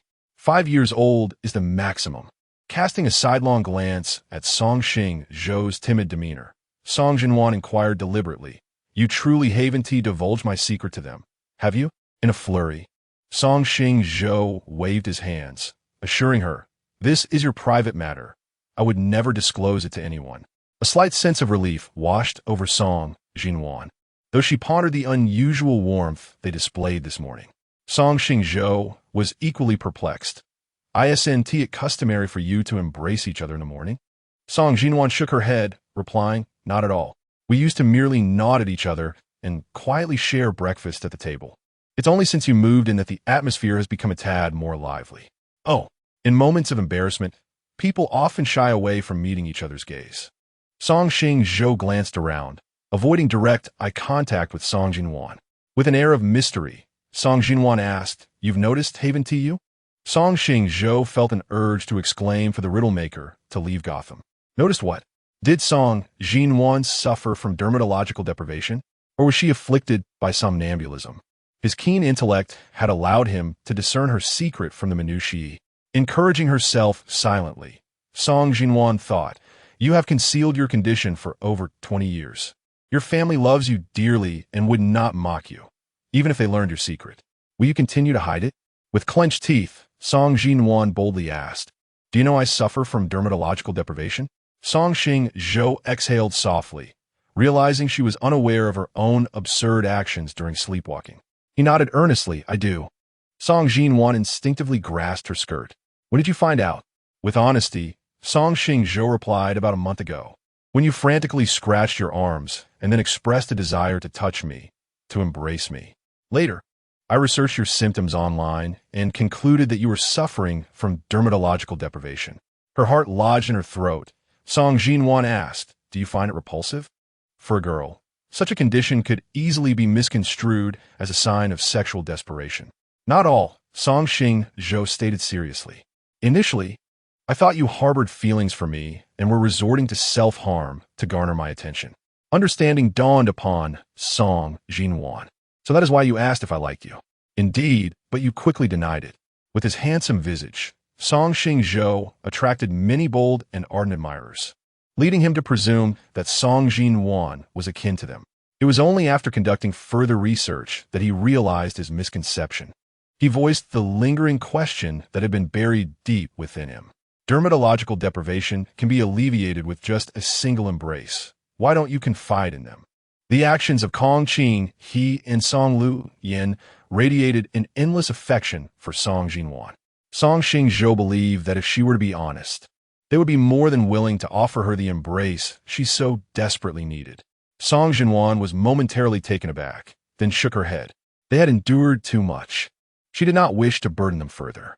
Since Song Xingzhou's disappearance, the atmosphere at home had become exceedingly oppressive. Kong Qinghe and Song Zhixing were preoccupied with their work, rarely exchanging their thoughts. Song Lian was still too young and required care. Song Xingzhou did not want to complicate their lives. A soft sigh escaped Song Xingzhou's lips. As the saying goes, the crying child receives the candy. Song Xingzhou was far too obedient, swallowing her grievances and pretending that nothing had transpired. He reached out and gently tousled her hair, pondering how difficult her years must have been. Emotions of grievance, sorrow, joy, and anger surged within her heart. Song Xingzhou sniffed, forcing herself to remain composed. It's not hard at all. Compared to them, my struggles are trivial, she insisted. Song Xingzhou tenderly caressed her silky hair, offering gentle comfort. Sister Xinhuan is such a good girl, wanting to swallow all her grievances and reserve all her smiles for her family. However, constant endurance may lead to complications. Occasionally being honest is not a bad thing. They love you dearly and would never blame you. A crystalline tear slipped slowly from the corner of Song Xingzhu's eye as she stammered. They truly won't hold it against me? She was merely Kong Qinghe's adopted daughter, and with Kong Qinghe's spirit and body repeatedly battered, she feared her own affliction might become the final straw. Song Xingzhou affirmed her fears. They love you. How could they possibly blame you? Moreover, I suspect they have already noticed your skin hunger. Song Xingzhou wiped the tears from her eyes, realizing why they had embraced her so warmly today. Song Xingzhou's understanding and compassion served as a breakthrough, prompting Song Xingzhou to unveil her innermost thoughts. My biological parents were good friends with my mother. When I was 2, they perished in a plane crash while on their honeymoon. Afterward, I was raised by my grandmother, who often visited and provided what help she could. When I was 3, my grandmother passed away due to illness, and my mother adopted me. She was once cold and distant, her demeanor intimidating enough to bring me to tears in my youth. When she adopted me, she was newly pregnant and transformed entirely, radiating maternal warmth. She would smile at me, tell me fairy tales, and take me to amusement parks. She bestowed upon me boundless maternal love. Yet, everything changed when you were abducted by human traffickers. My mother began to close her heart, drowning in an abyss of sorrow. I wished to pull her from the depths, but my strength was insufficient. Tears glided slowly down Song Xingzhu's exquisite face as she recounted. It was then that I developed skin hunger. Not wanting to worry my mother, I chose to conceal my condition. Song Xingzhou gently patted Song Xingzhu's shoulder. Now that I have returned, your mother is gradually emerging from the abyss. Our lives will surely improve from here on. Song Xingzhou expressed her heartfelt gratitude, thanking him for returning to his mother's side. Kong Qinghe was on the brink of emotional collapse. Without the reunion of mother and son, she could not endure for long. One must be thankful to the heavens for granting Song Xingzhou a second chance at life, allowing him to rectify past regrets. In his previous life, shortly after getting engaged to Liu Ruyan, Kong Qinghe succumbed to illness brought on by years of pent-up sorrow. At that time, Song Xingzhou was preoccupied with appeasing the irritable Liu Ruyan, unaware that his biological parents, whom he had been desperately searching for, had already passed away. A wave of warmth surged within Song Xingzhu's heart, and she could not help but embrace Song Xingzhou, expressing her gratitude. Thank you, truly, thank you so very much. Chapter 59. The Stubborn Man, Return My Emotions. Song Xingzhou is a reserved individual. She prefers not to vocalize her feelings of love or to confide her troubles to her family. Yet, in this moment, she allows her true emotions to surface, expressing her gratitude.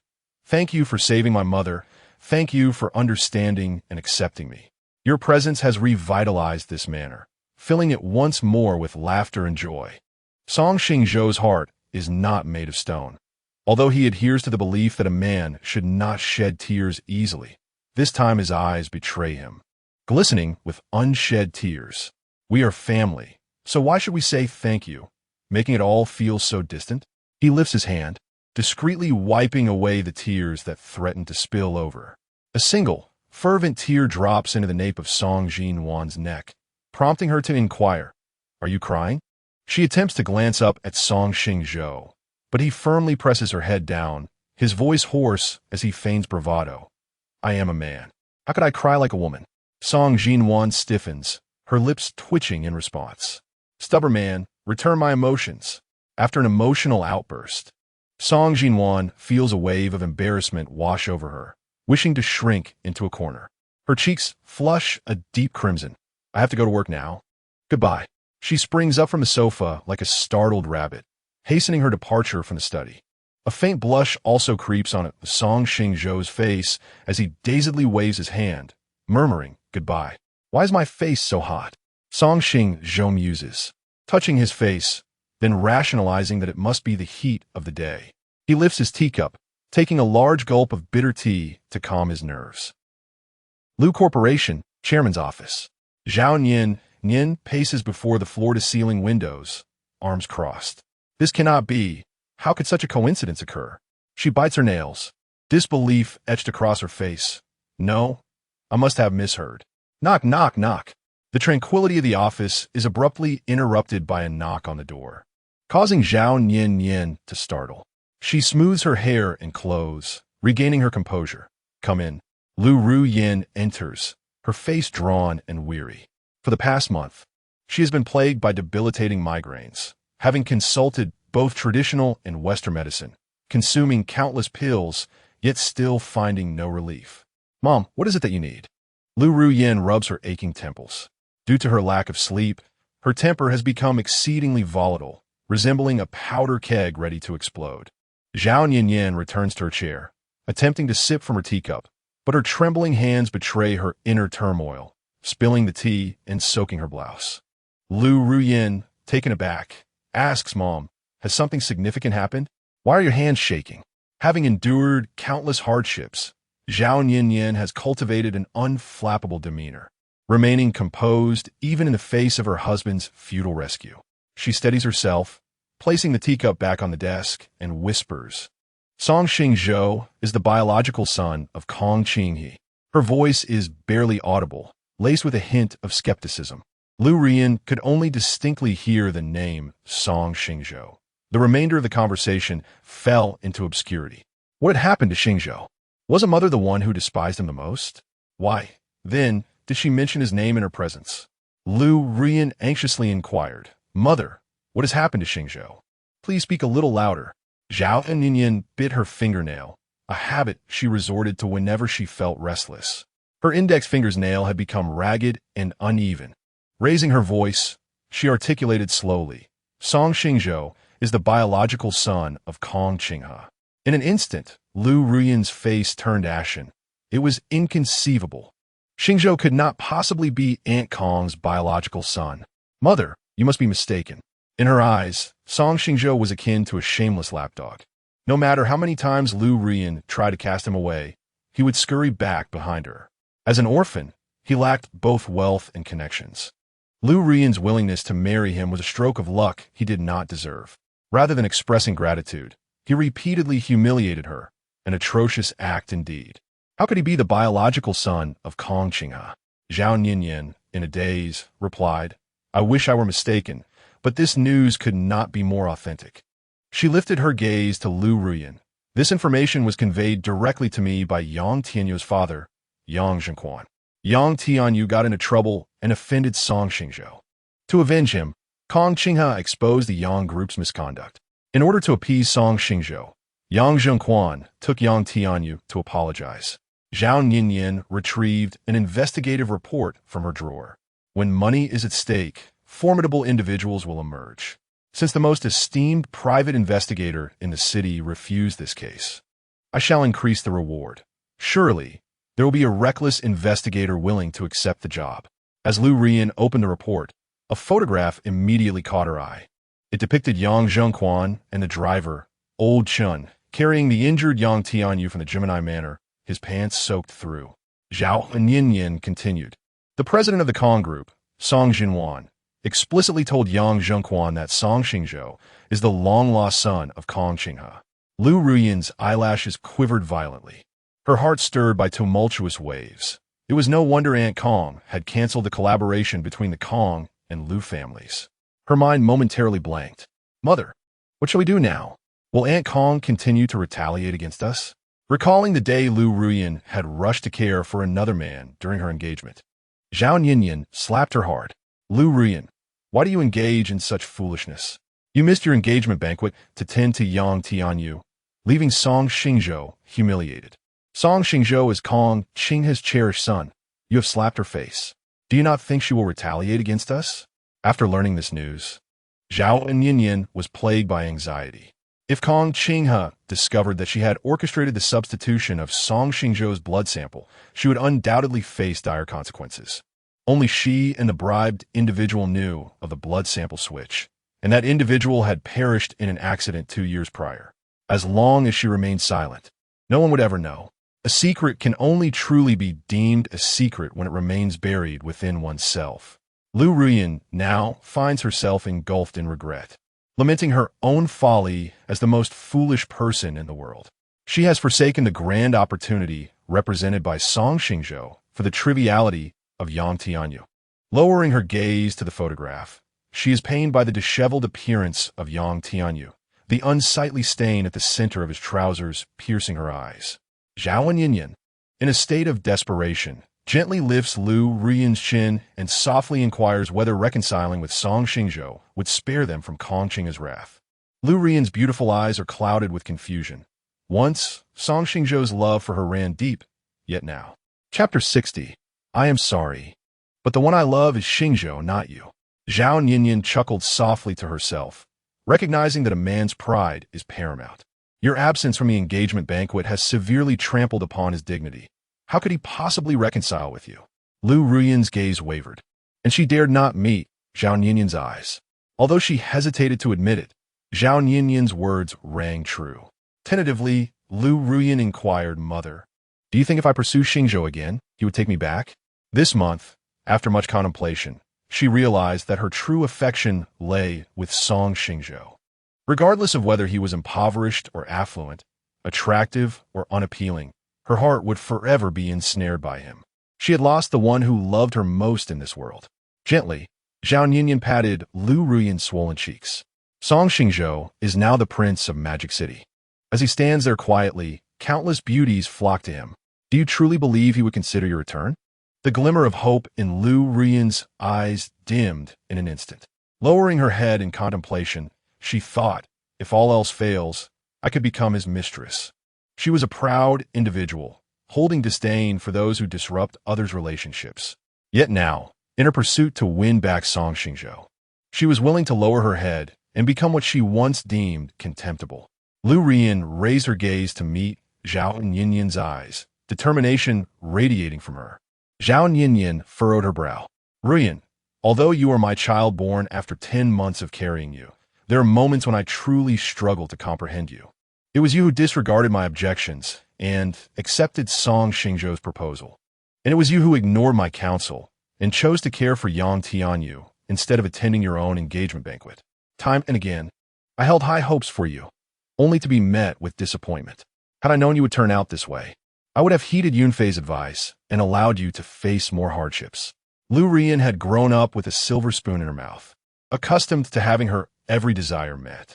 The greatest setback she had faced was when Liu Yunfei dismantled her romance with Yang Tianyu. Suddenly, Zhao Yinyan recalled a song titled Red Rose, particularly a line that resonated with her. What cannot be obtained is forever restless. Those favored are fearless. Liu Ruyan had long harbored resentment over Liu Yunfei's interference in her relationship with Yang Tianyu, and relying on Song Xingzhou's affection, she repeatedly tested his boundaries. Even if Liu Ruyan's body remained faithful, her spirit had already strayed. The predicament she found herself in now was entirely of her own making. Liu Ruyan shook Zhao Yinyan's arm, playfully pleading, Mother, please believe in me just one more time. This time, I will strive twice as hard and will not let you down. Zhao Yinyan withdrew her hand, warning sternly, Ruyan, if you truly care for this family, you must cease to provoke Song Xingzhou. She could not fathom her daughter's naivety, nor could she believe that after spending so much time with Song Xingzhou, her understanding of him was less than that of her own mother. It was utterly absurd. Liu Ruyan's mind was entirely consumed by the image of Song Xingzhou, rendering her unable to heed Zhao Yinyan's counsel. Mother, my heart belongs solely to Song Xingzhou. Without him, I can never find happiness again. A sudden blaze of anger ignited within Zhao Yinyan as she raised her hand and struck Liu Ruyan. Liu Ruyan, you must understand that some things cannot be reversed. Wake up. I warn you, if you continue to pursue Song Xingzhou against my advice, I will convene a board meeting to strip you of your position as president. Liu Ruyan's recklessness could potentially inflict irreparable damage on the Liu group, and she intended to extinguish any signs of trouble before they could grow. Covering her aching face, Liu Ruyan pleaded, "Mother, I truly realize my mistakes. Please help me this once."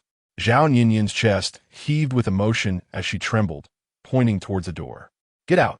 Just leave." Liu Ruyan opened her lips to speak. "Mother," at that moment.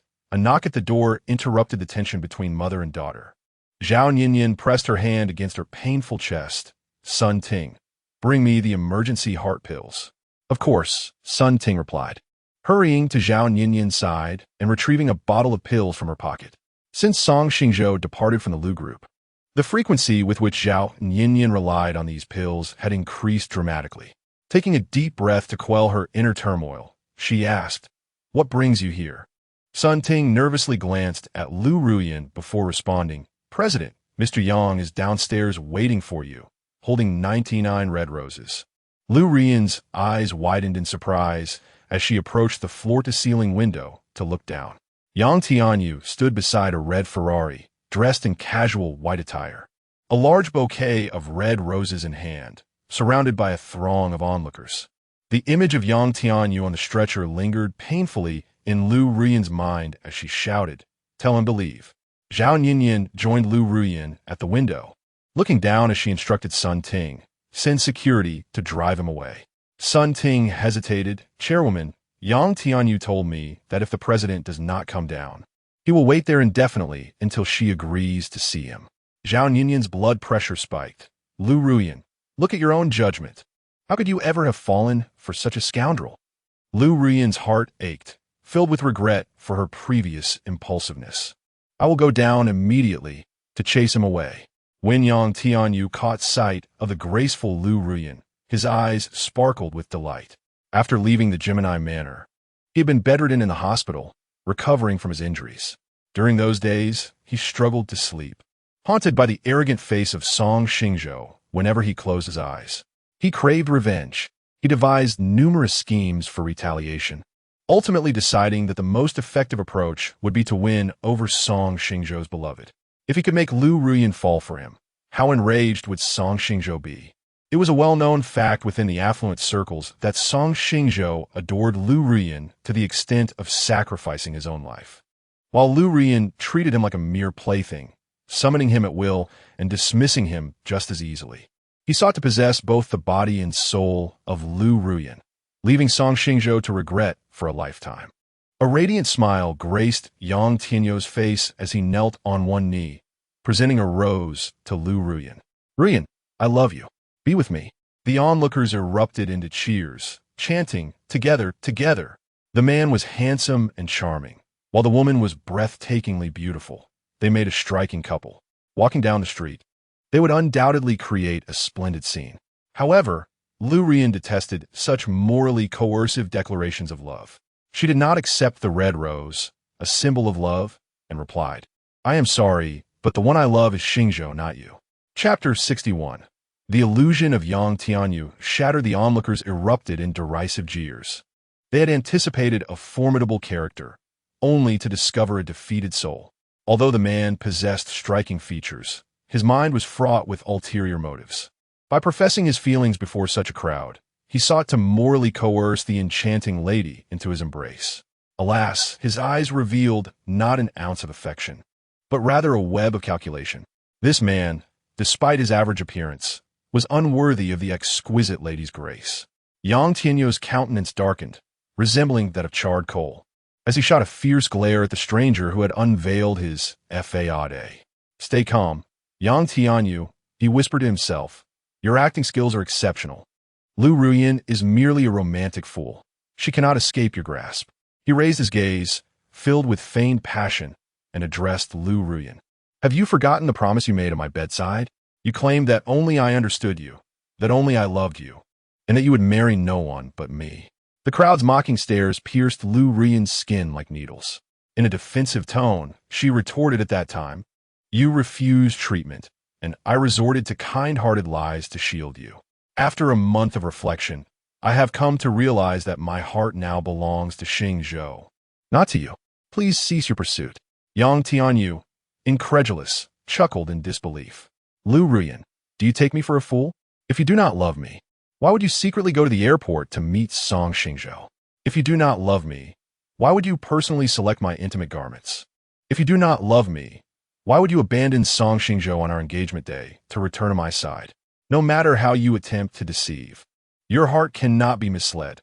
You have always loved me, not Song Xingzhou. In a flurry, Liu Ruyan denied his claims. Tianyu, I admit I once loved you. But that love is now a thing of the past. My heart belongs solely to Song Xingzhou. The onlookers reveled in the unfolding drama, their chatter revealing snippets of the past.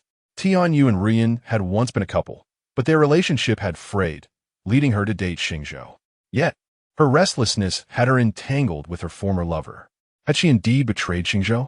How shocking. They were but a pair of callous individuals. They must be kept away from causing further havoc. Poor Xingzhou, left abandoned by the woman he cherished on their engagement day. Fuming with rage, Liu Ruyan directed her ire at the crowd. What business is it of yours? Leave me be. She then turned to the security guard observing the scene and shouted, Guard, remove this scoundrel. If I see him again, I shall send him back to till the fields. The guard swiftly intervened, escorting Yang Tianyu away. He continued to maintain his faade of undying love. Ruyan, I love you. You are my one and only, and I shall wait for you forever. Liu Ruyan stomped her foot in frustration. Guard, toss him into the trash bin. The illusion surrounding Yang Tianyu lay in ruins. In Liu Ruyan's eyes, Yang Tianyu is a man who relishes in theatrics, a perilous individual with profound depths. She deeply regrets the misguided decision made on the day of their engagement. Indeed, the security guard's voice rang out loudly as they rendered Yang Tianyu unconscious and discarded him into a filthy dumpster, not forgetting to cap it before departing. The onlookers remained reluctant to disperse, pointing and whispering about Liu Ruyan. Embarrassment washed over her, and she commanded the guards to act swiftly, exclaiming, What are you waiting for? Hurry and disperse them. I see you have no regard for your wages. The guards rolled their eyes inwardly, but complied with her orders, shooing away the crowd. At the Gemini Manor, Song Xingzhou reclined on the living room sofa, holding his phone, engrossed in a video of Yang Tianyu's confession. As the video concluded, his heart remained untouched, his expression cold as he deleted the footage. The belated affection felt as cheap as grass. Liu Ruyan, you profess your love for me merely out of a sense of unwillingness. He entered the elevator and pressed the button for the third floor, intending to discuss matters with Song Jinwan. Knock, knock, knock. He rapped on her door. Sister Jinwan, it's Xingzhou. I have a few questions to ask you. A minute later, the door creaked open. Song Jinwan stood before him, clad in a pale purple silk nightgown, her damp hair cascading lazily over her shoulders. Her complexion rosy, eyes slightly dreamy, reminiscent of a mesmerizing fox spirit from a fantastical tale. Upon catching sight of her pronounced curves, Song Xingzhou's throat involuntarily bobbed, prompting him to avert his gaze hastily. Song Jinwan glanced down and, upon noticing her revealing neckline, quickly adjusted her straps. Even so, a blush crept over her cheeks, and she rummaged through her wardrobe to don a bathrobe. Once her face cooled from its previous heat, she bashfully invited, Come in. As Song Xingzhou stole a glance at her, noting how she was now fully covered, a pang of regret stirred within him. He cleared his throat softly and stepped into her room, murmuring, Sorry for the intrusion. Observing his feigned composure, Song Jinwan smiled gently, her lips curving into a delicate grin. She poured him a cup of hot chocolate and inquired, So what brings you here? Although a hint of embarrassment lingered, he spoke up, Sister Jinwan, could you please tell me what my mother and Lian enjoy? Song Jinwan appeared momentarily stunned. Huh? Song Xingzhou elaborated. I don't know them well enough. My mother's birthday is approaching, and I wish to buy her a gift, but I am uncertain of her preferences. I once asked her, yet she merely brushed me off, claiming she would like anything I bought. He produced a notebook listing the preferences of Kong Qinghe, Song Luyan, and Song Jinwan. Could you help me see if there is anything I need to add? Taking the notebook, Song Jinwan began to examine its contents meticulously. Song Xingzhou meticulously documented an entire notebook filled densely with details. She even recorded precisely when the three of them experienced their menstrual cycles. Song Jinwan gently poked her name in the notebook and murmured, I never imagined there would be information about me as well. Am I considered part of your family too? Song Xingzhou scratched her head, replying, Xinhuan, could you please speak a bit louder? I can't hear you clearly. Suddenly, Song Xinhuan felt a pang of emotion in her nose. She rubbed it and quietly said, you've written everything in such detail. There's nothing more to add. Song Xingzhou, brimming with excitement, asked, really? I feel like I haven't written enough. Song Xinhuan blinked and affirmed, indeed, you've done remarkably well. If Mom knew, she would be absolutely delighted. Song Xingzhou hesitantly inquired, Could you teach me how to get along with Lian? Chapter 62.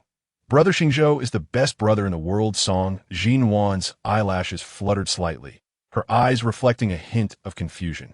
Liu Ruyan was cheerful and vibrant, warm-hearted and easy to get along with. Why, then, did he ask such a question? Song Xingzhou awkwardly rubbed his nose, speaking timidly. I understand that aside from what you mentioned, she possesses a kind heart and a strong sense of empathy, though she can be a bit prideful. She is the third person in this family to show me kindness, yet I cannot shake the feeling that Lian has yet to truly accept me as her brother. The notes Song Xingzhou kept about his family were derived from his keen observations and inquiries with the servants. His observational skills and affability were remarkable. At first, he struggled with how to gather information, yet with a little effort, everything fell into place. I believe Lian is a person who appears cold on the outside, yet is warm within. She seems lively and enthusiastic, a natural socialite. Yet her self-protective instincts are strong, and few ever penetrate her inner world. Song Xingzhou scratched the back of his head, a bittersweet smile crossing his face. I have tried many approaches, but I still cannot get Lian to open up to me. Song Xinhuan took a sip of her hot chocolate. Reflecting on Liu Yan's tragic past, she lost her father on her 100-day celebration, and her mother's mental state was unstable, resulting in scant affection for her. She was raised by me and Aunt Liu. Her cheerfulness is merely a fade. In truth, she is highly sensitive, suppressing her emotions and reluctant to express them. She is inherently kind, so please give her some time. Song Xingzhou waved his hand dismissively. I do not blame her. I merely wish for her to be genuinely happy. You know, sometimes she appears to be laughing joyously, yet I sense a profound sadness within her. He then shyly smiled. Perhaps I am overthinking it. Xinhuan Jia, just listen without taking it to heart. Song Xinhuan was taken aback by how well Song Xingzhou had grasped Liu Yan's character in such a brief time. Her eyes glistened with unshed tears. I have no methods to impart. A flicker of disappointment crossed Song Xingzhou's eyes as he sadly tugged at the corners of his mouth. Oh, I see. I apologize for interrupting your rest. He stood from the sofa, preparing to take his leave. Xinhuan Jia, wait. Song Xinhuan interjected. You must have heard of the phrase genuine feelings beget genuine feelings, right?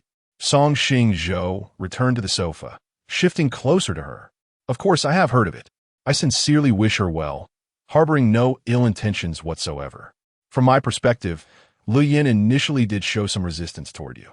However, throughout this past month, as she gradually comprehends your character, she is slowly lowering her defenses. Before long, she will open her heart to you. Liu Yan's heart is not made of stone. She sees and remembers the kindness you show her. Yet she is accustomed to burying her genuine feelings deep within, and her pride prevents her from expressing them. Since your intentions towards her are sincere, persist in your efforts and leave the rest to time.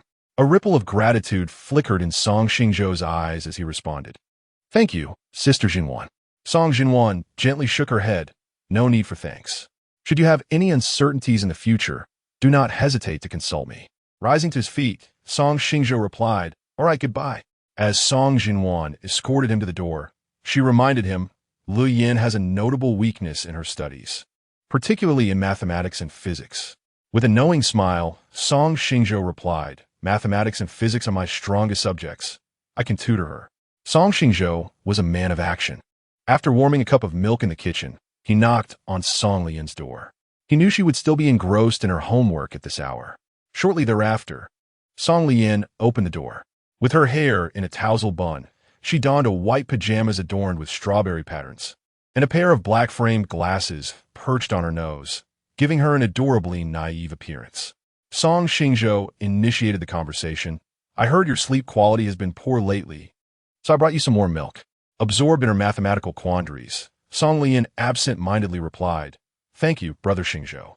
He cautiously inquired, "You seem a bit unwell. Have you encountered difficulties with your homework?" Song Lian's expression fell, her eyes glistening with unshed tears, as she confessed she was stuck on a math problem. She preferred to tackle her math assignments last, and after completing all other subjects, she had been stalled on this one math question for quite some time. Suddenly, Song Xingzhou's eyes sparkled with enthusiasm. "I excelled in mathematics during my school days. May I assist you?" Not merely excelling, he had achieved outstanding results. Recalling his perfect score in mathematics during the college entrance examination, Song Lian's eyes shimmered with admiration. "Yes, yes. Come in, Brother Xingzhou." Without a doubt, Song Xingzhou was an excellent tutor, patient and meticulous, adept at transforming complex problems into simpler ones, and he relished making dry, obscure knowledge accessible. Under his careful guidance, Song Lian finally solved the last problem on her math test. Overjoyed, she danced around, exclaiming, "Yay, I finally did it." She then raised her tiny fists, her face beaming with excitement as she looked at Song Xingzhou. Imitating her, he clenched his fists and lightly tapped them together. "Lian, you are exceptionally intelligent. You grasp concepts swiftly." Song Lian's delight was palpable, her eyes crescent-shaped with joy. "Brother Xingzhou, your teaching is superb. I've never felt such satisfaction and pride in solving a difficult problem before.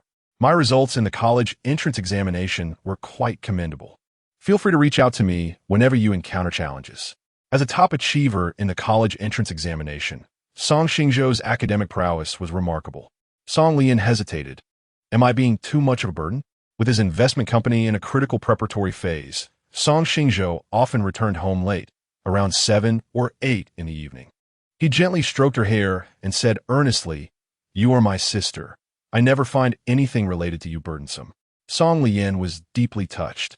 However, she stifled the emotions that threatened to overwhelm her and, with a hint of pride, retorted, "You insolent brother, I've told you not to ruffle my hair. If I fail to grow taller in the future, it will be entirely your fault." Song Xingzhou reached out and playfully pinched the tip of Song Lian's small, upturned nose, reminding her that early to bed and early to rise is the key to height. "Feel free to ask me any questions you find perplexing. I certainly do not wish to see you each morning burdened with panda eyes." Song Lian erupted into a silly grin, raising her hands to form a large heart, declaring, "Brother Xingzhou, you are the best brother in the whole world, and I adore you immensely." Chapter 63. Sibling Stroll Through the Pet Market on Sunday. Song Xingzhou and Song Lian visited the largest pet market in the bustling metropolis. With Kong Qinghe's birthday approaching, Song Xingzhou intended to purchase a dog as a gift for her. Dressed in a delicate pink princess dress and donning nude Mary Jane shoes, with a pearl handbag slung over her shoulder, Song Lian appeared exceptionally charming. "Brother Xingzhou, why do you want to buy a dog as a birthday gift for Mom?" Song Lian's little head was adorned with a large question mark. The pet market was particularly crowded, and for her safety, Song Xingzhou ensured that she walked on the inner side of the path. "You know that Mom suffers from depression, right?" Song Lian nodded. "Yes, I know." After enduring the trauma of Song Xingzhou's disappearance and Song Zhixing's tragic fate, Kong Qinghe had fallen into a state of depression, attempting suicide twice. Song Xingzhou spoke slowly. "I consulted a doctor on how to alleviate Mom's depressive symptoms, and the doctor recommended adopting a pet. Firstly, Mom has a fondness for small animals. She is utterly defenseless against puppies. Secondly, the companionship of a puppy would provide her with warmth and comfort, alleviating her feelings of loneliness. Furthermore, caring for a puppy, feeding, bathing, and grooming would significantly divert her attention, preventing her from dwelling on negative thoughts. Lastly, through petting and playing with the puppy, she could release her inner stress." For days, he had pondered what kind of birthday gift would be suitable for his mother, to the point where his head felt as if it might burst. Having grown up in an affluent household, Kong Qinghe lacked for nothing materially. Even a small jar of eye cream could cost tens of thousands. However, in terms of mental well-being, she had long been ensnared by depression and anxiety. Sleepless nights plagued her, and she had tried every sleeping pill available, yet to little effect. Song Xingzhou hoped that gifting her a puppy would alleviate her inner turmoil. Song Lian, with her left hand clenched into a fist, gently tapped her right palm. Oh, right? How can I not think of that? It seems my concern for Mom is insufficient. A cargo-laden tricycle passed behind them, and Song Xingzhou guided Song Lian further towards the inner side of the road. I actually think you show great concern for Mom. Every year on her birthday, you handcraft little gifts for her, he praised. Song Lian's pupils dilated slightly, and she asked in astonishment, How did you know? Song Xingzhou chuckled softly. Aunt Lu told me. Pouting, Song Lian exclaimed, Humph. Why does Aunt Lu tell you everything? I have no privacy left. Song Xingzhou playfully poked her adorable face. Aunt Lu truly cares for this family. She wishes for us to remain close. Then, a teasing glimmer appeared in his eyes. Aunt Lu even told me about the time you wet the bed on your 5th birthday. In an instant, Song Lian's cheeks flushed crimson. She stomped her foot and shyly covered her face, exclaiming, Ah, my image as a lady is completely ruined. Behind Song Xingzhou, it seemed as though the wings of a demon fluttered. No way. I find you rather endearing, Song Lian remarked, casting a sidelong glance at him with a hint of suspicion. The reason you shared this with me is to see me blush, isn't it? Song Xingzhou averted his gaze. His right hand clenched into a fist before his mouth, clearing his throat lightly. Of course not. Song Lian playfully raised her little pink fist and lightly pounded it against Song Xingzhou's arm. You naughty brother, I dislike you. The force she exerted was minimal. It resembled more of a gentle massage than a reprimand. A bright smile blossomed on Song Xingzhou's face as he proposed, to express my apologies. How about I treat you to cake after I buy a puppy? With her hands on her hips, Song Lian huffed softly. That sounds more acceptable. I plan to eat you out of house and home. Inside the largest pet store of the market, the establishment was decorated in a minimalist yet elegant manner, impeccably clean, showcasing a wide array of dog breeds. Upon entering, Song Lian could not help but exclaim, Wow, these puppies are so adorable. My heart is nearly melting. She bent down, resting her chin on the glass, her eyes fixated on the delightful little dogs. Some puppies sprawled on cushions, napping, while others engaged in a playful chase of their own tails, and a few frolicked together in joyous camaraderie. Turning to Song Xingzhou, she inquired, Which breed of dog do you wish to purchase, Brother Xingzhou? After a moment's contemplation, he replied, I have a preference for small breeds, such as poodles or bichons. He noted that Kong Qinghe's slender frame might be swept away by a gust of wind. Owning a golden retriever or Siberian husky could easily transform a leisurely stroll into a tug-of-war between man and beast. Song Lian nodded, a trace of regret in her voice. Oh, I see. She resumed her vigil at the window, quietly observing the puppies at play. Squatting beside her, Song Xingzhou followed her gaze to a charming little Samoyed. The puppy resembled a sprite from the snowy realm, adorned with pristine fur and innocent eyes. It blinked its large eyes, trotting toward them with its short legs. Suddenly, Song Xingzhou's eyes sparkled with brilliance. It's so adorable, like a walking cotton candy. Its smile is so warm. My heart is about to melt. It was the first time he found a Samoyed to be so enchanting. Joy radiated from Song Lian's eyes, nearly overflowing. I feel the same, she exclaimed, then cautiously asked, Brother, can we buy it? In an instant, Song Xingzhou's expression darkened. His right hand rested on his chin as he pondered deeply. Song Lian nervously swallowed, hesitating before suggesting, Perhaps we should reconsider. Little poodles and bichons are quite charming too. Of course we can. Song Xingzhou's face was alight with mischievous glee. Aha, did I scare you? Song Lian playfully thumped her tiny fist against his chest. You naughty brother. How could you scare me? That's just too wicked. After a round of haggling, Song Lian left the pet shop cradling the little Samoyed. Gentlemanly, Song Xingzhou opened the back door for her. Now, shall we proceed to the dessert shop?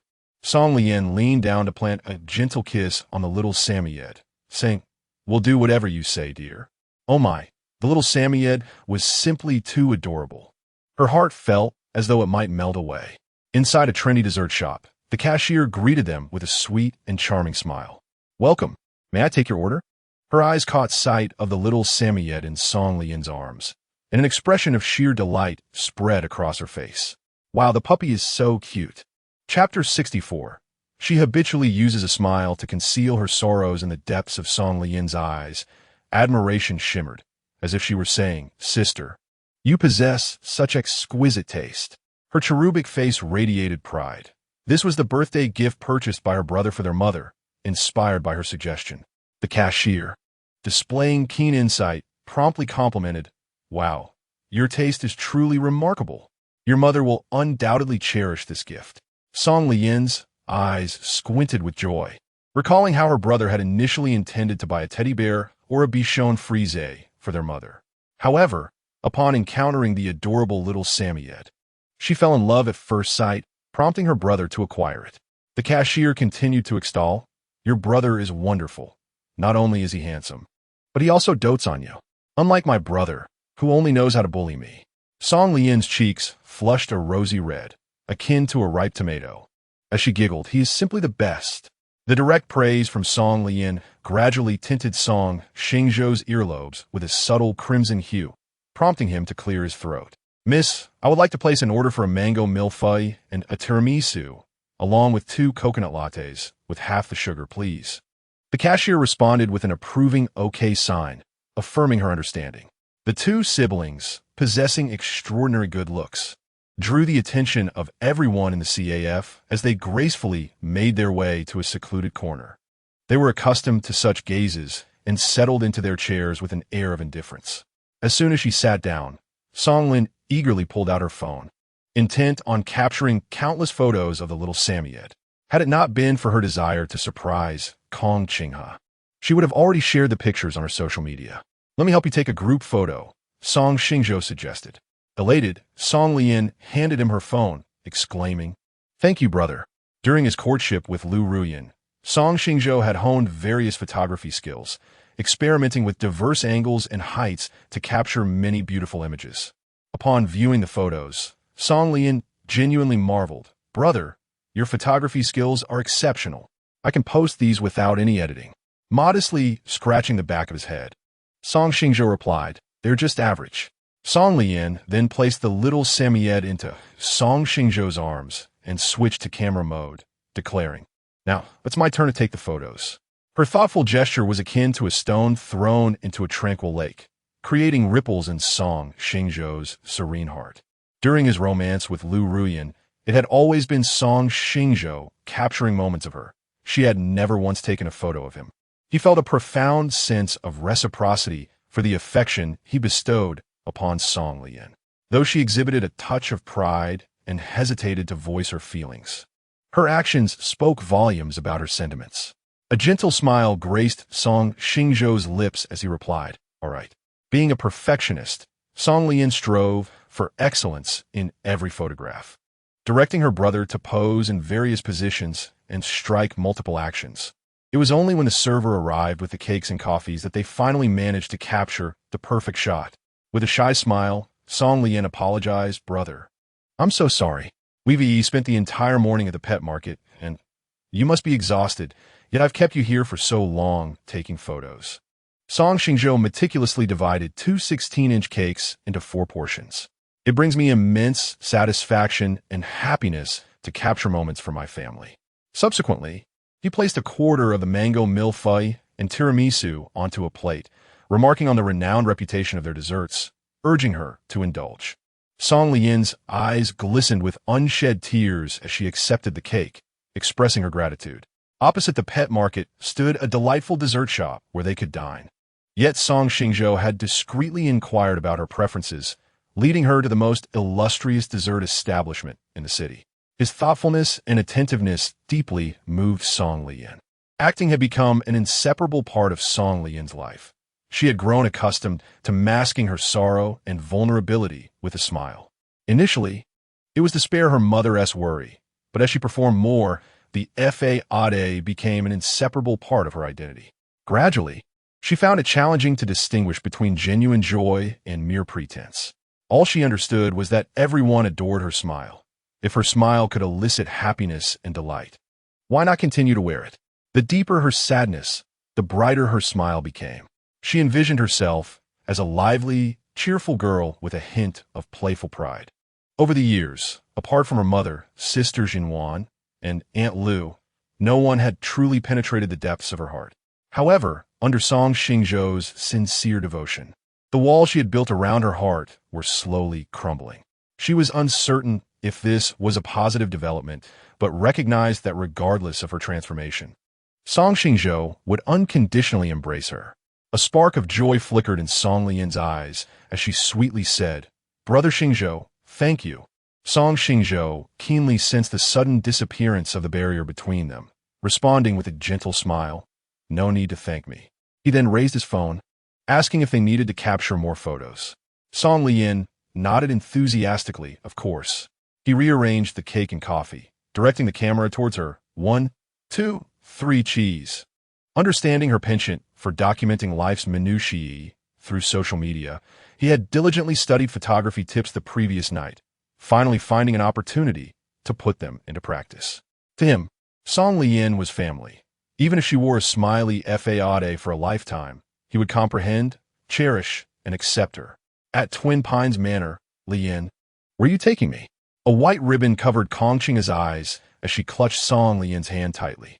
Her breath quickened, and a sheen of sweat adorned her forehead, betraying her nervousness and unease. Brimming with joy, Song Lian encouraged, "Mom, follow me. Brother has a gift for you." The mere mention of a gift acted as a calming balm, soothing Kong Qingha's anxious spirit. A slight smile graced her lips. "All right, I will follow you." The air was fragrant with the scent of roses, and the gentle sunlight enveloped them in warmth, instilling a sense of tranquility and peace within her heart. After walking for approximately 3 minutes, Song Lian came to a halt. With a gentle tug, she removed the silk ribbon that had covered Kong Qingha's eyes, revealing a bright young man basking in the sunlight, accompanied by an adorable little Samyet. Song Xingzhou's handsome visage was adorned with a radiant smile as he lifted the small Samyet in his arms, exclaiming, "Mom, happy birthday!" Kong Qingha's long, curled eyelashes fluttered like delicate butterflies, and a single crystalline tear glided down her exquisite face like a pearl that had slipped from its string. Xingzhou, unable to contain her overwhelming joy, Kong Qingha leapt towards Song Xingzhou like a cannonball. Chapter 65. "Thank you for being by my side." Song Xingzhou hastily set down the little Samyed and embraced Kong Qingha securely. "Mom, happy birthday. I wish you all the best and endless joy every day." Kong Qingha tightened her hold, saying, "Xingzhou, thank you. This is the birthday I've always dreamed of." Since Song Xingzhou's disappearance, her sleep quality had greatly deteriorated. She either spent sleepless nights or endured an entire evening of nightmares. Only on rare occasions did she dream of bliss, picturing her long-lost son returning, her husband, who had faced misfortune, resurrected, and their family of 5 joyously celebrating a birthday together. However, awakening from such dreams was excruciating. The more happiness she experienced in her dreams, the more tragic her reality felt. Her child's fate remained unknown. Her husband had passed away years ago, and their family could never be reunited. Now, with her child back by her side, she thought, if her husband were watching from above, he would surely be overjoyed. Kong Qingha gasped through tears, "Xingzhou, am I not dreaming right now?" The overwhelming happiness felt almost surreal. Song Xingzhou leaned down to kiss her hair. "Mom, this is real. You're not dreaming." He then crouched down, presenting the little Samyed into Kong Qingha's arms. "This is your birthday gift. Do you like it?" The little Samyed yipped joyfully, wagging its tail and appearing exceedingly adorable. Kong Qingha held it as if cradling a fluffy cloud, her movements cautious, fearing that she might harm it with too much force. "I love it. I adore it." She leaned down to kiss the Samyed's forehead, and it responded by playfully licking her delicate face. Song Lian, feeling a pang of jealousy, tapped the Samyed's head. "You naughty pup, I haven't even kissed Mom's face, and you have." She then tiptoed to plant a kiss on Kong Qingha's cheek. "Mom, happy birthday. Wishing you health, peace, and success in all your endeavors." From her bag, she produced a pair of exquisite diamond earrings, a piece she had personally designed and crafted.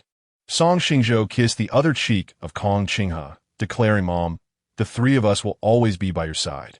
Song Xiwarm adorned Kong Qingha's wrist with a gold bracelet intricately engraved with auspicious patterns, a creation of her own hands.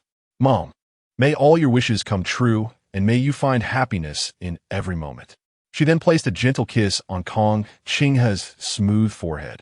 "You're the best mother in the world." A profound sense of happiness filled Kong Qinghe's heart, and she choked back tears. "Thank you. Thank you for being by my side." Song Xingzhou took Kong Qinghe's hand, saying, "Come with me, Mom. I prepared a feast for you." Kong Qinghe celebrated her birthday twice a year, her lunar birthday with family and her solar birthday with a grand banquet for guests. Today marked her lunar birthday, and to commemorate the occasion, Song Xingzhou showcased his culinary skills, crafting dishes that surpassed the standards of a five-star chef. Song Lian adorned Kong Qinghe with a birthday hat, while Song Jinwan lit the birthday candles, and Song Xingzhou sat beside the piano, melodiously playing the tune of Happy Birthday. Kong Qinghe beamed with joy, expressing her gratitude. "Thank you. This is the happiest birthday I have ever celebrated since my birth." Song Xingzhou gently pushed her shoulders, guiding her toward the cake. "Mom, make a wish." With hands clasped and eyes shut, Kong Qinghe sincerely wished, "May those who love me and those I love always find joy and happiness." She then opened her eyes and blew out the candles. Upon tasting the boiled pork slices prepared by Song Xingzhou, Song Lian immediately gave him a thumbs up, exclaiming, "Brother, your cooking is absolutely delightful." She had long heard Kong Qinghe and Song Jinwan praise Song Xingzhou's culinary skills and had always wished to sample his creations but felt too shy to ask. Now, benefiting from Kong Qinghe's birthday celebration, she finally enjoyed the long-desired dishes. Song Xingzhou served her a piece of sweet and sour ribs, saying, "Aunt Lu mentioned that this is your favorite, and it's one of my specialties. Give it a try." As the savory, tangy flavors burst in her mouth, Song Lian's eyes sparkled with happiness. "Delicious, truly exquisite." She quickly grabbed a second piece of sweet and sour ribs and joyfully declared, "It's simply marvelous." Kong Qinghe and Song Jinwan, having already savored Song Xingzhou's culinary prowess, refrained from joining in the siblings' conversation, focusing intently on their meal. Hey, I just had a chat with my brother, and how is it that you've devoured most of the dishes on the table? Leave some for me." Song Lian joined the fray for the food. Just as Kong Qinghe was about to serve herself a third bowl of rice, Song Xingzhou intervened. "Mom, your stomach isn't well. Just eat until you're satisfied, but please don't overindulge. If you like, I will cook for you every day." Kong Qinghe shook her head. "You work so hard. How could I bear to let you cook daily? We have plenty of chefs at home. Let them do their jobs." After the delightful dinner, they settled on the living room sofa to watch television. Kong Qinghe cradled a small Samoyed in her arms, gently stroking it while enjoying the show, her heart brimming with sweetness. "July," she said, kissing the puppy's adorable little nose. Suddenly, Song Lian slightly parted her lips. "Huh?" Song Xingzhou translated, "Mom's birthday is in July." So she named the dog July. Song Lian reached out, playfully poking the puppy's nose. "July, welcome to our home." Kong Qinghe turned her head to Liu Yi, who stood behind her. "Aunt Lu, please hire a professional dog trainer and a top-notch veterinarian." Liu Yi nodded in acknowledgement. "Yes, I understand." Kong Qinghe continued, "Also, arrange for 2 bodyguards to ensure its safety, purchase imported dog food and toys, and allocate a room as its bedroom." Liu Yi opened her phone's notes app to jot down Kong Qinghe's requests. "All right, I understand. There's a spacious bedroom on the first floor, over 300 square feet, bright and airy. How about letting July stay there?" Kong Qinghe nodded with satisfaction, expressing her approval. She then added, "Aunt Lu, please prepare a red envelope of 88,000 yuan for each servant at the Gemini Manor to celebrate Xingzhou's return and my birthday." Aunt Lu glanced up at Song Xingzhou and Kong Qinghe, her face lighting up with a warm smile. "Of course, I shall attend to it immediately." As the oldest housekeeper of Gemini Manor, she had watched Kong Qinghe grow up. She had witnessed the numerous hardships Kong Qinghe endured and felt a deep concern for her well-being. Now that Kong Qinghe had finally emerged from her tribulations, Aunt Lu felt happier than anyone. Kong Qinghe grasped Aunt Lu's slender wrist with gratitude, saying, "Thank you, Aunt Lu. Thank you for being by my side, for supporting all my decisions, and for tolerating my temper." Just then, Song Xingzhou's phone rang. Chapter 66. Anxia and I are better suited as friends than as lovers. Song Xingzhou glanced at his phone, surprised to see a call from Han Anxia. Since their last encounter at the sales office, she had flown to South Korea the following day for project negotiations, and they had not been in contact for over a month. Clearing his throat, he answered the call. Anxia, how have you been in South Korea? Are you managing well with the food and accommodation? Noticing that Song Xingzhou was on the phone, Kong Qinghe lowered the volume of the television and sat beside Song Zhuan, whispering to her. On the other end of the line, Han Anxia's voice was weary and hoarse. I haven't been eating or sleeping well. Right now, I really crave boiled fish and spicy beef slices. Han Anxia had a penchant for spicy food, often shedding tears from the heat. A smile tugged at the corners of Song Xingzhou's lips as he gently replied, when you return from South Korea, I shall treat you to a meal at a Sichuan restaurant. Han Anxia, who had shared a collage of her daily meals in South Korea on social media that morning, noted that every meal included kimchi, while fresh fruits and vegetables were sadly scarce. Her spirits lifted at his suggestion, and she responded cheerfully, how about tomorrow? I know a particularly famous Sichuan restaurant near Xishan. We can hike first and then enjoy a meal there. Song Xingzhou's brow furrowed slightly. You're back in the country? Yes, I just got off the plane and am on my way home now. Han Anxia's schedule in South Korea had been incredibly tight, allowing her only 4 to 5 hours of sleep each night. During the late hours, when exhaustion enveloped her, she often longed to call Song Xingzhou and hear his voice. Yet, she refrained from disturbing his slumber, suppressing her burgeoning emotions. Now, having just landed and gazing at the brightly lit scenery outside the car window, her longings surged, prompting her to call Song Xingzhou immediately. Song Xingzhou, puzzled, inquired, isn't tomorrow a bit rushed? You just got off the plane and should rest for a few days. Her fatigue resonated in her voice, prompting him to instinctively express concern for her well-being. I'll be fine. After a night's sleep, I will be full of energy. I checked the weather forecast, and it will be cloudy tomorrow, perfect for hiking. A sense of desire welled up within Han Anxia. She yearned for a face-to-face conversation with Song Xingzhou rather than a mere phone call. Song Xingzhou did not decline. All right, let's plan for tomorrow afternoon. You can enjoy a leisurely sleep. The fatigue that had lingered in Han Anxia's heart dissipated, leaving her feeling remarkably refreshed. Great, tomorrow at 2 o'clock. I will come to pick you up. Okay, bye. Even though it was a phone call, Han Anxia could not see Song Xingzhou's gestures, yet he still waved goodbye. Bye. Almost immediately, Han Anxia waved her right hand in return. After hanging up, Song Xingzhou was startled by 3 pairs of eyes gleaming with curiosity. He clutched his chest and gasped, weren't you all watching television? Why are you looking at me like that? Song Lian bashfully scratched the back of her head and grinned. Honestly, I prefer gossiping to watching TV. Immediately, she swiftly moved to Song Xingzhou's side, blinking her clear and bright eyes, and inquired, Brother Xingzhou, are you and Sister Anxia a couple? Cough, cough, cough. Song Xingzhou choked on his own saliva, emitting a heart-wrenching cough. Song Lian extended her right hand to gently pat his back, assisting him in regaining his composure. I apologize. I did not anticipate your reaction would be so intense. Once he gathered himself, Song Xingzhou poked her forehead with his index finger, questioning, what on earth are you thinking about every day? We are merely good friends, not a couple. Song Lian countered, but you laugh so happily during your phone calls with Sister Anxia, your eyes nearly squinting shut.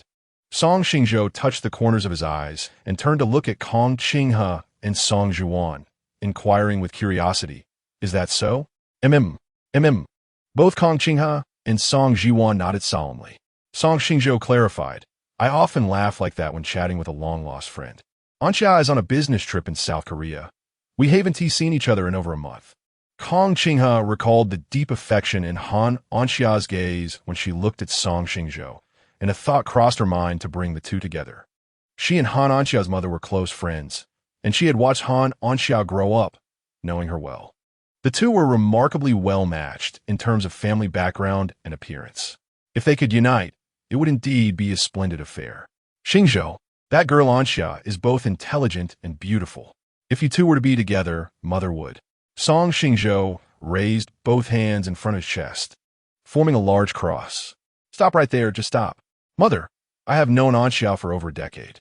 If there were mutual feelings, we would have been together long ago. There is no need for you to play matchmaker. Moreover, I prefer lively and adorable girls, and I would never fall for a fickle and tempestuous nature. Song Xingzhou and Han Anxia had been classmates from middle school to high school. In the first year of middle school, Han Anxia regarded him as a rival and never treated him kindly. However, in the second year, her attitude took a complete turn, and she suddenly embraced him as a dear friend, treating him with utmost kindness. Song Xingzhou, with his cheerful disposition, found common ground with Han Anxia, and they became inseparable friends, leaving behind their initial prejudices. It was Han Anxia who first expressed the desire to be friends with Song Xingzhou.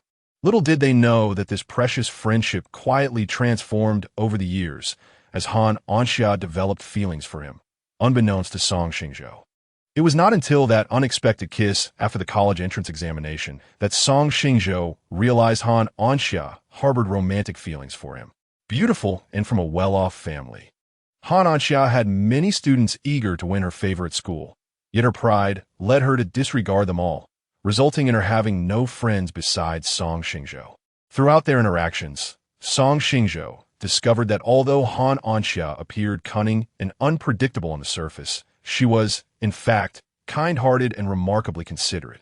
Song Xingzhou and Han Anxia possess distinctly contrasting personalities.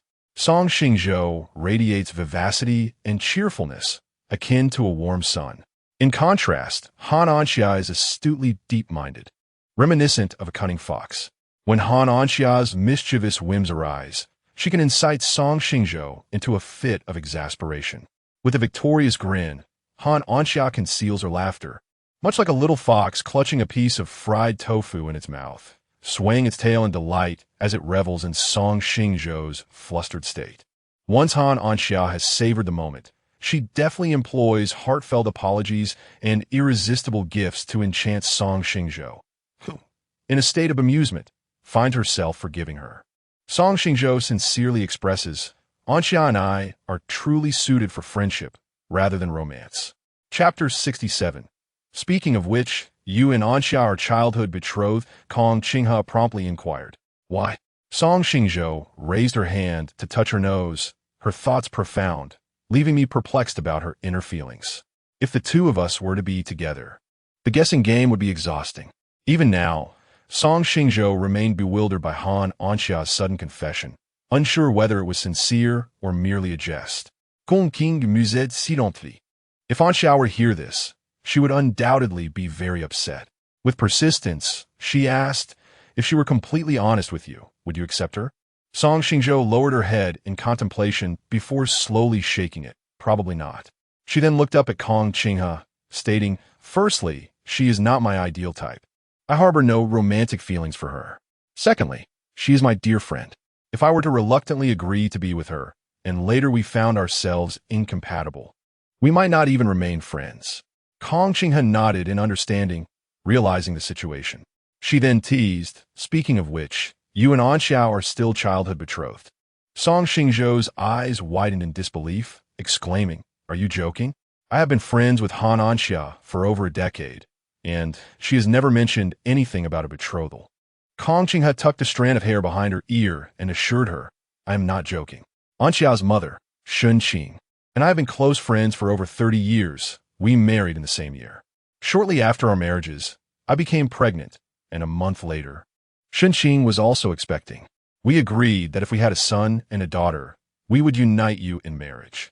Unfortunately, you went missing afterwards, and Shun Qing, fearing it would sadden me, never brought it up in front of me. Song Xingzhou turned to Song Jinwan, her eyes filled with questions. Song Jinwan shook her head, indicating her ignorance. A hint of bitterness crept into her heart, realizing that Song Xingzhou preferred lively and cheerful girls, which was entirely different from her own demeanor. A nonchalant smile graced Song Xingzhou's lips as she remarked, come on, it's the 21st century. Childhood betrothals are rather outdated. She reached for Kong Qinghe's arm and playfully said, you are so open-minded and caring. You wouldn't force me to honor this engagement, would you? Kong Qinghe gently patted the back of Song Xingzhou's hand, saying, I wish for your happiness. If marrying Anxia makes you uncomfortable, I will not pressure you. Song Xingzhou enveloped Kong Qinghe in a warm embrace and affectionately rubbed her nose against her mother's cheek, exclaiming, "Mom, you are the best. I love you so much." Kong Qinghe stroked Song Xingzhou's tousled hair, saying, "All I wish for is your health, happiness, and joy. Beyond that, I desire nothing else." The following day, at 1 in the afternoon, Han Anxia arrived at the Gemini Manor driving a Porsche Cayenne. She wore a white crop t-shirt paired with a light green pleated skirt and white sneakers, showcasing her slender waist and long, fair legs. Her lustrous black hair was styled in a bun, and her bright, clear eyes radiated confidence. Her attire not only accentuated her enviable figure, but also infused the atmosphere with a refreshing vitality. Han Anxia greeted Kong Qinghe with a smile. "Auntie Kong, it has been a while since we last met. You have grown even more beautiful." Kong Qinghe opened her arms and embraced Han Anxia, her lips curling into an uncontainable smile. This little girl speaks such sweet nothings, as if she has coated her words in honey. Han Anxia opened the trunk filled with gifts. "These are presents I brought back from my business trip to Korea. Though not extravagant, they carry my heartfelt sentiments. Please accept them." Observing the luxurious bags, watches, and supplements, Song Xingzhou internally mused, "Goodness, wealth breeds such extravagance. Gifting feels akin to handing out cabbages." The cheapest bag costs over 5 or 600,000, and she claims it's not expensive. Kong Qinghe's smile radiated even brighter. "Now that you are here, you need not bring gifts. You are too courteous. Why not come in for a cup of tea?" Han Anxia politely declined. "No, Xingzhou and I are planning a hike. If we delay, the descent may become troublesome. Auntie Kong, I shall accompany you for a chat next time." Kong Qinghe did not press further. "In that case, I will have the servants quickly bring in the gifts so you can set off soon." She turned to wave at the servants, who promptly sprung into action. As the servants busied themselves with the gifts, Han Anxiao exchanged greetings with Song Jiwan and Song Lian. "Xingzhou, it has been ages." Han Anxia gazed up at the exceptionally handsome Song Xingzhou, her eyes brimming with lingering affection. Under the warmth of her gaze, Song Xingzhou's ears subtly flushed crimson. The way Han Anxiao looked at him had shifted. Previously, it was a gaze of trust, viewing him as a dear friend. Now, it was one of admiration, seeing him as a romantic interest. Song Xingzhou shyly smiled. "It's been a long time." Han Anxia opened her arms with a smile. "As friends who haven't seen each other for a while, shouldn't we share a warm embrace?" Not one to be timid, Song Xingzhou reciprocated, gently embracing Han Anxia. "You've lost quite a bit of weight. No matter how busy you are, remember to eat on time." Han Anxia nestled her head against Song Xingzhou's broad chest, inhaling the reassuring scent that enveloped him. "I'll be mindful of that. Xingzhou, I've missed you so much. What about you?" Her candidness left Song Xingzhou momentarily speechless. He paused for a second or two. "You are my best friend, so of course I miss you." A pang of disappointment coursed through Han Anxia. Her longing was that of lovers, whereas Song Xingzhou's was purely that of friends. This realization caused her previously soaring spirits to plummet. However, she quickly regained her composure. As long as Song Xingzhou remained unmarried, she still had a chance to pursue him. This time, she would not let go. As Han Anxia opened the driver's side door, she was stopped by Song Xingzhou. "The journey to Xishan is quite long. Let me drive." A wave of sweetness washed over her heart. How could she not be moved by such a considerate man? Han Anxia's charming lips curled into a gentle smile as she gracefully settled into the passenger seat. "I appreciate your assistance," she remarked. Song Xingzhou adjusted his seat and bade farewell to Kong Qinghe and the others with a wave. "Goodbye." Kong Qinghe, ever the concerned friend, implored, "Xingzhou, please don't drive too fast. Prioritize safety." Song Xingzhou nodded affirmatively, assuring her, "I will." "Farewell." He pressed the accelerator, guiding the Cayenne away with a sense of purpose. Kong Qinghe gazed wistfully in the direction the Cayenne had departed, her eyes lingering until it dwindled to a mere speck on the horizon. Observing her mother's melancholic demeanor, Song Jiwan softly consoled her. "Mom, Xingzhou is simply going hiking with friends. He will return tonight." Chapter 68. Flirtatious banter. Kong Qinghe rubbed her weary eyes, feeling an overwhelming sense of regret for having missed the past 25 years of her son Xingzhou's growth. If only he had never gone missing. How wonderful that would have been. Yet, she soon managed to muster a faint smile, grateful that fate had shown mercy and returned Xingzhou to her. From now on, she vowed to cherish him doubly. Song Xinhuan and Song Liyan exchanged glances before embracing Kong Qinghe in unison. Mom, from now on, our lives will surely improve, Song Xinhuan declared. Xingzhou is my brother. Anyone who dares to trouble him will face my wrath. Mom, I too will treat brother Xingzhou with utmost care, added Song Liyan.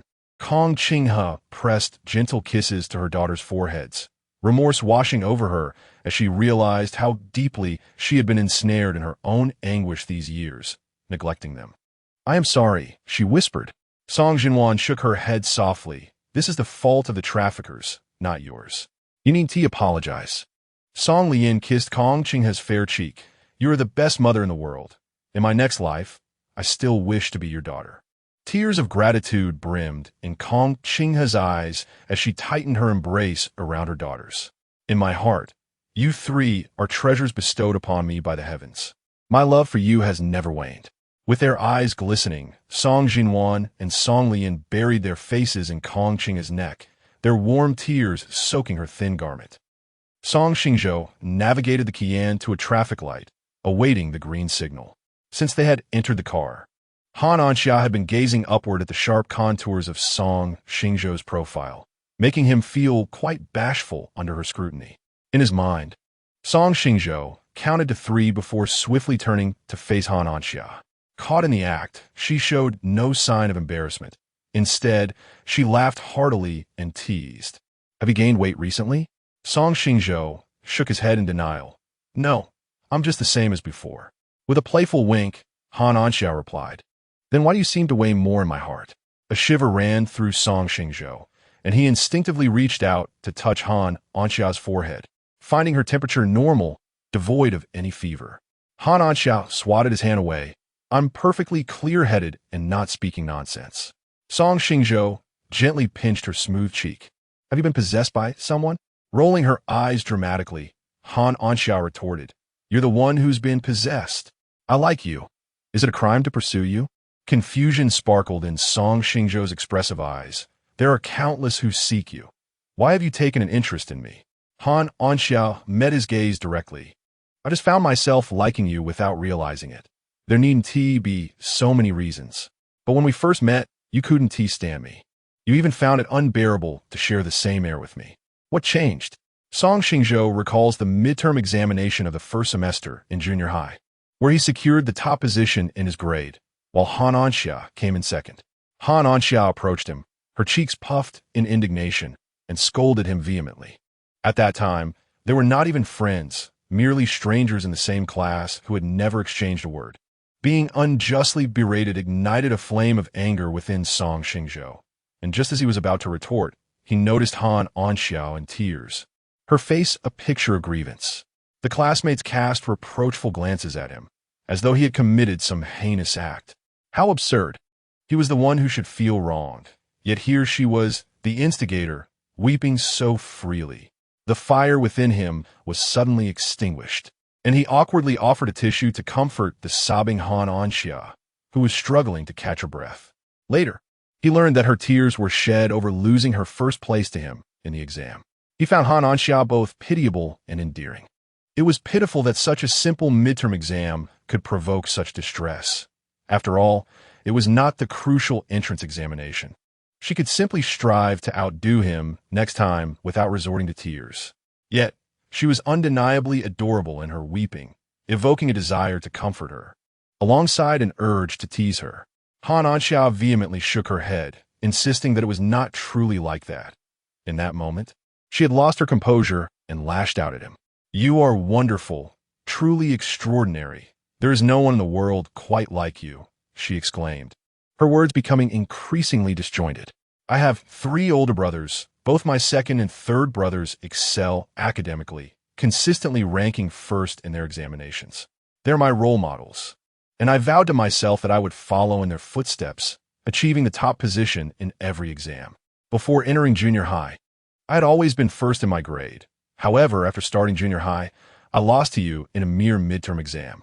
My momentary frustration clouded my judgment, leading me to utter many unkind words. As soon as I realized my mistake, I wanted to apologize immediately, but my tear ducts were overly responsive, and I ended up crying in front of you. You not only refrained from blaming me, but also gently comforted me, which made me feel you were exceptionally kind and gentle. After that, I silently vowed to surpass you in academics.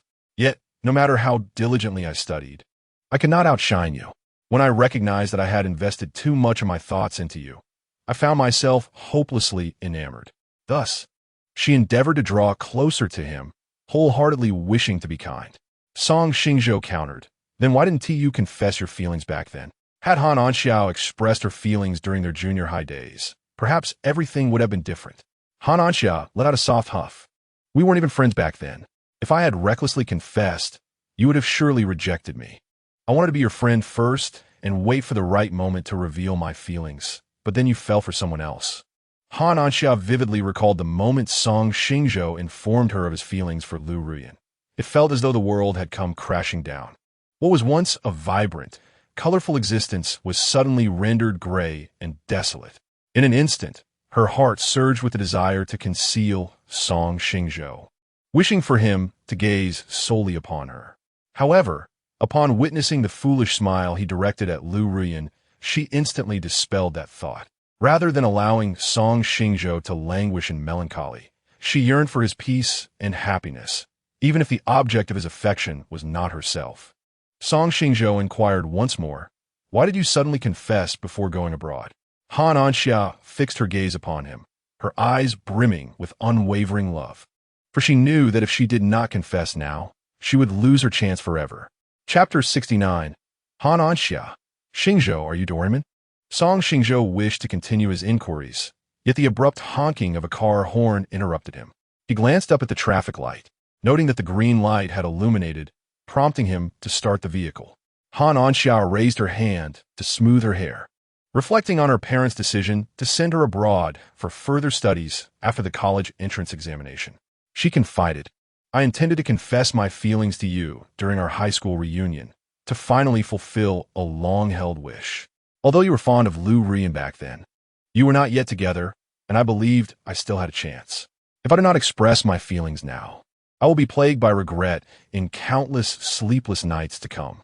Song Xingzhou cast a sidelong glance at Han Anxiao, discovering her gaze fixed on him with profound affection, as if he were her entire world. He intended to inquire whether she still harbored feelings for him, but the depth of her soulful eyes compelled him to refrain. Just 5 minutes prior, she had already professed her affection and desire to pursue him. To ask again would be discourteous. Yet, he had initially assumed she was jesting. What should he do? He longed to ask once more. His thoughts were a chaotic tangle, akin to a ball of yarn in disarray. Suddenly, a light of understanding flashed within Han Anxiao, and she discerned Song Xingzhou's unvoiced question. With a playful wink, she chided, "Silly, you occupy my heart and mind entirely. Yet you think I was merely joking." Following this, she theatrically clutched her chest, a mask of feigned distress upon her countenance. "My heart shatters into a million pieces, irreparable. Oh, the pain is unbearable." Song Xingzhou immediately offered his apologies. "I'm sorry, I shouldn't have misunderstood you." Han Anxiao pouted, expressing that mere words lacked sincerity. Unwittingly, Song Xingzhou had stepped into the trap woven by Han Anxiao. "What must I do for you to forgive me?" he inquired. Internally, Han Anxiao was overjoyed. Yet she maintained an air of composure, replying, "I haven't decided yet. I will tell you once I have." Having been ensnared by Han Anxiao's antics over the years, Song Xingzhou questioned, "If I comply, you wouldn't ask me to engage in anything illegal or morally reprehensible, would you?" Han Anxiao extended her delicate hand and playfully pinched his waist, exclaiming, "What are you saying? Am I that reckless?" Song Xingzhou yearned to agree, but, under the weight of her piercing gaze, he reluctantly shook his head. "You are not that kind of person." Internally, he felt like a coward, shedding tears of self-pity. Han Anxiao blinked her alluring eyes, assuring him, "Rest assured, I intend to be with you for a lifetime. How could I bear to make you do anything embarrassing?" Her promise did little to alleviate Song Xingzhou's unease. He sighed deeply within, resigned to face whatever challenges lay ahead. At that moment, Han Anxia found Song Xingzhou endearingly timid, reminiscent of a startled little rabbit. All right, I won't tease you any longer. Concentrate on driving, and I shall rest my eyes for a while. As her words faded, she closed her bright eyes, enveloping the car in a serene and tranquil atmosphere. Song Xingzhou finally noticed the handcrafted grapes hanging from the rearview mirror, and the car was infused with a delightful grape fragrance. Even Han Anxia's LV bag was adorned with a grape-shaped charm. This brought to mind their first kiss, where Han Anxia's mouth was filled with the fresh and delicate taste of grapes, both fragrant and sweet. A subtle blush crept over Song Xingzhou's ears.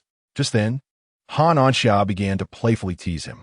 With her eyes closed, she floated the question, "Could you please be quiet?" Confused, Song Xingzhou replied, "But I haven't said anything." Han Anxia opened her beautiful eyes, glistening like a crystal-clear lake, and pondered, "Why is your voice echoing in my mind?" Song Xingzhou blinked and suggested, "Anxia, perhaps you should refrain from such cheesy love declarations. They don't quite suit your elegance." Han Anxia, with a stubborn expression, retorted, "No, this is how I express my fondness. If I don't bravely convey my feelings, how will you ever understand my heart?" She believed that the mouth serves not only as a tool for nourishment, but also as a bridge for communication.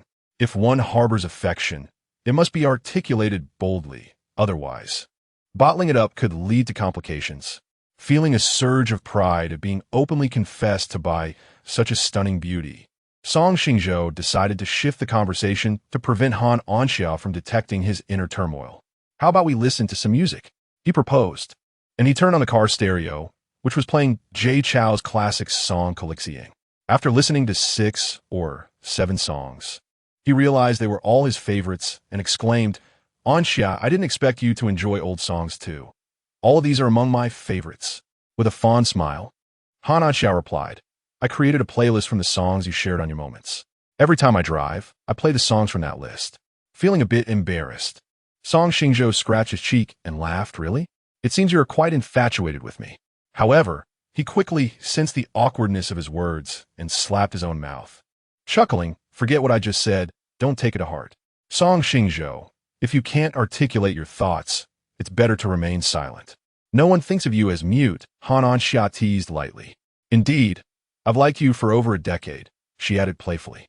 Song Xingzhou's face turned crimson, resembling a ripe red apple. After a 20-minute drive, they finally arrived at their destination, Xishan. The day was overcast, devoid of glaring sunlight, with a gentle breeze making it perfect for hiking. "We've finally arrived." Han Anxia stretched lazily, her ample curves becoming quite apparent. Song Xingzhou glanced down, unconsciously swallowing hard, then hurriedly diverted his gaze. Noticing his reaction, Han Anxia shyly lowered her head to adjust her clothing. Song Xingzhou retrieved 2 blue sun hats from his black backpack, handing one to Han Anxia. "Even on a cloudy day, UV rays exist. Remember to protect yourself." Han Anxia donned the hat with delight, teasing, "Our hats are identical. Could this be the legendary couple's style?" "Xingzhou, you certainly know how to make things interesting." A light cough escaped him as he chuckled. Song Xingzhou was caught off guard by his own saliva. After the two had completed their warm-up exercises, they commenced their ascent. Regardless of his busy schedule, Song Xingzhou always managed to carve out an hour for physical fitness. Climbing a small hill was a trivial endeavor for him.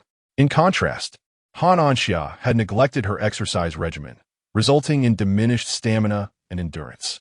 After merely 10 minutes of climbing, she found herself breathless. Wiping the beads of sweat from her brow, she gasped, "I can't go on. I need to rest for a while." Subsequently, she plopped down on a step, fanning herself with her hand. Song Xingzhou rummaged through his backpack and produced 2 handheld fans, identical in design, yet differing in color, one blue and the other pink. He switched on the pink one and held it up to Han Anxia. With sweat glistening on her skin, Han Anxia's eyes sparkled with astonishment. "Xingzhou, are you Doraemon?" Chapter 70. Liu Ruyan treats him as a lackey, while Han Anxia cherishes him in her palm. Song Xingzhou chuckled lightly. "Would you like some water?" During his courtship with Liu Ruyan, she insisted on losing weight, prompting him to accompany her on a mountain climb. Spoiled by her family since childhood, Liu Ruyan soon grew dissatisfied, lamenting that Song Xingzhou had not adequately prepared, having forgotten to bring a portable stool and ice cream. At that time, Song Xingzhou's black backpack was filled to the brim with sunscreen, a sun hat, an umbrella, bottled water, a collapsible trekking pole, fruits, and snacks. Despite the abundance of provisions, Liu Ruyan dismissed all his efforts entirely. In his infatuation, Song Xingzhou apologized profusely and promised not to commit such a trivial mistake again. Reflecting on it now, it seems rather amusing. They were there to hike and shed pounds, not to indulge in leisurely sightseeing. If she wanted a stool and ice cream, she might as well have stayed in an air-conditioned room to exercise. Han and Xia nodded obediently, amidst him. Song Xingzhou unzipped his bag, rummaging for the bottled water. Han and Xia stood up from the ground, peering into Song Xingzhou's backpack. Xingzhou, why do you have so many things in your bag? Sunscreen and umbrella and water are understandable, but why on earth is there durian? Upon spotting the enormous durian nestled inside, her beautiful eyes widened in astonishment. She then spoke with a tone of concern. Your bag must be quite heavy. Let me help you carry some of it. As she said this, she opened her pink backpack. You can put the durian in mine. A warm sensation enveloped Song Xingzhou's heart. Liu Ruyan treated him like a lackey, forever critiquing the insufficiency of his provisions.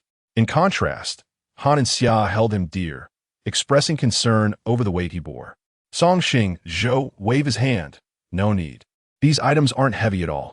Han and Xia shot him a reproachful glance, quickly snatching the durian from his bag and placing it into her own. Not heavy, you say? This must weigh at least 5 kilograms. Song Xingzhou raised his hands in a gesture of surrender. Please don't. Your stamina is already lacking.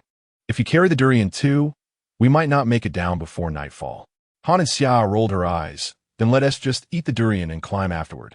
Song Xingzhou was taken aback. Isn't that a bit hasty? Ignoring him, Han and Xia peeled a segment of durian and stuffed it into his mouth. The two of them devoured the durian with great relish. Half an hour later, Han and Xia stood up from the steps. I'm rested now. Let us continue our climb. Recognizing her limited stamina and unable to assist in alleviating his burden, she aimed to ensure she wouldn't slow him down. Song Xingzhou gently reminded her, if you're tired, just let me know. Don't push yourself too hard. Han and Xia's endurance was notably poor, requiring a break every 15 minutes. She was drenched in sweat, panting heavily. In stark contrast, Song Xingzhou appeared invigorated, moving with ease. Han and Xia gave a thumbs up, genuinely praising, Xingzhou, you're amazing. Song Xingzhou, with a hint of pride, replied, oh, it's nothing special. Humility is a cherished virtue in Chinese culture. When someone claims to be merely average, it often implies they are quite impressive indeed. Han Anxia exuded an abundance of emotional value. No, you truly are remarkable. My stamina pales in comparison to even a fraction of yours, she remarked. Song Xingzhou, brimming with pride, replied, as long as you exercise for an hour each day, you too will become as formidable as I am. Han Anxia waved her hand dismissively. Let's not kid ourselves. I'm just a little waste of space. Exercising for an hour daily would surely drain the life out of me. She tapped her sore thigh, suggesting, let us continue our ascent. At that moment, Song Xingzhou extended his rough hand towards her, saying, allow me to guide you. A radiant smile adorned Han Anxia's face as she grasped his hand, exclaiming, I appreciate it. You energetic, handsome man. She continuously provided him with emotional value, instilling in him an unparalleled sense of confidence, akin to a surge of adrenaline. As Han Anxia transitioned from resting every 15 minutes to every half hour, after 2 such breaks, they finally reached the summit. Leaning over to gaze at the splendid scenery below, she cupped her hands around her mouth and joyously shouted, I've finally made it. I am truly amazing.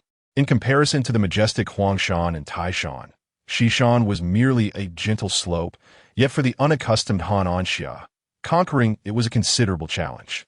A sense of pride swelled within her. Song Xingzhou refrained from dousing her enthusiasm. Instead, he gave her a thumbs up, praising, you are truly exceptional. The heartfelt compliment from her beloved made Han Anxiao feel as if she were floating, like walking on soft, fluffy clouds. She retrieved her phone from her backpack, suggesting, "Let's take a photo together."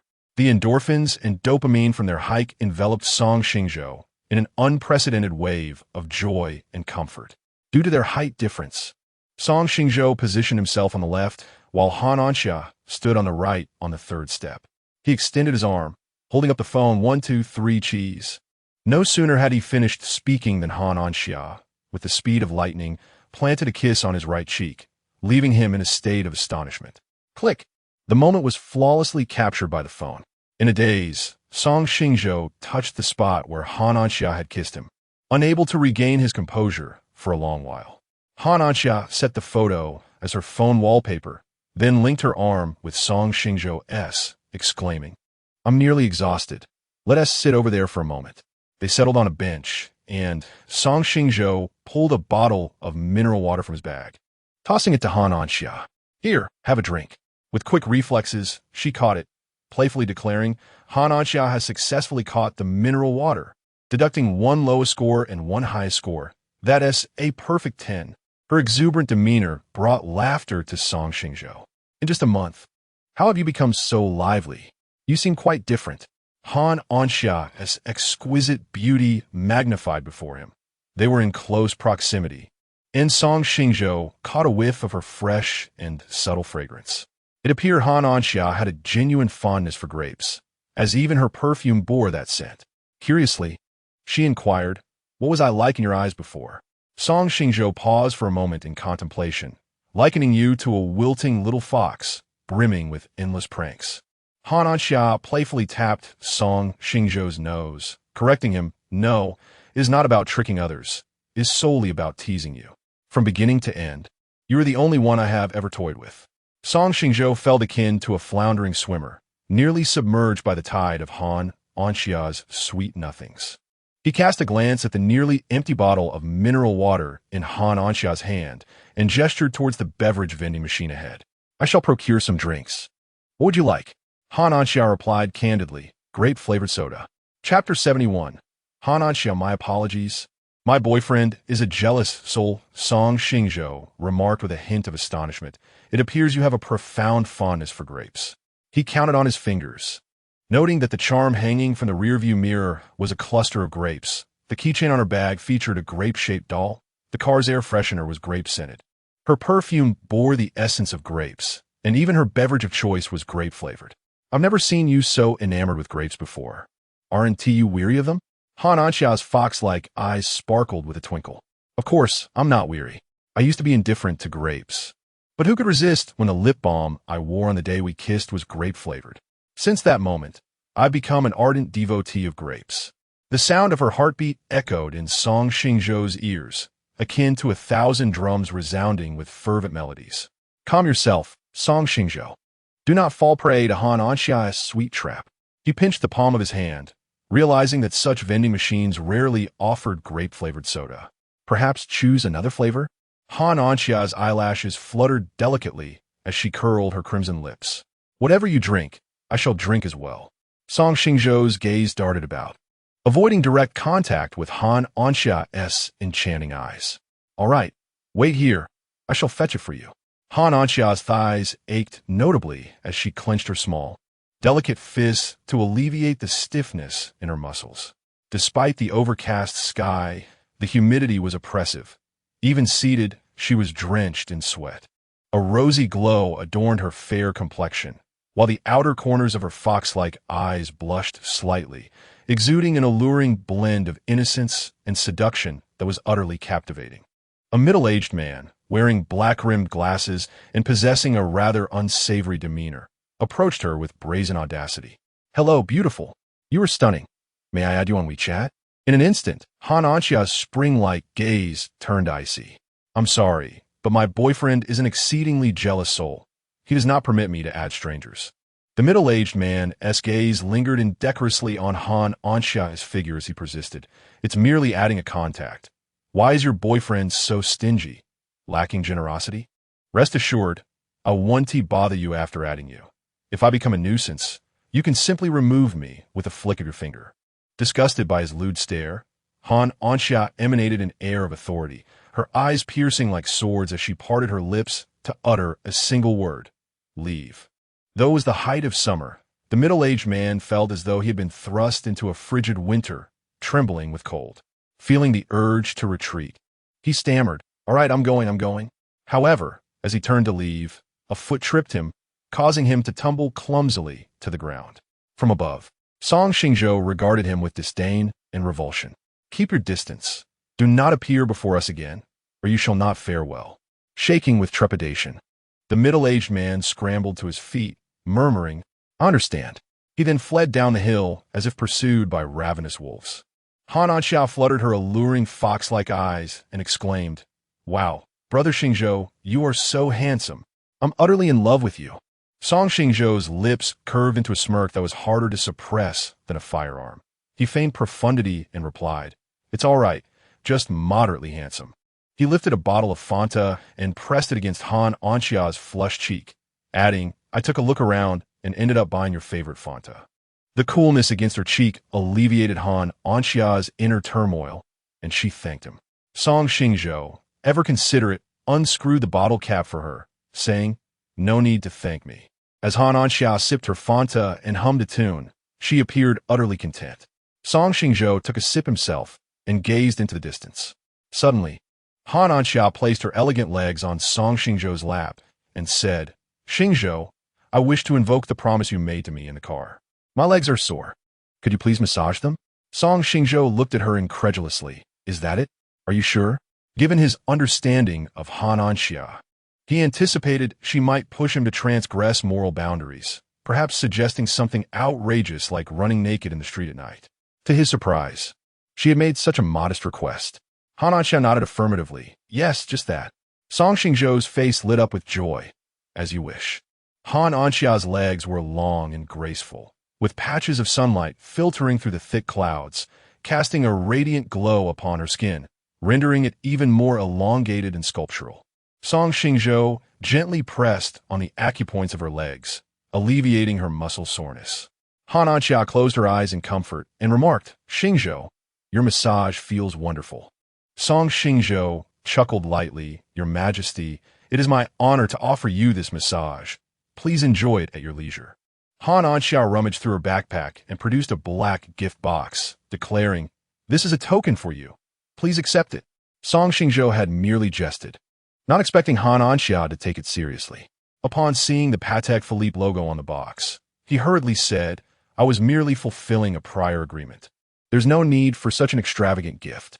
Han Anxia insisted, shoving the gift box into his arms. "This is a souvenir I bought for you in Korea.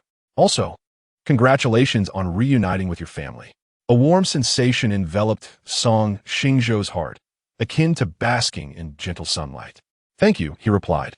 Han Anxia pointed to the gift box. "Open it." The moment I laid eyes on it, I felt it suited you perfectly. With eager anticipation, Song Xingzhou opened the box, revealing a Patek Philippe Starry Sky watch valued at over 2 million. Han Anxia remarked wistfully, "Your eyes are exceptionally beautiful, as dazzling as the morning star." A faint blush crept across Song Xingzhou's cheeks and neck as he said, "Thank you." Han Anxia took the watch and fastened it onto his wrist, stating, "It complements your noble aura perfectly. It seems my taste is quite discerning." Song Xingzhou reiterated, "Thank you." Han Anxia playfully poked his forehead and teased, "Are you a robot? Why do you only know how to say thank you?" Song Xingzhou lifted his gaze to meet Han Anxia's eyes and, gathering his courage, said, "I'm exceedingly happy at this moment and wish to embrace you." Han Anxia opened her arms, her face adorned with a carefree and radiant smile. Song Xingzhou leaned down gently to embrace the slender Han Anxia, expressing his gratitude. "Thank you for your thoughtful gift. It brings me immense joy." Han Anxia patted Song Xingzhou's broad shoulder, replying, "No need for thanks." The two sat on a bench, resting for half an hour. Song Xingzhou naturally extended his right hand, stating, "The descent is rather steep. Allow me to guide you down." A sweet smile graced Han Anxia's lips as she replied, "Then I shall trouble the handsome and charming Song." Chapter 72. How dare you, you lecherous man, to secretly photograph beneath a girl's skirt? Have you no shame? At the foot of Shishan Mountain, as Han Anxia descended the final step, Her legs trembled slightly. I'm so fatigued. It feels as though my legs are no longer my own. Song Xingzhou, ever considerate, remarked, please wait for me at the entrance. I will bring the car around. Han Anxia nodded obediently. All right, thank you. As Song Xingzhou's figure disappeared from her sight, Han Anxia felt deflated, collapsing onto the ground. How exhausting. Had I known, I would not have invited Xingzhou to hike. She had overestimated her stamina, although she did not wish to hinder Song Xingzhou. She had repeatedly caused him to pause and wait for her. She pounded her sore thighs and then, with a graceful gait, made her way towards the entrance.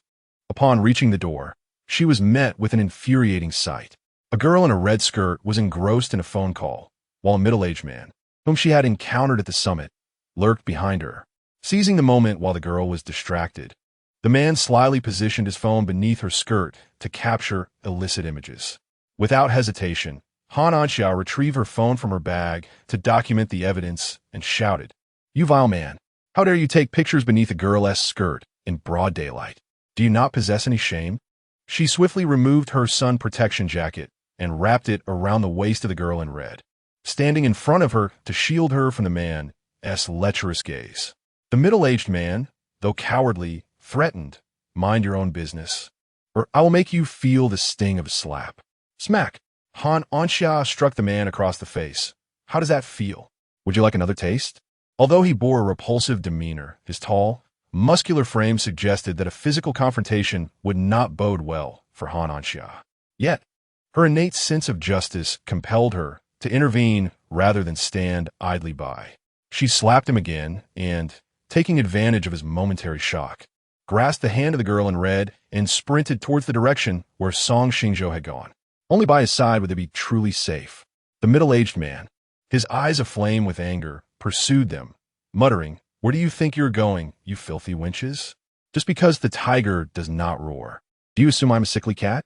He reached for Han Anxia's backpack, and just as his hand was a mere inch away, Song Xingzhou appeared, delivering a swift kick to his abdomen.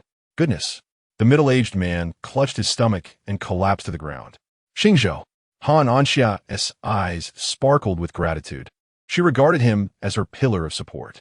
Song Xingzhou positioned himself protectively in front of Han Anxia, reassuring her, Do not be afraid. As long as I am here, he will not dare to harm you. Han Anxia nodded, her hands trembling uncontrollably. To prevent Song Xingzhou from noticing her unease, she concealed her hands behind her back.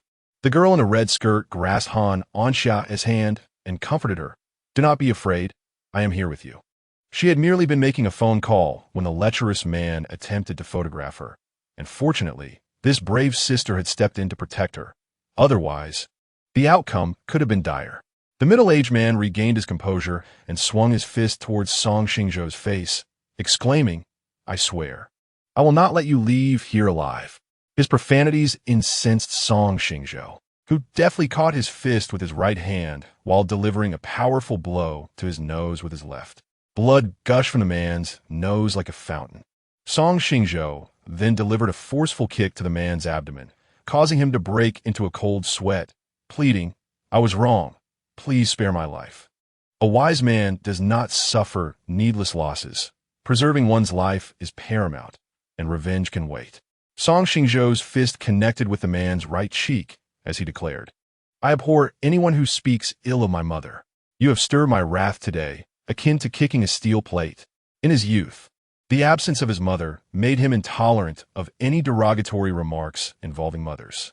If anyone dared to utter such words, he would unleash his fury upon them without hesitation. A relentless barrage of punches rained down upon the man's lecherous visage as he curled up, begging for mercy. I am sorry, I was wrong. My life is worthless. Please spare me. In this era of legal governance, Song Xingzhou knew he must exercise restraint. He delivered another kick to the man's abdomen, demanding, Speak louder. I cannot hear you.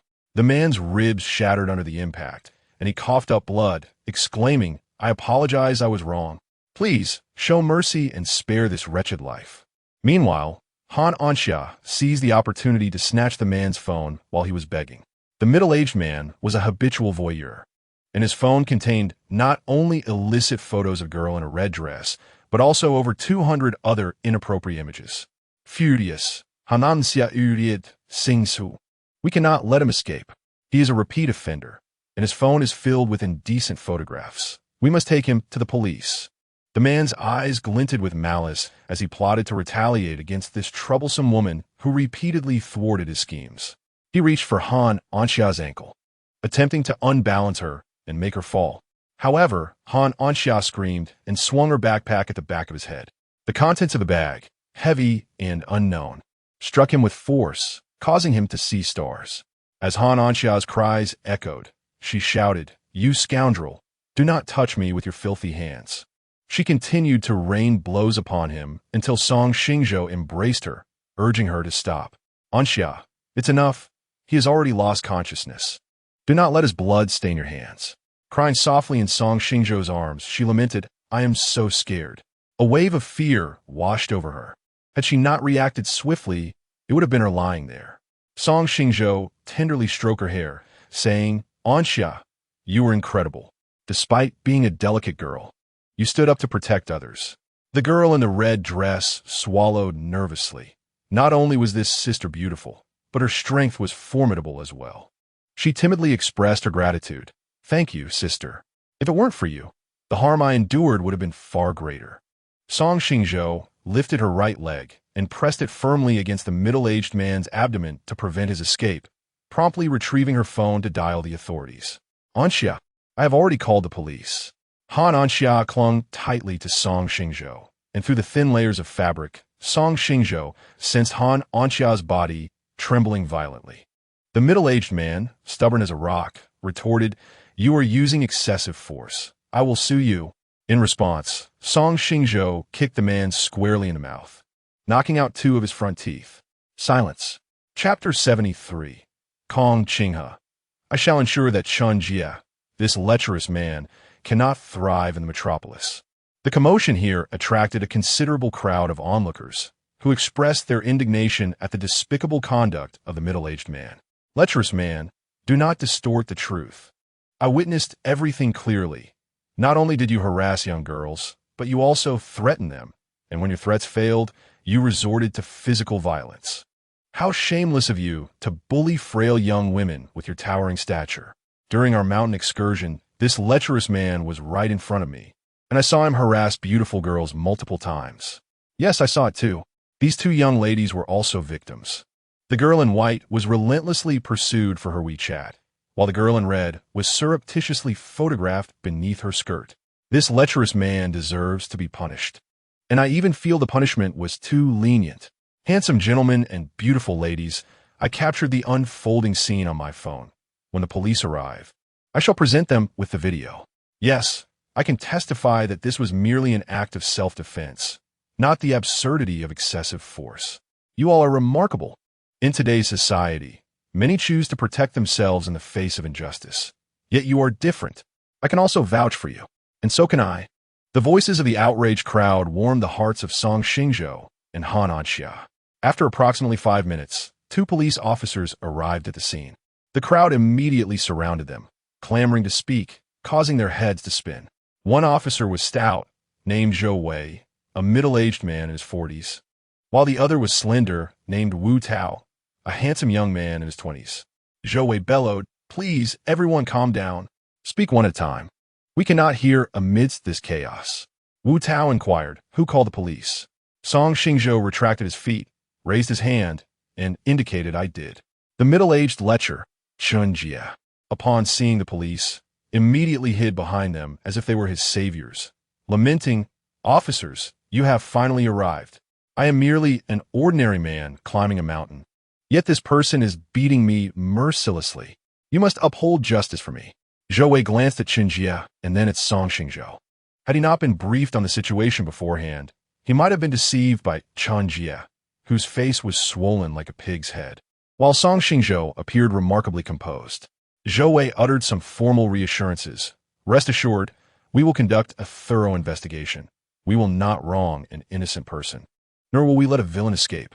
Chun Jie approached Song Xingzhou directly, stating, "Hello, could you please recount what transpired earlier?" Song Xingzhou nodded, certainly at that moment. After gathering the evidence, Zhou Wei and Chen Jie escorted Song Xingzhou and the others to the police station. It was Song Xingzhou's first experience riding in a police car, and he found it rather peculiar. While in the vehicle, he sent a WeChat message to Song Xinwan, requesting her to find a lawyer. He is not a professional and cannot accurately distinguish between legitimate self-defense and excessive defense. Rather than engaging in futile discussions, it is wiser to entrust the matter entirely to a lawyer. 20 minutes later, Song Xingzhou and Han Anxia completed their statements and exited the police station, while the lecherous man, Chen Jie, remained confined within, awaiting his impending incarceration. The girl in the red dress was waiting at the entrance as they emerged from the station. She immediately bowed in gratitude, exclaiming, "Thank you for saving me." Han Anxia smiled and waved her hand dismissively, saying, "No need to thank us. I merely did what anyone would do." Song Xingzhou shyly rubbed his nose and added, "No need for thanks. It was just a simple act." At that moment, Kong Qinghe rushed out of her Rolls-Royce Phantom, her face etched with concern. She anxiously asked, "Xingzhou, are you hurt?" Then she circled around him, her eyes scanning him meticulously as if assessing every inch of his well-being. Surprised, Song Xingzhou asked, "Mom, what are you doing here?" The late-arriving Song Jiwan explained, "When you sent me a WeChat message, Mom was sitting right next to me. Upon learning you were at the police station, she hurried over." A flicker of worry crossed Song Jiwan's eyes, and she asked, "How are you? Are you injured?" Song Xingzhou smiled and spun around with outstretched arms, declaring, "I'm perfectly fine, not a scratch on me." Kong Qinghe's heart, which had been lodged in her throat, finally eased, and she trembled as she spoke. "That is such a relief." Song Xingzhou raised his hands to showcase his well-developed biceps, proclaiming, "I am a champion in Sanda. No ordinary person can defeat me." Kong Qinghe entered into a mode of exuberant praise. "Indeed, my son is simply remarkable." Han Anxia approached Kong Qinghe, greeting her, "Aunt Kong, I apologize for troubling you on such a hot summer day." Kong Qinghe patted Han Anxia on the shoulder and replied, "It's nothing. I am Song Xingzhou's mother. And if I do not spoil him, who will?" Even if Song Xingzhou were the enemy of the world, Kong Qinghe would steadfastly stand by her son's side. Opposing the world, she turned to Song Xingzhou and said, "Seeing you safe brings me peace. Aren't you and Anxia going to the Sichuan restaurant? You should hurry along." She merely cast a glance before departing, not wishing to intrude upon her son's outing. Song Xingzhou and Han Anxia exchanged glances. Then he said, "Mom, I will probably be home by 9 o'clock. If you're tired, please rest and don't wait foolishly in the living room for my return." Each time Song Xingzhou worked late, Kong Qinghe would sit alone on the living room sofa, waiting for him to come home. One time, she even caught a cold from the wait. Since then, Song Xingzhou had developed the habit of notifying her in advance. A gentle smile blossomed on Kong Qinghe's face as she said, "I understand." She then waved her hand and left with Song Jiwan. Inside the Rolls-Royce Phantom, Kong Qinghe's gaze turned as cold as winter frost. "Jiwan, I will ensure that Chen Jie, this lecherous man, cannot survive in this city."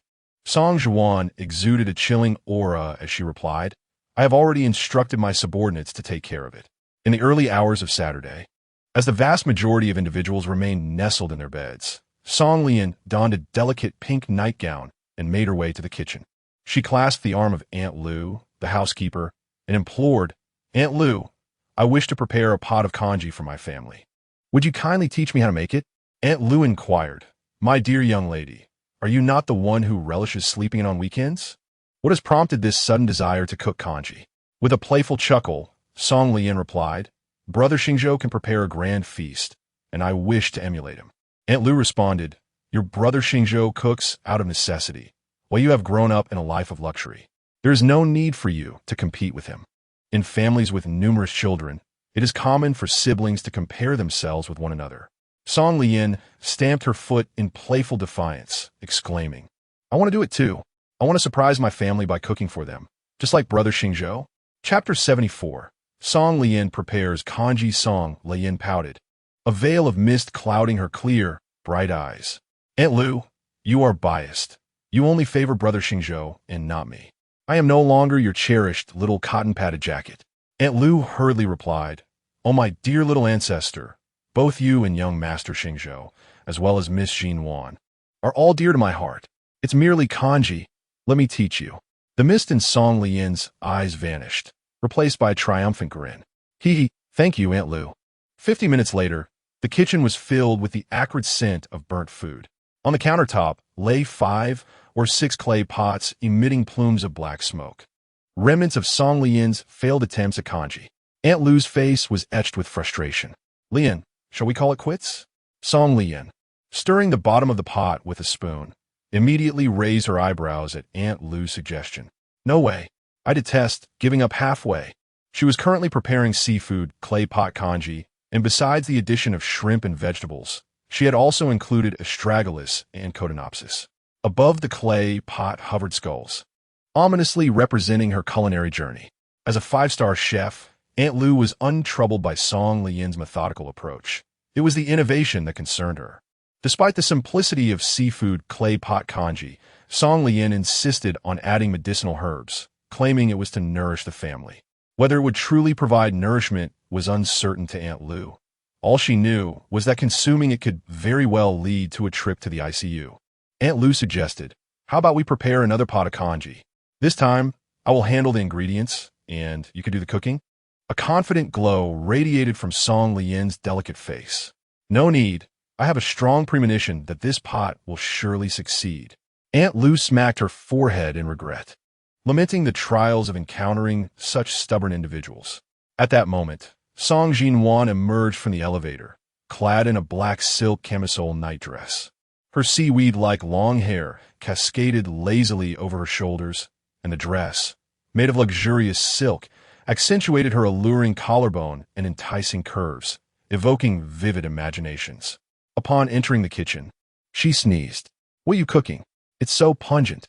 Aunt Lu, exasperated, replied, "The third young lady is making seafood clay pot kanji." Song Jinwan squinted, approached Song Lian, and glanced into the pot. "Why do I see medicinal herbs in the seafood clay pot kanji?" Aunt Lu helplessly explained, "The third young lady wishes to nourish you." So she added astragalus and cotinopsis. Song Lian beamed with pride. "Sister Jinwan, the kanji will be ready soon. You should head to the dining room and wait." Song Jinwan fell silent, contemplating that if she were to drink the kanji, she might very well end up in heaven seeking her great-grandmother. Aunt Lu tugged at Song Jinwan's sleeve and leaned in to whisper, "Miss, the third young lady doesn't heed my advice. You must persuade her. You know Lian's nature. Once she makes a decision, not even 8 horses could pull her back. What if you both end up in the hospital after drinking the kanji?" Song Jinwan, holding onto a sliver of hope, mused, "It will probably just lead to a stomachache. It shouldn't be that serious, right?" Song Xingzhou rubbed his eyes as he entered the kitchen, feeling the early morning light. Achoo! He sneezed mightily, puzzled by the strong aroma that filled the air. Dressed in a black silk pajama, he bore a sleepy expression, with a single tuft of hair standing upright on his head. Aunt Lu was quick to respond. "The third young lady is making kanji. The pungent scent is due to the medicinal herbs added."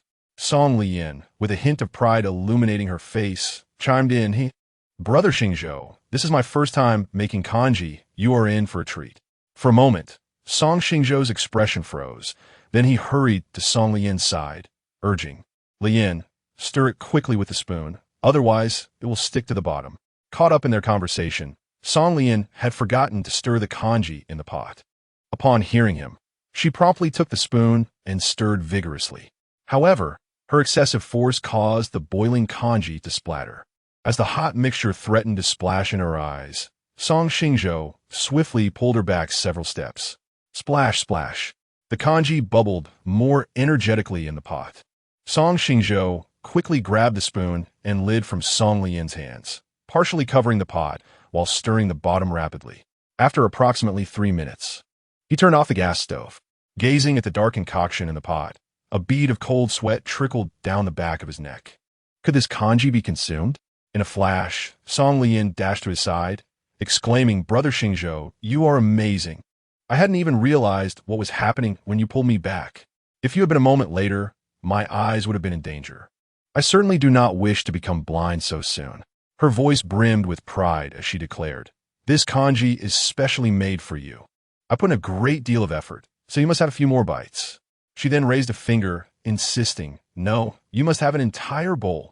Song Lian's words struck Song Xingzhou like a thunderclap, causing his heart to constrict with dread.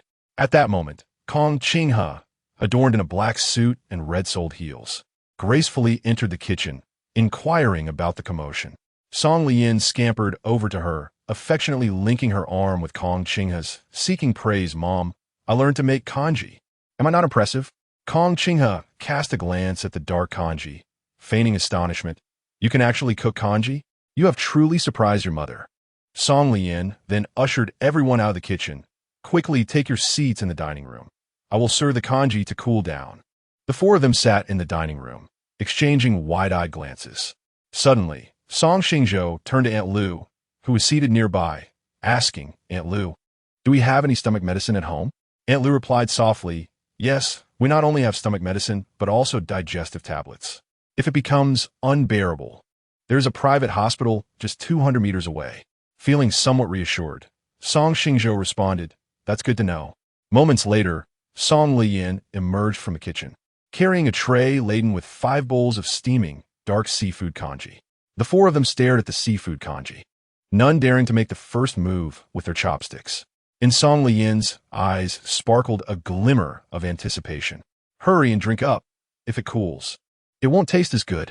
Song Xingzhou's Adam's apple bobbed as he resolutely scooped a spoonful of porridge and placed it in his mouth.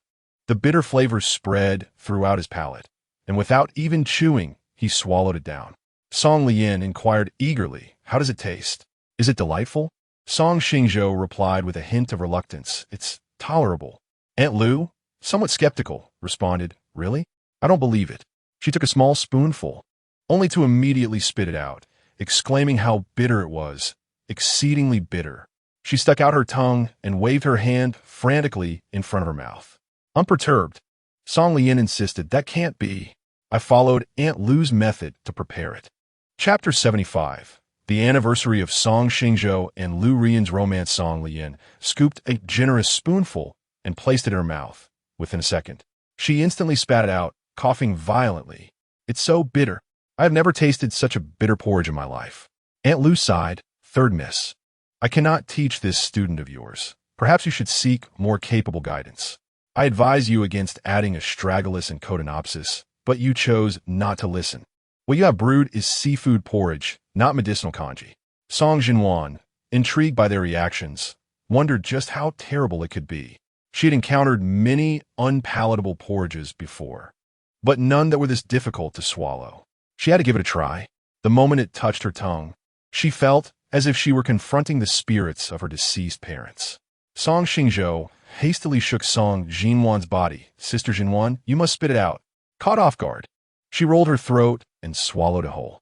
Her delicate visage turned a ghastly gray, reflecting a look of utter despair. Song Xingzhou quickly poured her a glass of water, urging, rinse your mouth to wash away the taste. Kong Qinghe discreetly took a sip. Learning from Song Jinwan's experience, she swallowed it immediately. Even so, she felt she had sustained considerable harm. Song Xingzhou was quick to offer her a glass of water. Mother, please rinse your mouth. The reason he managed to swallow it was that he had once endured porridge far worse. During his courtship with Liu Ruyan, she had become enamored with cooking, and her inaugural dish was porridge made with poria and atractalodes, a flavor akin to a biochemical weapon. To please Liu Ruyan, despite knowing it was distasteful, Song Xingzhou drank an entire bowl. After finishing the last sip, he rushed to the restroom, vomiting violently. He suffered from stomach pains for several days thereafter. From that point on, Liu Ruyan never cooked again. Kong Qinghe waved her hand dismissively. I'm fine, do not fret so. Song Xingzhou, observing Kong Qinghe's trembling right hand, sighed deeply. Her love for the children had reached the extent where she would rather endure suffering herself than chastise them. He lifted the bowl of seafood porridge, took a deep breath, and swallowed it all in one go. Everyone present was astonished. They had never witnessed someone as reckless as Song Xingzhou. Song Lian wept inconsolably, shaking Song Xingzhou's arm fervently. Brother Xingzhou, please spit it out. You mustn't harm your body because of my porridge. Song Xingzhou slammed the bowl onto the dining table, then clutched his stomach and let out a hearty belch. Although the first sip was peculiar, he found that it became quite palatable after a few more. Gently stroking Song Lian's hair, he wore a look of tender satisfaction. Our Lian has grown up. She has learned to make porridge. I recall that astragalus and cotinopsis have the effects of tonifying the middle and boosting energy, enhancing immunity. Lian, thank you for your heartfelt intentions. In an instant, Song Lian hurled herself into Song Xingzhou's embrace, crying even more earnestly. You're so infuriating, brother. How could you take it upon yourself to finish all the porridge? What if you end up with an upset stomach? I possess but one brother, and the thought of losing him to illness would utterly devastate me. Song Xingzhou gently patted Song Lian's back, urging her not to weep, assuring her that he was in good health. It was merely a bowl of porridge. He could easily consume 10. This statement elicited a mixture of laughter and tears from Song Lian, who playfully thumped her tiny fist against Song Xingzhou's chest, admonishing him. You silly brother, please refrain from such perilous actions in the future. It weighs heavily on my heart. Kong Qinghe, in a state of panic, grasped Song Xingzhou's hand and rushed toward the door. Xingzhou, hold on. I shall take you to see a doctor. She had only taken a sip and already felt unwell, while Song Xingzhou had downed a large bowl. She feared he might be concealing his discomfort to comfort Song Lian. Upon hearing Kong Qinghe's intention to take him to the hospital, Song Xingzhou immediately froze. Mother, I assure you, I am perfectly fine. There is no need for a hospital visit. The very thought of a hospital invoked profound psychological distress within him. Having bid farewell to one after another of his loved ones there, starting with the orphanage's director Chun, followed by his second adoptive father, Song Muchuan, and then the one who treated him as his own, Liu Yunfei. Merely hearing the word hospital sent him into a spiral of anxiety. Kong Qinghe remained resolute in her desire to take him to the hospital, her tear-filled eyes pleading with him. Xingzhou, if anything were to happen to you, I would lose the will to live as well. For the sake of your mother, please accompany me for a checkup. As Song Xingzhou took his first step, he felt his heartbeat become increasingly erratic. This was a psychological ailment, one that could not be mended by a fleeting moment of softness. He shook his head, mother. A trip to the hospital would be more agonizing than death itself. Kong Qinghe frowned deeply. That simply will not do. I must ensure your health before I can rest easy.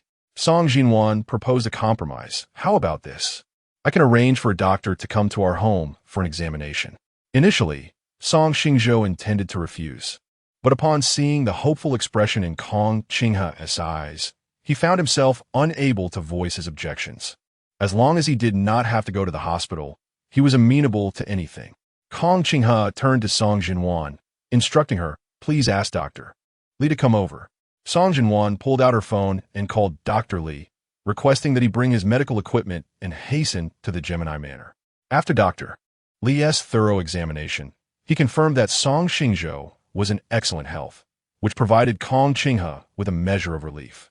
Meanwhile, in the kitchen of the Liu family villa, Liu Ruyan, adorned in a white bohemian dress, approached the kitchen. Wang Ma, today marks the anniversary of my relationship with Xingzhou, and I wish to personally bake him a cake. Would you guide me in this endeavor? Wang Ma, the family's employed pastry chef, had been with the Liu family for over a decade, and it was she who had taught Song Xingzhou the art of dessert making.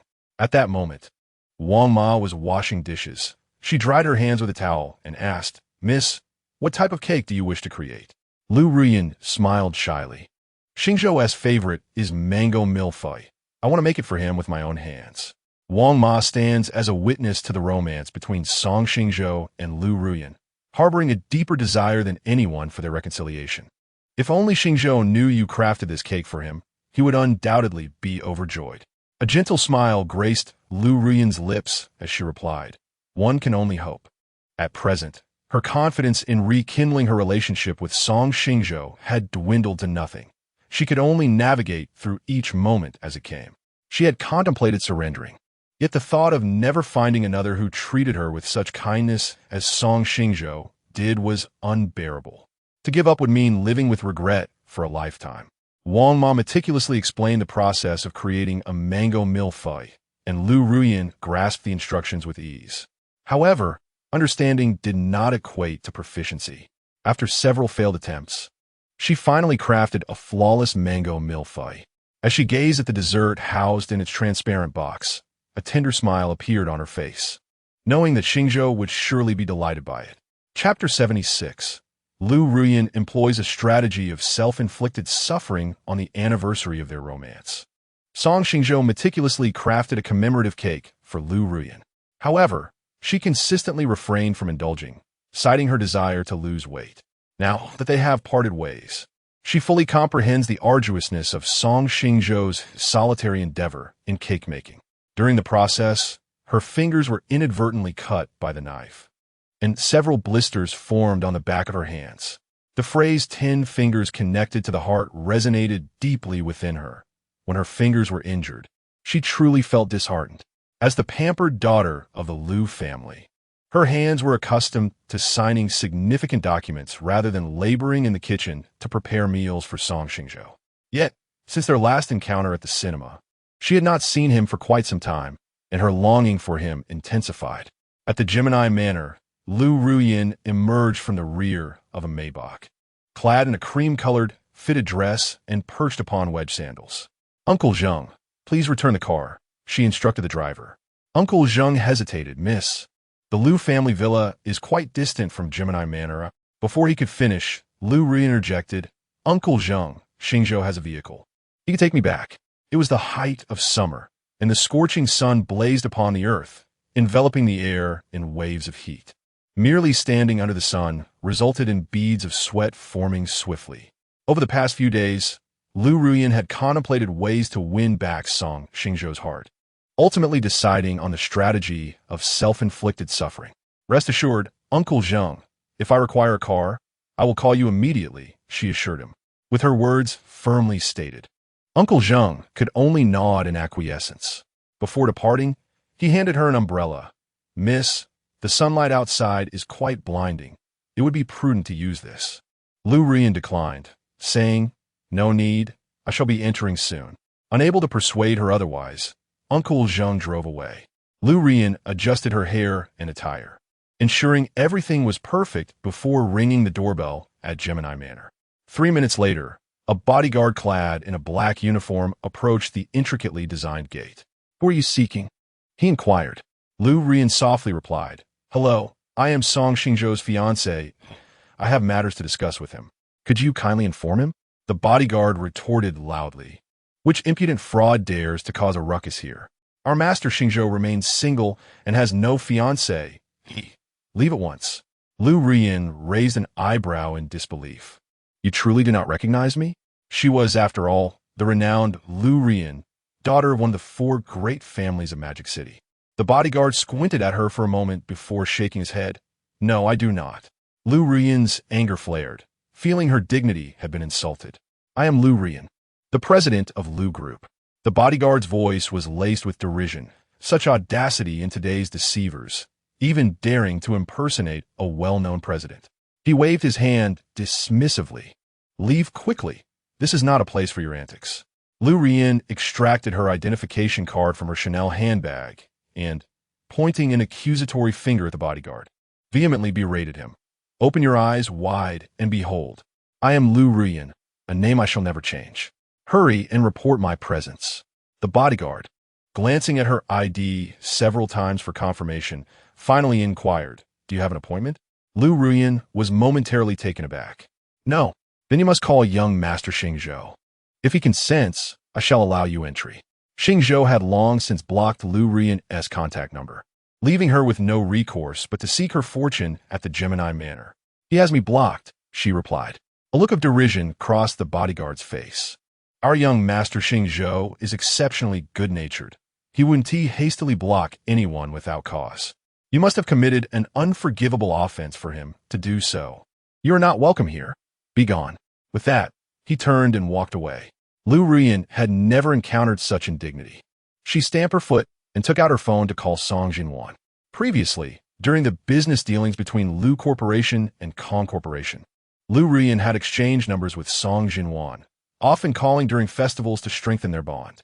When Liu Ruyan heard the message that the number she dialed was currently busy, her heart sank.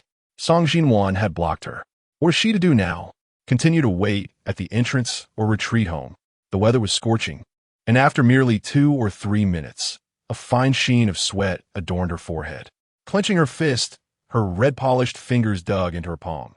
No, she could not resign herself to returning like this. Today marked the anniversary of her relationship with Song Xingzhou, and missing this day would diminish her chances of rekindling their romance by 30%. She stood beneath the shade of a tree, her gaze fixed intently on the fairy tale-like castle. Inside Song Xingzhou's room, he had been searching for a suitable office location for the past month. After conducting site visits, he had shortlisted 3 potential venues, planning to revisit them tomorrow for a thorough examination. Knock, knock, knock. At that moment, someone rapped on the door. Come in. Song Xingzhou rubbed his aching temples and took a sip of his red tea.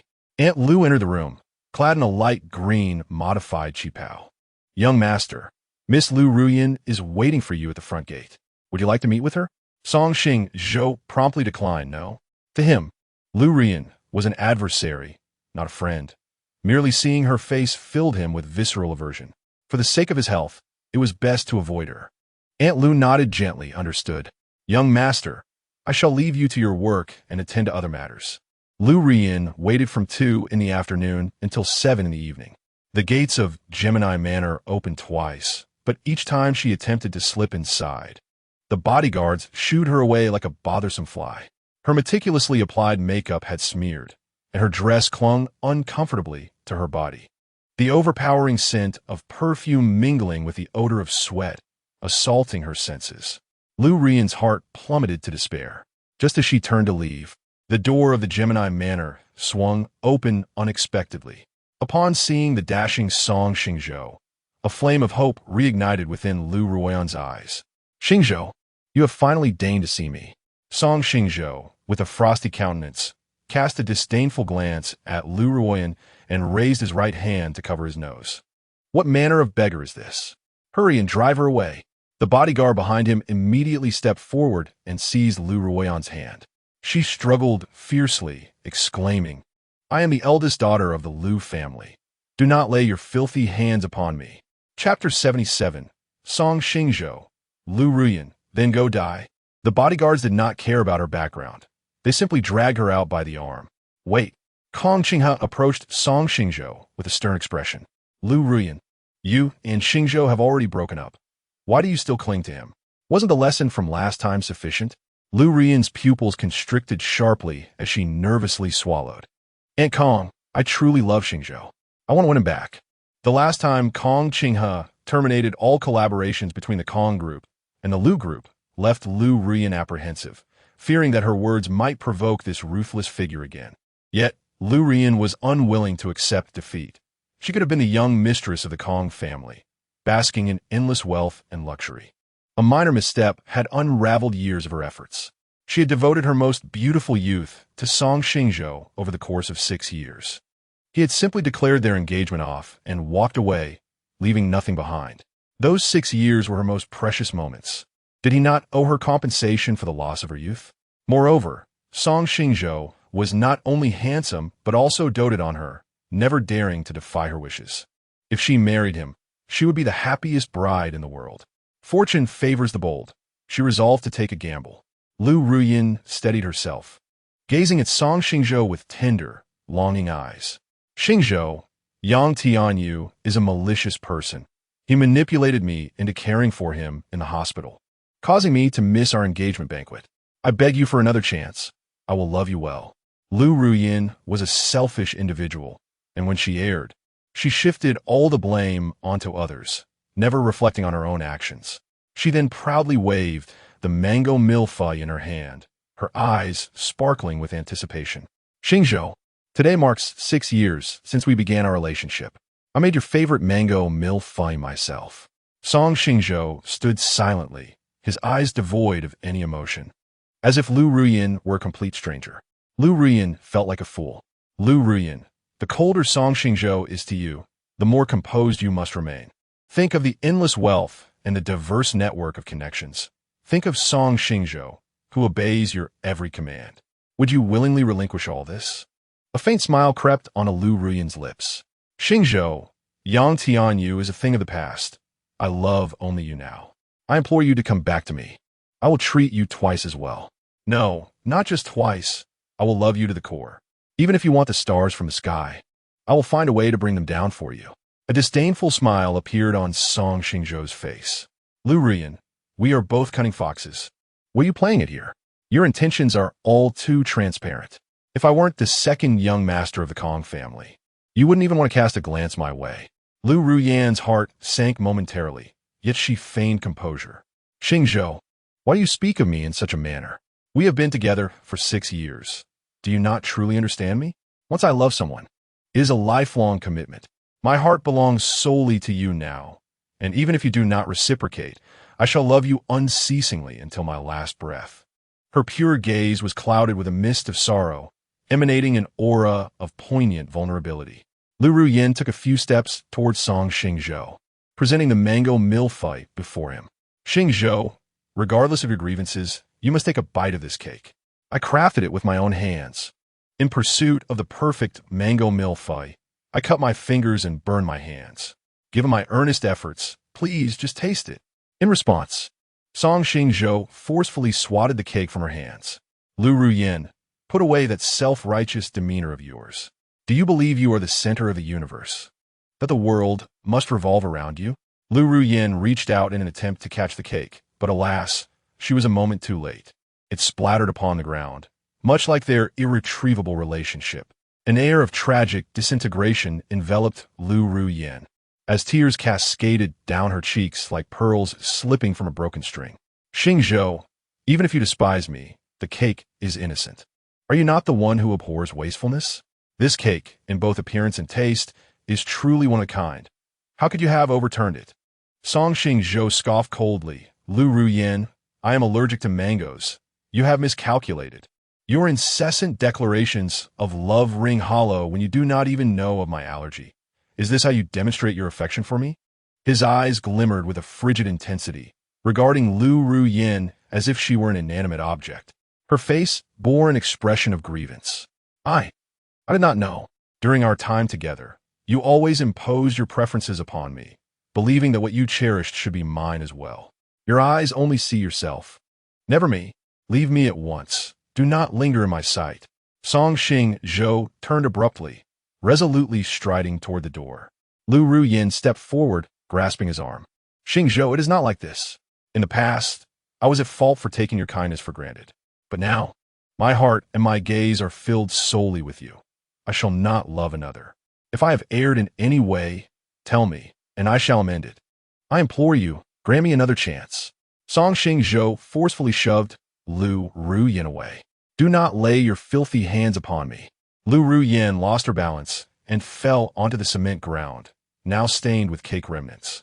The July sky shifted abruptly. Moments ago, it had been a canvas of clear blue, yet now torrential rain began to pour. The bodyguards hastily opened a large black umbrella for Song Xingzhou and Kong Qinghe.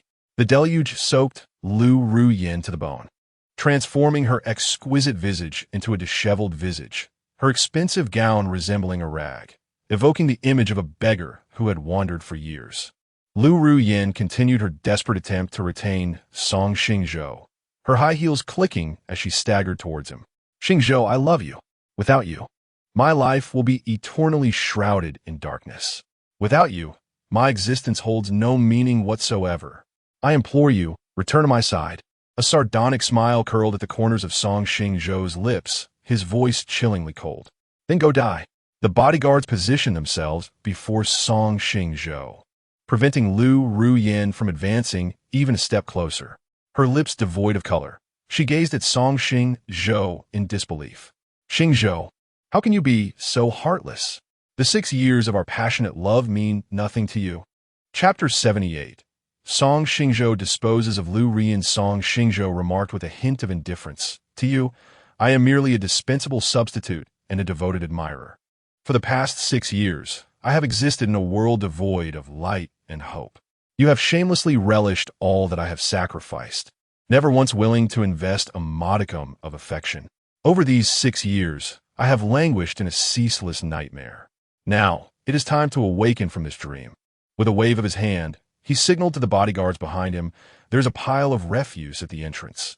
Dispose of it promptly." In unison, the bodyguards responded, "Yes, young master." 4 of them stepped forward, seizing Liu Ruyan by her limbs and carrying her toward the refuse bin outside the door. Liu Ruyan struggled vehemently. "Let me go. I am the eldest daughter of the Liu family, the president of the Liu Corporation. You cannot treat me this way." "Xingzhou, I was wrong. Please save me." Song Xingzhou raised his hand to cover his ears, exasperated by the noise emanating from the refuse. "Hurry and silence her." Zhao Long, being quite astute, swiftly removed his foul-smelling sock and stuffed it into Liu Ruyan's mouth, causing her to roll her eyes in disgust. Even so, she continued to gaze at Song Xingzhou's retreating figure with hopeful eyes, yearning for him to glance back. Ideals may be beautiful, yet reality is often cruel. Until Song Xingzhou's silhouette vanished from her sight, he did not once pause to look back at her. Liu Ruyan's heart ached profoundly. "Let me go. I must find Xingzhou. Xingzhou, I love you. You are my entire world, my very life. Even if you are destitute, I shall still love you." Her struggles intensified, and as she neared the brink of breaking free from the bodyguard's grasp, Zhao Long delivered a swift blow to the nape of her neck, rendering her unconscious. "Quickly, dispose of her. We cannot allow refuse to spoil the city's appearance." One bodyguard opened the filthy refuse bin. Another folded Liu Ruyan and unceremoniously tossed her inside, while a third closed the lid. Their actions were executed with seamless coordination. The scene bore a striking resemblance to the day Yang Tianyu confessed his feelings to Liu Ruyan. She had rejected his heartfelt proposal for her own interests, instructing the security to cast him into the refuse bin. Now, Liu Ruyan, in pursuit of her own gain, clung desperately to Song Xingzhou, attempting to rekindle his affections through memories of their past love, only to find herself discarded by his bodyguards. They truly were a matched pair, hazardous refuse, destined to remain within the confines of the bin. Such was their fate. On Friday, Song Xingzhou received a call from his good friend, Zhang Haoran. "Xingzhou, it's been ages since our dorm had a gathering. Let's meet at the KTV tomorrow night. I would like to introduce you to my girlfriend." Lazily reclining on the sofa, Song Xingzhou replied, "Is this the same girlfriend who made you stand me up for a movie date?" "Of course not. Xingzhou, this time I have found true love, and I wish to marry her." Song Xingzhou took a sip of red tea and continued, "Every time you introduce your girlfriend to us, you say the same thing. Is this your 18th girlfriend? Tell me, when you plan to break up this time, in a week or just 2 or 3 days?" "Xingzhou, I am sincere with each of my girlfriends. It's just that for various reasons, we cannot be together. This time is different. I have a strong intuition that she is my true love." Song Xingzhou sighed. "Let me guess, you met her through a blind date, and you two are well matched. She is extraordinarily beautiful, far surpassing your previous girlfriends." "Wow. Xingzhou, are you a deity? How do you know everything?" Song Xingzhou replied with a slightly sharp tone. "You are the second son of the Zhang family, only knowing how to indulge in pleasures without any real skills to back you up. The position of heir to the Zhang family is beyond your reach. You can only secure your wealth through a business marriage, the so-called strong alliances. Business marriages are the preferred choice for most wealthy second-generation individuals. It elevates the company while allowing both parties to lead their separate lives. What is not to love?" Zhang Haoran chuckled awkwardly. "While I enjoy life, I still take marriage seriously. Her name is Su Shuang, the jewel of the Su group, and she is incredibly beautiful, like a celestial being. I was captivated the moment I laid eyes on her. After my relentless pursuit, she finally agreed to be with me. Our relationship is not a cold business arrangement. It is one of mutual affection. Brother, hurry and wish me well for finding true love."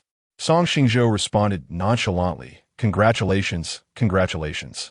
To put it bluntly, a dog cannot change its habit of eating excrement. The probability of a playboy settling down and loving one person for life is slimmer than the sun rising in the west. Zhang Haoran can only deceive himself. He cannot fool the worldly wise Song Xingzhou. For in a previous life, Zhang Haoran indeed married Su Shuang, and they enjoyed 3 years of blissful union, even welcoming a lovely daughter.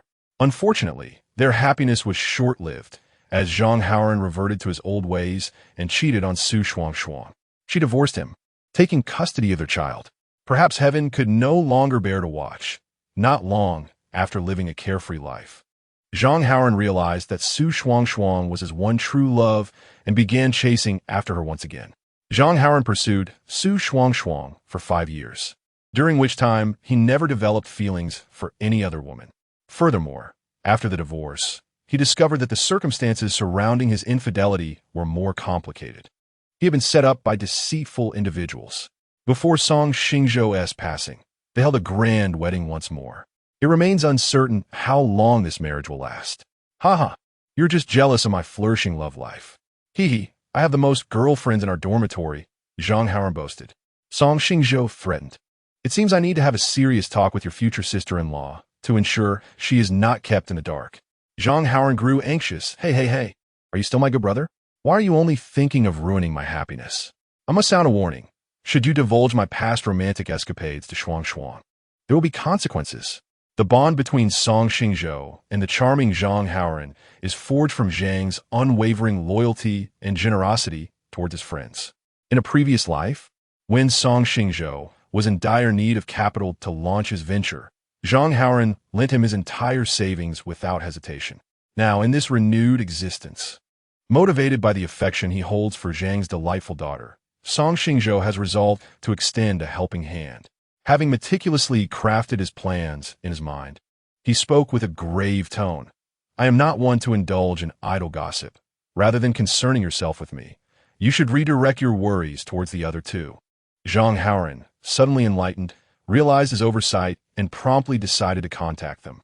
Just before hanging up, he recalled that in addition to introducing his new girlfriend, he must also remind Song Xingzhou. Xingzhou, Jinwei will also be coming. Chapter 79. There are no shortcuts in love. Sincerity is the ultimate weapon. Song Xingzhou abruptly straightened up from the sofa, furrowing his brows in inquiry. Has Jinyu not given up? You know my sister. She's as stubborn as they come. I've said all that I can, but she refuses to listen and insists on clinging to you like a lifeline. Song Xingzhou exclaimed. Zhang Haoran, as the finest debater in the competition, unleash your skills. I've exhausted my breath trying to persuade her. Why not just be together? You two are both attractive, well-matched, share similar values and interests, and have amicable temperaments. If you were to unite, happiness would surely follow you for a lifetime. Come on now, admit it. How much did you accept from Jinyu to play the role of a mediator? Not much, just a couple of million. That's Jinyu's entire annual allowance. Zhang Haoran, you rascal. You know how it is. Dating can be quite costly, and my father is rather strict. Jinyu, being the caring sister she is, has generously contributed her allowance to me. How could I possibly let her kindness go to waste? Zhang Haoran, is your face made of stone? Thank you for the compliment. I must reach out to some other friends now. Farewell. Beep, beep, beep. Zhang Haoran decisively ended the call. You ungrateful scoundrel. Don't expect my assistance again. Song Xingzhou fumed, throwing his phone onto the sofa. Knock, knock, knock. Someone tapped at Song Xingzhou's door. He ran a hand through his tousled hair and called out. Come in. Kong Qinghe entered with a glass of warm milk, her eyes filled with endless affection. Xingzhou, have a cup of warm milk. Song Xingzhou hurried over, saying, Thank you, Mom. Kong Qinghe gazed at him with a look that suggested she had something to say but was at a loss for words. After gulping down the milk, Song Xingzhou lightly remarked, Mom, if you have something to say, please do. I will never blame you. Kong Qinghe glanced at his somewhat troubled expression and softly asked, Xingzhou, are you feeling unwell? Song Xingzhou, confused, replied, No. Not at all. Why do you ask? Kong Qinghe raised her right hand to gently touch his handsome face. But why you look so pale? If you are facing any insurmountable troubles, you must share them with me. I would exhaust all my resources to help you. Song Xingzhou grasped Kong Qinghe's wrist, bowing his head in silence. Believing she had inadvertently embarrassed him, Kong Qinghe quickly apologized. Xingzhou, I'm sorry, I misspoke. Please forgive me. Song Xingzhou tightened his grip slightly, causing her heart to race. Xingzhou, if you're angry, let it out. Do not bottle it up inside, or it may lead to problems. I'm not a competent mother, and I struggle to connect with you. If I have erred in any way, please tell me, and I shall rectify it immediately." Song Xingzhou raised his hand to wipe the corners of his eyes, a heartfelt smile gracing his face. "Mom, you have not spoken a single erroneous word. I am simply overwhelmed with emotion and at a loss for how to articulate it. To be your son fills me with immense happiness. I am grateful to the heavens for granting me a second chance to reunite with Kong Qinghe." Kong Qinghe's eyes glimmered with unshed tears as she gently tousled Song Xingzhou's messy hair, sincerely expressing, "Mother is also very happy." "Mom, I just had a phone call with my good friend Zhang Haoran and that rascal." Song Xingzhou briefly recounted the events that had transpired. He prioritizes romantic interests over friendship, and to make matters worse, he is utterly ungrateful. Do you not think he deserves a reprimand? With an arm affectionately draped around Kong Qinghe's shoulder, Song Xingzhou softly complained. His voice was light, akin to sharing a jest with her, devoid of any reproach. Rather than mere complaint, it felt more like playful banter. Kong Qinghe's eyes curved into crescent moons. "The bond you share with Haoran is truly admirable. Even I feel a twinge of jealousy." Song Xingzhou furrowed his brow. He is merely a lecher who is rendered speechless in the presence of beautiful women. Who shares a genuine bond with him? Kong Qinghe quickly corrected herself. Yes, your relationship with him is not at all significant. You are merely tolerating him out of respect for his willingness to go to great lengths for his friends. Puffing out his chest with a hint of pride, Song Xingzhou declared, "If it were not for his incessant pleading for me to be his friend, I would hardly pay him any mind." The perspectives of love held by Song Xingzhou and Zhang Haoran were starkly contrasting, akin to two parallel lines that would never intersect. However, their paths crossed due to the abduction of Zhang Jinwei by malicious individuals. Kong Qinghe pondered for a moment before inquiring, "Xingzhou, do you have feeling for that girl, Jinwei?" Having mentioned earlier that Zhang Jinwei harbored affections for him, Kong Qinghe's heart began to entertain different notions. Song Xingzhou blinked. "Mom, why do you ask such a question? Look, both Xia and Jinwei have feelings for you. If you feel the same about them, why not embrace both? After all, the Kong family can afford it." Kong Qinghe articulated a breathtakingly bold perspective, leaving Song Xingzhou utterly astonished. After approximately a minute, Song Xingzhou regained his composure, raising his thumb in admiration. "Mom, your thinking is truly avant-garde." Kong Qinghe shot him a playful glare. "What I say is genuine. In this fast-paced world, many spend their entire lives in pursuit of a sincere and pure love. Should you find yourself at an impasse, it would be wise to speak openly and honestly with them. There are no shortcuts in love. Sincerity is the ultimate weapon." Song Xingzhou waved his hand dismissively. "Mom, I am currently focused entirely on my career. When would I have time for romance? You are thinking too far ahead. You're not the President of the United States. How could you possibly not have time for love?" Kong Qinghe advised, drawing from her own experiences. "Allow me to offer you this counsel. Seize the flowers while you can, lest you find yourself empty-handed when the blossoms fade. Both Xia and Jinwei are remarkable young women, and, as your mother, I certainly hope you choose one of them as my daughter-in-law. However, human emotions are inherently uncontrollable. If you genuinely cherish both of them and wish to spare them heartache, it would be wiser to inquire whether they can accept each other's presence, rather than resorting to deception. Your mother would prefer that you engage in an open dialogue with them."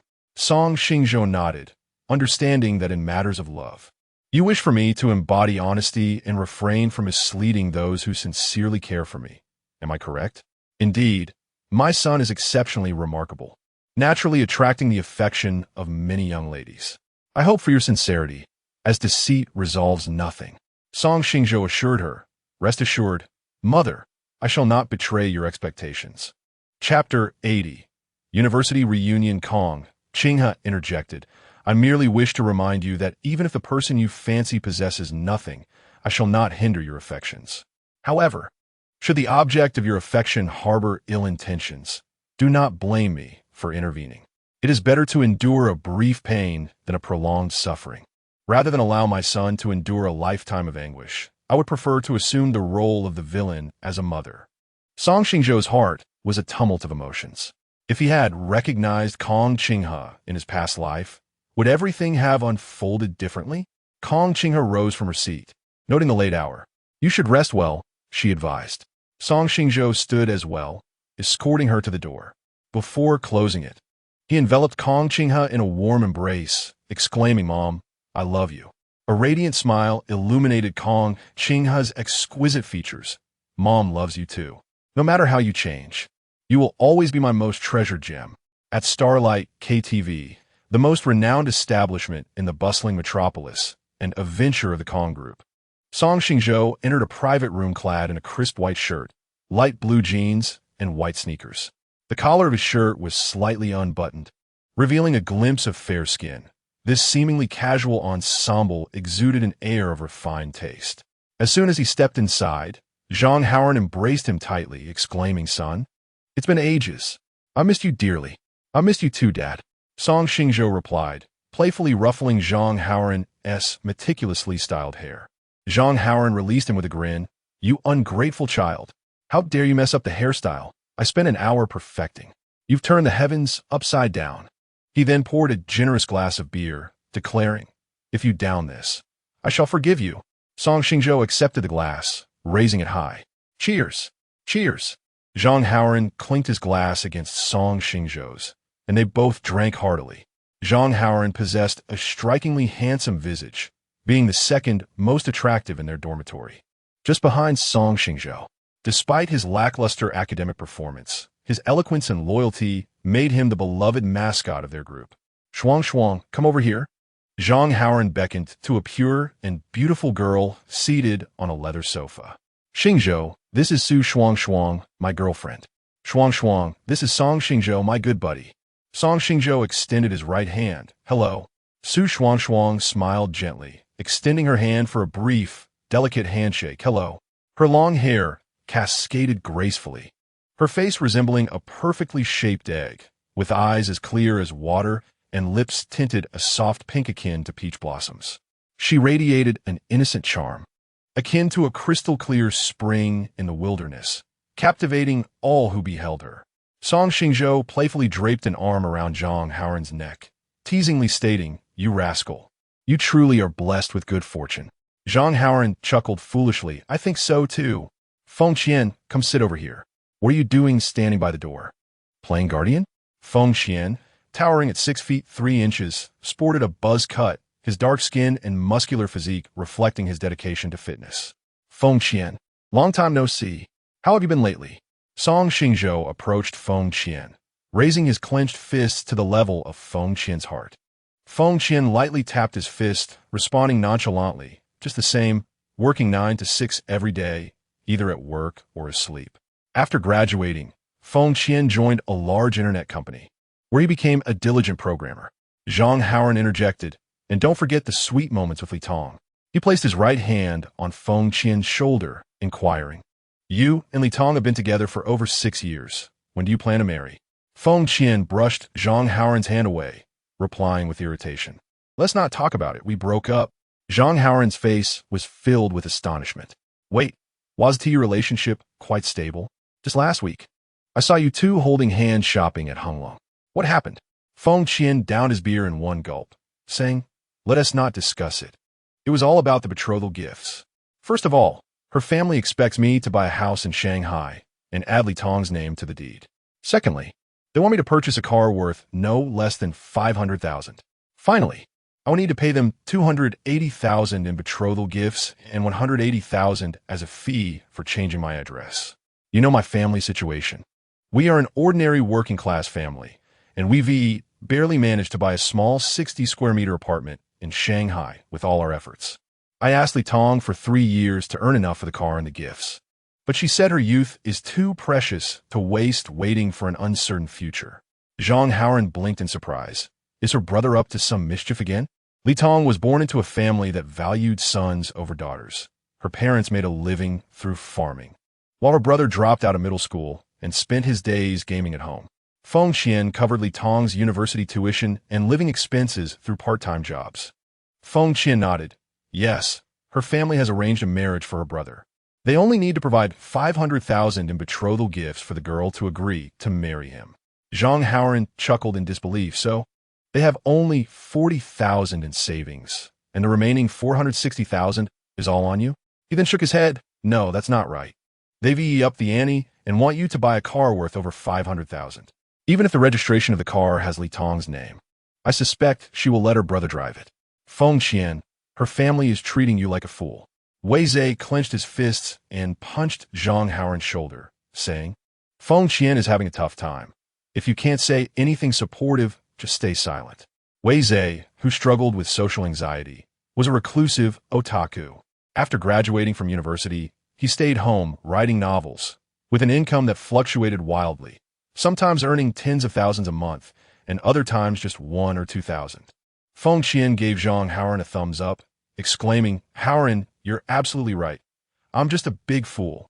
My parents have worried themselves sick over my marriage, borrowing from all their relatives to scrape together the money for the car and the betrothal gifts. When I returned to Shanghai, excited with a ring and a bank card, guess what I saw? Zhang Haoran turned his head, casting an inquiring glance at Song Xingzhou, who nodded in response. Zhang Haoran, known for his candor, often spoke without filtering his thoughts, which sometimes led to offending others. To mitigate this, Song Xingzhou devised a strategy for him. Whenever he was uncertain about whether to voice his thoughts, he should consult a trustworthy companion nearby. With a hoarse voice, Zhang Haoran remarked, Has Li Tong been unfaithful? Feng Qian smacked his thigh, exclaiming, You are absolutely right. Even before our breakup, Li Tong was eager to find a replacement. She is in the new home I intended for our marriage, entangled with another man. I stood right before them, and yet this pair of adulterers remained lost in their illicit embrace. Chapter 81. You two wealthy heirs, I shall contend with you. Zhang Haoran was instantly engulfed in fury. How could Li Tong be so heartless? While you toiled away in your hometown gathering the dowry, she betrayed you behind your back. If I were in your shoes, I would have beaten them to a pulp on the spot. As Zhang spoke, he waved his fists, clearly incensed. He then inquired, What happened next? Did you give them a thrashing? Feng Qian, agitated, scratched his head and replied, I did, but I just got out of the police station the day before yesterday. Zhang Haoran's eyes widened, his face a canvas of confusion. What? Feng Qian elaborated. Li Tong's affair was with Chun Hui, a rich heir from a family engaged in import-export, with assets amounting to billions. Upon learning that I could not afford such a hefty dowry, Li Tong's family enlisted a matchmaker to introduce her to a new suitor, Chun Hui. He promised her a house and a car if she married him, along with a dowry of 660,000. Li Tong eagerly succumbed to his advances. Feng Qian held up a hand, pausing. Wait. His scalp itched, as if he were on the verge of a revelation. What does Chun Hui look like? Is he exceptionally unattractive? Feng Qian responded, He stands at 1.7 meters tall and has an above-average appearance. Zhang Haoran slapped his thigh. Is Chun Hui a fool? Li Tong has an average appearance and comes from a humble background. How could someone with such advantageous circumstances be interested in her? Surely he must just be playing around. Feng Qian rubbed his aching temples. I told Li Tong the same, but she refused to listen, fixated on becoming a wealthy wife. Chun Hui continued to mock me, and in a fit of anger, I struck him. I was caught up in the heat of the moment and hit him a bit too hard, sending him straight to the hospital. Li Tong reported me to the police, and I was taken into custody. Chun Hui's parents were furious, leveraging their connections to ensure I faced severe consequences. My parents rushed from our hometown to Shanghai, pleading on their knees before them, but to no avail. If it weren't for Xingzhou's assistance, my life would have been irrevocably ruined. Zhang Haoran turned to Song Xingzhou. How does this involve Xingzhou? Feng Qian's eyes glistened with tears. Xingzhou was once the vice president of the Liu Group. I sought his help to pull some strings and secure my release. I had my parents call him, and within half a day, I was free from the police station. He then looked at Song Xingzhou with gratitude. Xingzhou, thank you. Without you, my life would have been destroyed at the hands of those two scoundrels. He took another swig of beer. My parents aged 10 years in an instant. Their once lustrous black hair turned completely white, all because of my reckless actions. In the future, when you consider resorting to violence, think of the sacrifices your parents made for you. Do not act impulsively as I did. Zhang Haoran gave Song Xingzhou a hearty pat on the shoulder. Brother, you truly are remarkable. Song Xingzhou sighed. I lack such capabilities. All credit belongs to Sister Jinwan. When he received a call from Feng Qian's father, Song Jinwan happened to be sitting beside him. It was she who had arranged for Feng Qian's release. Zhang Haoren's eyes sparkled with a desire to share the news. You might not know, but Xingzhou has found his biological parents. His mother is the wealthiest woman in a magical city. Truly impressive. Wei Zhe inquired with curiosity. Sister Jinwan? Song Xingzhou elaborated. I have an elder sister and a younger sister. My elder sister is adopted, named Song Jinwan, while my younger sister is my biological sibling, named Song Liu. I will introduce you to them someday. Wei Zhe continued to ask, what does your father do? A shadow of sadness flickered in Song Xingzhou's eyes as he replied. My father was a professor at East China Normal University and has passed away many years ago. Wei Zhe quickly apologized. I'm sorry for bringing up something sad. Song Xingzhou sniffed. It's all right. Ignorance breeds no fear. Feng Qian clasped Song Xingzhou's hand tightly, exclaiming, Xingzhou, you are our family savior. If you ever need my assistance, do not hesitate. I will do my utmost to help you, even if it costs me my life. I would give it without a second thought. Song Xingzhou quickly waved his hand. We live in a society governed by law. Why would I need your life? Your well-being is the greatest reward to me. Feng Qian was also a person of misfortune. In a past life, Song Xingzhou and Zhang Haoren had leveraged connections to extricate Feng Qian from the police station, believing his future would be bright, only to discover it was fraught with calamity. Feng Qian seemed to possess a unique propensity for attracting misfortune. In their previous life, Song Xingzhou and Feng Qian embarked on an entrepreneurial venture, enduring countless hardships to amass a fortune of billions. During this journey, Feng Qian fell in love, culminating in a grand wedding. However, his demanding career often required travel, and his wife, a homemaker, succumbed to loneliness and strayed. Feng Qian discovered her infidelity in a moment of despair. His wife offered numerous excuses. I was so lonely, I just needed companionship. You are only focused on making money and fail to show me any affection. We are innocent. We merely lay in bed and talked. Set aside the facts. Did you not bear any fault? Each word struck Feng Qian's already wounded heart like 1,000 arrows. In a fit of despair, he took his own life by jumping into a river. With tears welling in his eyes, Feng Qian lamented, Do you know? When I followed a stranger claiming to be a lawyer out of the police station and saw my parents and Xingzhou sitting in a Rolls-Royce Phantom, I almost thought I was dreaming. He gripped Song Xingzhou's hand tighter, causing her discomfort, and she quickly withdrew her hand, thinking it unnecessary to make such a fuss over merely receiving someone. Upon receiving a call from Feng Qian's father, Song Xingzhou promptly arranged for the two elders to be brought to the Twin Star Manor. Subsequently, the elderly couple entrusted Song Jinwan to handle all matters concerning Feng Qian, a task she completed successfully. When Song Jinwan informed them they could come to collect Feng Qian, they immediately set off in Song Xingzhou's Rolls-Royce Phantom to the police station. Zhang Haoren exclaimed, Wow, Xingzhou, you're doing quite well to be driving a Rolls-Royce Phantom. Song Xingzhou rolled his eyes. Doesn't your family own a Rolls-Royce Phantom? Zhang Haoren scratched his head, chuckling, That's my father's. He won't let me drive it. Wei Zhe, consumed by envy and jealousy, lunged at Song Xingzhou and Zhang Haoren, exclaiming, You two rich second-generation heirs, I'm going to challenge you. Ha ha, Wei Zhe, let go of me quickly. Song Xingzhou found himself pinned beneath Wei Zhe, who began to tickle his sides with both hands. Zhang Haoren, intrigued by the unfolding scene, sported an eager expression and exclaimed, Are you playing a stacking game? I want to join. He then pounced on Wei Zhe. Feng Qian, shaking off his previous gloom, followed suit and leaped onto Zhang Haoren, declaring, Count me in. Chapter 82. Xingzhou, do you enjoy seeing me smile like this? Goodness, did you all grow up on pig feed? This is overwhelmingly heavy. Ha ha ha. Wei Zhe, stop tickling me. I'm laughing to the point of cramping. Help me. Someone save me. I feel as though I'm being crushed by this bunch of lunatics. Trembling at the bottom of the social ladder, Song Xingzhou timidly extended his right hand, hoping for salvation. Just then, a delicate hand grasped his. Xingzhou, I'm here to rescue you. Zhang Jinwei, adorned in a pale green gauze dress, with silky hair cascading over her shoulders, wore a slight frown. Her every gesture exuded an ineffable grace, reminiscent of a celestial maiden from Dunhuang murals, strikingly beautiful. With a playful fist, Zhang Jinhua lightly tapped Zhang Haoran's head. "Brother, your sister-in-law is right here. Mind your image." Upon hearing this, Zhang Haoran sprang to his feet, chuckling, "Hee, Shuang Shuang, my apologies for the embarrassment."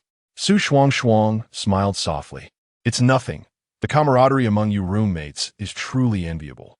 After graduation, my roommates have gone their separate ways, and we no longer share the same closeness." A hint of melancholy flickered in Su Shuang Shuang's eyes as she recalled her university friends, some studying abroad, others married with children, and some securing government jobs, leaving little time for gatherings. Zhang Haoran took Su Shuang Shuang's small hand, speaking earnestly, "From now on, I'll be by your side. You shall never feel lonely again." Su Shuang Shuang's eyelashes fluttered gently, akin to dancing butterflies. She nodded, her eyes slightly reddening. "MHM, Wei Zhe, feeling a chill, remarked, "You too? Why are you constantly flaunting your affection? How am I supposed to survive as a single dog?" Su Shuang Shuang blushed deeply, seeking refuge in Zhang Haoran's embrace. Zhang Haoran retorted, "Are you envious? If so, why not find yourself a girlfriend?" Wei Zhe shook his head. "Compared to a real-life wife, I prefer my waifu from the virtual realm." Zhang Jinhua helped Song Xingzhou to his feet, saying, "Xingzhou, the floor is cold. Let me assist you." Song Xingzhou grasped the bar for support, rising with Zhang Jinhua's help. Feng Qian inquired, "Jinhua, didn't you used to call him Brother Xingzhou? Why the change?" Zhang Jinhua gazed affectionately at Song Xingzhou, her lips curving into a subtle smile. "Because I'm pursuing Xingzhou, I wish to be his girlfriend, not his sister." At that moment, Wei Zhe, mid-drink, accidentally sprayed beer all over Zhang Haoran's face. "Cough, cough. Jinhua, do you like Song Xingzhou?" Zhang Jinhua confidently affirmed, "Yes, I like Xingzhou. It's been several years." Su Shuang Shuang quickly pulled out a tissue to dab Zhang Haoran's cheek. "Haoran, are you all right? Did it splash into your eyes?" Zhang Haoran wiped his face with a hand. "I'm fine. The beer didn't get into my eyes." Feng Qian glanced at the expression on Song Xingzhou's face and then at the deeply infatuated Zhang Jinhua. It seemed that Song Xingzhou did not reciprocate Zhang Jinhua's feelings. Could it be that she was in unrequited love? It is astonishing that the enchanting belle of Jiaodong University is so captivated by Song Xingzhou. He truly seems to be favored by fortune. He then tugged at Zhang Haoran's sleeve and whispered, "Your sister appears to have an unrequited affection for Xingzhou. Aren't you going to intervene?" Zhang Haoran's face was etched with distress. He had tried to intervene before, but it proved futile. He decided to let her be. He then raised his beer bottle to lighten the mood. "Come, let us drink together. We shall not return until we are inebriated tonight." Seated in a corner, Song Xingzhou sipped his drink while observing Zhang Haoran and Su Shuang Shuang serenade each other. Feng Qian, sitting beside him, raised his glass in a gesture of gratitude. "Thank you, my friend. Without you, I truly would not know what to do." Song Xingzhou lightly clinked his glass against Feng Qian's, responding, "No need for thanks. What are your plans for the future?" Feng Qian smiled bitterly. "To earn a good living and repay my parents for their nurturing. As for anything else, I cannot ponder it for now." Aside from leveraging connections, Feng Qian's parents had also expended considerable sums to settle matters. Song Xingzhou patted his shoulder in consolation. "In truth, there are many wonderful women in this world. It is merely that you seem to attract the most peculiar ones." He then reminded, "Should you find yourself in love again, remember to let your brothers assist you." "Absolutely." They clinked their glasses together. At that moment, Feng Qian received a call from his superior. He gestured to his phone and apologized. "Excuse me, I must take this call." No sooner had Feng Qian departed than Zhang Jinhua took a seat beside Song Xingzhou. Her gaze was sultry, and a faint blush graced her fair complexion. Lazily, she raised her glass, clinking it with Song Xingzhou's "Cheers." Song Xingzhou replied dryly, "Cheers." Zhang Jinhua drank rapidly, and the overflowing beer cascaded down her elegant swan-like neck, gliding towards her delicately sculpted collarbone and disappearing into her alluring décolletage. Song Xingzhou swallowed hard, hastily diverting his gaze. Zhang Jinhua poured herself another generous glass of beer. Cheers. She lifted her glass and downed it in one go. When she attempted to refill her glass once more, Song Xingzhou intervened. Jinwei, you've had quite enough to drink tonight. You cannot continue. Otherwise, you will become inebriated. Zhang Jinwei replied nonchalantly. No, I feel unwell and wish to drown my sorrows in drink. Assuming the role of a caring elder brother, Song Xingzhou urged, why not share what troubles you? I'm a few years your senior and might offer some counsel. Zhang Jinwei shot him a glance akin to a kitten whose tail had been stepped on. What do you think? Sometimes I genuinely wish to dissect your brain to see what it contains. Song Xingzhou awkwardly rubbed his nose. I apologize. I did not react in time. Zhang Jinwei blinked and suddenly leaned closer to his ear, her warm breath reddening Song Xingzhou's earlobe. Could you teach me how to pursue you? Your image fills my mind. I cannot eat nor sleep well, and I am on the verge of madness. Am I unattractive? Why do you not like me? Song Xingzhou retorted, no, Jin Yu. You are the belle of Jiaodong University, as beautiful as a celestial being. If you dislike me, please express it directly. I am open to change. Is it my physique that troubles you? Or perhaps my temperament? Zhang Jinyue's tone grew increasingly meek, her words tinged with a hint of tears by the end. Song Xingzhou hurriedly shook his head, insisting, no, your figure is quite splendid. Then it must be my character, she continued. I am aware that my demeanor can be rather frosty. If you find it unappealing, I shall alter it at once. A bright smile then graced her lips. Xingzhou, do you enjoy seeing me smile like this? Chapter 83. Will you grant me a chance to pursue you? Zhang Jinyue's smile resembled the gentle caress of spring breezes upon one's cheeks, warm yet exuding grace. The frost that had long enveloped her eyes melted away in an instant, revealing a captivating glimmer akin to a serene pool of spring water. The more radiant Zhang Jinyue's smile became, the more bitter the turmoil brewed within Song Xingzhou. He raised his voice, enough, please refrain from smiling.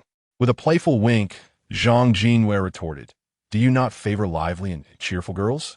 Is my smile not pleasing to you? I specifically downloaded videos of sunny, beautiful girls smiling and practiced in front of the mirror daily. Xingzhou, do you enjoy my smile?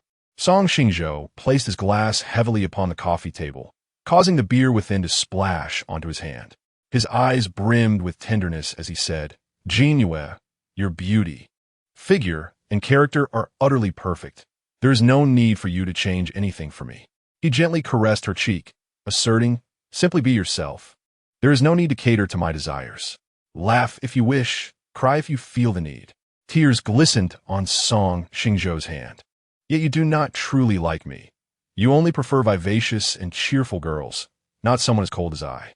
He pulled out a tissue to wipe away the tears that cascaded down her face, stating, there are countless men in this world far better than I. Zhang Jinwei interrupted him, but they are not you. Xingzhou, I like you. I genuinely like you. She buried herself in his embrace, softly sobbing. I have liked you since I was very young, and my feelings have never wavered over the years. Do you remember?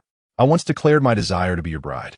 You rejected me, saying I was too young to understand love.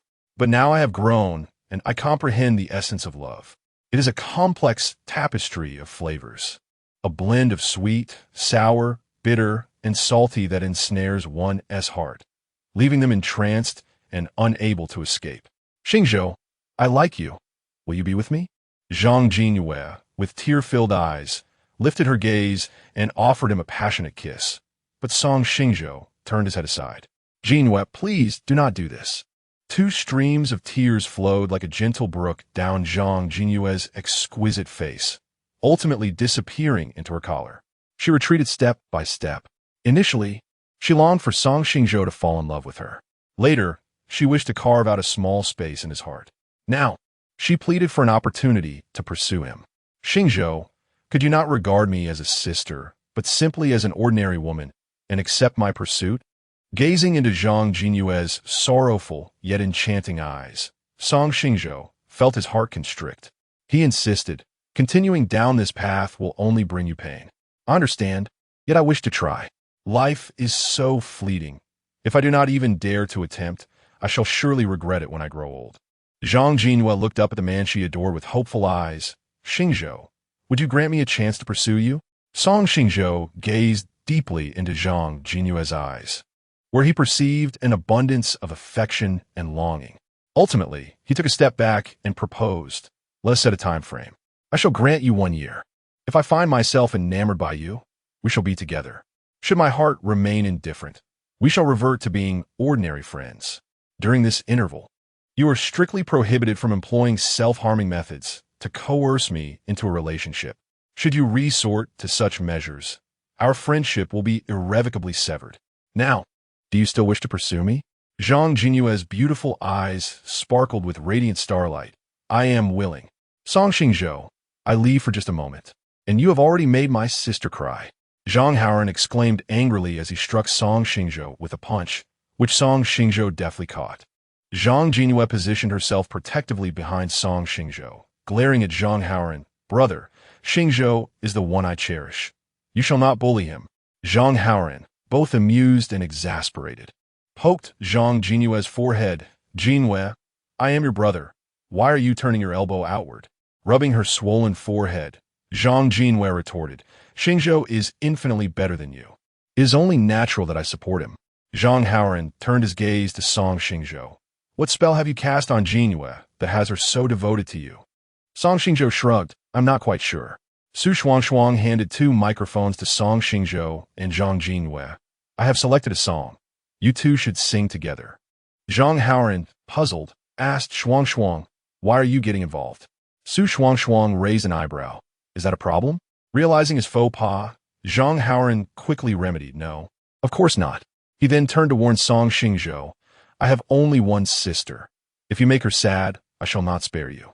Su Xuangshuang playfully thumbed Zhang Haoran on the head. "Stay out of it. Throughout history, how many blissful romances have crumbled due to family interference? Jinyue is an adult now. She must take responsibility for her own decisions." Zhang Jinyue concurred. "Sister-in-law is right. I will make my own choices. Brother, do not meddle." Zhang Haoran expressed his bewilderment. "Hey, little girl, I am clearly trying to help you, yet you blame me instead." Song Xingzhou wore a mischievous expression. Compared to you, Jinyue favors me more." Zhang Haoran, you truly are a failure at being a brother." Zhang Haoran buried his face in Su Xuangshuang's embrace, feigning a pitiful demeanor. "Xuangshuang, Jinyue and Xingzhou are both bullying me. You must help me take revenge." Su Xuangshuang playfully twisted Zhang Haoran's ear. As the saying goes, disturbing others' romantic pursuits may lead to dire consequences. Remember this well. Zhang Haoran dramatically transformed into a sobbing figure. "My own wife does not stand by me. I am so heartbroken." Su Xuangshuang leaned down and kissed his forehead. "And what now?" Zhang Haoran smiled dreamily. "I am the happiest man in the world." A bead of cold sweat trickled down the back of Song Xingzhou's head. No wonder these two had circled back to each other. It turns out that Su Xuangshuang has completely mastered Zhang Haoran. They truly are a match made in heaven. Wei Zhe picked up a glass of beer and settled beside Song Xingzhou. "Why is everyone chatting? Aren't we singing?"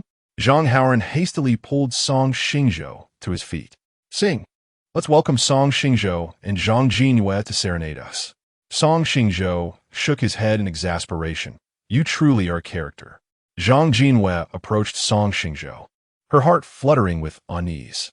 She glanced up at his sharply defined features before turning to look at her elder brother. Zhang Haoran made a gesture of encouragement.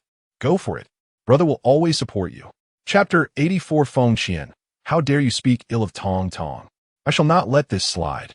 A joyful smile immediately graced Zhang Jinyue's lips. No matter what decision she made, her brother would support her unconditionally. She felt an immense pride in having such an understanding brother. Su Xuangshuang had chosen a song titled Little Dimples for Song Xingzhou and Zhang Jinyue, a heartfelt love ballad.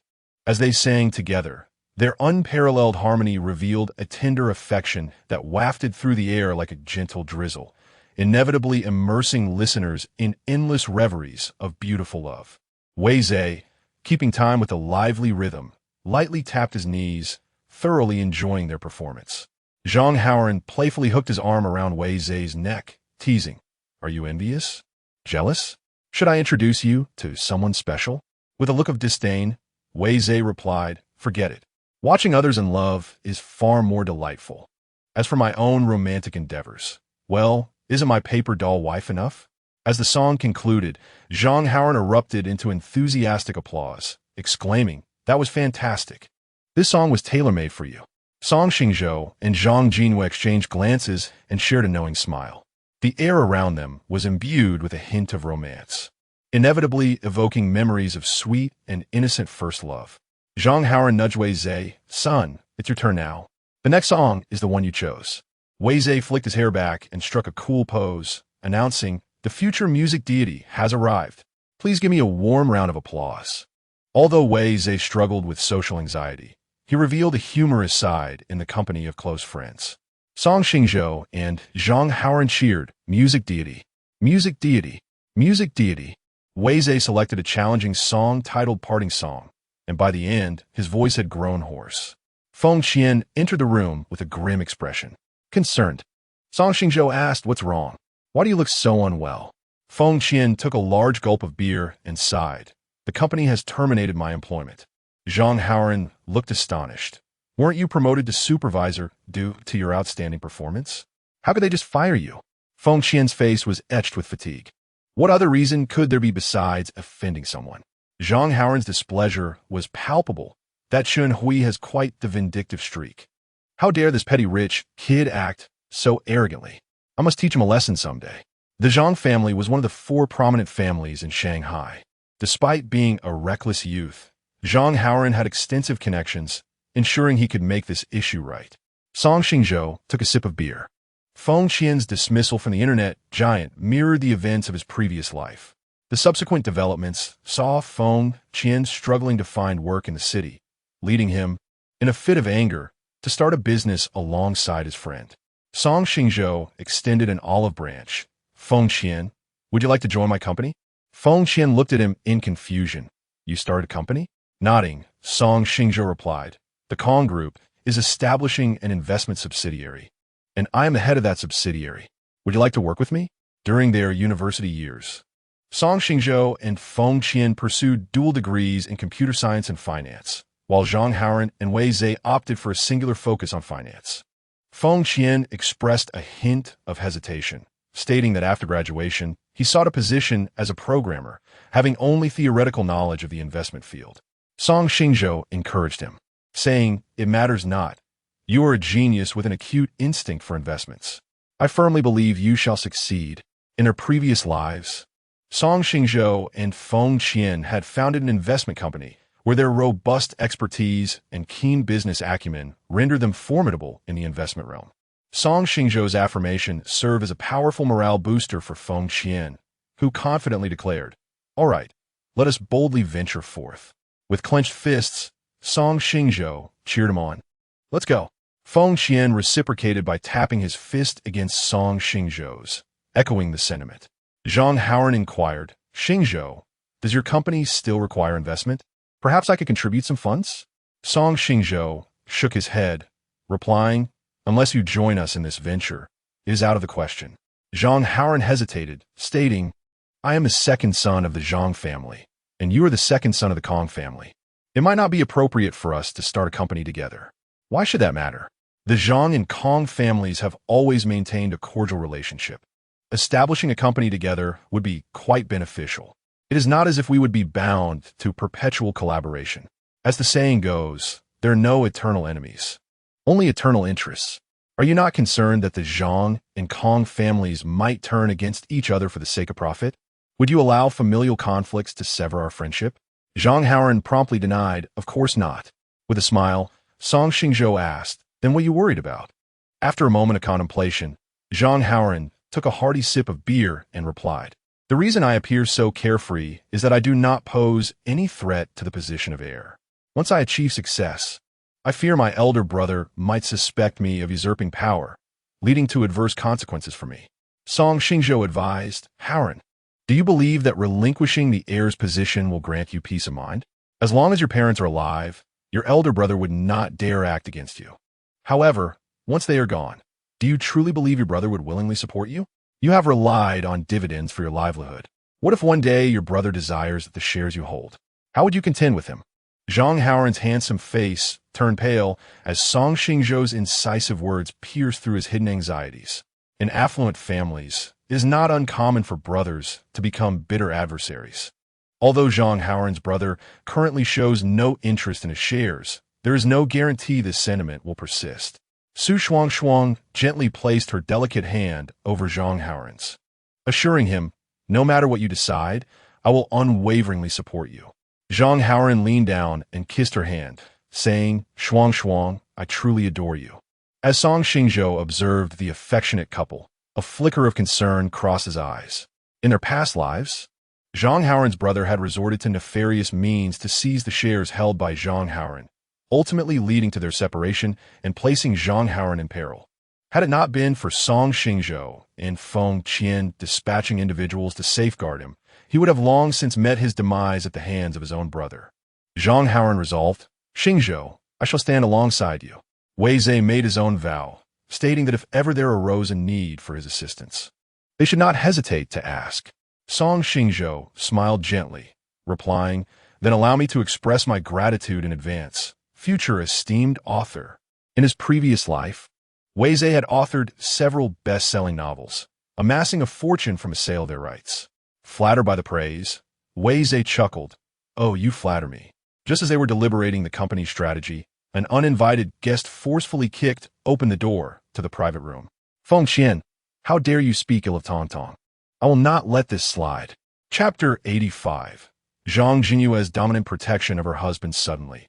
A man resembling a nouveau riche burst in, accompanied by a sensually enchanting woman, followed closely by two imposing bodyguards.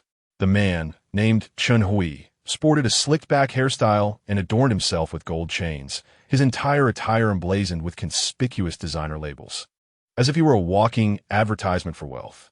The woman, Li Tong, flaunted her wavy light golden locks, heavy makeup, and a striking red Chanel bodycon dress, accessorized with an LV cloud bag and YSL high heels.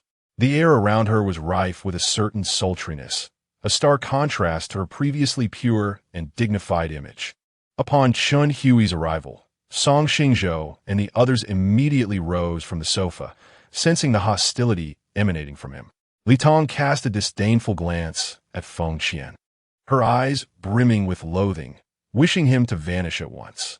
Leaning against Chen Hui's shoulder, she whimpered, "Brother Hui, I merely went to the restroom and unexpectedly encountered him in the corridor. I intended to ignore him, but he blocked my path and berated me. As if that wasn't enough, he attempted to insult you as well. In a moment of anger, I kicked him. He immediately changed countenance, clenching his fists as if to strike me. If I hadn't fled swiftly, I wouldn't be here with you now. Brother Hui, you must stand up for me." Feng Qian instantly retorted, "Li Tong, do not distort the truth. It was you who provocatively approached me, and you who inexplicably kicked me. If I were to swallow this indignation, I would not be a man. You escaped from my grasp, which is a stroke of luck for you. Yet instead of behaving modestly, you bring others to provoke me. Do you wish to experience the taste of my fist?" Li Tong, feeling increasingly aggrieved, nestled deeper into Chen Hui's embrace, resembling a pitiful little kitten. "Brother Hui, he dares to threaten me in your presence, showing utter disregard for you." Chen Hui's fury intensified at her words. "Feng Qian, I have spared you out of respect for the Kong family, yet you repay my leniency with provocation. Are you tired of living?" Song Xingzhou felt a flicker of familiarity with Chen Hui's visage, as if he had encountered him recently. Suddenly, he recalled the lecherous man he had met while hiking with Han Anxia. That man was named Chen Jie and bore a striking resemblance to Chen Hui. Curiously, Song Xingzhou inquired, "What relation is Chen Jie to you?" A glimmer of surprise crossed Chen Hui's eyes. "He is my uncle." Chen Jie, once a proprietor of a dining establishment, faced a decline in business following the exposure of his inappropriate actions. His wife divorced him, taking their child back to her family. Creditors besieged his home, demanding repayment, but he was unable to comply, resorting to borrowing from Chen Hui's father. Upon discovering that Chen Jie had offended the Kong family, Chen Hui's father promptly severed ties with him. Thus, Chen Jie fled the city in disgrace.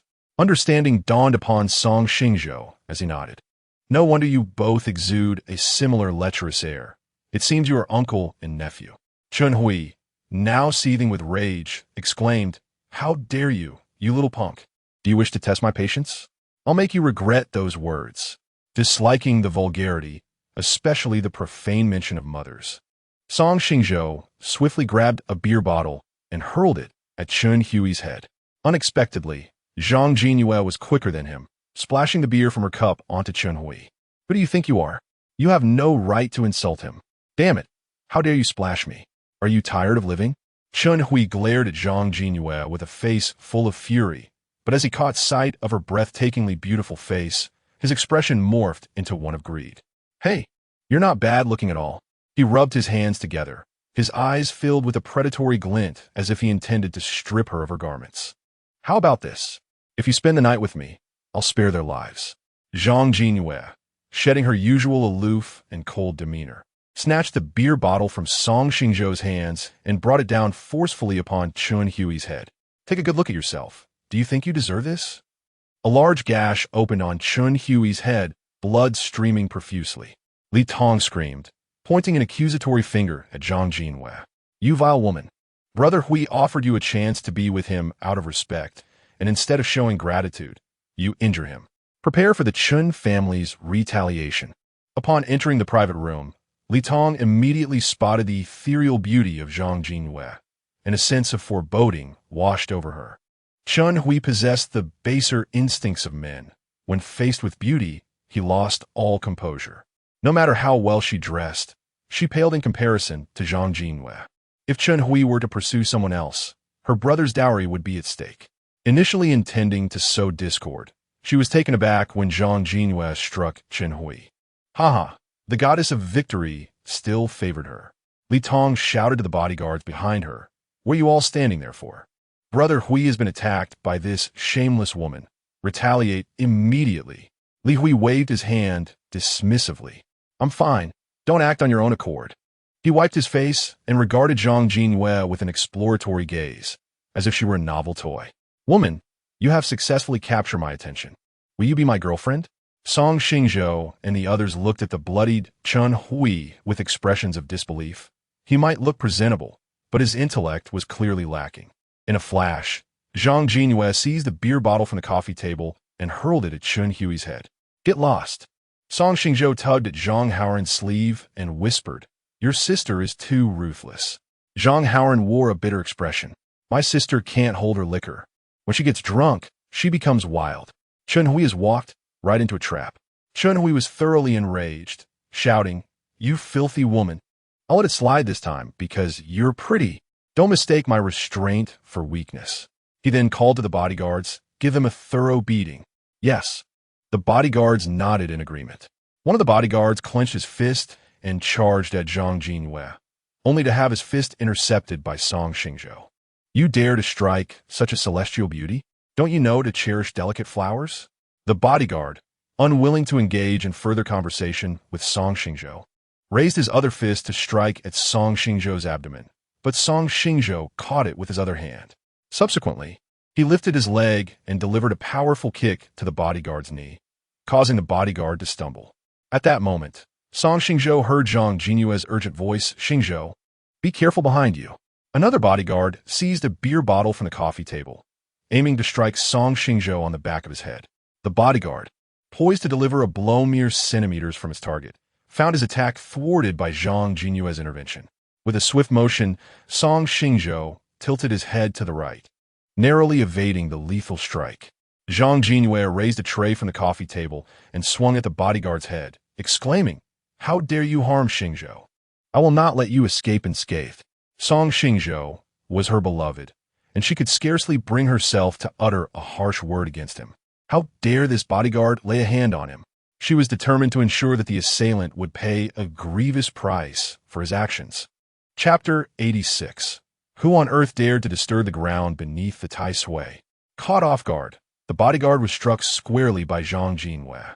Shaking his dazed head, he glared menacingly at her.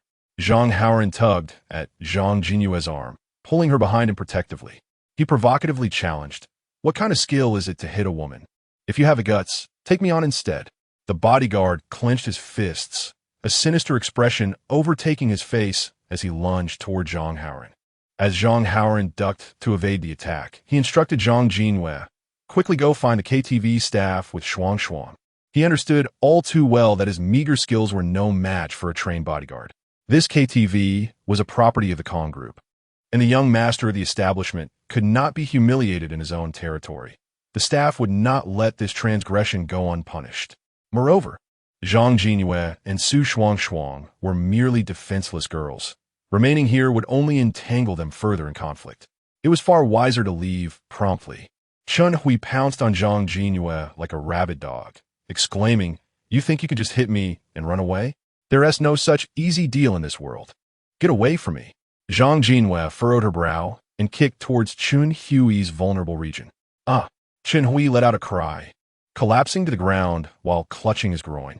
Li Tong, driven by jealousy, lunged at Zhang Jinwei, her sharp nails aimed at the latter's exquisite face. "You vixen! How dare you harm Brother Hui? I will ruin your face." Zhang Jinwei's stunning beauty incited Li Tong's envy. She was determined to destroy it. Su Suang Sung In De Ven, delivering a slap to Li Tong. "Get away from her." Li Tong stood frozen, incredulity painted across her face as she stared at Su Shuang. "You actually dared to hit me?" Su Shuang struck Li Tong again. "What's wrong with that? Not only are you vain, but you also harbor malicious thoughts. Jinwei's face is a masterpiece, and you dare to wish to ruin it? I want to let you get away with this." Seizing the moment of Li Tong's shock, she slapped her twice more. Li Tong's face swelled like a steamed bun, her eyes gleaming with a fierce red light. "I'll kill you both." This was her face she had spent thousands to maintain, her asset for attracting a wealthy husband. How dare this wretched woman slap her? She vowed that the other would not see the sun rise again. Feng Qian positioned himself in front of Zhang Jinwei and Su Shuang. "You two hurry and leave. I'll handle this madwoman." As Zhang Jinwei and her companion made their way to the exit, Li Tong lost her temper, pointing an accusing finger at Feng Qian. "Feng Qian, you are truly a loyal dog to your master. What kind of potion have they fed you to make you so devoted to them?" Feng Qian, a man of few words yet resolute, struck Li Tong at the back of her neck, rendering her unconscious. "You are the real dog. Chun Hui openly flirts with other girls in front of you, and instead of feeling anger, you shamelessly pander to him. How disgraceful! A person devoid of moral principles is no different from a beast." Wei Zhe rolled up his sleeves. "Haoran, I'm here to assist you." Even with Wei Zhe's support, Zhang Haoran found the battle exceedingly challenging. The bodyguard opposite seemed to possess boundless strength, relentlessly targeting his vulnerabilities. He was worn out from evading the opponent's strikes, left with no power to retaliate. Feng Qian joined the fray, declaring, "Haoran, Wei Eyes, I'm here to assist you." During his university days, he had trained in boxing for fitness, possessing slightly more combat prowess than Zhang Haoran, who was rather feeble. The trio of Zhang Haoran, Wei Eyes, and Feng Qian worked in perfect harmony. While Zhang Haoran and Wei Eyes distracted the bodyguard, Feng Qian seized the opportunity to land several blows on the bodyguard's nose. The bodyguard staggered back, clutching his nose, only for Zhang Haoran and Wei Eyes to deliver powerful kicks to his ribs. The sound of cracking ribs echoed ominously. Meanwhile, another bodyguard, who had been attacking Song Xingzhou, rushed to assist, swinging his fists at the unsuspecting Zhang Haoran. "Haoran, be careful," shouted Wei Eyes. In unison, Wei Eyes and Feng Qian grabbed beer bottles from the coffee table and smashed them against the bodyguard's skull, plunging his vision into darkness. He touched the back of his head, feeling the warm, sticky blood. The crimson fluid stung his eyes. Clenching his fists, he retaliated with a punch to Zhang Haoran's nose. Zhang Haoran yelped in pain. "How dare you hit me? Do you know who I am?" Having never experienced such humiliation, he lamented, "Had I known this would happen today, I would have brought my bodyguard." Regret consumed him. In the midst of the chaos, he heard Chun Hui's panicked pleas. "Are you two bodyguards fools? Come save me. This brat is about to beat me to death." Chun Hui, a perennial dweller of indulgence, was utterly outmatched by Song Xingzhou. The latter's assault was merciless, as he grasped Chun Hui's head and repeatedly slammed it against the wall. Blood streamed down, obscuring his vision, and he felt as though his skull might fracture. Song Xingzhou's fists felt like lead, mercilessly pounding Chun Hui's abdomen.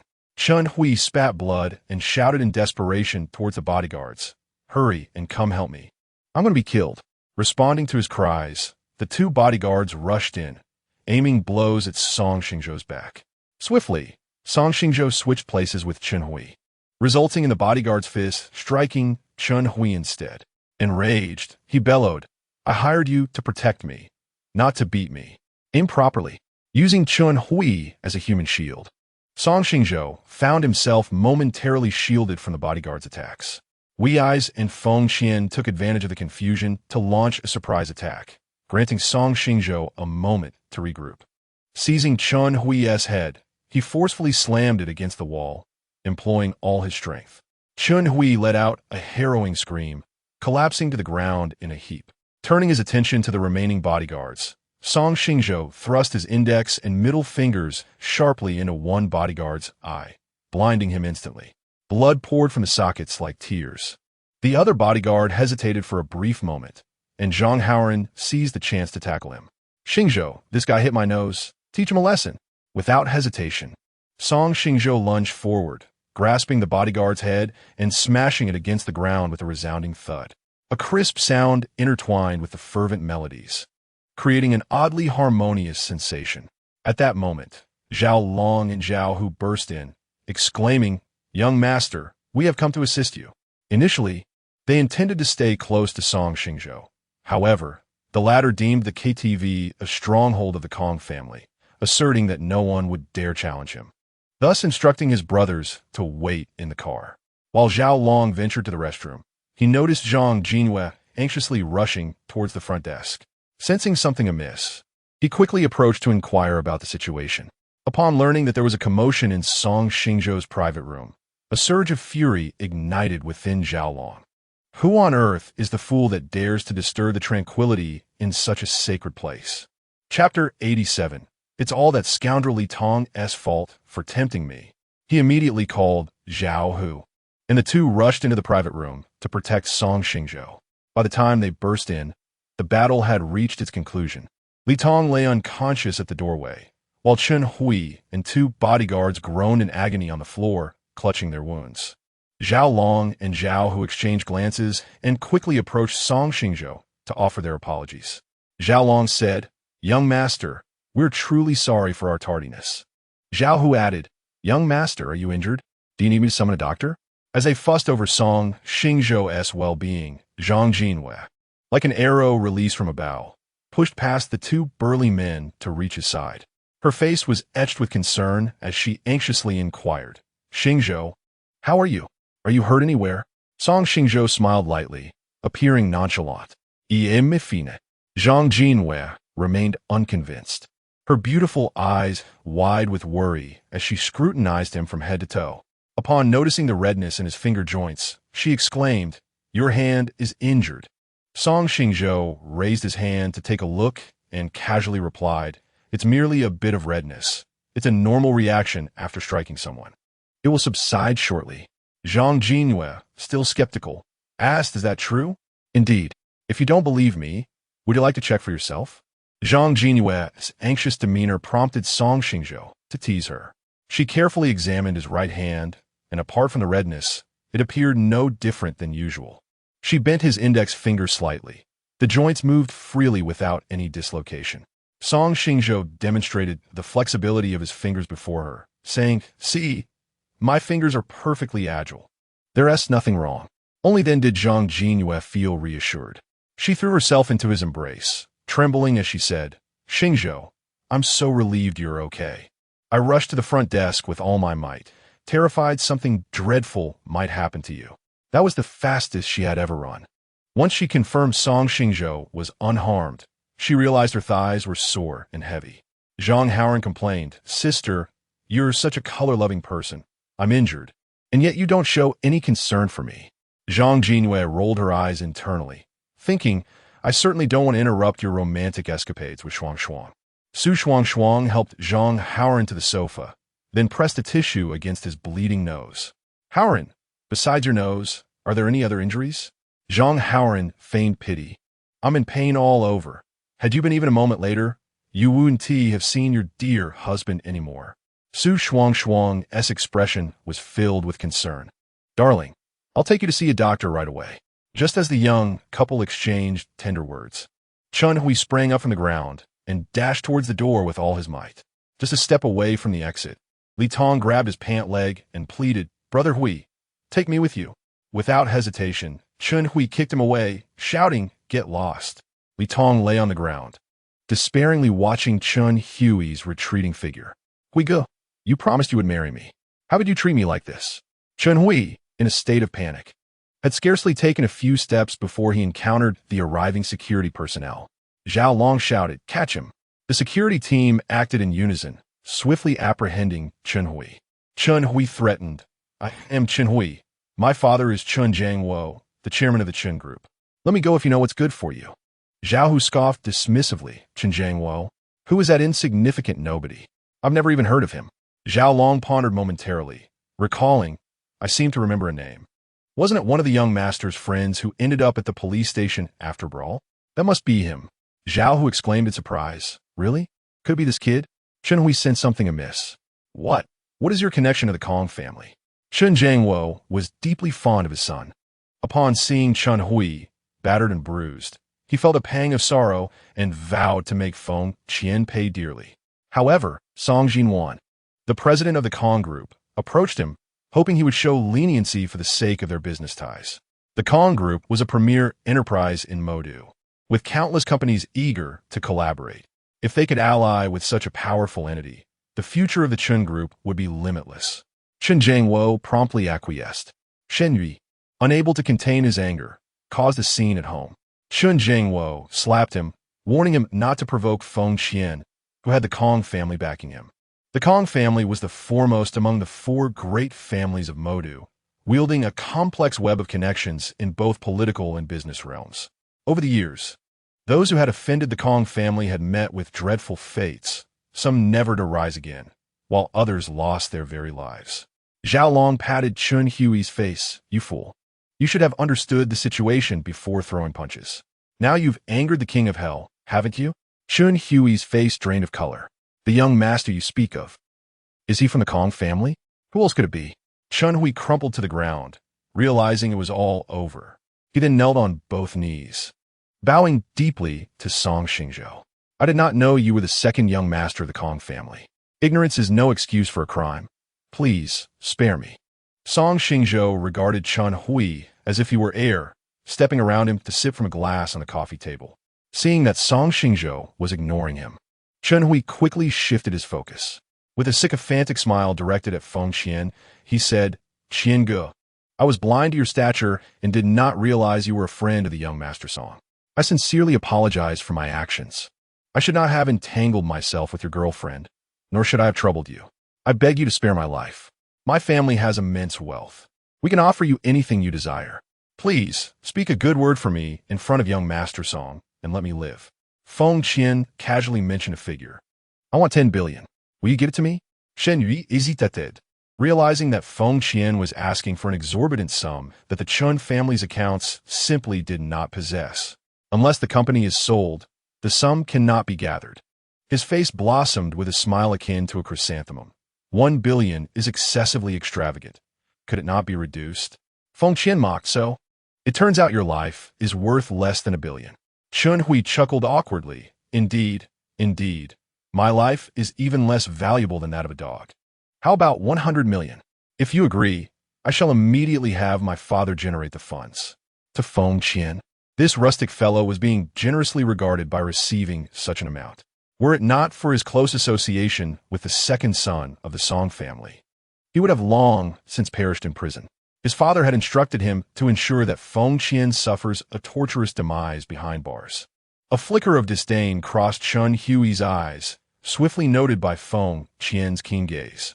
Feng Qian coldly remarked, I am fully aware of your deep-seated contempt for me. I'm not so wretched as to speak favorably of one who looks down upon me. Chun Hui then directed his ire towards Li Tong, exclaiming, It is that wretched person Li Tong who has enticed me. Chapter 88. Li Tong. Chun Hui, even if I become a vengeful spirit, I shall not spare you. Li Tong's eyes widened in disbelief as she exclaimed, Chen Hui, it was you who promised to marry me, and that is why I was with you. If there was any seduction, it was you who lured me. Chen Hui sneered. Have you ever looked in the mirror to see your own reflection? You possess an ordinary appearance and come from a humble background. I must have been blind to be enticed by you. As for marrying you, do you truly believe the words of a man in bed? He then turned obsequiously to Feng Qian. Brother Qian, it is all Li Tong's fault. I am innocent. If you must assign blame, let it fall upon her, and spare me. Li Tong was enraged. You scoundrel! Chen Hui, how dare you deceive me? You profess your love for me, yet you treated me as nothing more than a parasitic leech. Your parents fell ill and sought money from me. Your brother needed funds for his wedding, and all you ever asked for were sums in the hundreds of thousands. My family's wealth is not to be squandered. Chen Hui grasped Feng Qian's pant leg. Brother Qian, Li Tong is nothing but a gold digger. I feel truly sorry for you. Get away. Feng Qian kicked Chen Hui away, causing him to lose his balance and fall to the ground. Nonetheless, he quickly rose, bowing deeply to Feng Qian. Brother Qian, I was completely blinded by that wretched Li Tong, but I have now seen the light. I beg for your mercy. When a woman is consumed by intense anger, her strength is magnified manifold. Li Tong lunged at Chen Hui. I shall fight you to the bitter end. The two exchanged blows, neither gaining the upper hand. However, a man's natural strength surpasses that of a woman. After approximately 5 minutes, Li Tong collapsed to the ground, wailing in agony. Chen Hui, you bastard! Even if I become a vengeful spirit, I will not forgive you.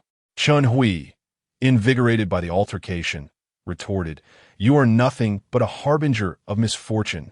If it were not for you, I would not have fallen to such a plight. I will end your life. Feng Qian observed this farce with a cold gaze, reflecting on how foolish he had been to once be infatuated with Li Tong. A conflagration of self-loathing burned within Li Tong. She despised her inability to discern character. How kind Feng Qian had been. He provided for her tuition and living expenses during her university years. When her parents fell ill, he exhausted his savings to aid them. Whenever her brother encountered trouble, Feng Qian would intervene on his behalf. On Valentine's Day, their anniversary, and the Qixi festival, he would always present her with gifts. He never provoked her anger, nor would he ever strike her. She loathed herself for succumbing to Chen Hui's allure. She yearned to kill Chen Hui. With an outstretched arm, Li Tong seized a fruit knife from the coffee table and turned to stab Chen Hui. The blade plunged in, blood splattering. Chen Hui clutched his abdomen, staring in shock at Li Tong. Seizing the moment of his astonishment, she thrust the knife into him several more times. His blood splattered across her face, and she wore a maniacal grin, more terrifying than any ghost from a horror film. I will kill you. I am going to kill you. Feng Qian's pupils dilated in disbelief. He could hardly fathom that the girl who once shied away from even slaughtering a chicken now dared to take a life. Madness. Everything is utterly insane. The KTV manager hurriedly commanded the security personnel, What are you standing there for? Hurry and save him. Should Chen Hui perish within the confines of the KTV, it would undoubtedly lead to catastrophic repercussions for the establishment's business. The security team swiftly restrained the frenzied Li Tong, who, despite being held by 2 burly guards, fiercely kicked Chen Hui in the groin with her high heels. Ha ha ha, Chen Hui, you won't let me have a moment's peace, and I shall ensure you suffer as well. Chen Hui emitted a heart-wrenching scream of agony. It hurts so much. Please, someone save me. The 2 security guards stood like statues, indifferent to Chen Hui's desperate pleas for help. How dare he provoke the second young master on their turf? Truly, he was inviting his own demise. Unable to endure the torment any longer, Chen Hui fainted. At that moment, 2 police officers arrived. After Song Xingzhou and his companions completed their statements at the police station, they emerged unscathed. Kong Qinghe anxiously awaited at the entrance. Upon spotting Song Xingzhou, she dashed forward and enveloped him in a tight embrace. Xingzhou, I was so worried about you. I heard that a madwoman killed someone in the KTV room during your class reunion. Are you all right? Were you hurt? Song Xingzhou gently patted Kong Qinghe's slender shoulder, reassuring her, I'm fine.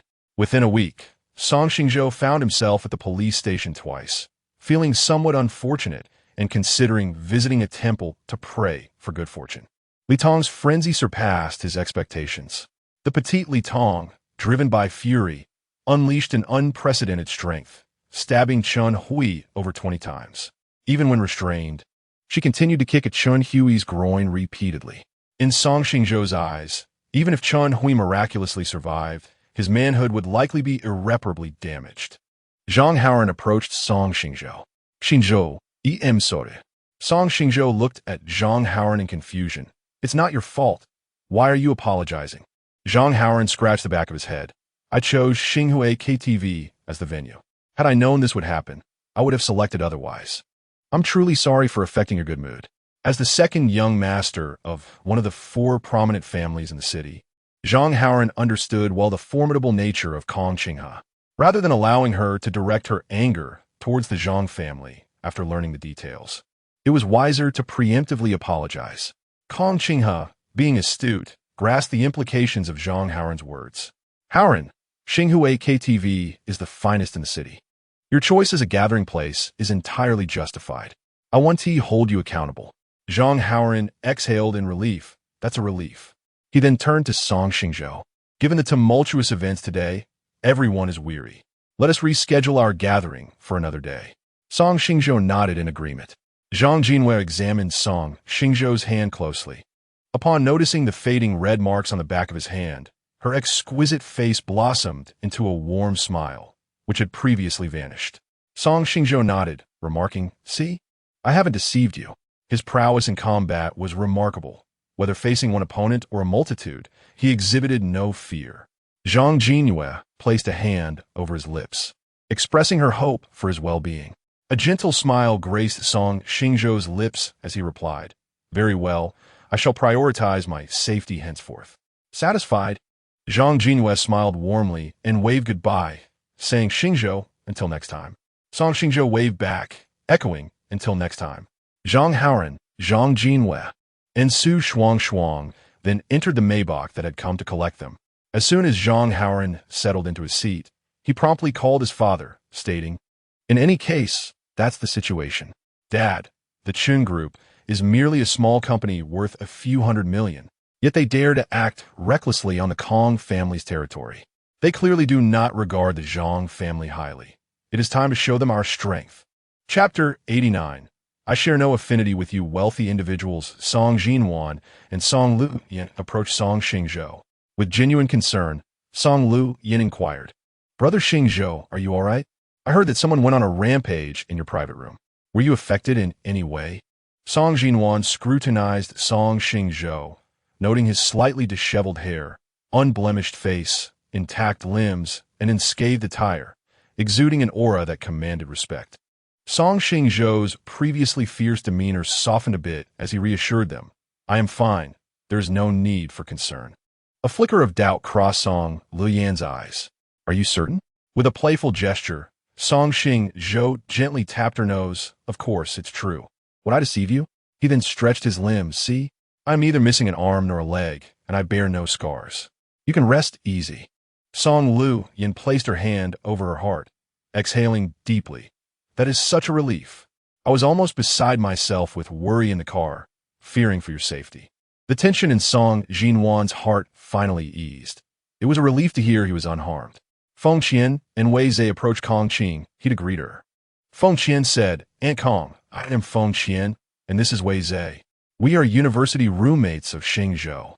It is a pleasure to meet you." Wei Zhe offered a shy smile. "Hello, Aunt Kong." Kong Qing, he responded with a gentle smile. "Hello to you both." Song Xingzhou introduced his other family members. "To my left is my elder sister, Song Jinwan, and to my right is my younger sister, Song Liu Ruyan." Song Jinwan expressed her gratitude. "Thank you both for taking care of Xingzhou during his studies." Song Xingzhou couldn't help but retort, "Sister Jinwan, you've got it wrong. I'm the one who took care of them."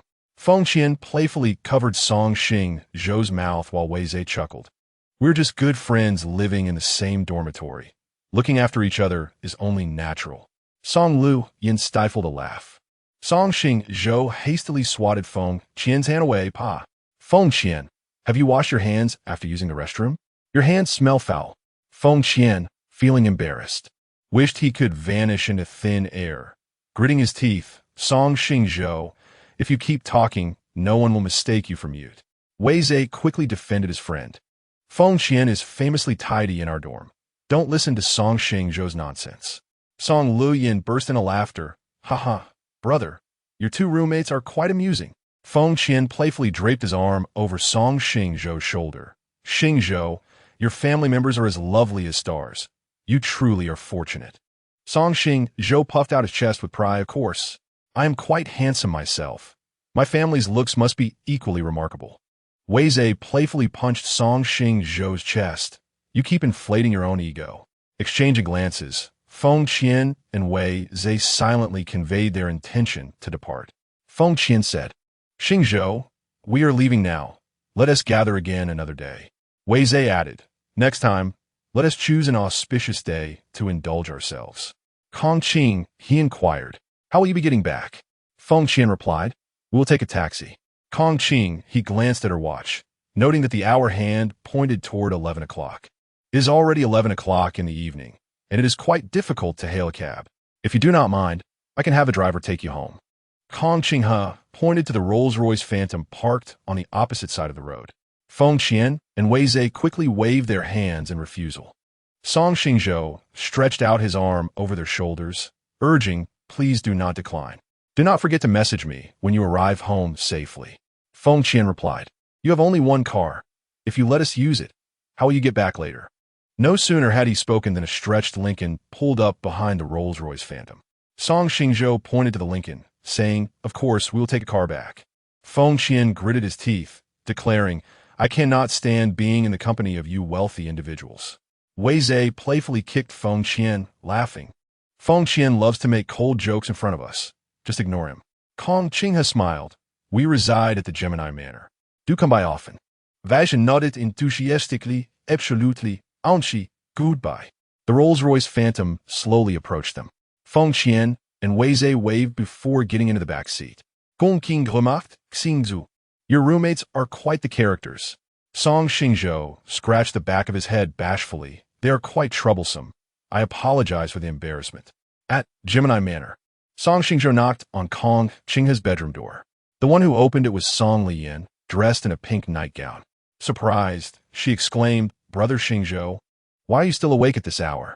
Song Xingzhou shook the essential oil in his hand, explaining Aunt Lu mentioned that Mother has been experiencing insomnia again.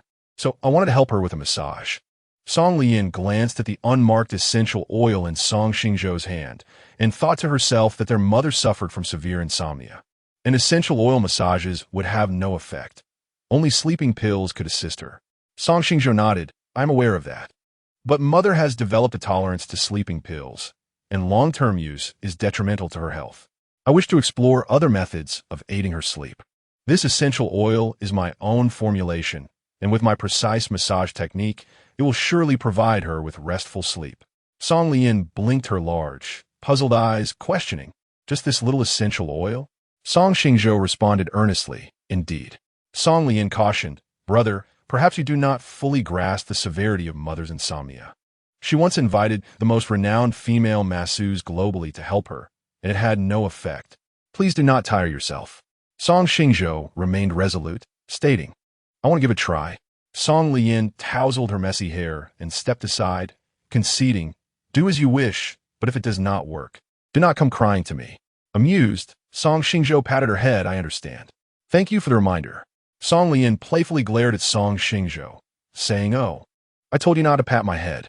What if I don't grow taller? If one does not grow tall, then one shall remain short. Brother will support you for a lifetime. Song Lian's cheeks flushed crimson, huffing, I do not wish for my odious brother to sustain me forever. Gong Qing, adorned in a delicate white silk nightgown, glided gracefully towards them, her steps light and ethereal, akin to petals drifting downwards. What are you two discussing so fervently? Song Xingzhou's lips curled into a gentle smile. Mother, I heard you have been struggling with insomnia again. Allow me to massage your head and neck. Kong Qinghe raised her eyebrows. Massage? Indeed. I have learned from a renowned traditional Chinese medicine expert and personally concocted a sleep-inducing essential oil. Gong Qing presed. Our Xingzhou is truly remarkable. Song Lian, feeling a twinge of competition, interjected, Mother, I could also study under a distinguished practitioner of traditional Chinese medicine. Chapter 90, Good Night. Beautiful little Princess Kong Qinghe gently caressed Song Lian's long, lustrous hair, proclaiming, My dear Lian is exceptionally intelligent. Mastering any subject is a breeze for you. However, your studies are demanding, and I do not wish for you to be overwhelmed. Once you gain admission to your desired university, it will not be too late to seek a mentor in traditional Chinese medicine. Song Lian cast a sidelong glance at Song Xingzhou, boasting, Did you see that? Mother cares for me the most. Song Xingzhou's eyes sparkled with affectionate warmth as he replied, Indeed, you are the little princess cradled in mother's palm. My mother's love for me pales in comparison to yours. With a proud tilt of her head, Song Lian remarked, At least you recognize the truth. Gong King smiled softly. Come inside, dear. She reclined on the bed, revealing her elegant swan neck and gracefully contoured shoulders. Song Xingzhou poured essential oil into his palms, warming it with his body heat before applying it to Kong Qinghe's neck. His massage technique was remarkably proficient, effortlessly locating the tension points on her neck and providing targeted relief. He adjusted the pressure based on her reactions, skillfully balancing firmness and gentleness to induce an unprecedented sense of comfort. With each soothing motion and gentle pressure, Kong Qinghe's taut nerves gradually unwound, the accumulated fatigue dissipating, leaving only an endless tranquility and delight. Song Lian crossed her arms, wearing a knowing expression. I told you your massages are ineffective. Mother has tried Thai, Chinese, and Japanese techniques, yet none have yielded results. At that moment, a faint snort echoed in the room. Song Lian's eyes widened in astonishment as she turned to Kong Qinghe. She crouched beside her mother, straining to listen to her breathing. Upon hearing the contented snores, her pupils dilated in surprise. Her mother, long plagued by insomnia, had finally succumbed to slumber. A jubilant smile illuminated Song Lian's delicate face. She raised her thumb and exclaimed, Brother, Mother can finally enjoy a good night's sleep. You are truly amazing. Song Xingzhou placed a finger to his lips, signaling her to hush. Shh, keep it down. We must not wake her. Song Lian quickly covered her mouth, silently declaring, Brother, you are my savior. A radiant smile blossomed on Song Xingzhou's handsome face, akin to the midday sun, brilliant and mesmerizing. Song Lian raised her hand to form a large heart shape towards him. Song Xingzhou added 4 or 5 drops of essential oil to the aromatherapy lamp, filling the air with a fresh and delicate fragrance that was utterly refreshing. Together, Song Lian and Song Xingzhou exited the bedroom. She quietly closed the door, ensuring their conversation would not disturb the peacefully sleeping Kong Qinghe. Brother, Mother's insomnia is finally cured. You are truly remarkable. Song Lian expressed her admiration wholeheartedly. Song Xingzhou smiled shyly. I approached it with a trial-and-error mindset, never anticipating such excellent results. Previously, Liu Ruyan suffered from migraines and was often tormented by pain, leading to sleepless nights. Song Xingzhou took the esteemed traditional Chinese medicine practitioner as his mentor, diligently developing sleep-inducing essential oils, complemented by precise massage techniques. Alleviating Liu Ruyan's struggles with insomnia. He would provide her with a massage every week. However, due to her demanding work schedule, she found his presence particularly bothersome, often responding with indifference. Liu Ruyan regarded Song Xingzhou's efforts as a given, never expressing any gratitude towards him. Suddenly, Song Lian leaped into Song Xingzhou's embrace, exclaiming, Brother, I'm immensely grateful. You are truly our family's lucky star. The phrase lucky star left a profound imprint on Song Xingzhou's heart. Throughout his life, he had been entangled with the notion of being a disaster star. His first adoptive father, Qin Chuan, berated him as a disaster, claiming he caused the loss of his job and turmoil within the household. Liu Ruyan's brother, Liu Wenzhou, labeled him a disaster star as well, blaming him for the deaths of Song Muchuan and Liu Yunfei, which incited continuous strife within the Liu family conglomerate. Initially, he dismissed these accusations, but as loved ones departed one after another, he could not help but believe them. Yet now, Song Lian regarded him as the Kong family's fortunate star, filling his heart with a sweetness akin to honey. There is no need for thanks. It is only natural for family to support one another, he replied. Song Lian's cherubic face lit up with a charming smile.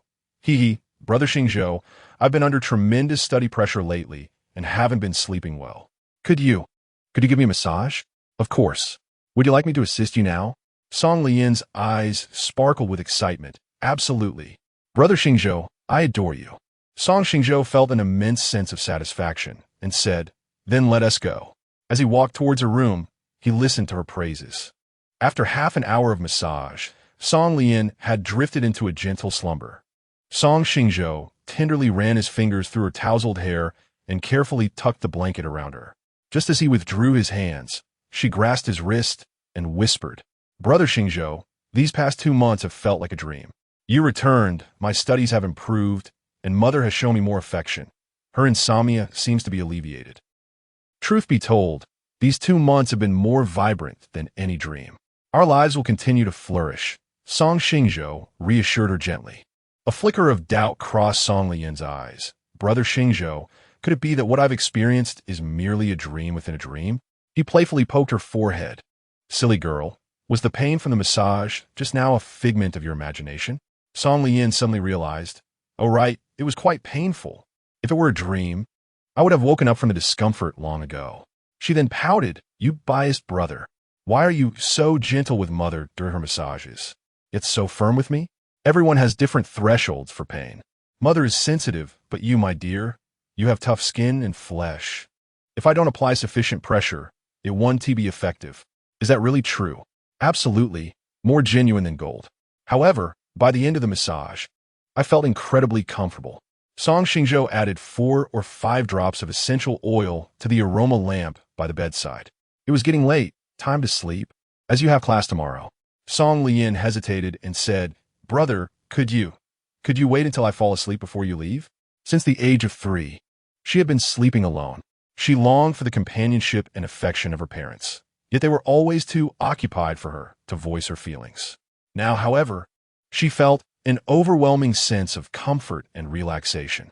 Song Xingzhou gazed at her with gentle eyes, as if he would fulfill any request she made. Summoning her courage, she articulated this modest wish. The prolonged absence of parental affection rendered her heart particularly fragile and sensitive. She could only mask her pain with a smile. When she finally spoke, she had braced herself for rejection, yet to her surprise, he agreed without hesitation. Song Xingzhou leaned down and kissed his sister's forehead, whispering good night. Beautiful little princess. I will stay by your side until you fall asleep. Chapter 91. Purchasing offerings 3 days later, Song Xingzhou sat in his study, savoring tea, with Zhao Long and Zhao Hu standing behind him. After taking a sip, Song Xingzhou inquired, What has become of Chun Hui and Li Tong? Zhao Long replied, Chun Hui has been apprehended, and Li Tong has gone mad. The Chun Group, an import-export enterprise, was implicated in smuggling and fraudulently obtaining export tax refunds 3 days ago, with the amount involved reaching 300 million. Chairman Chen Jiangwo has been arrested by the police. Chun Hui's prospects have been shattered. He is implicated in multiple counts of rape, including that of underage girls, with irrefutable evidence leading to his arrest as well. Following these scandals, banks have cut their loans. Suppliers are demanding payment, and shareholders have withdrawn their investments. The financial chain of the Chun Group has collapsed, and it has declared bankruptcy. As for Li Tong, Zhao Long paused momentarily. Song Xingzhou raised an eyebrow. What has happened to Li Tong? In his previous life, after Chun Hui grew weary of her, he callously abandoned Li Tong. To raise money for her brother's bride price, her parents forced her into marriage with a violent 60-year-old man who, within a year, beat her to death. After abandoning Li Tong, Chun Hui faced the consequences of the Chun Group's smuggling and fraud charges, leading to Chairman Chen Jiangwo's arrest and the bankruptcy of the Chun Group. Without the protection of Chen Jiangwo, numerous women whom Chun Hui had assaulted came forward to report him, resulting in his imprisonment. In this life, the butterfly effect brought forth by Song Xingzhou has altered Li Tong's fate. At that moment, Zhao Long's phone rang. He smiled shyly. It's a call from the hospital where Li Tong is. Please hold on, young master. Upon answering the call, Zhao Long's expression turned grave, his brow furrowing. All right, I understand. Approximately 3 minutes later, Zhao Long hung up the phone. Young master, Li Tong has committed suicide by jumping from the hospital. A flicker of surprise crossed Song Xingzhou's eyes. Please elaborate. Li Tong had, unbeknownst to anyone, developed a drug addiction and, due to an overdose while in the hospital, had succumbed to hallucinations that drove her to leap from a height. Song Xingzhou, realizing the implications, remarked, "No wonder her actions at the KTV room were so extreme." He took a sip of tea to steady his mind and commanded, "Investigate how Li Tong became addicted to drugs." His intuition told him that the circumstances surrounding her addiction were far from simple. Zhao Long nodded in acknowledgement, understood. Knock, knock, knock. Someone rapped on the door. Song Xingzhou set his teacup down on the desk and called, "Come in." Dressed in a black professional suit, Kong Qinghe entered with measured steps. Her brows slightly furrowed and her expression heavy. "Xingzhou, do you have time tomorrow?" Rising from his chair, Song Xingzhou approached Kong Qinghe, concern etched on his face. "Mother, what troubles you? Are you unwell?" Kong Qinghe pressed her lips together, then forced a sorrowful smile. "I am fine. Tomorrow marks your father's death anniversary, and we wish to purchase some offerings in his memory." Following the passing of her husband, Song Zhixing, Kong Qinghe had made it a tradition to personally buy offerings and visit the cemetery with her family each year on this solemn occasion. Song Xingzhou felt an overwhelming heaviness in his heart. "I understand. I will accompany you all," he replied. Kong Qinghe briefly outlined their itinerary for the following day. In the morning, they would visit the supermarket to purchase offerings, and in the afternoon, they would pay their respects at the cemetery. Song Xingzhou nodded in agreement. All right. He then focused intently on Kong Qinghe's expression. Her beautiful eyes were brimming with tears, her eyelids and nose tinged with red, clearly indicating she had been weeping. He reached out, pulling her into his embrace. "Mother, I will always be by your side." Kong Qinghe buried her face in the crook of Song Xingzhou's neck, her scorching tears tightening his heart in a painful grip. His eyes reddened, and tears cascaded down like pearls from a broken string. Kong Qinghe raised her hand to wipe her tears. There, stop crying. If you keep this up, your eyes will swell, and you won't be able to face anyone tomorrow. Zhao Long, ever perceptive, handed her a packet of tissues. She took one and dabbed at Song Xingzhou's tears. "Look at you, so grown up yet still crying like a child, quite shameless." Song Xingzhou managed a faint smile. "Only in front of you can I cry without restraint." Kong Qinghe felt warmth in her heart at his words. She stood on her tiptoes and placed a gentle kiss on his forehead. "Silly child, no matter how you appear before me, I will always love you." A rosy hue spread across Song Xingzhou's face, and he glanced nervously at Zhao Long. Zhao Long quickly raised his voice. "Young master, Zhao Hu and I have matters to attend to. We shall take our leave first." He then hurriedly pulled the bewildered Zhao Hu away. The next day, at 8 in the morning, Song Xingzhou and the others, clad in black, arrived at the supermarket to purchase offerings. Kong Qinghe looked at the shopping list on her phone and murmured, "We have already bought incense and joss paper. Next, we need to pick up some fruits, snacks, and flowers. I will send the list to the group. Let us split up. I will team up with Lian and Jinwan with Xingzhou. Is that agreeable?" The remaining 3 nodded in agreement. Song Xingzhou pushed the cart, following closely behind Song Jinwan. "Sister Jinwan, let us head to the fruit section first." Song Jinwan glanced up at the signage on the supermarket shelves. "Follow me." She was quite familiar with the layout of the supermarket, and soon led Song Xingzhou to the fruit section. At that moment, the supermarket was bustling with elderly patrons shopping. The fruit section was hosting a promotional event, and they crowded together, selecting fruits. The 2 tall, attractive young individuals caught their attention, prompting whispers among them. "Look, the man is handsome, the woman is beautiful. Like celestial beings, even more striking than the stars on television. Clad in black, they appeared somewhat ominous, exuding an air of intimidation. Are they gangsters? Perhaps you've watched too many dramas. The crackdown on organized crime is in full swing across Huaxia. Where would the gangsters come from? The fashion choices of the youth are quite peculiar, something we older folks cannot appreciate. Are they a couple? Or perhaps husband and wife? Look at their shy expressions. Unable to meet each other's gaze, I suspect they are newlyweds. They might be a young couple in the throes of romance. Given their striking good looks, their offspring would undoubtedly be equally charming. The voices of the elderly gentlemen and ladies grew increasingly boisterous, causing Song Xingzhou and Song Xingzhou to falter in their steps. Embarrassment washed over Song Xingzhou, who was almost reduced to nervously fidgeting with his toes, suggesting, "Sister Xinhuan, let us hurry and grab the fruit so we can leave." Song Xinhuan forced a stiff smile and replied, "All right." In moments of awkwardness, people often feign busyness. Thus, Song Xingzhou meticulously examined the apples on the shelf. The elderly patrons, while they might have intended to whisper, seemed to amplify their discussions, making it feel as though the two were akin to monkeys in a zoo. One particularly exuberant woman in her 50s inquired, "Young man, are you planning to buy some apples?" Chapter 92. Song Xingzhou pays respect to his biological father. Song Xingzhou was taken aback, nearly tossing the apple he held.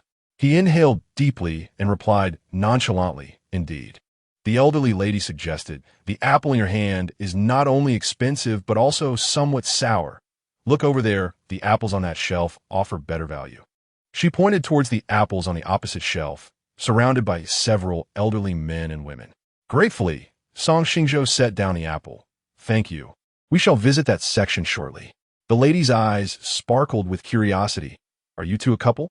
Coughing, Song Xingzhou's eyes widened in surprise, nearly choking on his saliva. Song Xinhuan quickly intervened. "Ma'am, you are mistaken. We are siblings, not a couple." The lady looked at them quizzically. "You don't appear to resemble each other." She then inquired, "Are you full siblings, cousins, or half-siblings?" Song Xinhuan began to answer, but sensing her impending entrapment in the lady's probing, Song Xingzhou swiftly pointed towards the banana shelf. "Sister Xinhuan, didn't you want to buy bananas? Let us go check." He then offered the lady a cold smile, his eyes glinting ominously.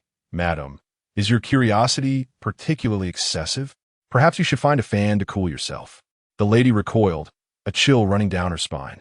She hurriedly waved her hands. "And no, it's nothing. I was merely curious." Song Xingzhou narrowed his eyes, his voice chillingly sinister. "Have you ever heard the phrase curiosity killed the cat?" Sometimes, excessive curiosity can lead to unfavorable outcomes. It was an outright threat, one that suggested their identities were anything but ordinary. The lady immediately capitulated, pushing her cart away in haste. "Ah, I just remembered I need to buy soy sauce. I shall take my leave now, goodbye." The other elderly patrons, who had been eavesdropping, quickly concocted various excuses to exit the fruit section. Soon, only Song Xingzhou and Song Xinhuan remained in the area. Song Xingzhou relaxed his stern demeanor, reflecting on how some individuals thrive on disrespect. A polite approach only emboldens their audacity, necessitating a sharp retort. Song Xinhuan tugged at his sleeve. "Our time is limited. Let us finish purchasing the fruits and move on." After they procured their fruits, the duo proceeded to the floral section. Approximately 20 minutes later, the four of them arrived at the checkout counter, laden with an abundance of items. Their strikingly high appearance sparked chatter among onlookers. However, Song Xingzhou's mood was far from pleasant. He glared coldly at those who dared to meet his gaze, causing them to promptly silence their chatter. "My goodness, this man is truly terrifying, as if he has escaped from the abyss." Once Song Xingzhou and his companions completed their purchases, Zhao Long and Zhao Hu, accompanied by over a dozen bodyguards clad in black suits, approached them. Zhao Long and Zhao Hu stuffed their purchases into shopping bags, filling more than 10 large bags. Half of the entourage trailed behind, carrying the bags, while the other half surrounded them as they exited the supermarket in a grand procession. Which affluent individual from the magical city is indulging in shopping at such a modest supermarket? I cannot say. Did you notice the gaze of that man earlier? My goodness. It was rather terrifying, akin to a murderer freshly released from prison. Could they possibly be involved in illicit activities? That look, that aura, is something far beyond what ordinary people possess. Hush, let's speak less. Have you not seen that menacing group of bodyguards? If we provoke them, we shall be in dire straits. Indeed, it is wiser to remain silent. Had I known it would turn out this way, I should have consulted the almanac before stepping out. The presence of that group is overwhelmingly potent. We should make our exit. Kong Ching has sat in the extended Lincoln, tucking a strand of hair behind her ear. Xingzhou, I sincerely apologize for the trouble you have taken to protect us. Your father often brought me to this supermarket to shop, where our indelible memories linger. Every year, on the anniversary of his passing, I bring the children here to purchase offerings. A look of understanding crossed Song Xingzhou's face. Hence, you did not clear the area. Kong Qinghe reminisced about the amusing incidents that transpired during her first visit to this supermarket, a smile blooming on her lips. Yes, this place is brimming with the warmth of human existence. Both your father and I cherished it dearly. Song Xingzhou gently placed his hand upon hers, suggesting, "Let's frequent this place together in the future." A wave of warmth surged through Kong Qinghe's arid heart. At 3 o'clock in the afternoon, the four of them arrived at the cemetery. Kong Qinghe and Song Liyan arranged the offerings while Song Xingzhou and Song Jiwan tended to the gravestone. Holding Song Xingzhou's hand, Kong Qinghe spoke with a face full of contentment. "Ji Xing, our long-lost son has finally been found. You must be rejoicing in spirit." Song Xingzhou felt warmth in his eyes, swallowing hard as he spoke hoarsely. "Dad, I have returned. From now on, I will be dutiful to Mom. You can rest assured in heaven." Song Liyan sobbed, "Dad, in my next life, I wish to be your daughter again. I want you to pat my head, to watch me grow up, to see me marry and have children, and to care for you in your old age." She lost her father on the day of her 100th day celebration. As a child, she envied those who could nestle on their father's shoulders. Song Jiwan gently patted Song Lin's shoulder. "Dad, I will take good care of the family. You can rest easy in heaven." When one is engulfed in profound sorrow, tears may elude them. Kong Qinghe's heart ached intensely as she softly uttered, "Ji Xing, I miss you dearly." After they had tidied up the refuse, Kong Qinghe blinked her dry eyes. "You all return to the car. I wish to speak privately with Ji Xing." Song Xingzhou enveloped Kong Qinghe in a warm embrace. "All right. We shall wait for you in the car." Song Liyan and Song Jiwan mimicked his gesture, embracing Kong Qinghe before following behind Song Xingzhou as they departed the cemetery. 2 hours later, Kong Qinghe approached Song Xingzhou and the others with unsteady steps. Her figure appeared extraordinarily frail, as if a mere gust of wind could sweep her away. Her complexion was exceedingly pale, with cracked lips devoid of color, and she seemed lost in a daze, resembling a soulless shell. Song Xingzhou rushed towards Kong Qinghe, wrapping his arm around her shoulders to prevent her from collapsing. In a hushed tone, he said, "Mother, let us return home." A shattered smile emerged on Kong Qinghe's face as she replied, "All right, let us go home." Song Jiwan opened the car door, and with utmost care, Song Xingzhou assisted Kong Qinghe into the vehicle, fastening her seatbelt. Song Liyan embraced Kong Qinghe tightly, using her own warmth to soothe Kong Qinghe's icy body, saying, "Mother, you still have us. You are not alone." Chapter 93. Why does fate allow the good to depart early while the wicked endure? Kong Qinghe gently stroked Song Liyan's hair, responding with a mere mm. Song Liyan continued, "Mom, we love you. You must live well. You haven't even seen us marry and have children yet. Kong Qinghe resembled a soulless automaton, her only response to Song Liyan's words being that single syllable. Song Liyan tightened her embrace, saying, "Mom, if you want to cry, just let it out. We are here with you."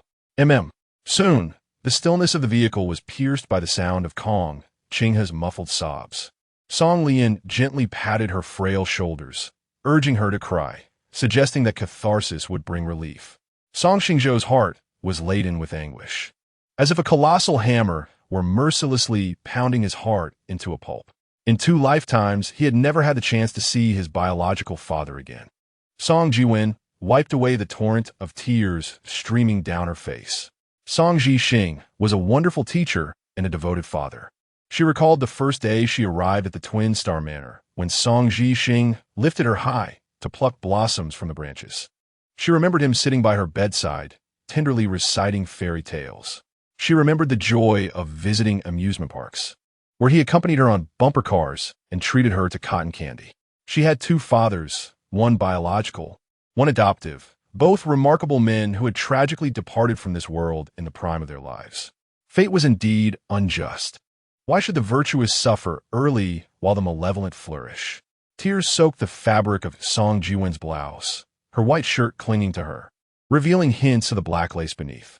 Song Xingzhou removed his jacket and draped it around her, saying, Jiwen, we must live well from now on, to honor our father's spirit. He then offered her a tissue. Song Jiwen accepted it, wiping the tears from her face, affirming, yes, I will protect you all. Even if it cost her everything, she would safeguard her remaining family. Determination shone in Song Xingzhou's eyes as he declared, me too.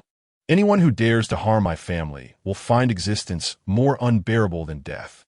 3 days later, at 7 in the evening, in the banquet hall of the Shangri-La Hotel in the bustling metropolis, it was Kong Qinghe's birthday and also the recognition banquet for Song Xingzhou. The city's elite gathered for this evening's event, with extravagant luxury cars dazzling the eyes of onlookers. In the VIP lounge, Song Xingzhou sat comfortably on a plush sofa, engrossed in his phone, dressed in a deep navy bespoke suit, impeccably tailored to accentuate his broad shoulders and slender waist. He exuded elegance and refinement, resembling a prince from a fairy tale. A knock echoed at the door. Kong Qinghe entered, adorned in an exquisite off-the-shoulder black gown, its meticulous design accentuating her graceful figure, radiating the allure of the brightest star in the night sky. Xingzhou, your uncle's family has come to see you. A gentleman, elegantly attired in a white suit and adorned with gold-rimmed spectacles, gracefully approached. His name was Kong Xiyin, the president of a subsidiary of the Kong Group.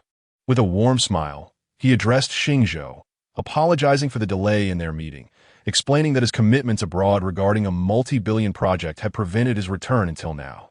He exuded a charming demeanor, reminiscent of a nobleman from the Republican era, embodying an air of distinguished elegance. Xingzhou expressed his understanding, acknowledging the importance of business matters. Kong Xiyin presented a sleek black gift box to Xingzhou, stating it was a token of their meeting. Upon opening the box, Xingzhou was met with the sight of a Patek Philippe men's watch valued at over 40 million. Gratefully, he thanked his uncle.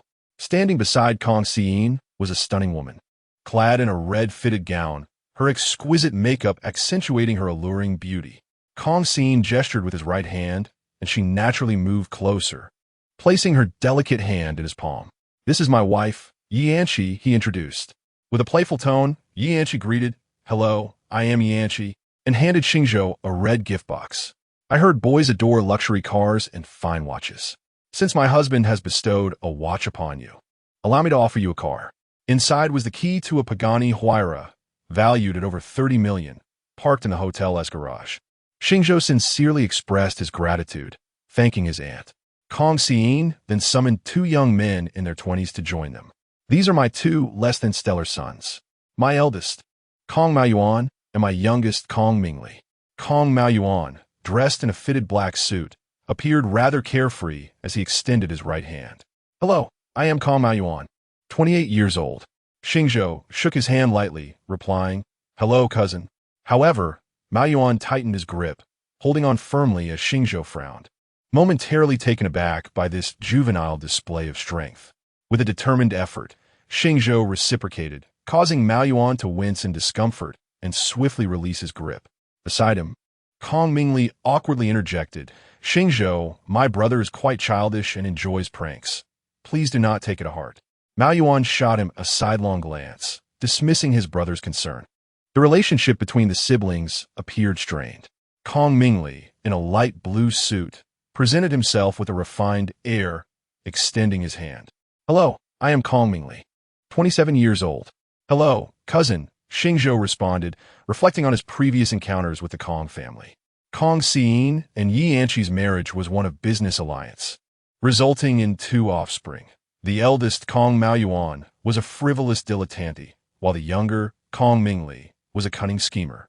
As for the parents, Kong Xiyin was a refined rogue, known for his indulgent lifestyle, maintaining several extramarital affairs. Yanqi is a striking beauty, cherishing wealth above all else. As long as Kong Xiyin provides her with funds, she turns a blind eye to his indulgence in extramarital affairs. Though Kong Maoyuan and Kong Mingli appear to have a strained relationship, in truth, they are as inseparable as 2 peas in a pod. Over the years, The absence of any scandal involving illegitimate children attributed to Kong Siyuan is largely due to their covert efforts. It seems I have arrived a moment too late. A melodious voice drifted in from the entrance. Song Xingzhou looked up to see a stunning lady clad in a delicate green chiffon gown, bearing a striking resemblance to Kong Qinghe, gracefully approaching him. She resembled a woodland sprite, exuding an air of fresh elegance with every smile and frown. As she reached Song Xingzhou's side, she playfully pinched his nose and said, "Hello, I am Kong Qingzhou, your aunt. I used to hold you in my arms when you were little." Chapter 94. The reunion banquet. Song Xingzhou offered a slightly awkward smile, greeting, "Hello, aunt." Kong Qingzhou immediately retrieved a key from her Louis Vuitton handbag and handed it to Song Xingzhou, saying, "I have purchased a villa for you at Tang Palace. Do come and stay whenever you have the time." "Thank you, aunt," Song Xingzhou replied gratefully. Kong Maoyuan tossed a blue gift box to Song Xingzhou, revealing, "This is the key to the motorcycle I bought. The vehicle is parked next to the Pagani." Kong Mingli scratched the back of his head, then shyly produced a black gift box from his pocket, saying, "This is an Audemars Piguet watch I bought." Both gifts were worth over 10 million. Although the Kong family harbored grand ambitions and secretly looked down upon Song Xingzhou, they still made an effort to maintain appearances, presenting gifts of considerable value. Conseillon complimentet. Qingzhou, I heard you secured a project worth over 10 billion abroad. That is remarkable. Kong Qingzhou offered a perfunctory smile, replying, Thank you for the compliment, elder brother." She then approached Kong Qinghe, embracing her warmly. "Sister, it's been so long since we last met. You appear much healthier than before." Kong Qinghe looked up at Song Xingzhou, saying, "This is all thanks to Xingzhou. For over a month, he has been making nourishing soup for me. I've gained a solid 5 pounds. At this rate, I might turn into a chubby person." Kong Qingzhou felt a pang of jealousy and teased, "Sister, you're definitely showing off. With such a handsome, talented son, I am nearly envious to death." With that, she playfully poked Kong Qinghe's waist. Kong Qinghe couldn't help but laugh. "Ha ha, Qingzhou, the children are watching. Please refrain from such antics." Kong Qingzhou pouted, "Humph. Who told you to flaunt in front of me?" "Ha ha ha. I was wrong. Isn't that enough?" Kong Qinghe's eyes sparkled like a gentle spring, and she extended her right hand toward Song Xiwarm, pleading, "Xiwarm, come help me." Song Xiwarm, clad in a white, fitted evening gown, exuded an elegant charm tinged with allure that was hard to look away from. "Aunt, the banquet is about to begin. Let us head to the banquet hall together." Kong Qingzhou enveloped Song Xiwarm in a big hug and affectionately rubbed her cheek. "After so many days apart, our little Xiwarm has become even more beautiful. You're nearly catching up to me." A bead of cold sweat trickled down the back of Song Xiwarm's head as she replied modestly, "You flatter me. My beauty pales in comparison to yours." Kong Qingzhou and Song Xiwarm embodied two distinct types of beauty. Kong Qingzhou resembled a captivating peach blossom, while Song Xiwarm bore the elegance of solitary plum blossom. Kong Siyuan interjected to ease the moment. "The banquet is set to commence in 3 minutes. Let us not keep our esteemed guests waiting." Kong Qinghe linked arms with Song Xingzhou, asking, "Xingzhou, are you ready?" Confidence radiated from Song Xingzhou's eyes as he affirmed, "I am ready." The mother and son walked slowly toward the center stage amidst the admiring and curious gazes of the guests. Kong Qinghe accepted the microphone from the host. "Welcoming the guests. Thank you all for taking the time to join us for tonight's banquet. I extend my heartfelt gratitude to each of you." The guests erupted into applause. Tonight's banquet serves not only as my birthday celebration, but also as a reunion for my son. Kong Qinghe gently placed one hand on Song Xingzhou's arm, recalling the harrowing event from 25 years ago when her son was abducted by human traffickers, vanishing without a trace thereafter. "After enduring countless hardships, I have finally located him. My dear son, I am acutely aware of the struggles you have faced over the years, and I am deeply sorry for the pain I caused you. Yet, I have never forgotten you. I have tirelessly sought you out. After a quarter of a century of waiting and searching, the heavens have finally smiled upon my perseverance, and I have found you." A slight tremor of emotion colored Kong Qinghe's voice. The typically resolute and formidable woman revealed a softer, more tender side, leaving the guests in awe.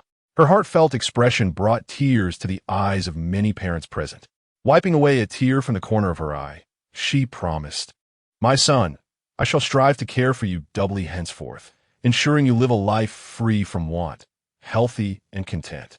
Amidst clouded Song Xingzhou's deep-set eyes as he gently embraced his frail mother, thunderous applause erupted in the banquet hall. Regaining her composure, Kong Qinghe continued, "Xingzhou is my treasured son returned to me, and any affection I bestow upon him is but a small token. I must remind you all of something important.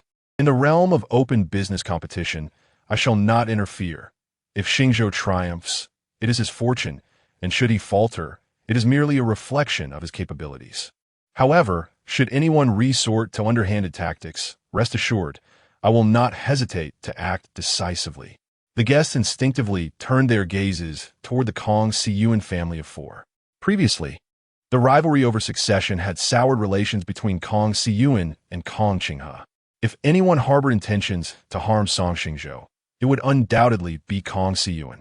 For a fleeting moment, Kong Xiyuan's pupils constricted before he regained his composure, donning a gentle smile as he looked at Kong Qinghe, emanating an aura of warmth and approachability, reminiscent of an innocent and harmless rabbit. Internally, Kong Qinghe rolled her eyes. They were all cunning foxes, yet here he was playing the part of a naive spirit. "I have issued my warning. Should you dare to harm Xingzhou, you shall experience a fate worse than death." Maintaining her enchanting smile, Kong Qinghe invited the guests to relish the evening's festivities. The applause grew even more fervent than before. This gathering also served to strengthen connections, as many guests solidified business deals amidst the clinking of glasses. A steady stream of guests raised their glasses in toasts to Kong Qinghe and Song Xingzhou. Although Kong Qinghe possessed a robust tolerance for alcohol, the continuous toasting soon left her slightly inebriated. Song Xingzhou intercepted his mother's attempts to drink, proclaiming, "My mother has a low tolerance. Allow me to drink on her behalf." Guests praised Song Xingzhou for his youthful prowess. His capacity for alcohol was commendable, yet the flush that crept across his face often misled others into believing he was less resilient than he truly was. A flicker of concern passed over Song Xingzhou's delicate features. Just as Song Xingzhou raised his glass for a hearty drink, she intervened, "You are already intoxicated. Do not drink any further." Song Xingzhou waved his hand, chuckling, "I have quite a tolerance for alcohol. I'm not intoxicated." However, Song Xingzhou was not swayed by Song Xingzhou's nonsensical claims. She snatched the wine glass from his hand and declared, "I shall drink on your behalf.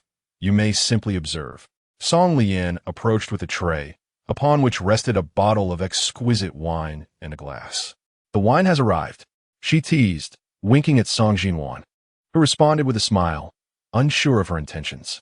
Song Xingzhou poured herself half a glass of wine and then respectfully addressed Zhang Junrui, the chairman of Zhang's group, saying, "Uncle Zhang, it has been quite some time since we last met.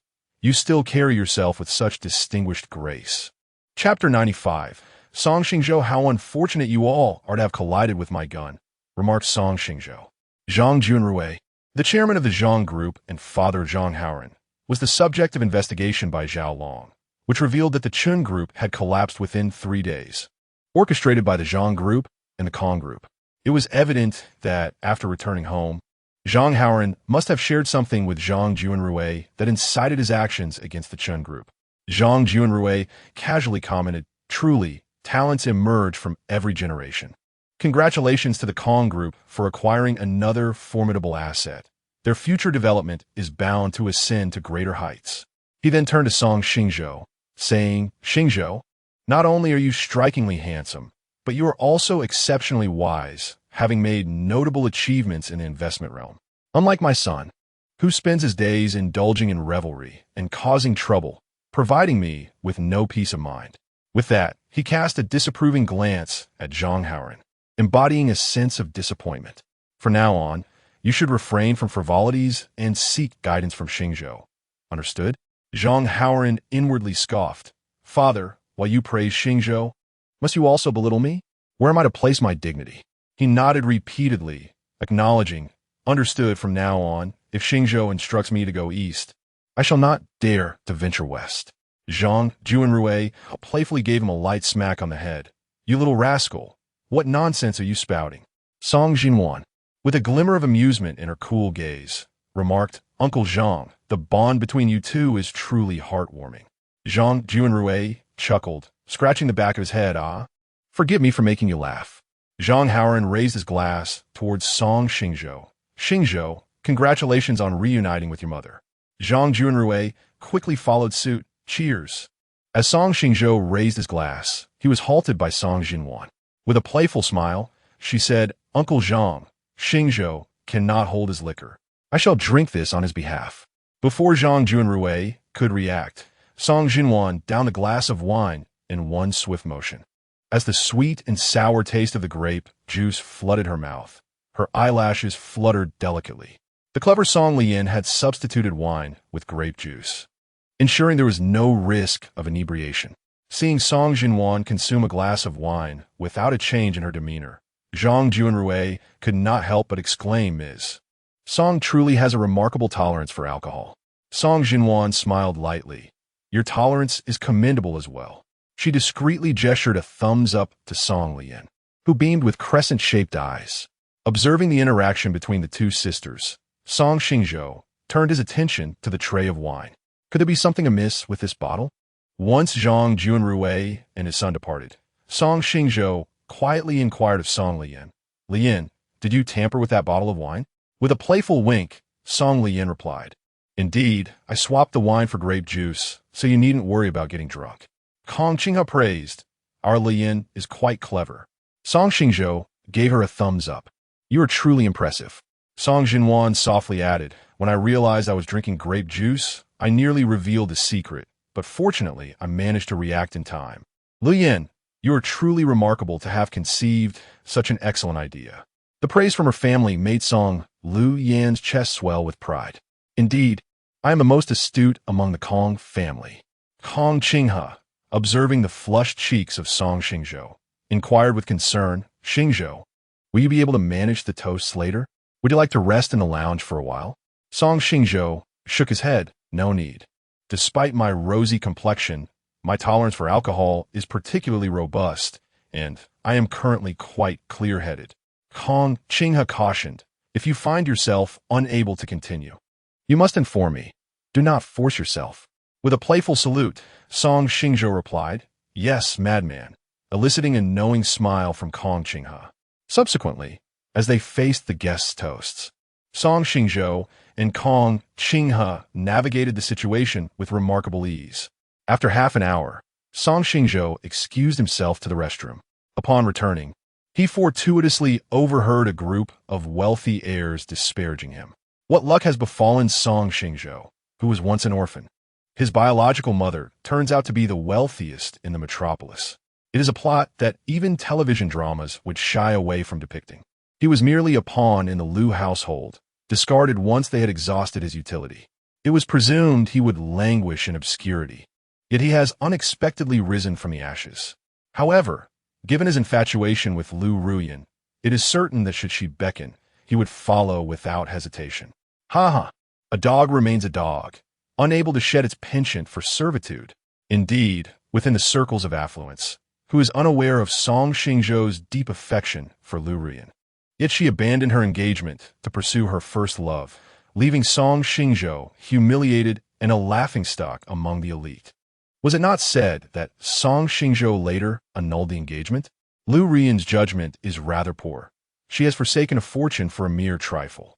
From my understanding of Song Xingzhou, the likelihood of their reconciliation stands at an astounding 99. You have not witnessed the extent of his devotion. Despite Liu Ruyan's numerous transgressions, he has chosen to forgive her time and again, and this instance will be no different. Perhaps once they reunite, he may even assist them in their clandestine meetings. Ha ha! How unfortunate for Song Xingzhou. He shall forever wear the green hat of infidelity. To their astonishment, Song Xingzhou responded with a smile instead of anger. You all seem rather unfortunate, continually walking into my line of fire. The wealthy heirs were taken aback, having not anticipated that their casual jibes would reach the ears of their target. As the second son of the Kong group, Song Xingzhou's status far surpassed theirs. despite their family's wealth from various businesses. In light of their familial interests, they hastily offered apologies. "We are sorry. We should not have spoken of you in such a manner. Please forgive us. Young Master Xingzhou, you are like the bright moon in the sky, while Liu Ruyan pales in comparison, akin to a toad. We beseech you to show leniency and grant us mercy. Yes, you are the reincarnation of the literary star, endowed with unparalleled fortune and prosperity. We are but a fraction of your greatness, unworthy even to carry your shoes." Song Xingzhou paid no heed to their flattery, dismissing it as mere nonsense. His gaze was shrouded in darkness as he inquired, "Who instructed you to act in this manner?" The leading scion of wealth broke into a cold sweat, stammering, "In no one. We merely made some offhand remarks that you happened to overhear." Song Xingzhou, appearing fully aware of the situation, replied, "Let me take a guess. It was Kong Maoyuan who prompted you to do this, wasn't it?" The other's face turned pale, shaking his head vigorously like a rattling drum. "No, you are mistaken." Chapter 96. The opinions of others are nonsense. Song Xingzhou continued, "Kong Maoyuan instructs you to act in this manner merely to intimidate me, correct? During the time when the Kong family of 4 traveled abroad, I had previously tasked Zhao Long with investigating their circumstances. The ringleader among them, a wealthy heir named Jiang Hao, is a childhood friend of Kong Maoyuan. This entire scheme was orchestrated by Kong Maoyuan, or perhaps it was conceived by Kong Mingli and executed by Kong Maoyuan. If I were to forgive them, it would signify that I am a pushover, easily bullied by anyone in the future, rendering me insignificant. Conversely, if I refuse to forgive them, it would portray me as a narrow-minded individual, unworthy of inheriting the Kong family enterprise. In this new life, I have come to understand one fundamental truth. As long as I live happily, the opinions of others are mere trifles. Now that I find myself in discontent, how can I tolerate these clowns prancing about before me? I am no saint. Zhao Long, expel them." "Yes," came Zhao Long's resounding reply from behind. Jiang Hao, with a stern expression, interjected, "Hold on. Song Xingzhou, we are affiliated with Kong Maoyuan. By offending us, you are also offending him. Moreover, our families run businesses, while individually our companies pose no threat to the Kong group. Collectively, we are a force to be reckoned with." A chilling glint filled Song Xingzhou's eyes as he sneered. "Are you threatening me?" Jiang Hao nervously swallowed. "Why, yes. While we cannot shake the Kong group from its roots, we can certainly create continuous troubles for it." Song Xingzhou burst into laughter, as if he had heard the most ludicrous joke in existence. "How amusing! The destruction of your family's company would be as effortless as squashing an ant." That Jiang Hao dared to threaten him was a clear sign of recklessness. Unbeknownst to Jiang Hao, Song Xingzhou's laughter was not shared. He too began to chuckle awkwardly. Then, with a grim expression, Song Xingzhou commanded, "Zhao Long, throw them out along with their parents. Furthermore, within 3 days, I do not wish to hear the name of their company in Modu." "Understood." Zhao Long promptly contacted the bodyguards stationed at the entrance of the banquet hall. It was then that Jiang Hao realized he had stirred a hornet's nest and quickly apologized. "Young Master Song, I misspoke. Please forgive me." 3 seconds later, the bodyguards seized them by the arms and dragged them away. As this group of wealthy heirs' parents mingled among the guests to secure business deals, the sudden appearance of the bodyguards led to their abrupt ejection from the hotel. Kong Qinghe approached Song Xingzhou with a curious expression. "Xingzhou, what transpired?" Casting a glance at Kong Maoyuan, Song Xingzhou replied nonchalantly, "Nothing much. Someone wished to instill fear in me by having his lackeys speak ill of me in my presence. I felt displeased, so I had them thrown out." Kong Qinghe praised. "Well done. Xingzhou, in Modu, you need not tolerate anyone or anything. Your happiness is paramount. I can handle everything for you." The astute Kong Xiyin certainly could not fail to deduce who had provoked Song Xingzhou. He swiftly struck Kong Maoyuan across the face, exclaiming, "You ungrateful wretch! How dare you challenge Xingzhou? Have you lost all sense of self-preservation?" Kong Maoyuan's right cheek immediately swelled, and a flash of resentment flickered in his eyes, only to dissipate almost instantly. He hastily deflected blame, saying, "Cousin Xingzhou, this was never my intention. It was my lackeys who acted on their own accord. I had no knowledge of it at all. Song Xingzhou smirked slightly, remarking, "Today is not only my reunion banquet, but also my mother's birthday celebration. In such a grand occasion, your subordinates dare to provoke me. They must face the consequences." Kong Maoyuan praised, "You are absolutely right. Upon my return, I shall teach them a lesson to ensure they never act without my consent again." Kong Siyuan struck Kong Maoyuan again, exclaiming, "You fool, is your brain filled with mush? Hurry and sever ties with them." His chest heaved rapidly, visibly enraged. Kong Mingli comforted, "Father, please calm down. Brother simply values friendship too highly and momentarily cannot see reason." "Nonsense. Their so-called friendship is merely a means to curry favor with him because he belongs to the Kong family. Without the backing of the Kong family, he is nothing." Yi Anqi lamented, "Mao Yuan, look at the foolishness you have wrought. Mother does not expect you to be as clever as Mingli. Just to behave yourself and not cause trouble simply because of your Kong family status. In contrast to their eldest son, who is devoid of ambition. Kong Siyuan and his wife favored the refined demeanor of their second son." Kong Maoyuan clutched his swollen face, glaring fiercely at Kong Mingli. This idea originated with Kong Mingli. He was merely the executor. Now that the truth was revealed, why should Kong Mingli escape unscathed? Kong Maoyuan pointed accusingly at Kong Mingli, saying in anger, "Father, this is all Mingli's doing." Kong Siyuan slapped him again, saying, "You little rascal, now you're resorting to slander? Mingli has always been kind-hearted and has never spoken ill of you. Not only do you treat him poorly, but you also malign him. Just watch as I teach you a lesson." Kong Siyuan raised his hand again. Kong Qinshue interjected sarcastically, "Eldest brother, those in the know recognize that you are educating a child, yet those unaware might think you are filming a family drama. This is both second sister's birthday celebration and Xingzhou's reunion banquet. Do you wish to make a spectacle of the Kong family?" Kong Siyuan's blood pressure suddenly spiked. "You." Kong Qinshue impatiently retorted, "What about me? If you wish to discipline your child, do so at home, not in this grand setting where you risk public embarrassment." Kong Siyuan harshly tugged at Kong Maoyuan's ear, saying, "You ungrateful wretch, we will settle this when we return." Kong Maoyuan winced in pain, his face contorting. Throughout his life, his parents had always favored Kong Mingli. Although Kong Mingli had committed no fewer misdeeds than he, they seemed blind to it all. Were it not for their shared interests and his desire to prevent the sudden emergence of a bastard child from claiming a share of the inheritance, he would have long since severed ties. With a reluctant glance at Kong Mingli, Kong Maoyuan lowered his head in frustration, daring not to utter another word. All of this was observed by